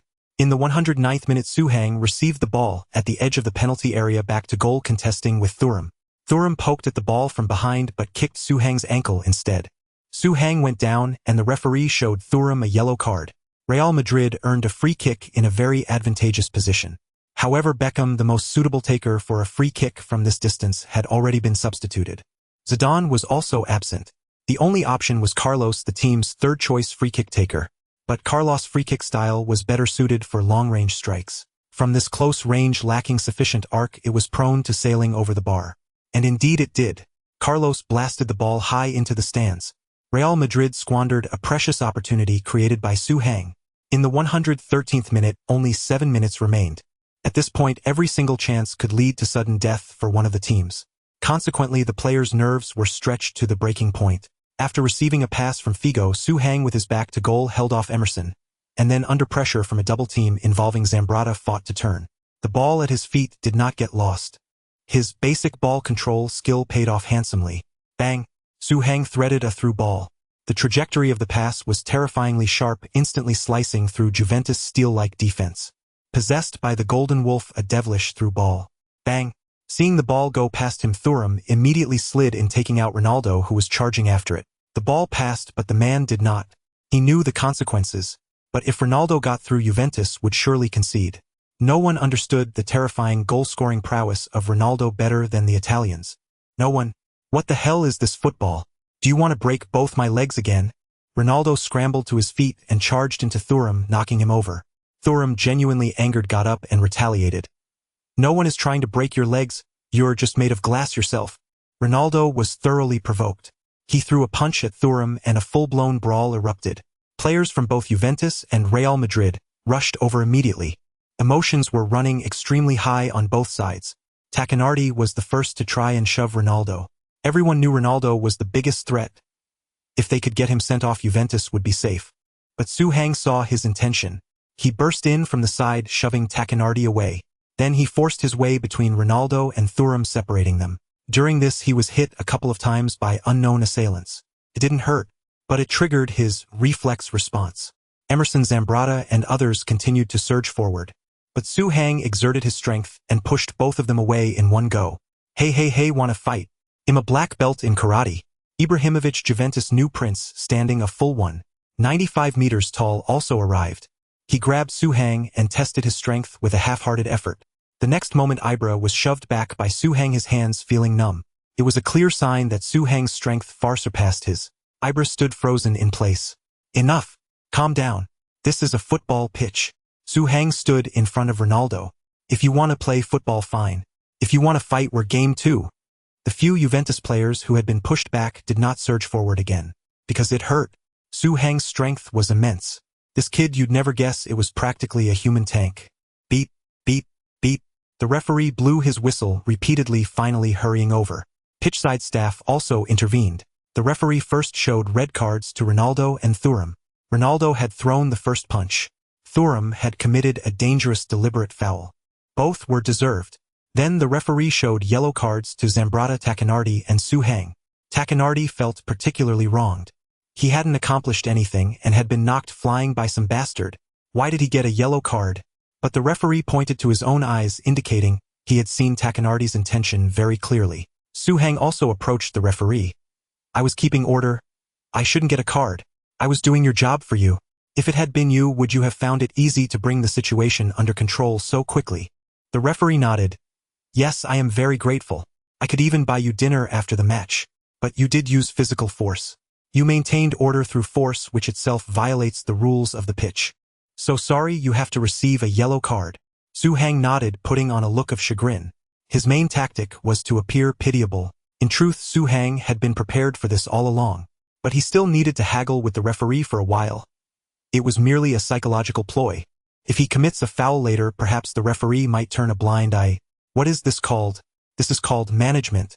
Love requires management, and does a match not require it as well? Ronaldo and Thuram left the field simultaneously. The situation was worse for Real Madrid as they no longer had a proper striker. What? Zidane? Isn't Zidane a defensive midfielder? He's always been active in the midfield. Then players from both sides retreated to their positions. The camera panned over the players who had just been involved in the scuffle. For Juventus, most of the players were outwardly tough but inwardly fearful. Even Ibrahimovic, known for his arrogance, looked at Zidane with a hint of wariness. He guessed that even a black belt in karate couldn't beat Zidane. This guy. What? He's of Chinese descent. That makes sense. The Chinese nation has three major characteristics: a long history, everyone knows kung fu and pandas plow fields. Ibrahimovic knows Chinese culture well. In contrast, Su Hang was much more composed. After all, if that conflict was considered a fight, then he had won. Back home, losing a fight means the hospital and winning means prison.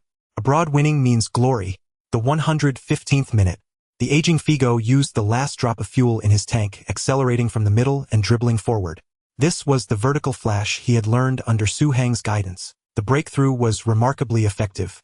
Emerson had no choice but to foul him, earning a yellow card. The 117th minute. Juventus launched an attack. Zambrata went down the left flank and crossed the ball. The towering Ibrahimovic displayed an agility that belied his height. Moreover, with such a large frame, having played over 100 minutes, he still had the energy to sprint. Something no one had expected. Bang! Ibrahimovic leaped high like a mountain, crashing down, overpowering Samuel with a header. The next moment, the ball rippled the net. The Stadio del Alpi erupted instantly. Goal. The ball is in. My God. It's in. Ibra. Our great Ibra. Ibra took a small step, but it was a giant leap for Juventus.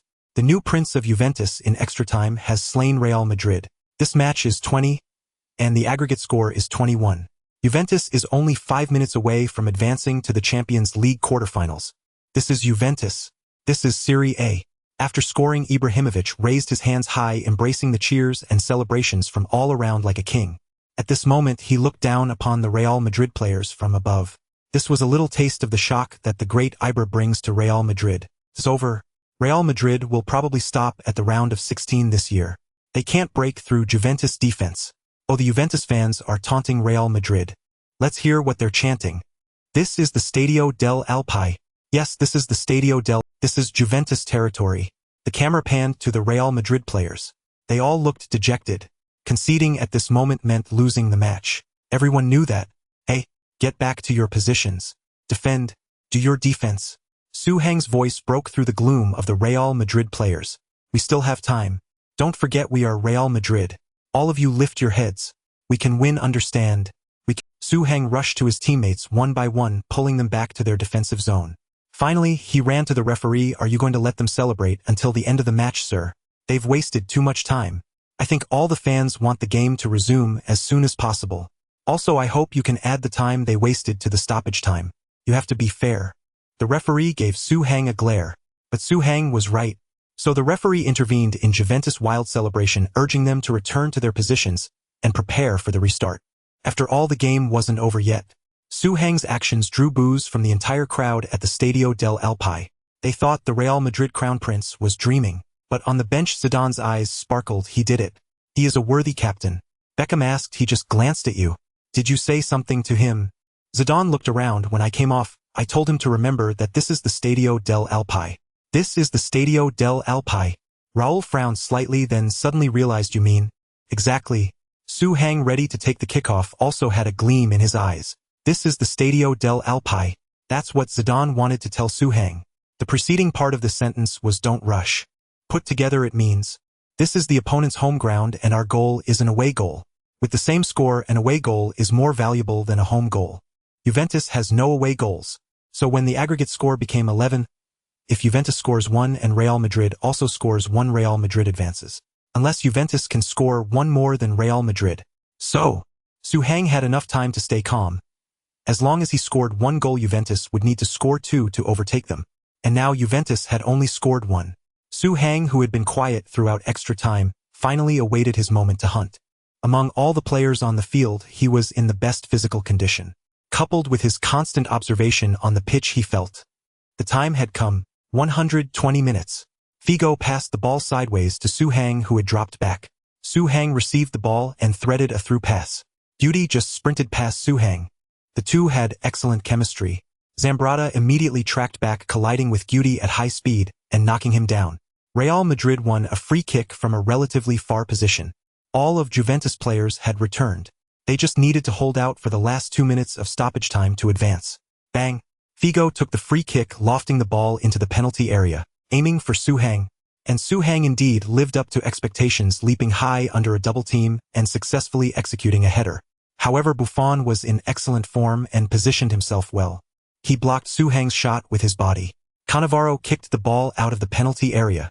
Zambrotta took the ball and launched a counterattack. Oh no, Juventus counterattack. Real Madrid might concede again. Zambrotta is very fast, but to defend that free kick all of Juventus players dropped back, so no one is up front to support. Trezeguet is sprinting. He's ahead of Zambrotta. Graveson seems at a loss, unsure whether to mark Zambrotta with the ball or follow Trezeguet without it. Trezeguet has found space. Great opportunity. Zambrotta plays a through pass. Bang! At the critical moment, the unheralded Real Madrid centre-back Helguera decisively lunged in with a sliding tackle, successfully poking the ball away before Trezeguet could gain possession. The Real Madrid defense had long been a source of discontent. Yet it had to be said that since Makelel's departure, Helguera had almost single-handedly shouldered the burden of the backline. Real Madrid's performance over the past 2 years had been disappointing, but without him it would likely have been far worse. His abilities were utterly underestimated, and today he proved it once again. After poking the ball away, Helguera immediately rose to his feet and chased it down, perfectly suppressing Trezeguet. Bang! Helguera kicked the ball to the retreating Guti. Guti turned and delivered a direct through ball. The blade was unsheathed. This was a counterattack. Real Madrid was countering Juventus counter. Danger. Juventus midfield was completely exposed. Guti's through ball was like a scalpel slicing open the center of Juventus formation. Figo had the ball. Figo feinted, then suddenly nudged the ball and accelerated. Was he going to blow past Camoranesi? A feint. Figo chose to pass sideways. He had no energy left. Figo truly couldn't drive forward anymore. Otherwise he would have completed the breakthrough himself and attempted a shot.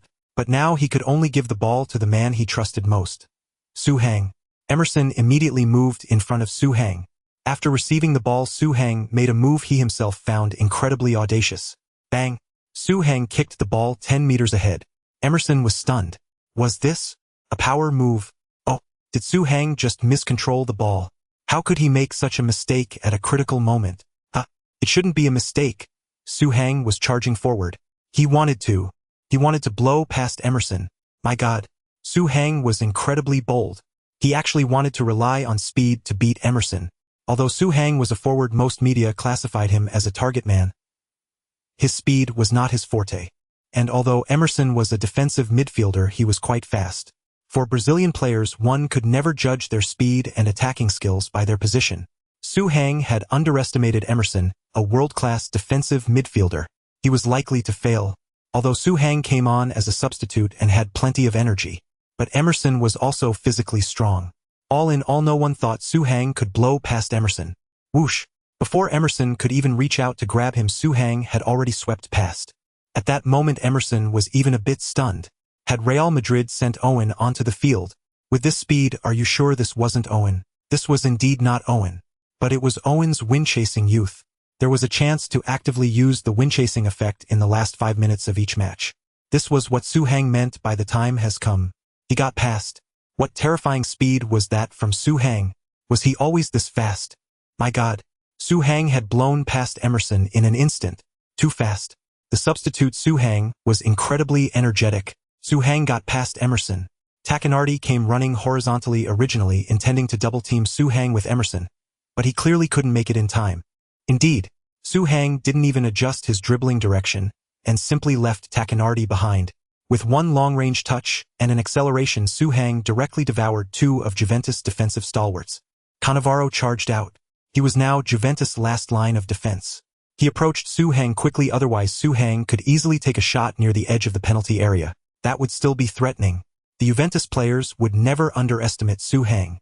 He was Real Madrid's most informed killer star. Since joining Juventus, Cannavaro's reputation had soared.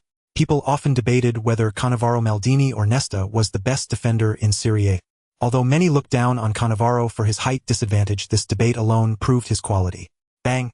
Before getting close to Cannavaro, Su-Hang nudged the ball again and charged resolutely at him. His speed did not diminish. It was a direct confrontation. Yet just as the two were about to meet, Su-Hang suddenly hopped. An image flashed in Cannavaro's mind. It was Ronaldo's heel flick and change of direction. Cannavaro turned instantly while reaching out. Su-Hang changed direction rapidly. But Cannavaro managed to keep pace with Su-Hang's rhythm.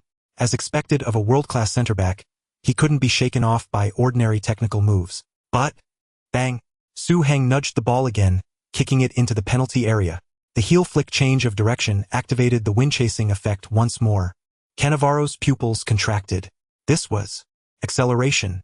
After the heel flick change of direction, Su-Hang accelerated again. My God, was his explosive power this strong? Su-Hang's frame was bigger than Cannavaro's.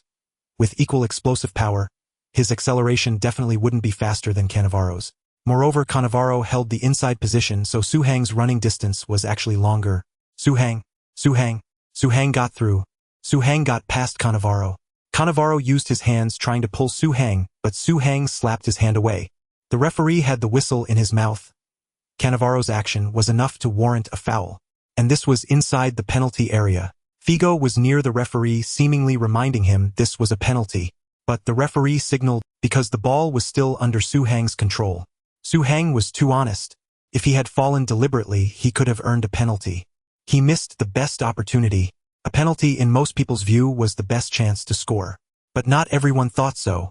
The moment Su-Hang took down Cannavaro, Buffon, Italy's top goalkeeper, could no longer stay put. He decisively chose to charge out. Because Su-Hang had nudged the ball quite forcefully, sending it deep into the box. Had Cannavaro managed to block Su-Hang slightly, Buffon could have cleared the ball first.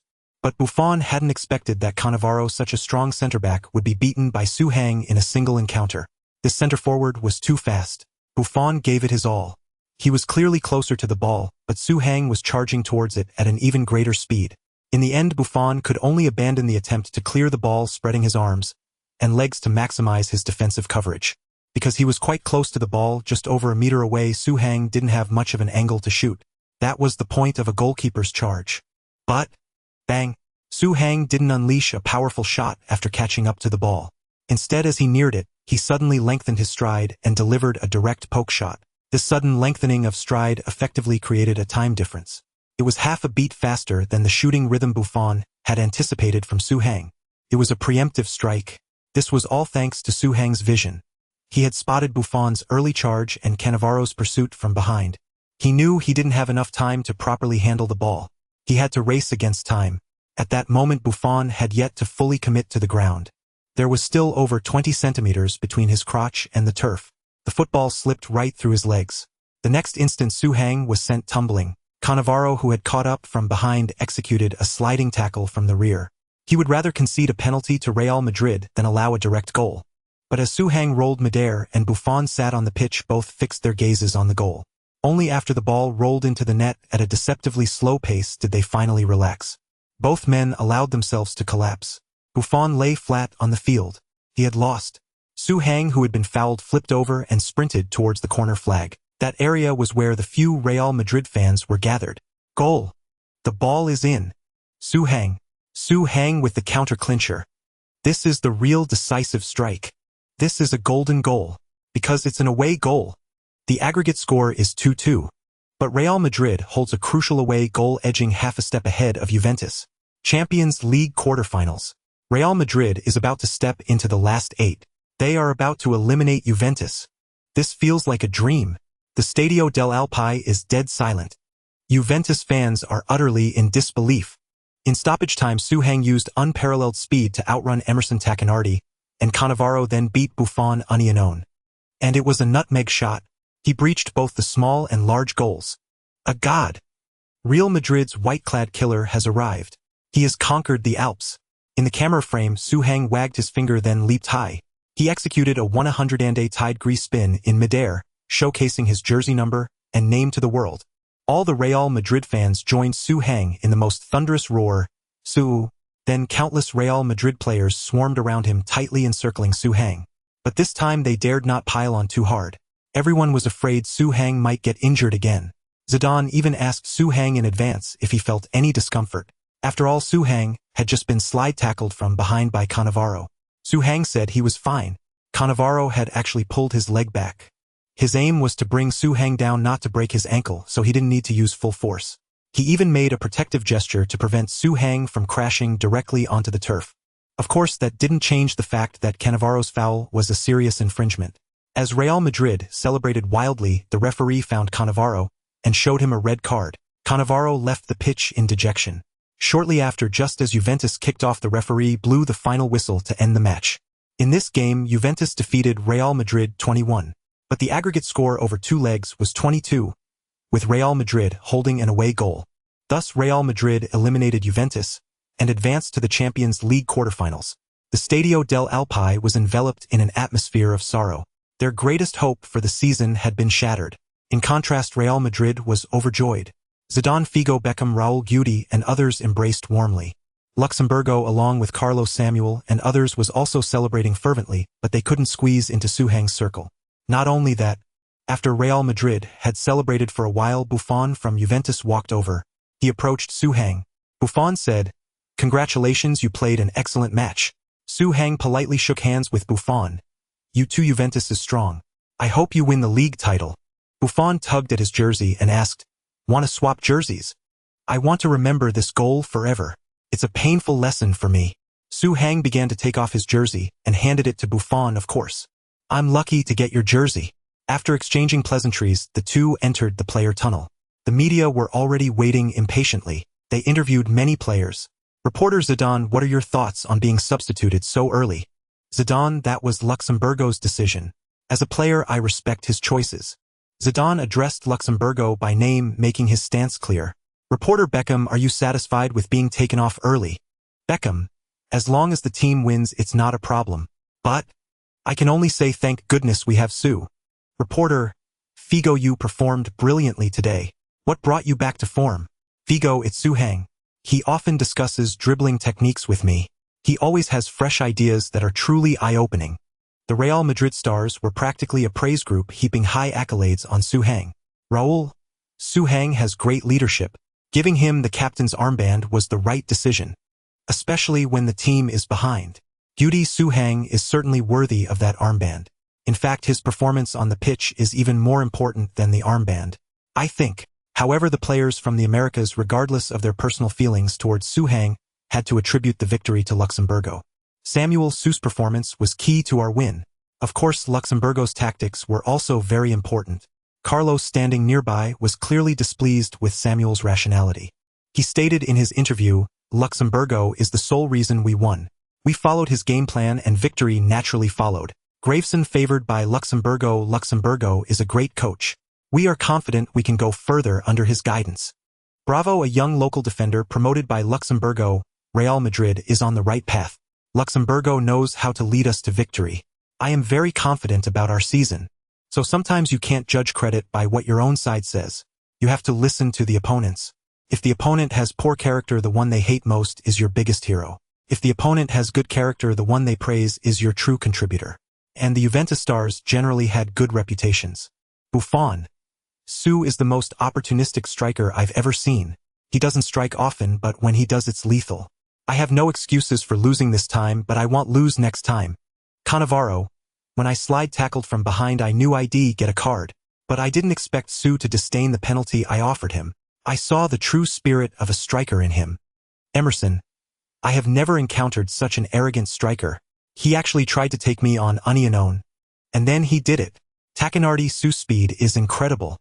I even think he's faster than Zambrotta. He didn't even give me a chance to defend." Ibrahimovic, "Strength, speed, patience, and the ability to seize opportunities. I have a feeling Su will become my greatest rival in my career." And returning the favor, Suhang, named man of the match, gave everyone a compliment in the post-match interview. "I have never faced a team as strong as Juventus. Whether it's Barcelona in La Liga or Roma, we faced earlier, they are excellent, but they still lag behind Juventus by a considerable margin. At one point in this match, we couldn't see any opportunity. Buffon's saves were despair-inducing. Cannavaro and Thuram's defense was impenetrable. Emerson is one of the best defensive midfielders I've ever seen, solid in both attack and defense. Zambrotta and Camoranesi are practically corridor players. Del Piero, Trezeguet, and Ibrahimovic. They are all lethal attackers. Good heavens. Suhang had practically sung praises to the heavens for Juventus. But on the flip side, wasn't this Juventus praised to the skies, still defeated by his Real Madrid? Get it? Seemingly praising others, but in truth praising himself. The art of flattery is unfathomable. As team captain, Suhang naturally couldn't let his own teammates feel left out. Fortunately, Casillas guarding our goal is no less impressive than Buffon. His saves kept our hopes of a comeback alive. Helguera is definitely my man of the match today. He and Samuel formed an impenetrable wall. They are the true unsung heroes. Good heavens, an impenetrable wall that conceded 2 goals. Bravo's performance definitely exceeded expectations. He did quite well in that position, especially for a player of his age. Carlos caused enough trouble for Juventus defense and took a lot of pressure off us. And Graveson, he fulfilled the tasks assigned by the team perfectly. It wasn't easy. Beckham played like two men today. He gave us an extra man on the pitch, otherwise, we couldn't have stopped the trident of Trezeguet, Ibrahimovic, and Del Piero. Guida's passes were exquisitely timed. Raul drained the opponent's energy. Figo played today like the world's best attacking midfielder. Was he really a right winger before? Ronaldo is always our greatest asset up front. As for Zidane, I must say he will forever be my GOAT. It was he who told me how to play before he left the pitch. He is my football mentor. Even on the plane, Real Madrid players were still gleefully watching Su Hang's interviews. It must be said Su Hang knew how to handle people. He praised almost everyone he could, and those he couldn't he forced a compliment for. Either way, everyone was pleased, including the players from the Americas. But some noticed that Su Hang seemed not to have mentioned Luxemburgo. He was the boss. The big boss. Su Hang of course had his own plans. He was a player who didn't need others had to show respect to Luxemburgo. He didn't. Moreover, appropriately expressing his dissatisfaction with Luxemburgo was beneficial for the entire team. At least Zidane wouldn't have to confront Luxemburgo directly. Wasn't that harmony within the team? And the discontent of Luxemburgo supporters would be drawn to Su Hang sparing Zidane and the others. This clever diversion, like borrowing arrows with thatched boats and advancing secretly by an unknown path, not only helped Su Hang stay out of the starting lineup, but also maintained world peace within Real Madrid. A masterstroke, last gasp winner and anti-winner. Real Madrid reverses score in extra time stoppage, eliminates Juventus to reach Champions League quarterfinals. Who's the hottest new star in European football? Su Hang, and damn it's still Su Hang. Ronaldo and Thuram come to blows, both see red. Karate black belt Ibrahimovic bullies the weak but fears to confront Su Hang. Clash erupts between Real Madrid and Juventus. Su Hang single-handedly takes down 3 Juventus players, reviving the Chinese vacuum. Hard to say who's better at football, but Su Hang is definitely the best in a fight. This clash ended rather quickly. Juventus pulled back in time, avoiding Barcelona's fate. Referee Su Hang helped me control the pitch conflict, preventing further violence. I had to give him a yellow card because of the rules, so I need to thank him personally after the game. He's a great guy. Born captain. Su Hang's winning percentage as captain for Real Madrid is 100%. A true leader is emerging at Real Madrid. When the team was down, he inspired everyone and reignited their will to win. Real Madrid had once again defeated Serie. All of La Liga celebrated except Barcelona.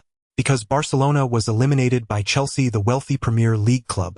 They could only be Champions League last 16 finishers this year. What a misattribution. Because without Su Hang starting this year, Real Madrid would have entered the era of being last 16 finishers.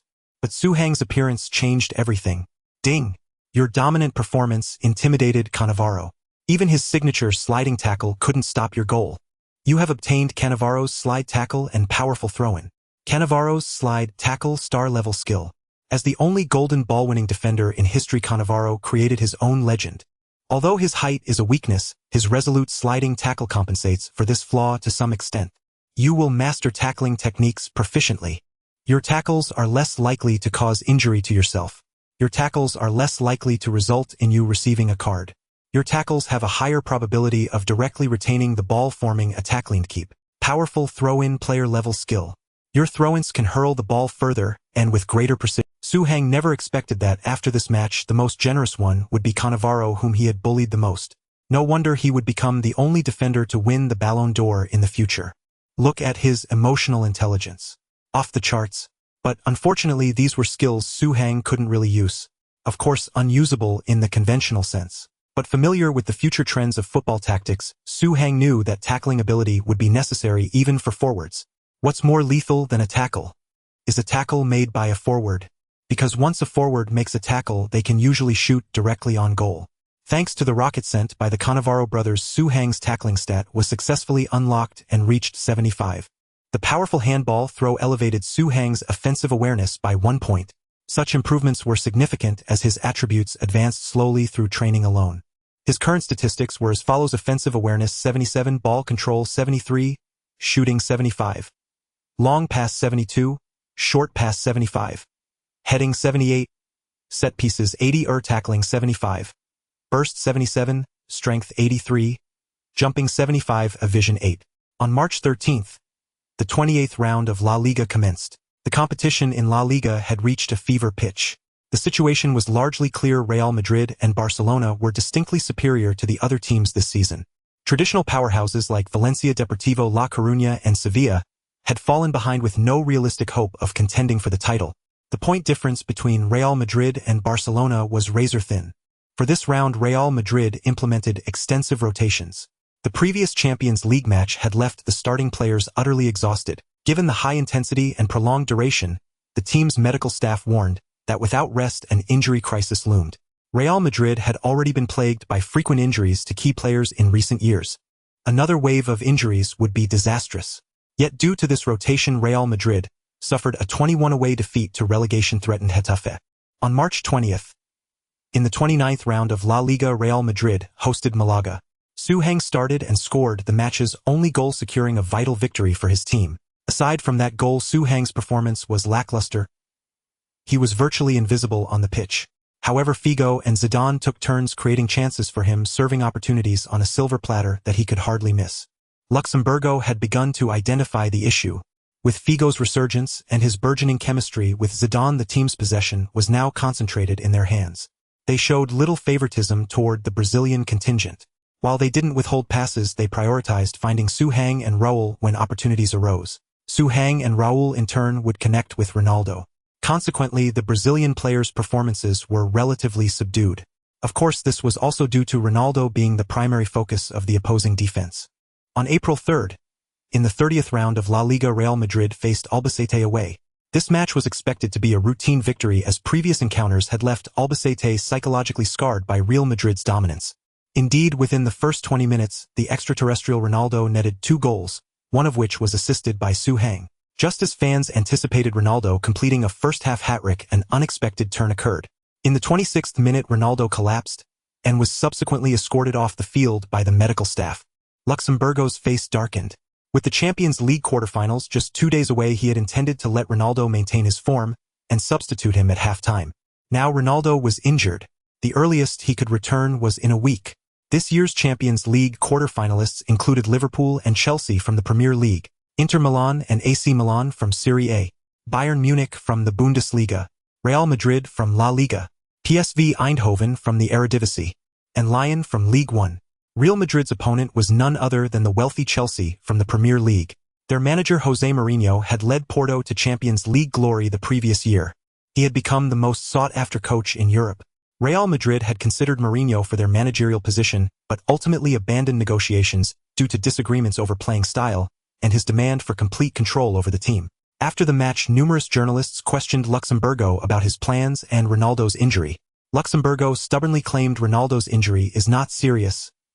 He might appear at Stamford Bridge. When asked about Mourinho's tactics, Luxemburgo dismissed them with contempt. Mourinho's tactics represent a regression in football. I don't believe such tactics deserve encouragement. They harm people's passion for the game.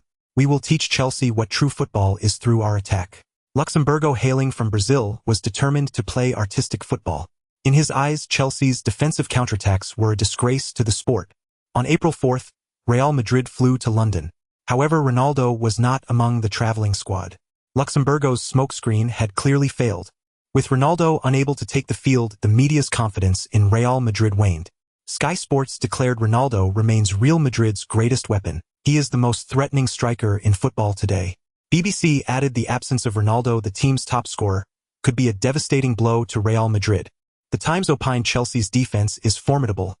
Only the most adept attackers can breach their line. Without Ronaldo, Real Madrid is like a spear without its tip, unlikely to find the net at Stamford Bridge. The Echo remarked Suarez's performances have been praised, but it's undeniable that every team's primary defensive focus is Ronaldo. Without Ronaldo, Suarez may struggle to shine under such tight marking. Of course, the Spanish media still had faith in Real Madrid. This was an excellent chance for Suarez to prove himself. Yet 90 minutes later, unrestrained cheers erupted from Stamford Bridge. Mourinho punched the air wildly in front of the cameras. Chelsea fans chanted, "We did it." The scoreboard displayed a glaring 21. With the home team listed first, Chelsea had triumphed 21 over Real Madrid. This was a rare defeat for Suarez since joining the team. For Real Madrid, Suarez and Owen started as the forward pair. Suarez was substituted for Raul in the 60th minute. Ultimately, Figo dribbled past several defenders and threaded a pass to Owen, who scored on a union, preserving a glimmer of hope for a comeback. This away goal was invaluable. It meant that in the return leg at the Bernabeu, a 10 victory would be enough for Real Madrid to eliminate Chelsea. Consequently, some media outlets suggested that Real Madrid needed to make a crucial decision. Clara of Marca stated Real Madrid has reached the most critical juncture of the season. In January, they were eliminated from the Copa del Rey. Now they must choose between the Champions League, and you cannot have it both ways. The league is in its final sprint, and this year there are many relegation-threatened teams playing with fierce determination, increasing the risk of injuries to key Real Madrid players. Therefore, we believe focusing on the Champions League is the wiser choice. Even Barcelona's mouthpieces Mundo Deportivo and Sport supported Real Madrid abandoning the league. This would significantly boost Barcelona's chances of winning the title. But Luxemburgo could not accept this suggestion, because Florentino would never agree. I have been in Spain for so many years, spent so much money, brought in so many superstars, and you tell me to give up on the league. Florentino would not even think twice. He would absolutely go berserk. Moreover, if you abandon the league, can you guarantee winning the Champions League? Can't guarantee. Then why give up at all? So Luxemburgo had no choice but to continue advancing on both fronts. On April 10th, the 31st round of La Liga, Real Madrid, fielding almost their full strength, hosted Villarreal at home. Villarreal, known as the Yellow Submarine, was also a formidable opponent. In the end, thanks to Samuel's header and Beckham's direct free kick, Real Madrid narrowly defeated the Yellow Submarine 2-1. Their performance in the league was quite commendable. However, there was widespread concern about Real Madrid's form in the Champions League 3 days later. After all, the players had no rest. On April 12th, Chelsea's players arrived in Madrid. Chelsea was in excellent form, having rotated their squad in the previous league match. With massive investments over 2 consecutive seasons, Chelsea's influence and combat strength were growing day by day. Every player on their announced starting lineup was formidable. The 2 forwards were Gudjohnsen, and the former was the son of Iceland's football king, representing the Icelandic national team at just 16, and his national team debut saw him replace his own father. A heartwarming tale on the pitch. In fact, the name Gudjohnsen had been a constant presence in the Icelandic national team, a true football dynasty of Iceland. Now Gudjohnsen was conquering all before him at Chelsea, earning the nickname the Iceman for his exploits. Even though Chelsea had signed Drogba, known as the Beast, for a record transfer fee in the summer window, Gudjohnsen still held a place in the team, often starting matches. His ability spoke for itself. As for Drogba, he needed no introduction. His explosive physical talent was the envy of many, making him the ideal center-forward in the eyes of numerous coaches.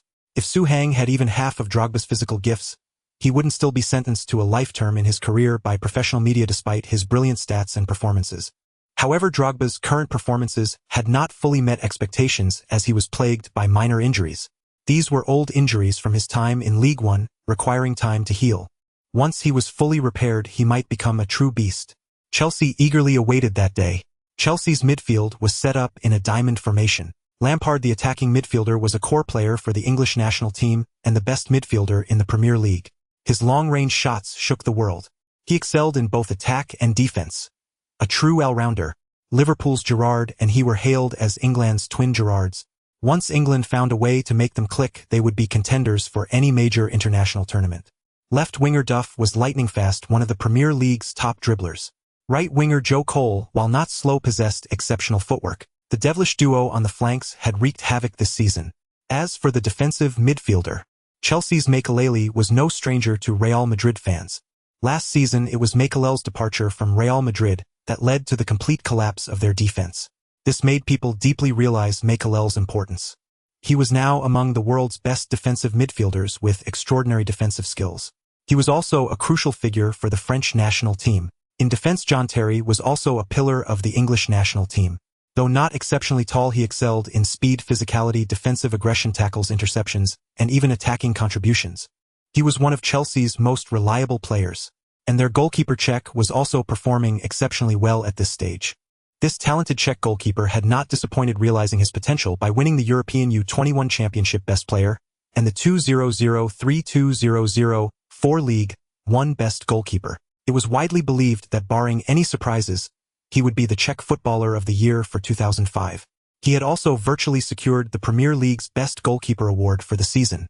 Moreover, Chelsea's strong performance in the Champions League this year owed much to Cech's contributions. He was also a strong candidate for UEFA's goalkeeper award. If Real Madrid was the nouveau riche among traditional aristocrats, then Chelsea was the nouveau riche among the new aristocracy. This was a war between the old and the new. In this match, Ronaldo made a swift return for Real Madrid. Having only suffered a minor injury, he was fit to play. However, Zidane himself did not support this decision. Small issues accumulate into major problems. Ronaldo's knees were already riddled with problems, and with many minor injuries not fully healed, this could easily trigger a more serious injury. Of course, Zidane also understood Ronaldo's difficult position. As a Real Madrid player, Ronaldo could wait until he was fully recovered to play. But as the standard-bearer of the Brazilian contingent, he had to step up when the team needed him. The adulation he received wasn't free. Now that Luxembourgo's Real Madrid needed to advance in the Champions League, Ronaldo had to be the savior, showcasing the Brazilian faction's importance. And partnering Ronaldo in the starting lineup was none other than the informed Zidane. Especially in the Champions League, starting Zidane was almost a consensus among fans. Having conquered Roma and Juventus, Zidane's record was illustrious. Owen could only watch from the bench. In midfield, Real Madrid also deployed a diamond form in midfield. The left and right wingers were Zidane and Beckham respectively. Figo, as the attacking midfielder, was in scorching form. Gravesen, the defensive midfielder, was the first line of defense for Real Madrid. His performance was decent, but Zidane believed that Gravesen's good form was due to the resurgence of Figo and Zidane, which boosted the team's attack and eased the defensive burden. If one purely evaluated Gravesen's ability, he wasn't exceptional. He couldn't compare to world-class players like Makelele. The defensive line from left to right was Carlos Samuel Helguera and Bravo. This was Real Madrid's standard defense. Goalkeeper Casillas was the absolute representative of the new generation of smaller goalkeepers with greater fame and honors than Cech, though their abilities were likely on par. After all, Cech's physique gave him an advantage. Tall with long arms and legs, possessing extraordinary static talent. Today the Bernabeu was packed. Over 80,000 spectators gathered. White engulfed everything. Real Madrid's Champions League door-die battle officially commenced. Why was Real Madrid always facing door-die matches this season? The group stage battle against Roma. The previous round against Juventus. This actually reflects certain issues. It indicates that Real Madrid is not an absolute powerhouse this season. Their strength is not top tier. Consequently, they have found themselves at a disadvantage in many encounters. This also aligns perfectly with Real Madrid's internal situation this season. A team rife with factions. The local Spanish clique, the Brazilian contingent, and the international superstars. All vying for dominance, cannot possibly deliver flawless performances on the pitch. With the sound of the whistle, the match officially began. The aggregate score from the first leg was 2-1. Real Madrid had scored a crucial away goal. In this match, they only needed to score one goal to take the lead. However, the most disheartening aspect of Chelsea is not their immense wealth or willingness to spend. Rather, it is the manager they poached from Porto for a hefty fee. Jose Mourinho. He is a defensive master, having studied defense to its utmost perfection. He is a particular advocate of the 1-0 philosophy. Typically, once his team takes the lead, opposing teams can forget about scoring. Their defense is airtight, as if they've parked a bus right in front of the goal. Tell me, how are you supposed to score? So despite both teams lining up in a 41-32 formation, Real Madrid is a classic attacking team, while Chelsea is a quintessential counterattacking side. Therefore, Chelsea's approach for this match was their specialty, the deep defensive park, the bus style.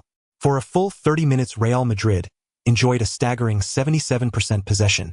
They had 13 shots on goal. Yet, in reality, they didn't create a single truly dangerous opportunity. Alas, Mourinho's defensive tactics are just too strong. Real Madrid simply can't find a way through. Real Madrid have launched many attacks, but not one effective shot from inside the penalty area. And this is with Chelsea's other talented winger Arjen Robben sidelined due to injury. If Robben were playing, Chelsea would probably have already scored on the counter. Arjen Robben, the Dutch winger prodigy.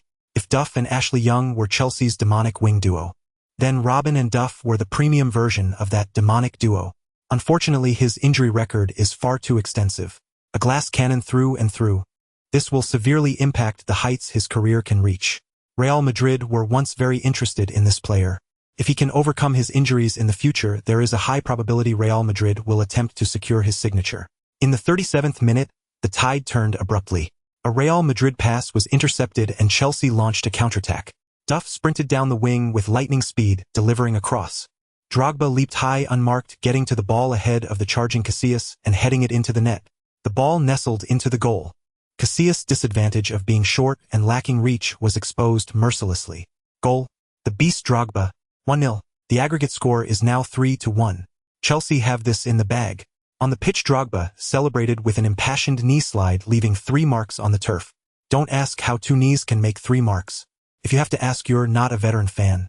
Luxemburgo's expression is grim. The Bernabeu is dead silent. The camera pans across the Real Madrid fans, their faces etched with disappointment and dejection. The significance of this goal isn't just extending the lead. Crucially, it gives Chelsea a vital away goal. This means that before, Real Madrid could win by scoring just 1 goal. Now, even if they score 2, it would only be a draw with Chelsea.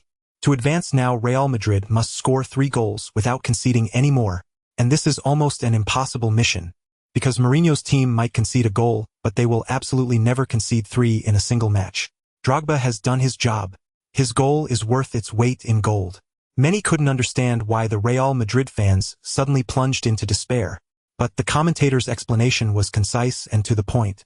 True to form, after scoring, Chelsea parked the bus even more resolutely. In the 41st minute, Beckham delivered a cross from the flank. Apart from aerial balls, Real Madrid couldn't get the ball into the box at all. But Ronaldo had a minor injury and wouldn't exert himself fully for a header unless absolutely necessary. Beckham's previous clever passes had yielded no results. So he came to his senses, stopped targeting Ronaldo and started aiming for Suhang instead. And Suhang indeed managed to win the header. He flicked it on. Cristiano Ronaldo's noodle hair allowed Suhang to outjump Chelsea captain Terry and win the aerial duel. Suhang intended to flick it on to create a chance. But under Terry's influence, the flick-in ended up being a direct shot on goal. Cech dived spectacularly to just barely keep the ball out. Ronaldo rushed in for the rebound, but the grounded Cech executed a belly flop save reminiscent of the move performed by Wang Duayu in the movie Hello, Mr. Billionaire, clutching the ball securely. Even without a clear chance, Ronaldo didn't fully pull his foot back, kicking the ball, which thudded into Cech's chest. Of course, there was no particular force behind it, but this still sparked a confrontation between the two sides. Ultimately, the referee issued a stern warning to Ronaldo. Oh, Ronaldo is getting a bit frustrated. Cech's performance has been flawless. His fundamental save technique and reactions are simply world-class. Suhang's header is the most threatening attempt Real Madrid have mustered so far. Real Madrid still need to try and create better opportunities. In the 45th minute, Figo's long-range effort forced a corner kick. Beckham then took the corner and Samuel's header struck the crossbar. This attack surpassed Suhang's header to become Real Madrid's most threatening effort of the first half. One must admit there's a certain irony to it, because Samuel is a centre-back, not a forward. Beep. The referee's whistle signaled the end of the first half. Both teams retreated to their respective dressing rooms. For Chelsea, it went without saying they would further emphasize defense, especially the vulnerabilities exposed in set-piece defense during that last corner. In the second half, they likely won't give Samuel such a good chance again. As for the Real Madrid dressing room, Luxemburgo was lecturing the players incessantly. His criticism was certainly justified. The team conceded and failed to score, proving their performance was inferior to the opponents. Since they were inferior, they deserved the reprimand. But as the head coach, shouldn't the priority at this moment be to adjust tactics and try to help the team gain an advantage? The scene before them left the Real Madrid players feeling a sense of déjà vu. Suhang included. He wondered how this was any different from his first time in the Real Madrid first team. The Copa del Rey final under Queiroz. He looked down at the captain's armband on his own arm. With Raul, Guti, and Salgado all off the field, the armband had naturally fallen to Suhang. As Real Madrid's captain, he had a duty to help steer the team towards victory. Even if it might offend some people. Well, I think we could try substituting Guti for Bravo, Suhang spoke up. His voice was loud and forceful, cutting through Luxemburgo's incessant chatter. Everyone stared at Suhang in astonishment. Suhang gestured apologetically to Bravo. Of course, I'm not saying Bravo played poorly, but we need to attack now. Bravo is a centre-back. As a right-back, he can handle defensive duties, but he can't fulfill offensive tasks. Normally, we might not need him to push forward, but at this stage, we must have more players involved in the attack. Only then can we create more better and more direct scoring opportunities. Guti is a versatile player. He can help the team in any position. After Suhang finished, Luxemburgo's face had turned the color of pig liver. Who do you think you are? Are you the head coach? You're just a rotational player who hasn't even secured a starting spot. What gives you the right to critique the team's tactics and substitutions? Just as Luxemburgo was about to explode, Zinedine Zidane suddenly raised his hand. I support Su Hang's proposal. Zidane looked around the room. Su Hang is the current captain on the pitch. He has the right to share with us what he feels on the field. And I believe his suggestion is correct, or at least worth trying. After Chelsea's goal, Gudjohnsen has fully transformed from a forward into a midfielder. We need to commit more attackers to the offensive end. Everyone should know the impact Guti can have in. Luxemburgo's face turned pale with rage. Zidane, you've finally shown your hand. You're finally ready to burn bridges, aren't you? Fine. I've been waiting for you to make your move. Now I can openly find a replacement for you next season. I also support Su Hang. Figo spoke. Many people's expressions hardened. The so-called faction of international superstars was not a unified entity but a collection of individuals. They couldn't unite, so they lacked the foundation to vie for power. But each of them held a certain amount of. Zidane, needless to say, was the acknowledged leader among the international superstars, wielding strong influence within this loose group. Figo's status was initially high, but with the arrival of Zidane and Ronaldo it had declined sharply. Real Madrid was even considering not renewing his contract. However, in the second half of this season, his form suddenly soared, making him one of the most crucial players in Real Madrid's attack. The club was now actively negotiating a contract extension with Figo's team. His influence grew accordingly. At this stage, anyone who offended him and caused a failed renewal would be held accountable by the club. Moreover, note that Figo said he supported Su Hang. He supported the person, not Su Hang's suggestion. This was a fundamental difference. We can't just sit back and wait. David Beckham nodded. 3 international superstars in the starting lineup had voiced their support for Su Hang. Luxemburgo's pupils contracted as he realized the severity of the situation. He looked at Bravo, hoping the Sunto-substituted Spanish homegrown player would fight for himself. What Su Hang said is what I mean, Raul said quietly from the sidelines. The leader of the Spanish homegrown faction had spoken. This meant that Helguera, Casillas, Guti, and even Bravo himself all supported Su Hang's decision. Luxemburgo, a seasoned veteran himself, knew he had lost control of the match. So he nodded. All right, well, do as Su Hang says. Guti quickly left the locker room to warm up on the pitch. Su Hang stood in the locker room for a moment as if he had become the true leader of this team. As halftime ended, Real Madrid players filed out of the locker room. Luxemburgo's assistant coach fumed. This is outrageous. They have no respect for the rules. Su Hang shows you no respect, he. Luxemburgo cut off his assistant's complaints, speaking calmly. Interesting. They say 2 tigers cannot share one mountain. Raul and Zidane are both using Su Hang to counterattack me. But have they considered what will happen when Su Hang truly becomes the leader? Zidane is old. He doesn't have many years left to play. What about Raul? A kingdom cannot have 2 kings. A young monarch and a powerful crown prince can never coexist peacefully. If ceding control of this match causes internal strife within the Spanish homegrown faction, I'd be very happy to oblige. I don't believe Raul can truly tolerate someone replacing him. Nor do I believe Su Hang won't seek to replace Raul once his power grows. People are greedy. No one is an exception. After halftime, both sides made adjustments. This surprised many fans. The commentator exclaimed, unexpectedly, the leading Chelsea has made an adjustment so early. They've substituted right-back Jeremy for Gudjohnsen. This clearly signals they intend to continue defending. As a result, Chelsea has shifted to a 5-man defensive line, further strengthening their defense. Real Madrid fans are no strangers to Jeremy, as he once played for the club. But he failed to make an impact, was benched by Salgado, and eventually transferred to Chelsea. If Chelsea's adjustment was surprising, Real Madrid's seems almost reckless. They've fallen behind by 1 goal, yet they've substituted right-back Bravo with midfielder Guti. It seems Real Madrid wants to bolster their attack. But aren't they worried about Chelsea's counterattack? They were already struggling to contain Chelsea's counters, and now they've voluntarily weakened their defense. This might lead to another goal conceded. Of course, people also understood Real Madrid's predicament. Trailing 13 on aggregate, they had to try something. Even if it was the wrong path, at least they were making an effort. With the whistle, the second half officially began. In the 47th minute, Guti, positioned at right-back, received the ball. The team was switching the attacking flank. Following Real Madrid's usual rhythm, Guti would pass to defensive midfielder Graveson, who would then find a retreating Figo, Zidane, or Beckham. But who was Guti?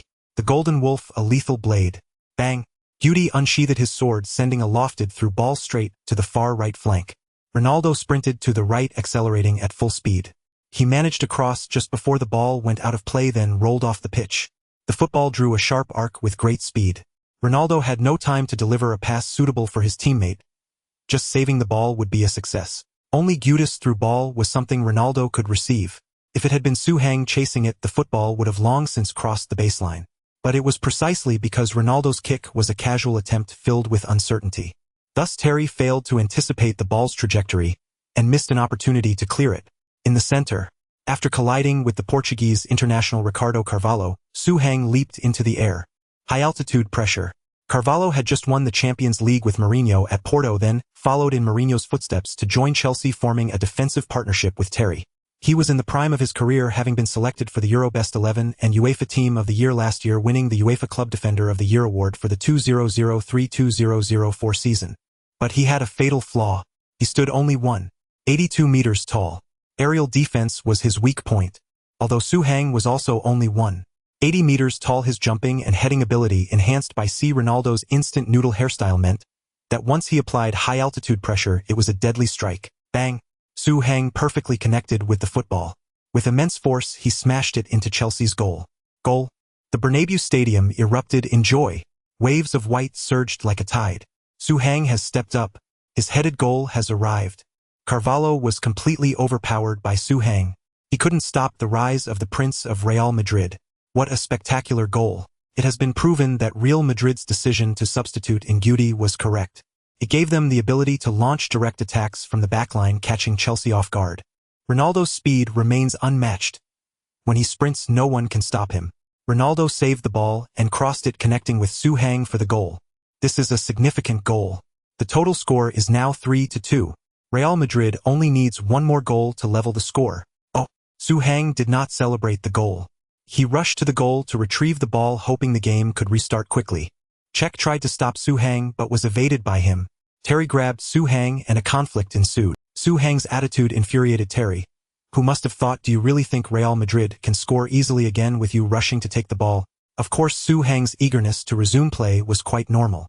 The referee intervened immediately, warning both Terry and Suhang. A conflict that couldn't even be called a conflict came swiftly and departed just as quickly.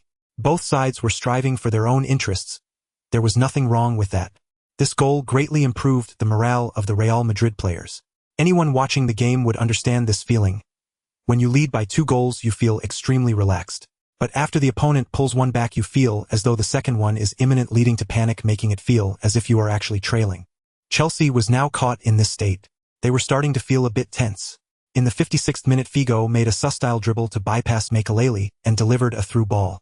Ronaldo rushed in for a shot. It was almost a guaranteed goal.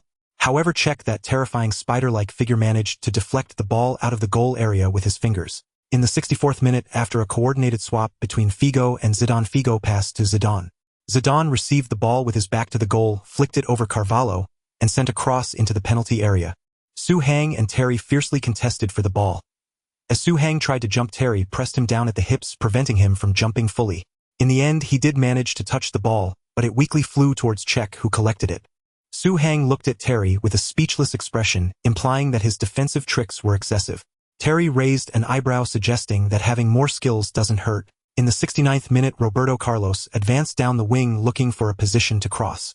Former teammate Grimy managed to defend it. Ultimately, the football was kicked out of bounds by Grimy.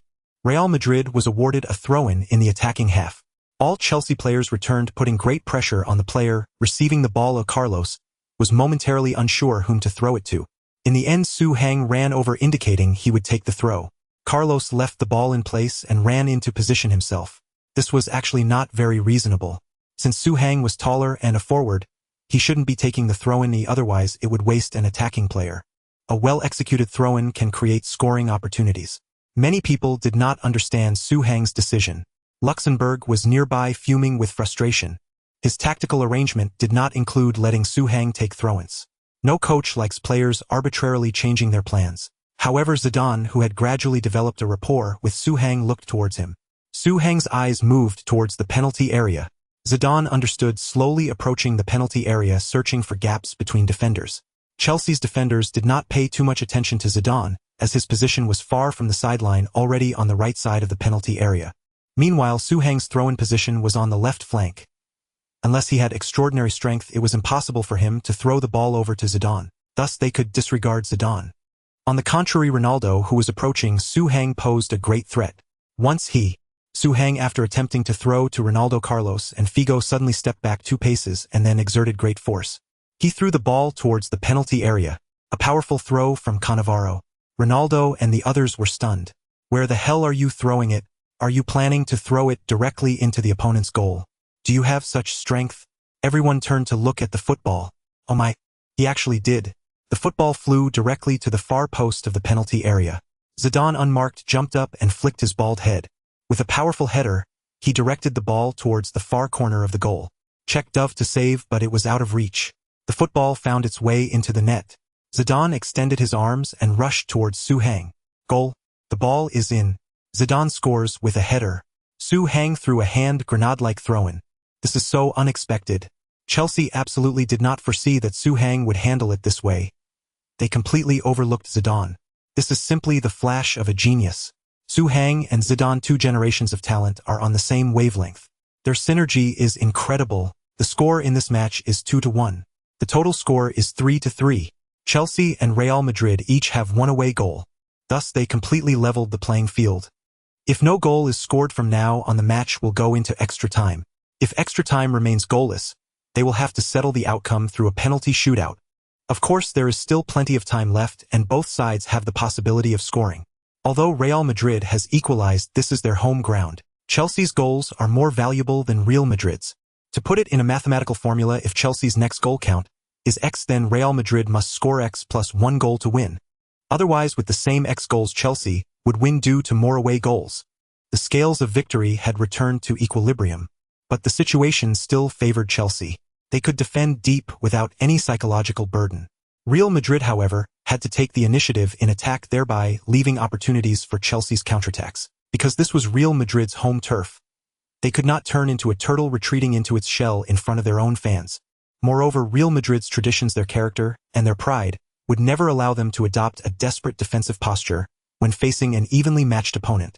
As Real Madrid's players celebrated the goal, the camera panned to Mourinho and Luxemburgo on the sidelines. Mourinho's expression was extremely grim. Conceding 2 goals in a row while his team held a commanding lead was to him a capital offense. Defense was supposed to be their forte. And yet, Mourinho's gaze fell upon Su Hang, who was being tightly embraced by Zidane. 1 goal, 1 assist. This player, who had seemed so inconspicuous, had been involved in all of Real Madrid's goals. He had become the key to breaking the deadlock for Real Madrid. Terry, mark him. Stick to him like glue. Mourinho called the team captain Terry over and pointed at Su Hang. As soon as he enters the danger zone, you don't give him any space on the ball. His footwork is poor, or if you defend aggressively, he won't even be able to hold onto the ball. Terry nodded, then asked, what if he drifts out wide? Should I follow him out there? Many strikers, when tightly marked, would pull out to the wings to shake off their markers. Because if the marking center-back followed them out wide, it would inevitably create a gap in the existing defensive structure. But if they didn't follow, the previously marked player could participate in the attack out wide and create threats. Mourinho pondered for a moment before shaking his head. He's slow and has poor technique. In the center, he can use his body and heading ability to do some link-up play. Occasionally, he might snatch a chance to shoot. But out wide, he's useless. Don't follow him. Let the fullback handle him normally. Terry acknowledged the order and returned to the team to relay the manager's instructions. His teammates nodded in agreement. Meanwhile, the camera showed Luxemburgo, whose face was equally gloomy. This was puzzling. After all, Real Madrid had scored 2 consecutive goals. As the head coach, he should be ecstatic. Luxemburgo was speechless. The goals had little to do with him. It was Su Hang who suggested substituting Guti. And Su Hang taking the throw-in was something Luxemburgo had forbidden. And now, if anyone asked after the match would Su Hang let Luxemburgo take the credit, it was clearly impossible. This Chinese player appeared selfless, sacrificing his own interests for the team's sake, putting on a saintly facade. But Luxemburgo had long seen through Su Hang's true nature. Those politicians were all adept at this tactic. After all Su Hang's supposed sacrifices, why was his status at Real Madrid growing ever higher? His influence among the fans increasing. His voice in the team growing louder. How could this be called sacrifice? True sacrifice yields no return. Su Hang was simply shrewd, and a shrewd man would never allow an opponent like Luxemburgo to steal the fruits of his labor. Naturally, Luxemburgo could not be happy. In the 72nd minute, the backlash from playing Guti out of position appeared. Guti instinctively drifted into his usual midfield position, which was far too advanced for a right-back. Moreover, after receiving the ball, he attempted a through pass down the middle. The wild blade. Guti's unpredictability was simply untamable even by himself. This time, Makelele successfully intercepted the wild blade and immediately launched a counterattack. Duff received the ball and drove forward at high speed. Guti lunged at Duff, but Duff shifted his direction, slightly pushed the ball ahead, and simply outpaced Guti. What lay ahead was an open field. Duff gets past him. Guti was completely ineffective in stopping him. What will Duff do? Samuel has no choice but to step up. Duff plays a through ball. Drogba bursts into the penalty area. Oh, Drogba goes down. Helguera throws his hands up, claiming innocence. Beep. The referee sprinted over while blowing his whistle. Amidst a chorus of boos from the Real Madrid fans, he immediately pulled out a yellow card and pointed to the penalty spot. A yellow card and a penalty. No! Casillas rushed out of his goal. Helguera didn't touch his foot. He's diving. That's a dive. Chelsea players quickly intervened and pushed Casillas away. The referee stood firm on his penalty decision. Drogba then got up from the grass, his face a mask of agony. He had indeed dived, but it was a well-executed dive worthy of an Oscar. Lampard stepped up to take the penalty. Bang! A clean, crisp strike. Casillas guessed the right direction but was a fraction too slow. Lampard's finishing was remarkably reliable. Goal. Lampard scores from the spot. The aggregate score is now 4-3. But note, this is an away goal for Chelsea. From this point on, there is no possibility of a draw in this match. Real Madrid must score 2 goals to win. One could say this penalty is worth 2 goals. Considering Chelsea's defensive capabilities and the time remaining, this penalty all but sealed the match. Sensing the inevitable, Luxemburgo waved his hand signaling Raul and Owen to warm up on the sidelines. Some Real Madrid fans cheered, because substitutions meant new elements, a sign that Real Madrid was fighting. But others believed the strongest lineup was already on the pitch. Who would you substitute? Ronaldo was certainly not coming off. In such a decisive match, Ronaldo would play the full 90 minutes unless he was injured. Then they would have to replace him with Zidane. But that was Zidane. Sensible Real Madrid fans knew he was not the strongest player on the team. On this forward line, he was likely the weakest. Yet if you asked a Real Madrid fan to choose a striker in a desperate situation, their answer would only be Zidane. Zidane. Still Zidane. Trust in Zidane and victory is yours. This was mystique. And football itself is mystique. Thus the stands grew restless. Real Madrid fans began to argue among themselves. In the 75th minute, Zidane headed the ball back from an offside position. Ronaldo followed up with a shot, but the ball soared into the stands, a surprisingly poor effort. But that was not the point. The point was, after completing the shot, Ronaldo sat on the ground clutching his knee. The Real Madrid fans were stunned. Whose Zidane fan had such a prophetic mouth? Was it really that accurate? Oh, Ronaldo's knee seems to be bothering him. This is quite troublesome. An injury sustained without contact is rarely a minor one. Ronaldo has had too many intermittent injuries over these years. Oh, the team doctor is signaling for a substitution. Luxemburgo's expression is grim. Real Madrid needs a goal, but their most potent scorer is being taken off. This is terrible. Luxemburgo's assistant immediately contacted the 4th official to amend the substitution. Owen was originally set to replace Zidane, but now he had to come on for Ronaldo. Raul replaced Figo, who had performed reasonably well today. Figo's sudden burst required a gap of space to be most effective. But Chelsea's formation was extremely compact today, leaving Figo no room to break through. Substituting in a poacher like Raul might yield better results. As Raul came on, Zidane ran to his side, removed the captain's armband from his own arm, and placed it on. The crowd responded with applause. Zidane showed ample respect to Raul, the captain. In truth, he could have easily forgotten to return the armband to Raul, using the tense match situation as an excuse to avoid wasting time. But Zidane did not do that. In the 81st minute, during a stoppage, Chelsea also made a substitution. They brought on defensive midfielder Thiago Mendes for Didier Drogba. At that moment, Chelsea had 5 defenders, 5 midfielders, and 0 forwards. Can you believe it? Even the commentator was stunned. This was a Champions League quarterfinal. Did Chelsea have no one left to care about? How could they make such an arrangement? After the match, this would undoubtedly be ridiculed and criticized by the football world. It was too unsightly. They could have at least moved Drogba to midfield or a defensive midfield position. But they openly declared their intention to park the bus. This, ding, You have activated Zinedine Zidane's early career pitch vision special effect total concentration. Your vision is increased to level 10 for 10 minutes. Su Heng's eyes lit up as his field of vision expanded further. He rarely activated the total concentration special effect because he was mostly a substitute. When he did start, he deliberately stayed in offside positions to avoid passes from teammates. Thus, his number of passes and receptions rarely met the activation requirement. But today Chelsea was fully parked. Su Heng had no chance to be offside and participated in a large number of passes and receptions. Initially, he thought level 8 vision wouldn't be much different from level 10. But after experiencing it, he understood what it meant to never go back. The feeling of having eyes in the back of his head was truly incredible. The clarity was also entirely different. It was definitely 4K now. What garbage was the level 8 vision? It couldn't even clearly see into the girls' dormitory next door. Zidane, where is the girls' dormitory? Ahem. Is this what you use my gift for? In the 86th minute, fully adapted to the thrill of level 10 vision, Su Heng keenly spotted an opportunity that wasn't quite an opportunity. He dropped back to midfield, suddenly pressed Thiago Mendes, and called his teammates to join in.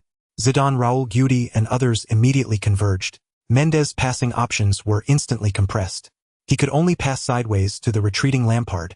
But the moment he passed Su Heng, as if anticipating the pass, turned and lunged at Lampard seamlessly. Lampard couldn't even one-touch pass it back. He had to let the ball go, shield it with his body against Su Heng, and then try to control and shake him off. But he only held him off for a second. As he prepared to nudge the ball away, Su Heng suddenly slid in for a tackle. A slide tackle executed in such close proximity was highly difficult. One reason was the extreme closeness, making a foul very likely. Another was that such a slide tackle lacked speed and could easily be read by the opponent, who might poke the ball away first. However, Su Heng's action caught Lampard off guard. The quality of the tackle was exceptionally high. Fans with good memories might recall Cannavaro's performance when Real Madrid faced Juventus. It was essentially of that caliber. Su Heng bingo. It was indeed Cannavaro's sliding tackle. Bang!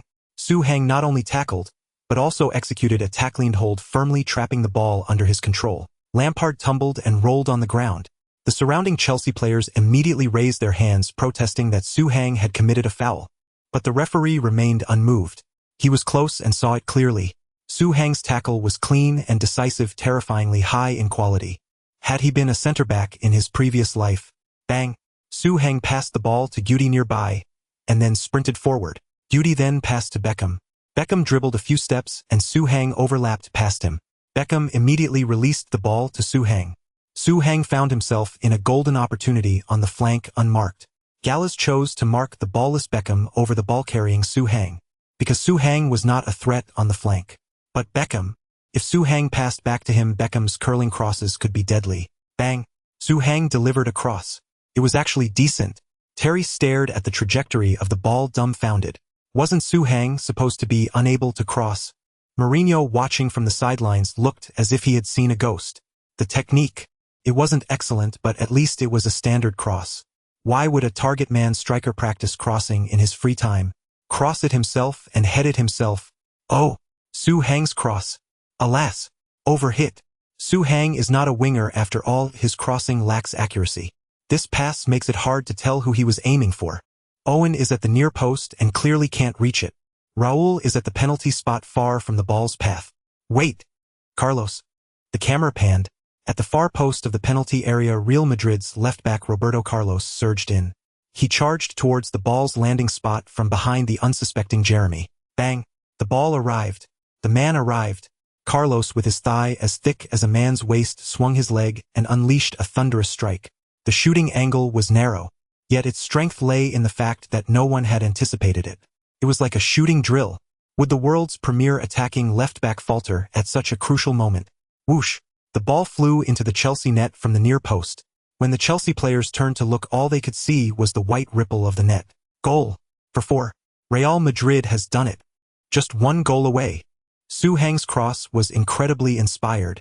Apart from him, the other Real Madrid forwards weren't strong in aerial duels, so he didn't force it to Owen or Raul.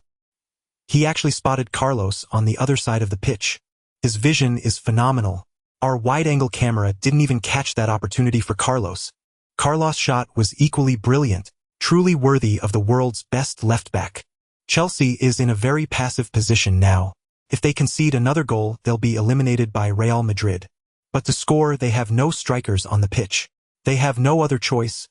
They can only hoping not to concede in the final few minutes. I know it sounds strange to say this because not conceding for a few minutes is usually simple, especially for Chelsea, one of Europe's best defensive teams. But there's no helping it. This is the Bernabeu. Chelsea's opponent is Real Madrid. They've already scored 3 goals in this match. At this moment, anyone would believe Real Madrid could score another goal in just a few minutes. This is so thrilling. This is the war between Europe's sharpest spear and sturdiest shield. That statement was a bit flattering to Real Madrid. Their offensive firepower over the past 2 seasons hasn't been the very best in Europe. Even this season, their goal difference in La Liga is a few goals less than their rivals Barcelona. But from a stereotypical perspective, Real Madrid, boasting 7 superstars, could indeed be called the sharpest spear. No one in the midfield and forward lines could be more luxurious. In the 90th minute, the substitution board was raised. 3 minutes, a very standard amount of stoppage time. This wasn't very favorable for Real Madrid. Most Real Madrid fans thought they'd get 5 minutes. Luxemburgo went to complain to the 4th official, but he ended up receiving a yellow card. In the 91st minute, the situation on the pitch took a turn. Chelsea, who had been in a state of anxious concern, began to seize the initiative, although they were still being besieged by Real Madrid. Every time they won the ball, they kicked it towards Real Madrid's half to waste time. A few more clearances like this, and the referee would blow the final whistle. Chelsea was about to reach the Champions League semi-finals. This was extremely significant for them. Chelsea was rapidly becoming a football powerhouse. In the 92nd minute, Chelsea won possession. Terry intended to hoof the ball clear, but Suhang jumped right in front of him. Terry's clearance could easily hit Suhang and bounce back into his own box, causing chaos. To be safe, Terry pulled his leg back. He passed the ball back to Cech. However, after landing, Suhang, who clearly hadn't seen Terry's pass, immediately sprinted towards the ball. He had anticipated Terry's move. The ball sped towards Cech. Suhang also raced towards Cech. The ball was much faster. Cech could have booted the ball clear, but with limited clearance angles, it would likely have resulted in a throw-in for Real Madrid in the final third. So Cech also swung his leg for a feint. He dragged the ball in the opposite direction. This move completely fooled Suhang. Then he prepared to pass back to Terry again. This back and forth wasted at least a few seconds. But just as his foot touched the ball, he saw Terry's terrified expression. Cech realized what was happening, but it was too late. He had already kicked the ball. Bang, bang. The 2 collision sounds were almost simultaneous, so close they could be mistaken for one. But the footage captured everything. The moment the ball flew off after being kicked, Suhang, who had just been faked out, turned, exerted force, stepped, and slide tackled in one fluid motion. He was frighteningly agile. The ball just kicked, collided with Suhang's foot, and ricocheted back. It flew into the Chelsea goal behind Cech. It looked as if Cech had kicked the ball, but it flew in the opposite direction. The stadium fell silent. No one understood what had happened. But the next moment, Suhang got up from the ground and sprinted towards the corner flag. He waved his arms. He leaped high. After a 180-degree turn, he descended like a divine being from the heavens. Su'u! A thunderous roar awakened the slumbering white dragon. The Bernabeu stadium instantly exploded. Goal! Suhang! Suhang has made a crucial play. Cech made a serious... He thought he had shaken off Suhang, but after being fooled, Suhang turned and instantly launched himself to block the ball into the net. Cech delivered a fatal assist to Suhang. The aggregate score is 5-4. Real Madrid has turned the tie around. The stadium was an absolute pandemonium. Not just the fans. Even the players were ecstatic. It was incredible. It was as if Suhang knew Cech wouldn't clear the ball immediately. He turned preemptively, almost in sync with Cech's drag-back turn. The key was Suhang's explosive power. After turning, he pushed off with his right foot and executed a slide tackle. He propelled himself into the air to complete the sliding block from midair. Everyone should try this move. For an average person, after sprinting and turning, most of the leg's power is used to counter inertia. It's very difficult to instantly explode and take off at that moment. But Suhang did it, because he has the windchaser effect. Thanks, Owen. Explosive power is the eternal god for forwards. The Real Madrid players have lifted Suhang up. They are tossing him into the air. Oh, everyone is celebrating. The Chelsea players didn't even try to stop Real Madrid's celebration immediately. Although there is still a little time left, they know they have no chance. Indeed, Terry, having regained his composure, urged the referee to restart the game with a heavy heart. Only then did the Real Madrid players reluctantly return to their own half. But less than 20 seconds after the kickoff, Lampard's long-range shot flew high. and the referee blew the final whistle with 2 short blasts and 1 long one. Real Madrid defeated Chelsea 4-2 at home. They changed the aggregate score from 1-2 to 5-4, eliminating Chelsea to advance to the Champions League semi-finals. Mourinho stood dejectedly on the sidelines staring intently at Zidane. It was too uncanny. This guy's vision was better than a camera. Whether it is forcing Terry to pass back or predicting Czech's fake move from a long goal kick, it requires an exceptionally strong vision as support. The issue is this guy has been caught offside even under the pitiful defensive tactics of Chelsea. This indicates that his vision is not exceptional. Moreover, his abilities are not strong. Yet, in this match, he scored 2 goals and provided 2 assists, contributing to all of Real Madrid's goals. This is truly bizarre. Mourinho now understands why, after defeating Queiroz's Manchester United in the league, Queiroz warned him to be cautious, saying what Zidane would teach him a lesson. Now that lesson has indeed come. The result of the match quickly made its way to the front pages of sports media worldwide. After this match, this year's Champions League semi-finalists have all been determined. Real Madrid's last ticket to the Champions League semi-finals comes from a last-minute goal against Chelsea. AC Milan, Liverpool, PSV Eindhoven, Real Madrid. The Champions League semi-finalists are announced, and they differ greatly from the predictions made by the media before the season. This prince is truly incredible. Zidane's 2 assists and 2 goals defeated the prestigious Mourinho with a single effort. The real giant overcame the fake giant. Zidane was awarded the best player of the match, delivering a fatal blow to the Russian oligarch Abramovich. This is the galactic battleship. Real Madrid's last-minute goal created a new chapter in the Champions League. Mourinho's substitutions sparked controversy. Substituting Drogba too early allowed Real Madrid to lose all caution, thus focusing entirely on offense. Mourinho underestimated the stars of Real Madrid.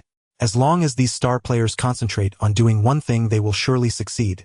For example, scoring goals. A remarkable rescue, the prince becomes a deity. Zidane has saved Real Madrid 3 times in this season's Champions League. Zidane is the player who has scored the most last-minute goals for Real Madrid this season. The substitution also involved Zidane. According to insiders, the reasoning behind substituting Guti came from Zidane's suggestion. Raul substituting Guti was indeed a controversial decision, but we fully support Zidane, and the facts prove that Zidane was right. After the match, Chelsea's players were interviewed by the media. Drogba, we made a mistake. We thought our biggest opponents would be Ronaldo or Zidane, but it turned out to be Zidane. He changed the course of the match. He is a player who can determine the outcome of a game. Makelele, I see similar traits in Zidane as I do in myself. Oh, his defense is quite good. Did he used to play as a defensive midfielder or center-back? His tackles are extremely sharp, and we suffered greatly on that front. He is also a kaleidoscopic presence in offense. He can even cross from the wings. I believe Zidane has the foundation to become a perfect player. I have high hopes for him. I hope Real Madrid can go further in the Champions League. Lampard. This is unbelievable. Zidane is undoubtedly the MVP of this match. I can hardly imagine that such a player is only 19 years old. The Chelsea players were indeed left speechless. Absolutely infuriating. It is just. However, the ever-arrogant Chelsea leader Mourinho did not change his nature, saying boldly, in this match, we did not perform well in some areas, while Real Madrid did, hence they were the winning side. We still need further familiarity and integration. This is not a process that can be completed overnight. Of course, we will not dwell in the sorrow of defeat, because we will be stronger next year, but Real Madrid might not be. Even though they have a rising star like Zidane, most of their stars are aging. This presents an opportunity for us. If the chance arises next year, we will step over Real Madrid's body to advance further in the Champions League. Moreover, Luxemburgo is not an excellent coach. Neither the coach nor the players are at their best, and starting next season, they might long be absent from the fierce competitions of the Champions League's top 8 or 4. Luxemburgo responded to Mourinho's boastful words. I have led teams to win over a dozen championships, and what about him? How many years has he been in the game? Everyone has their peak, but decades of coaching experience cannot be surpassed by his luck over the past year or 2. Mourinho's defensive tactics are an insult to football. He is unworthy of being a head coach. The players he coaches are also very unfortunate. They will never achieve satisfactory statistics. Their talent and abilities are being wasted by Mourinho. The 2 coaches are going head-to-head. However, when reporters asked about the Guti substitution decision, Luxemburgo fell silent. He hears nothing at all. Meanwhile, as the absolute hero of this match, Zidane was surrounded by reporters. Reporter, Zidane, are you satisfied with your performance? Zidane, extremely satisfied. Reporter, Did you foresee such a performance beforehand? Su Hang, I had thought about it, but I didn't expect things to turn out so bizarre. Chelsea is a very formidable opponent. It is inherently difficult to defeat Chelsea. Moreover, to find ways to score more goals is truly a tremendous challenge. But I am grateful for my teammates. They are the best partners in the world, and they can change any situation. Reporter, it is said that the decision to have Guti play right back was your suggestion. Su Hang smiled slightly. Well, I can't say that. I merely made a suggestion, but Zidane, Raul, Figo, and Beckham all found it feasible. They are the ones who truly made the decision under pressure, so I believe they are the real heroes. Of course, including Guti himself. He showed us with his excellent performance that he is always trustworthy. As for whose pressure they bore, those who understand will understand. Reporter, we noticed that before the last 2 goals you executed very successful defensive plays. Your interceptions, tackles, especially your sliding tackles. How do you possess such outstanding defensive abilities? Su Hang shook his head. No, please do not say that. I do not possess outstanding defensive capabilities. I know what everyone wants to hear, but that would be unfair to true defensive players. Helguera, Casillas, Carlos, Samuel, Gravenstein, Guti. Even our midfield and forward players, everyone contributed their strength on the defensive end. It's just that I was more fortunate, and what I did may have caught more people's attention. But we cannot be full after eating the 5th bun, and think that the previous 4 buns were useless. The reporters nodded. Indeed, Su Hang had a very strong sense of team honor. He never boasted about himself. He always remembered his teammates, and was always willing to share credit with them. It was difficult for some Europeans and most Americans to comprehend this mindset. In their eyes, humility equated to weakness. Eastern friendship emphasized giving, hence there was much incredible loyalty. The West, however, valued conquest more, so there was more kicking someone when they were down. Reporter, Su Hang, how do you feel about the new nickname Real Madrid fans have given you? Su Hang, new nickname. What nickname? Reporter, the undefeated captain. Su Hang burst out laughing. Captain America. Pun intended, that'll cost you. You're a reporter from the mainland, right? The reporter was taken aback. Yes, we are special correspondents for Spain's Marca. Su Hang interrupted him, explaining in standard Sichuan dialect. No, I mean, you're a reporter from Zhongguo, right? The reporter was stunned. That accent. He even felt as if he were strolling the streets of Chengdu. Woo. You. Hello. The reporter's eyes reddened. I'm a correspondent for the mainland sports weekly stationed in Spain, currently seconded to Marca. I knew you were of Chinese descent, but I didn't expect domestic to mean the mainland for you. And your Mandarin, it's so standard. Su Hang smiled. You're the first person to say my Mandarin is very standard. Although I'm of Chinese descent, I return to the mainland with my parents almost every year to visit relatives. Due to many family business matters, my nationality might be Spanish, and that can't be changed. But I am definitely not an ABC. You can think of me as a domestic player who just can't play for the national football team. The reporter was extremely excited, at a loss for words. Su Hang noticed this and left a string of numbers for him. It's fine. Here's my contact info. Feel free to find me for a detailed chat whenever you have time. By the way, what's your name? The reporter clutched the note in his hand as if it were a treasure and replied excitedly. My name is Jean Jun, just call me Xiao Zhan. Xiao Zhan. Better not call him that. Su Hang nodded. This gesture earned him sincere admiration from many veteran reporters present. No wonder at such a young age, he had quickly risen through the ranks at Real Madrid and become one of the club's icons within a single year. This guy had incredibly high emotional intelligence. Su Hang's recent action was actually to help the young reporter named Jean Jun out of a tight spot, because this reporter had been monopolizing Su Hang's interview time. His peers were beginning to grow dissatisfied. Never underestimate this kind of professional rivalry. As a foreigner, if you offended the Spanish media on Spanish soil, the consequences could be dire. They had many ways to ostracize and sabotage you. In recent years, the so-called Euro-American International Mainstream Society had been severely discriminating against other regions. Of course, Su Hang never expected that his kindness would yield unexpected rewards. In fact, Jean Jun had been tracking information about Su Hang for quite some time. Believe it or not, Su Hang was already incredibly popular across Europe, but back in the mainland, almost no one knew about him. Early this season, Jean Jun had reported on Su Hang once. He was then chewed out over the phone by his superiors back home. The implication was that even if he had no news, he shouldn't fabricate stories to deceive the fans. A sudden breakout of a player of Chinese descent, helping Real Madrid win the Copa del Rey and the Spanish Super Cup, thrashing Barcelona, pummeling the Catalans. the Crown Prince of Real Madrid, the fourth captain of Real Madrid, unknown before last year, suddenly enlightened this season with consecutive godlike performances. Had he watched too many cheesy soap operas? Jean tried to explain, but all explanations seemed futile. After 2002, the domestic football atmosphere had sunk into a slump. Basketball had surged ahead, overtaking it on the curve. Much football information was very out. Coupled with the chaotic nature of European football news, the domestic focus was mainly on the familiar Bundesliga and Serie A, which many still considered the world's top league. Coverage of La Liga was much scarcer. And because Su Hang was frequently suspended, he hadn't actually played in many games this season. So even if fans saw Jean's report and looked it up, they often found nothing. Especially at that time, football news had a much greater influence. People saw the news in your sports weekly, then checked football news and found nothing. Wouldn't they think little Jean was making things up? Thus Jean could only suppress the news about Su Hang. But deep down he was very unwilling. He had been collecting information on Su Hang all along, determined that one day he would let the mainland know that such an outstanding player of Chinese descent existed overseas. He had conquered the world's most discerning fans, the Madridistas. He had conquered the star-studded Galacticos. He had conquered all of Spain. Yet he couldn't conquer the editorship of the domestic news media. But this time Jean believed he had gathered enough information. So he compiled all the relevant content and sent it back to headquarters. This report caused a huge uproar within Sports Weekly. After the higher-ups believed Jean's information, they immediately realized its immense value.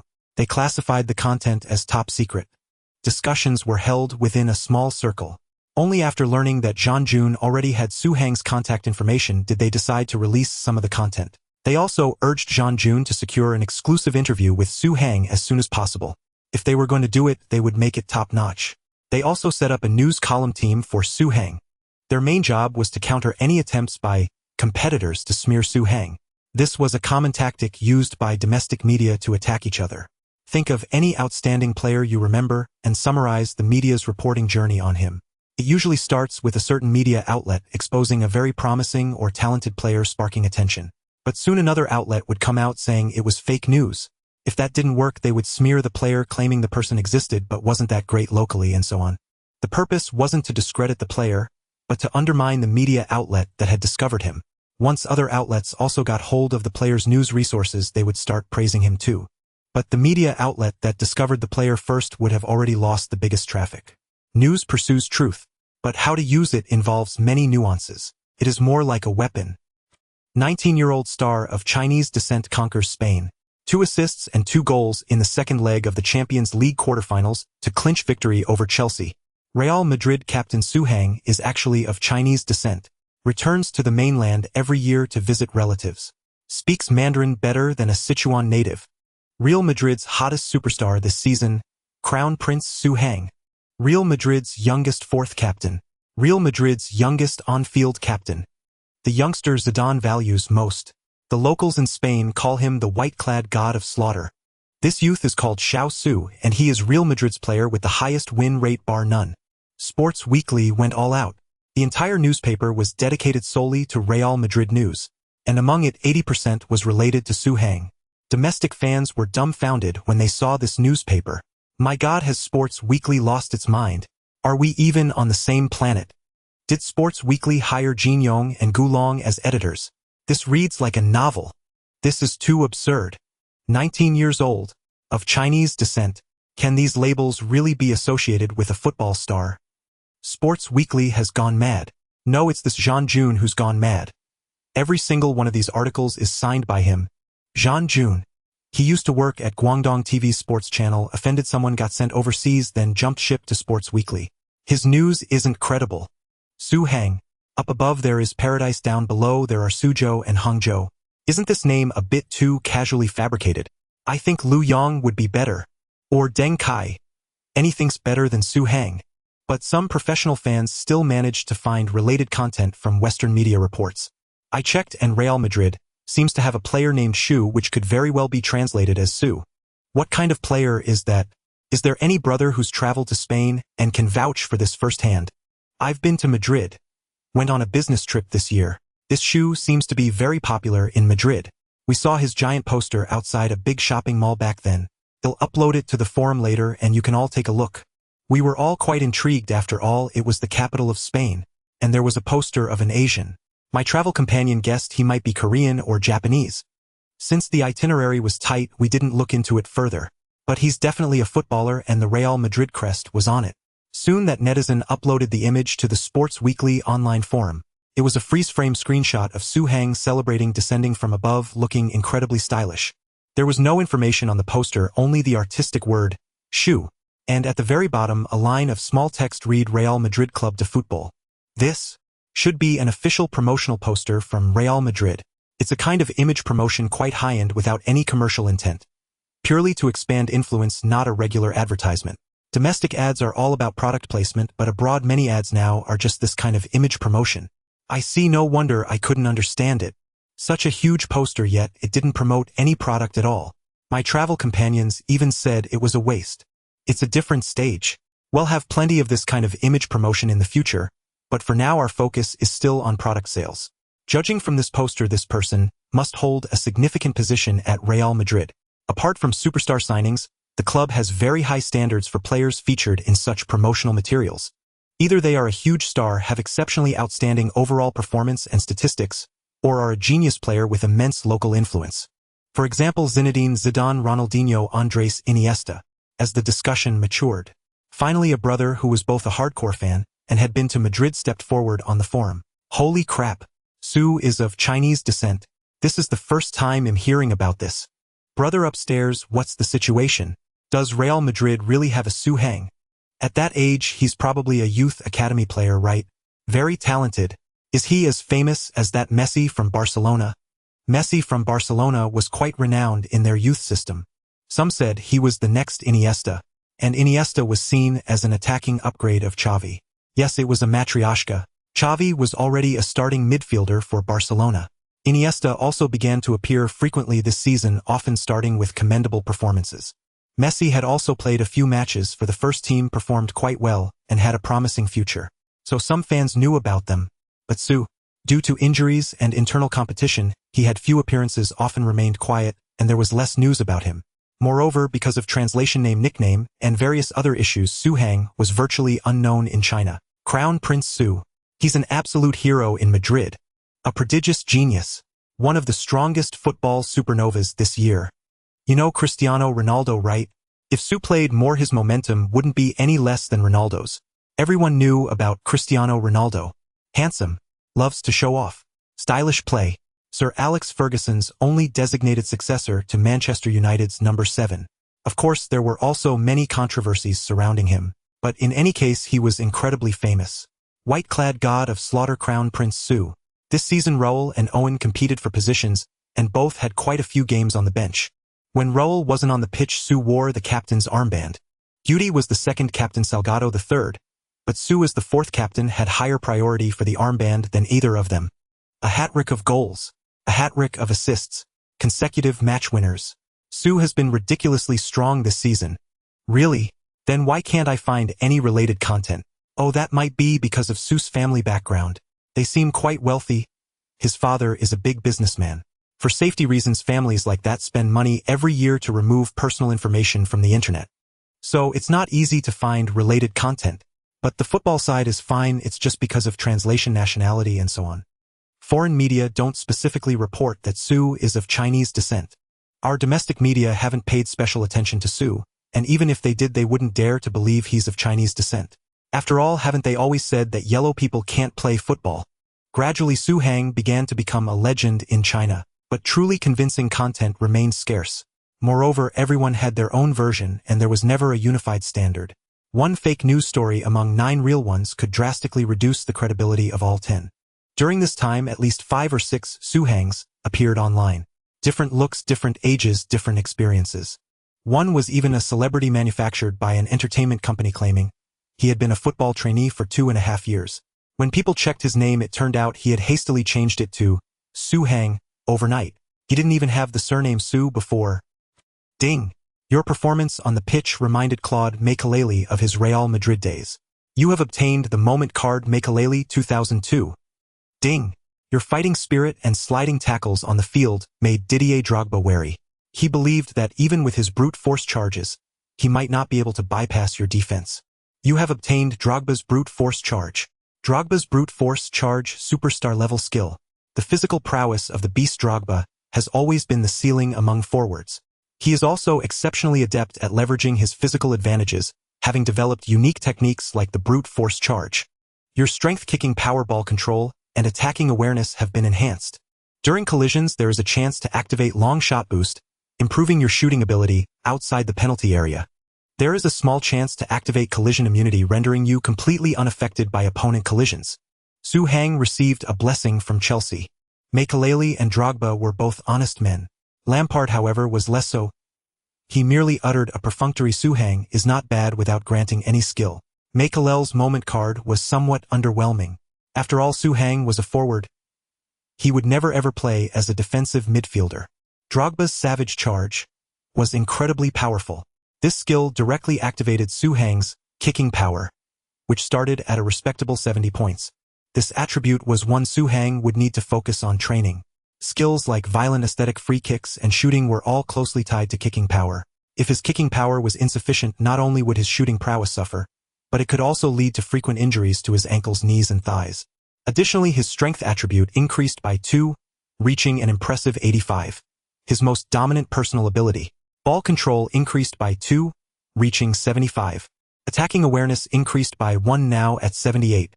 While these attributes were valuable, they paled in comparison to this skill. The skill's true brilliance lay in its two special effects. One was long shot boost. Could you imagine a player unleashing a stunning long-range strike after a fierce physical battle?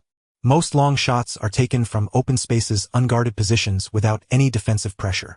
Even then, the scoring rate is not particularly high and it's not considered the most effective attacking method. What about after a struggle? And collision immunity was even more formidable. Unaffected by collisions. Wasn't that essentially super armor? Wasn't that invincibility? This? Drogba is the GOAT. On April 17th, the 32nd round of La Liga, Real Madrid, having just emerged from a grueling battle, fielded a half-strength lineup. Several key players, including a slightly injured Ronaldo and an out-of-form Su Hang, were not included in the squad. However, other Real Madrid players did not disappoint. Figo in particular contributed a goal and an assist away from home, leading the team to a 20 victory over Levante. With this, Real Madrid trailed Barcelona by 3 points, sitting in second place in La Liga. Their lead over the third-place team was over 10 points. Theoretically, this year's La Liga title would be decided between Barcelona and Real Madrid. This was a testament to the exquisite scheduling by the league officials. In the next round, Real Madrid would host Barcelona at home. This match would decide the La Liga champion. If Real Madrid lost, they would be 6 points behind Barcelona.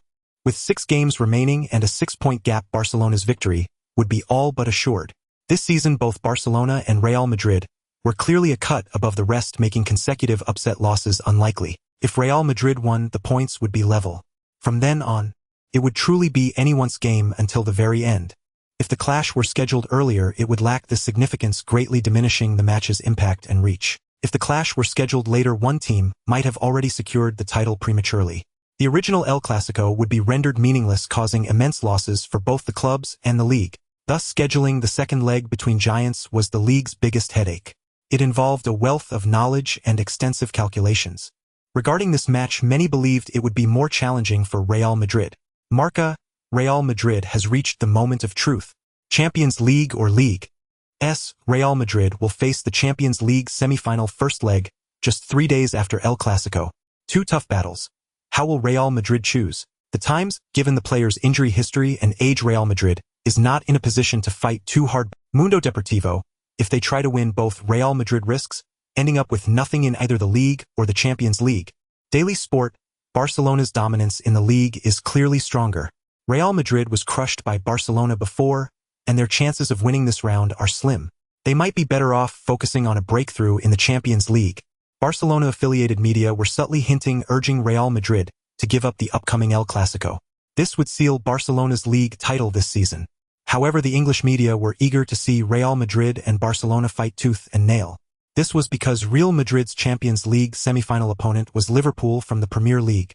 Sky Sports focused on analyzing the historical rivalry between Real Madrid and Barcelona, suggesting that if Real Madrid, having been thrashed by Barcelona earlier this year, failed to avenge themselves, it would be utterly spineless. In a word, fanning the flames. Meanwhile, Real Madrid held multiple discussions on this issue involving the management, coaching staff and players. Opinions varied widely. During a team meeting, Carlos spoke eloquently. Of course, we should go for both. We're in the final stretch. How can we give up now? We are fully capable of winning both trophies. How long has it been since we last achieved a double? Now is the time, brothers. Carlos' speech stirred some players. Of course, many others showed little response. Carlos was dissatisfied with this reaction. He looked at Raul. This was risky as it was a form of pressure. Carlos was already challenging the local faction in his capacity as the leader of the South American group. Moreover, he had positioned himself on the moral high ground. If Raul disagreed with Carlos' opinion, it would be perceived as Raul lacking the ambition to win. This would greatly damage the image of Raul and the local faction as well as team and fan morale. So despite his reluctance, Raul had to say, "I think it's not quite appropriate." Zidane spoke up. Carlos' brow twitched. Although all the players were present today, only a few truly had the right to speak. Logically, Carlos should have snapped at Zidane. "Who do you think you are to speak here? Get lost." But he dared not. He instinctively felt his breathing become labored, as if someone had seized his throat. Zidane stood up. "Simply shouting slogans is fine, but we know ourselves best. Since last season, many of our players have been plagued by injuries. This season, the situation hasn't improved. Ronaldo, Owen, Raul, Figo, Zidane, myself. So many of us have been injured. Now, in the final moments, any injury could prevent a player from contributing further this season. There are 6 league games left, and we are the ones chasing Barcelona. To be honest, I think our chances in the Champions League, there are only 4 matches left, and everyone has an equal opportunity. In terms of investment, the Champions League is clearly the better choice. In terms of returns, the Champions League is also more important than the league title." Zidane's meaning was clear. Abandon the league and compete for the Champions League. Carlos gave an awkward laugh, not daring to show anger. "But the problem is our next match is against Barcelona. That's beyond our control. If we give it our all, even if we lose, as long as we don't look too passive, the fans won't say much. But if we rotate and lose because of it, the fans won't let us off the hook." Carlos was pointing out a very realistic problem. Everyone understood the logic, but the truth was hard to swallow. And fans weren't always rational. Daring to give up on a match during the Spanish El Clasico required immense courage. It also required someone to bear the enormous burden of blame. This was why, even when the right path was clear, everyone in a team often chose to take a detour. They all tacitly steered clear of the blame. Many eyes turned to Zidane. Since he was the one proposing this, he could be the one to shoulder the blame. "If everyone agrees, I can tell the media this was my call." Zidane spoke up. He was truly willing to take the fall. Raul, Zidane, Figo, Beckham, and even Carlos were stunned. Everyone was a bit dazed. "It's not as simple as you think," Guti warned Zidane, implying it wasn't too late to back out. "It's fine. I know what this means," Zidane said, looking at everyone with clear eyes. "But as the 4th captain of the team, I have the duty and responsibility to do this. The captain is the team's banner, meant to embody the spirit of Real Madrid. My role is to do the things that are inconvenient for others, but are the right thing to do. So I hope everyone will think carefully. Do we want short-term glory, risking the team ending up with or do we face the current difficulties, but keep the chance to reach the pinnacle of Europe? Once a decision is made, I can cover for everyone. If there are problems, the fans can come to me and the club can come to me. I'll give everyone a minute to think. After that, we'll vote. Then those in favor of fully focusing on the Champions League can raise their hands." Zidane finished speaking. The atmosphere in the locker room grew heavy. Young players like Borja even found it hard to breathe. What kind of presence was this? It felt like a national assembly. Zidane was acting like a righteous speaker. As many hesitated, Zidane raised his hand. "There's no need to think about it. Everyone knows the teams and our own condition. I support Zidane's opinion. Let's go all out for the Champions League." Next, Figo raised his hand, support. Beckham raised his hand. "I support too." Owen raised his hand. Indeed, playing twice a week at this stage puts too much pressure on the team. Essentially, all the international stars had raised their hands. Only the local Spanish faction and the American faction hadn't shown their hands. Raul sighed. "The fans might be disappointed, but I believe when we lift the Champions League trophy, everyone will understand. But even if we fail in the Champions League, even if the fans don't understand us, at least we tried. As the team captain, let this proposal be mine from now on." Carlos' eyes narrowed. Raul not only agreed with Zidane, but was even ready to take the blame for him. This? Luxemburgo said Raul would clash with Zidane, but now things seemed a bit off. No. Zidane shook his head repeatedly. Raul, you can't steal the glory from a young guy like me. I finally got a chance to shine. As a senior, you shouldn't take the credit. Raul was stunned himself. Zidane didn't want Raul to take the blame. He wanted to bear it all alone.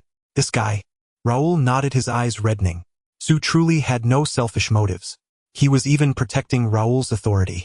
How could there be such a person in this world? Raul was completely convinced. With a leader like Zidane, the old guard would surely be treated well.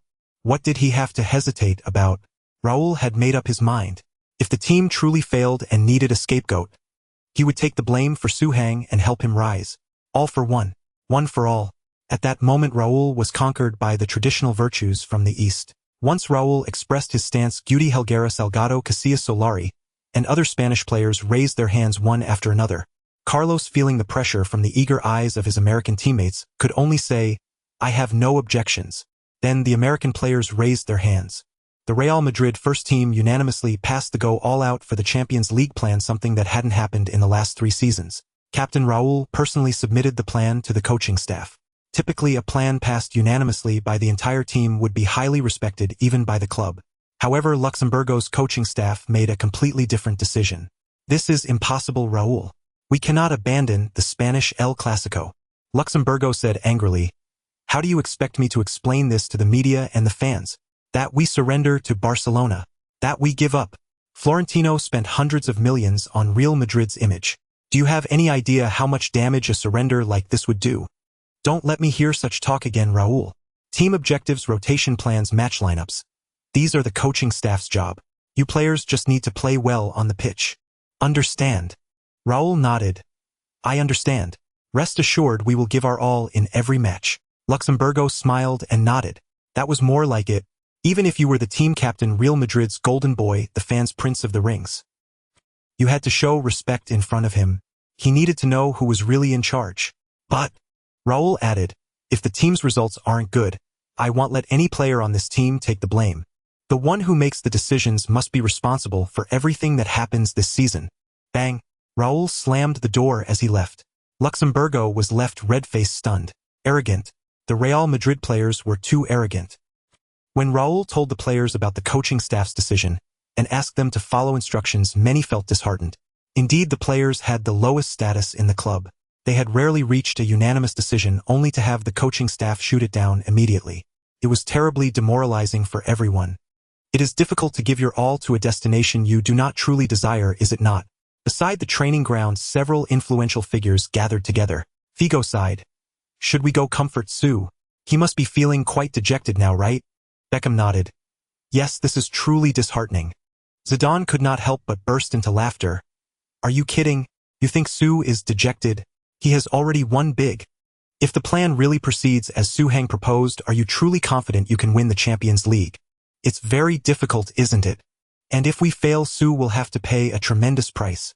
The fans will cast him into the 18th level. Even if we do succeed, Florentino, Luxembourgo, Carlos, even Raul, you and me, we will all be hailed as heroes. We will all intentionally or not take away part of Su's credit. His gains are not as great as people imagine. But now, he pays no price, bears no responsibility. Yet he has already become the leader in one meeting. He has already wielded the scepter of leadership. His prestige within the team has grown immensely. Next time something similar happens, if he stands up and calls for action, don't you think most people will agree?" Figo and the others were taken aback. It seemed that was indeed the case. Gasping, they all turned to watch Zidane, who was practicing shooting on the training ground. This young man. The morning sun rose. Golden sunlight bathed Zidane. At this moment he resembled a king. Of course, this future king, Zidane admitted that he knew from the start the team could never give up on their fierce rivalry with Barcelona. He knew his proposal would be rejected. No matter how many players agreed, Luxembourgo would not. Even if Luxembourgo agreed, Florentino would not. And even if Florentino agreed, the fans and media would not. After a series of maneuvers, Luxembourgo had ultimately fallen into the trap. In truth, his best move would have been to directly report the team's opinion to Florentino. That way he would not be the one to take the blame in the future. But to maintain his image as a brilliant coach in Florentino's eyes, and to showcase his control over the team, he directly dismissed the issue. Consequently, if Real Madrid stumbled in the league, he would inevitably face severe disciplinary action. Breaking news. Luxembourgo's bold declaration. Real Madrid, will not abandon either the Champions League or the league. A coach's confidence Real Madrid style. In response to a journalist's biting question, Luxemburgo replied, "Why not have both?" 90 of Real Madrid fans satisfied with Luxemburgo's statement. Everyone believes this is the Real Madrid way. Going for both the league and the Champions League, Real Madrid makes a final push for the season's treble. Champions League semi-finals. Second in the league, Real Madrid to mount a final assault on 2 trophies in the last month. Luxemburgo's confidence once again landed Real Madrid on the front pages of major European football media. His handsome photos spread widely. Some even photoshopped him in front of Real Madrid's 7 superstars, giving him a pair of sunglasses and a cigar with the caption, "The Godfather of Real Madrid." Luxemburgo had become a force. Florentino was also satisfied with Luxemburgo's confidence. This was the Real Madrid he wanted. Although he had heard of some dissenting opinions within the team recently, players only considered the game which was too narrow-minded. The game is just a part of football. Unfortunately, too few players and even coaches understood this principle. Take Chelsea's manager Mourinho, for example. If he had been willing to compromise for commercial interests, Real Madrid's manager would have been someone else. On April 23rd, the 33rd round of La Liga, Real Madrid versus Barcelona. The Spanish El Clásico was about to begin. The Bernabéu Stadium was packed to capacity. Countless Real Madrid fans surrounded even the outside of the stadium. All of Madrid had become a sea of white. Earlier, Barcelona had announced their starting lineup. Ronaldinho, Eto'o, Messi, Xavi, Marquez, Iniesta, Van Bronckhorst, Puyol, Olger, Balletti, Valdez. Due to Saviola's injury, the young first-team player Messi earned his starting spot in this El Clásico. It was a huge recognition for him. Of course, it also placed immense pressure on him. The media constantly compared Iniesta and Messi to Real Madrid's crown prince Zidane. Before the match, Barcelona's captain Puyol gave an interview on behalf of the players. Reporter, with the emergence of Zidane, people say Real Madrid's youth academy is superior to Barcelona's. What do you think? Puyol: Zidane is a player lacking in skill. He wouldn't even make it into the youth ranks at La Masia. Reporter, as a forward, who do you think is better, Zidane or Messi? Puyol: without a doubt it's Messi. Messi is one of the most talented forwards in the world, while Zidane is the least talented player in the world. Reporter: what are your expectations for this match? Puyol: of course, we will shut out Real Madrid once more and make them relive the pain of a 3-0 defeat. Soon the reporter relayed Puyol's words to Zidane, who was also being interviewed. Because the interviewee for Real Madrid was none other than Zidane, wearing the captain's armband. Raul would be on the bench today. In response to Puyol's challenge, Zidane said with a smile, Barcelona's youth academy is excellent. They have Xavi, Iniesta, Messi. But I'm sorry, does their combined worth match Zidane's?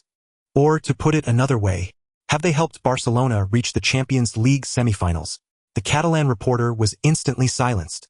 Every club knew that the combined value of Xavi, Iniesta, and Messi was higher than Zidane's. But judging by this season's performance, especially in the Champions League, Zidane had performed better than the entire Barcelona team. He had turned the tide 3 times. 3 times. Without Zidane, Real Madrid might have gone home in the Champions League group stage. It was absolutely incredible. Zidane. As for the comparison between Messi and me, due to our different playing styles, there's really not much to compare. But similarly, I believe Puyol's statement is still problematic. Messi is not just one of the most talented players in the world. Many reporters frowned. Was Zidane about to claim he was more talented than Messi? To be fair, Messi had not yet secured a starting position at Barcelona this season, but the ball control, dribbling, and flair he displayed were recognized by all media. And Zidane simply could not compare with Messi in that regard. If Zidane stubbornly denied a universally acknowledged fact, it would only diminish people's goodwill toward him. Zidane. Because in my view, Messi is the most talented player in the world, bar none. The entire press corps was stunned. This evaluation was outrageous. Messi might be one of them, but why the most? Where did that leave Ronaldinho, Ronaldo, Zidane, and others? Reporter: aren't you boosting the opponent's morale and deflating your own? Or has Real Madrid already conceded defeat? Zidane shook his head. Talent is talent, ability is ability. Acknowledging Messi's talent does not mean I endorse his current ability. I believe he will become one of the best players in the world in the future. But until then, I'm afraid he will have to improve step by step under my shadow.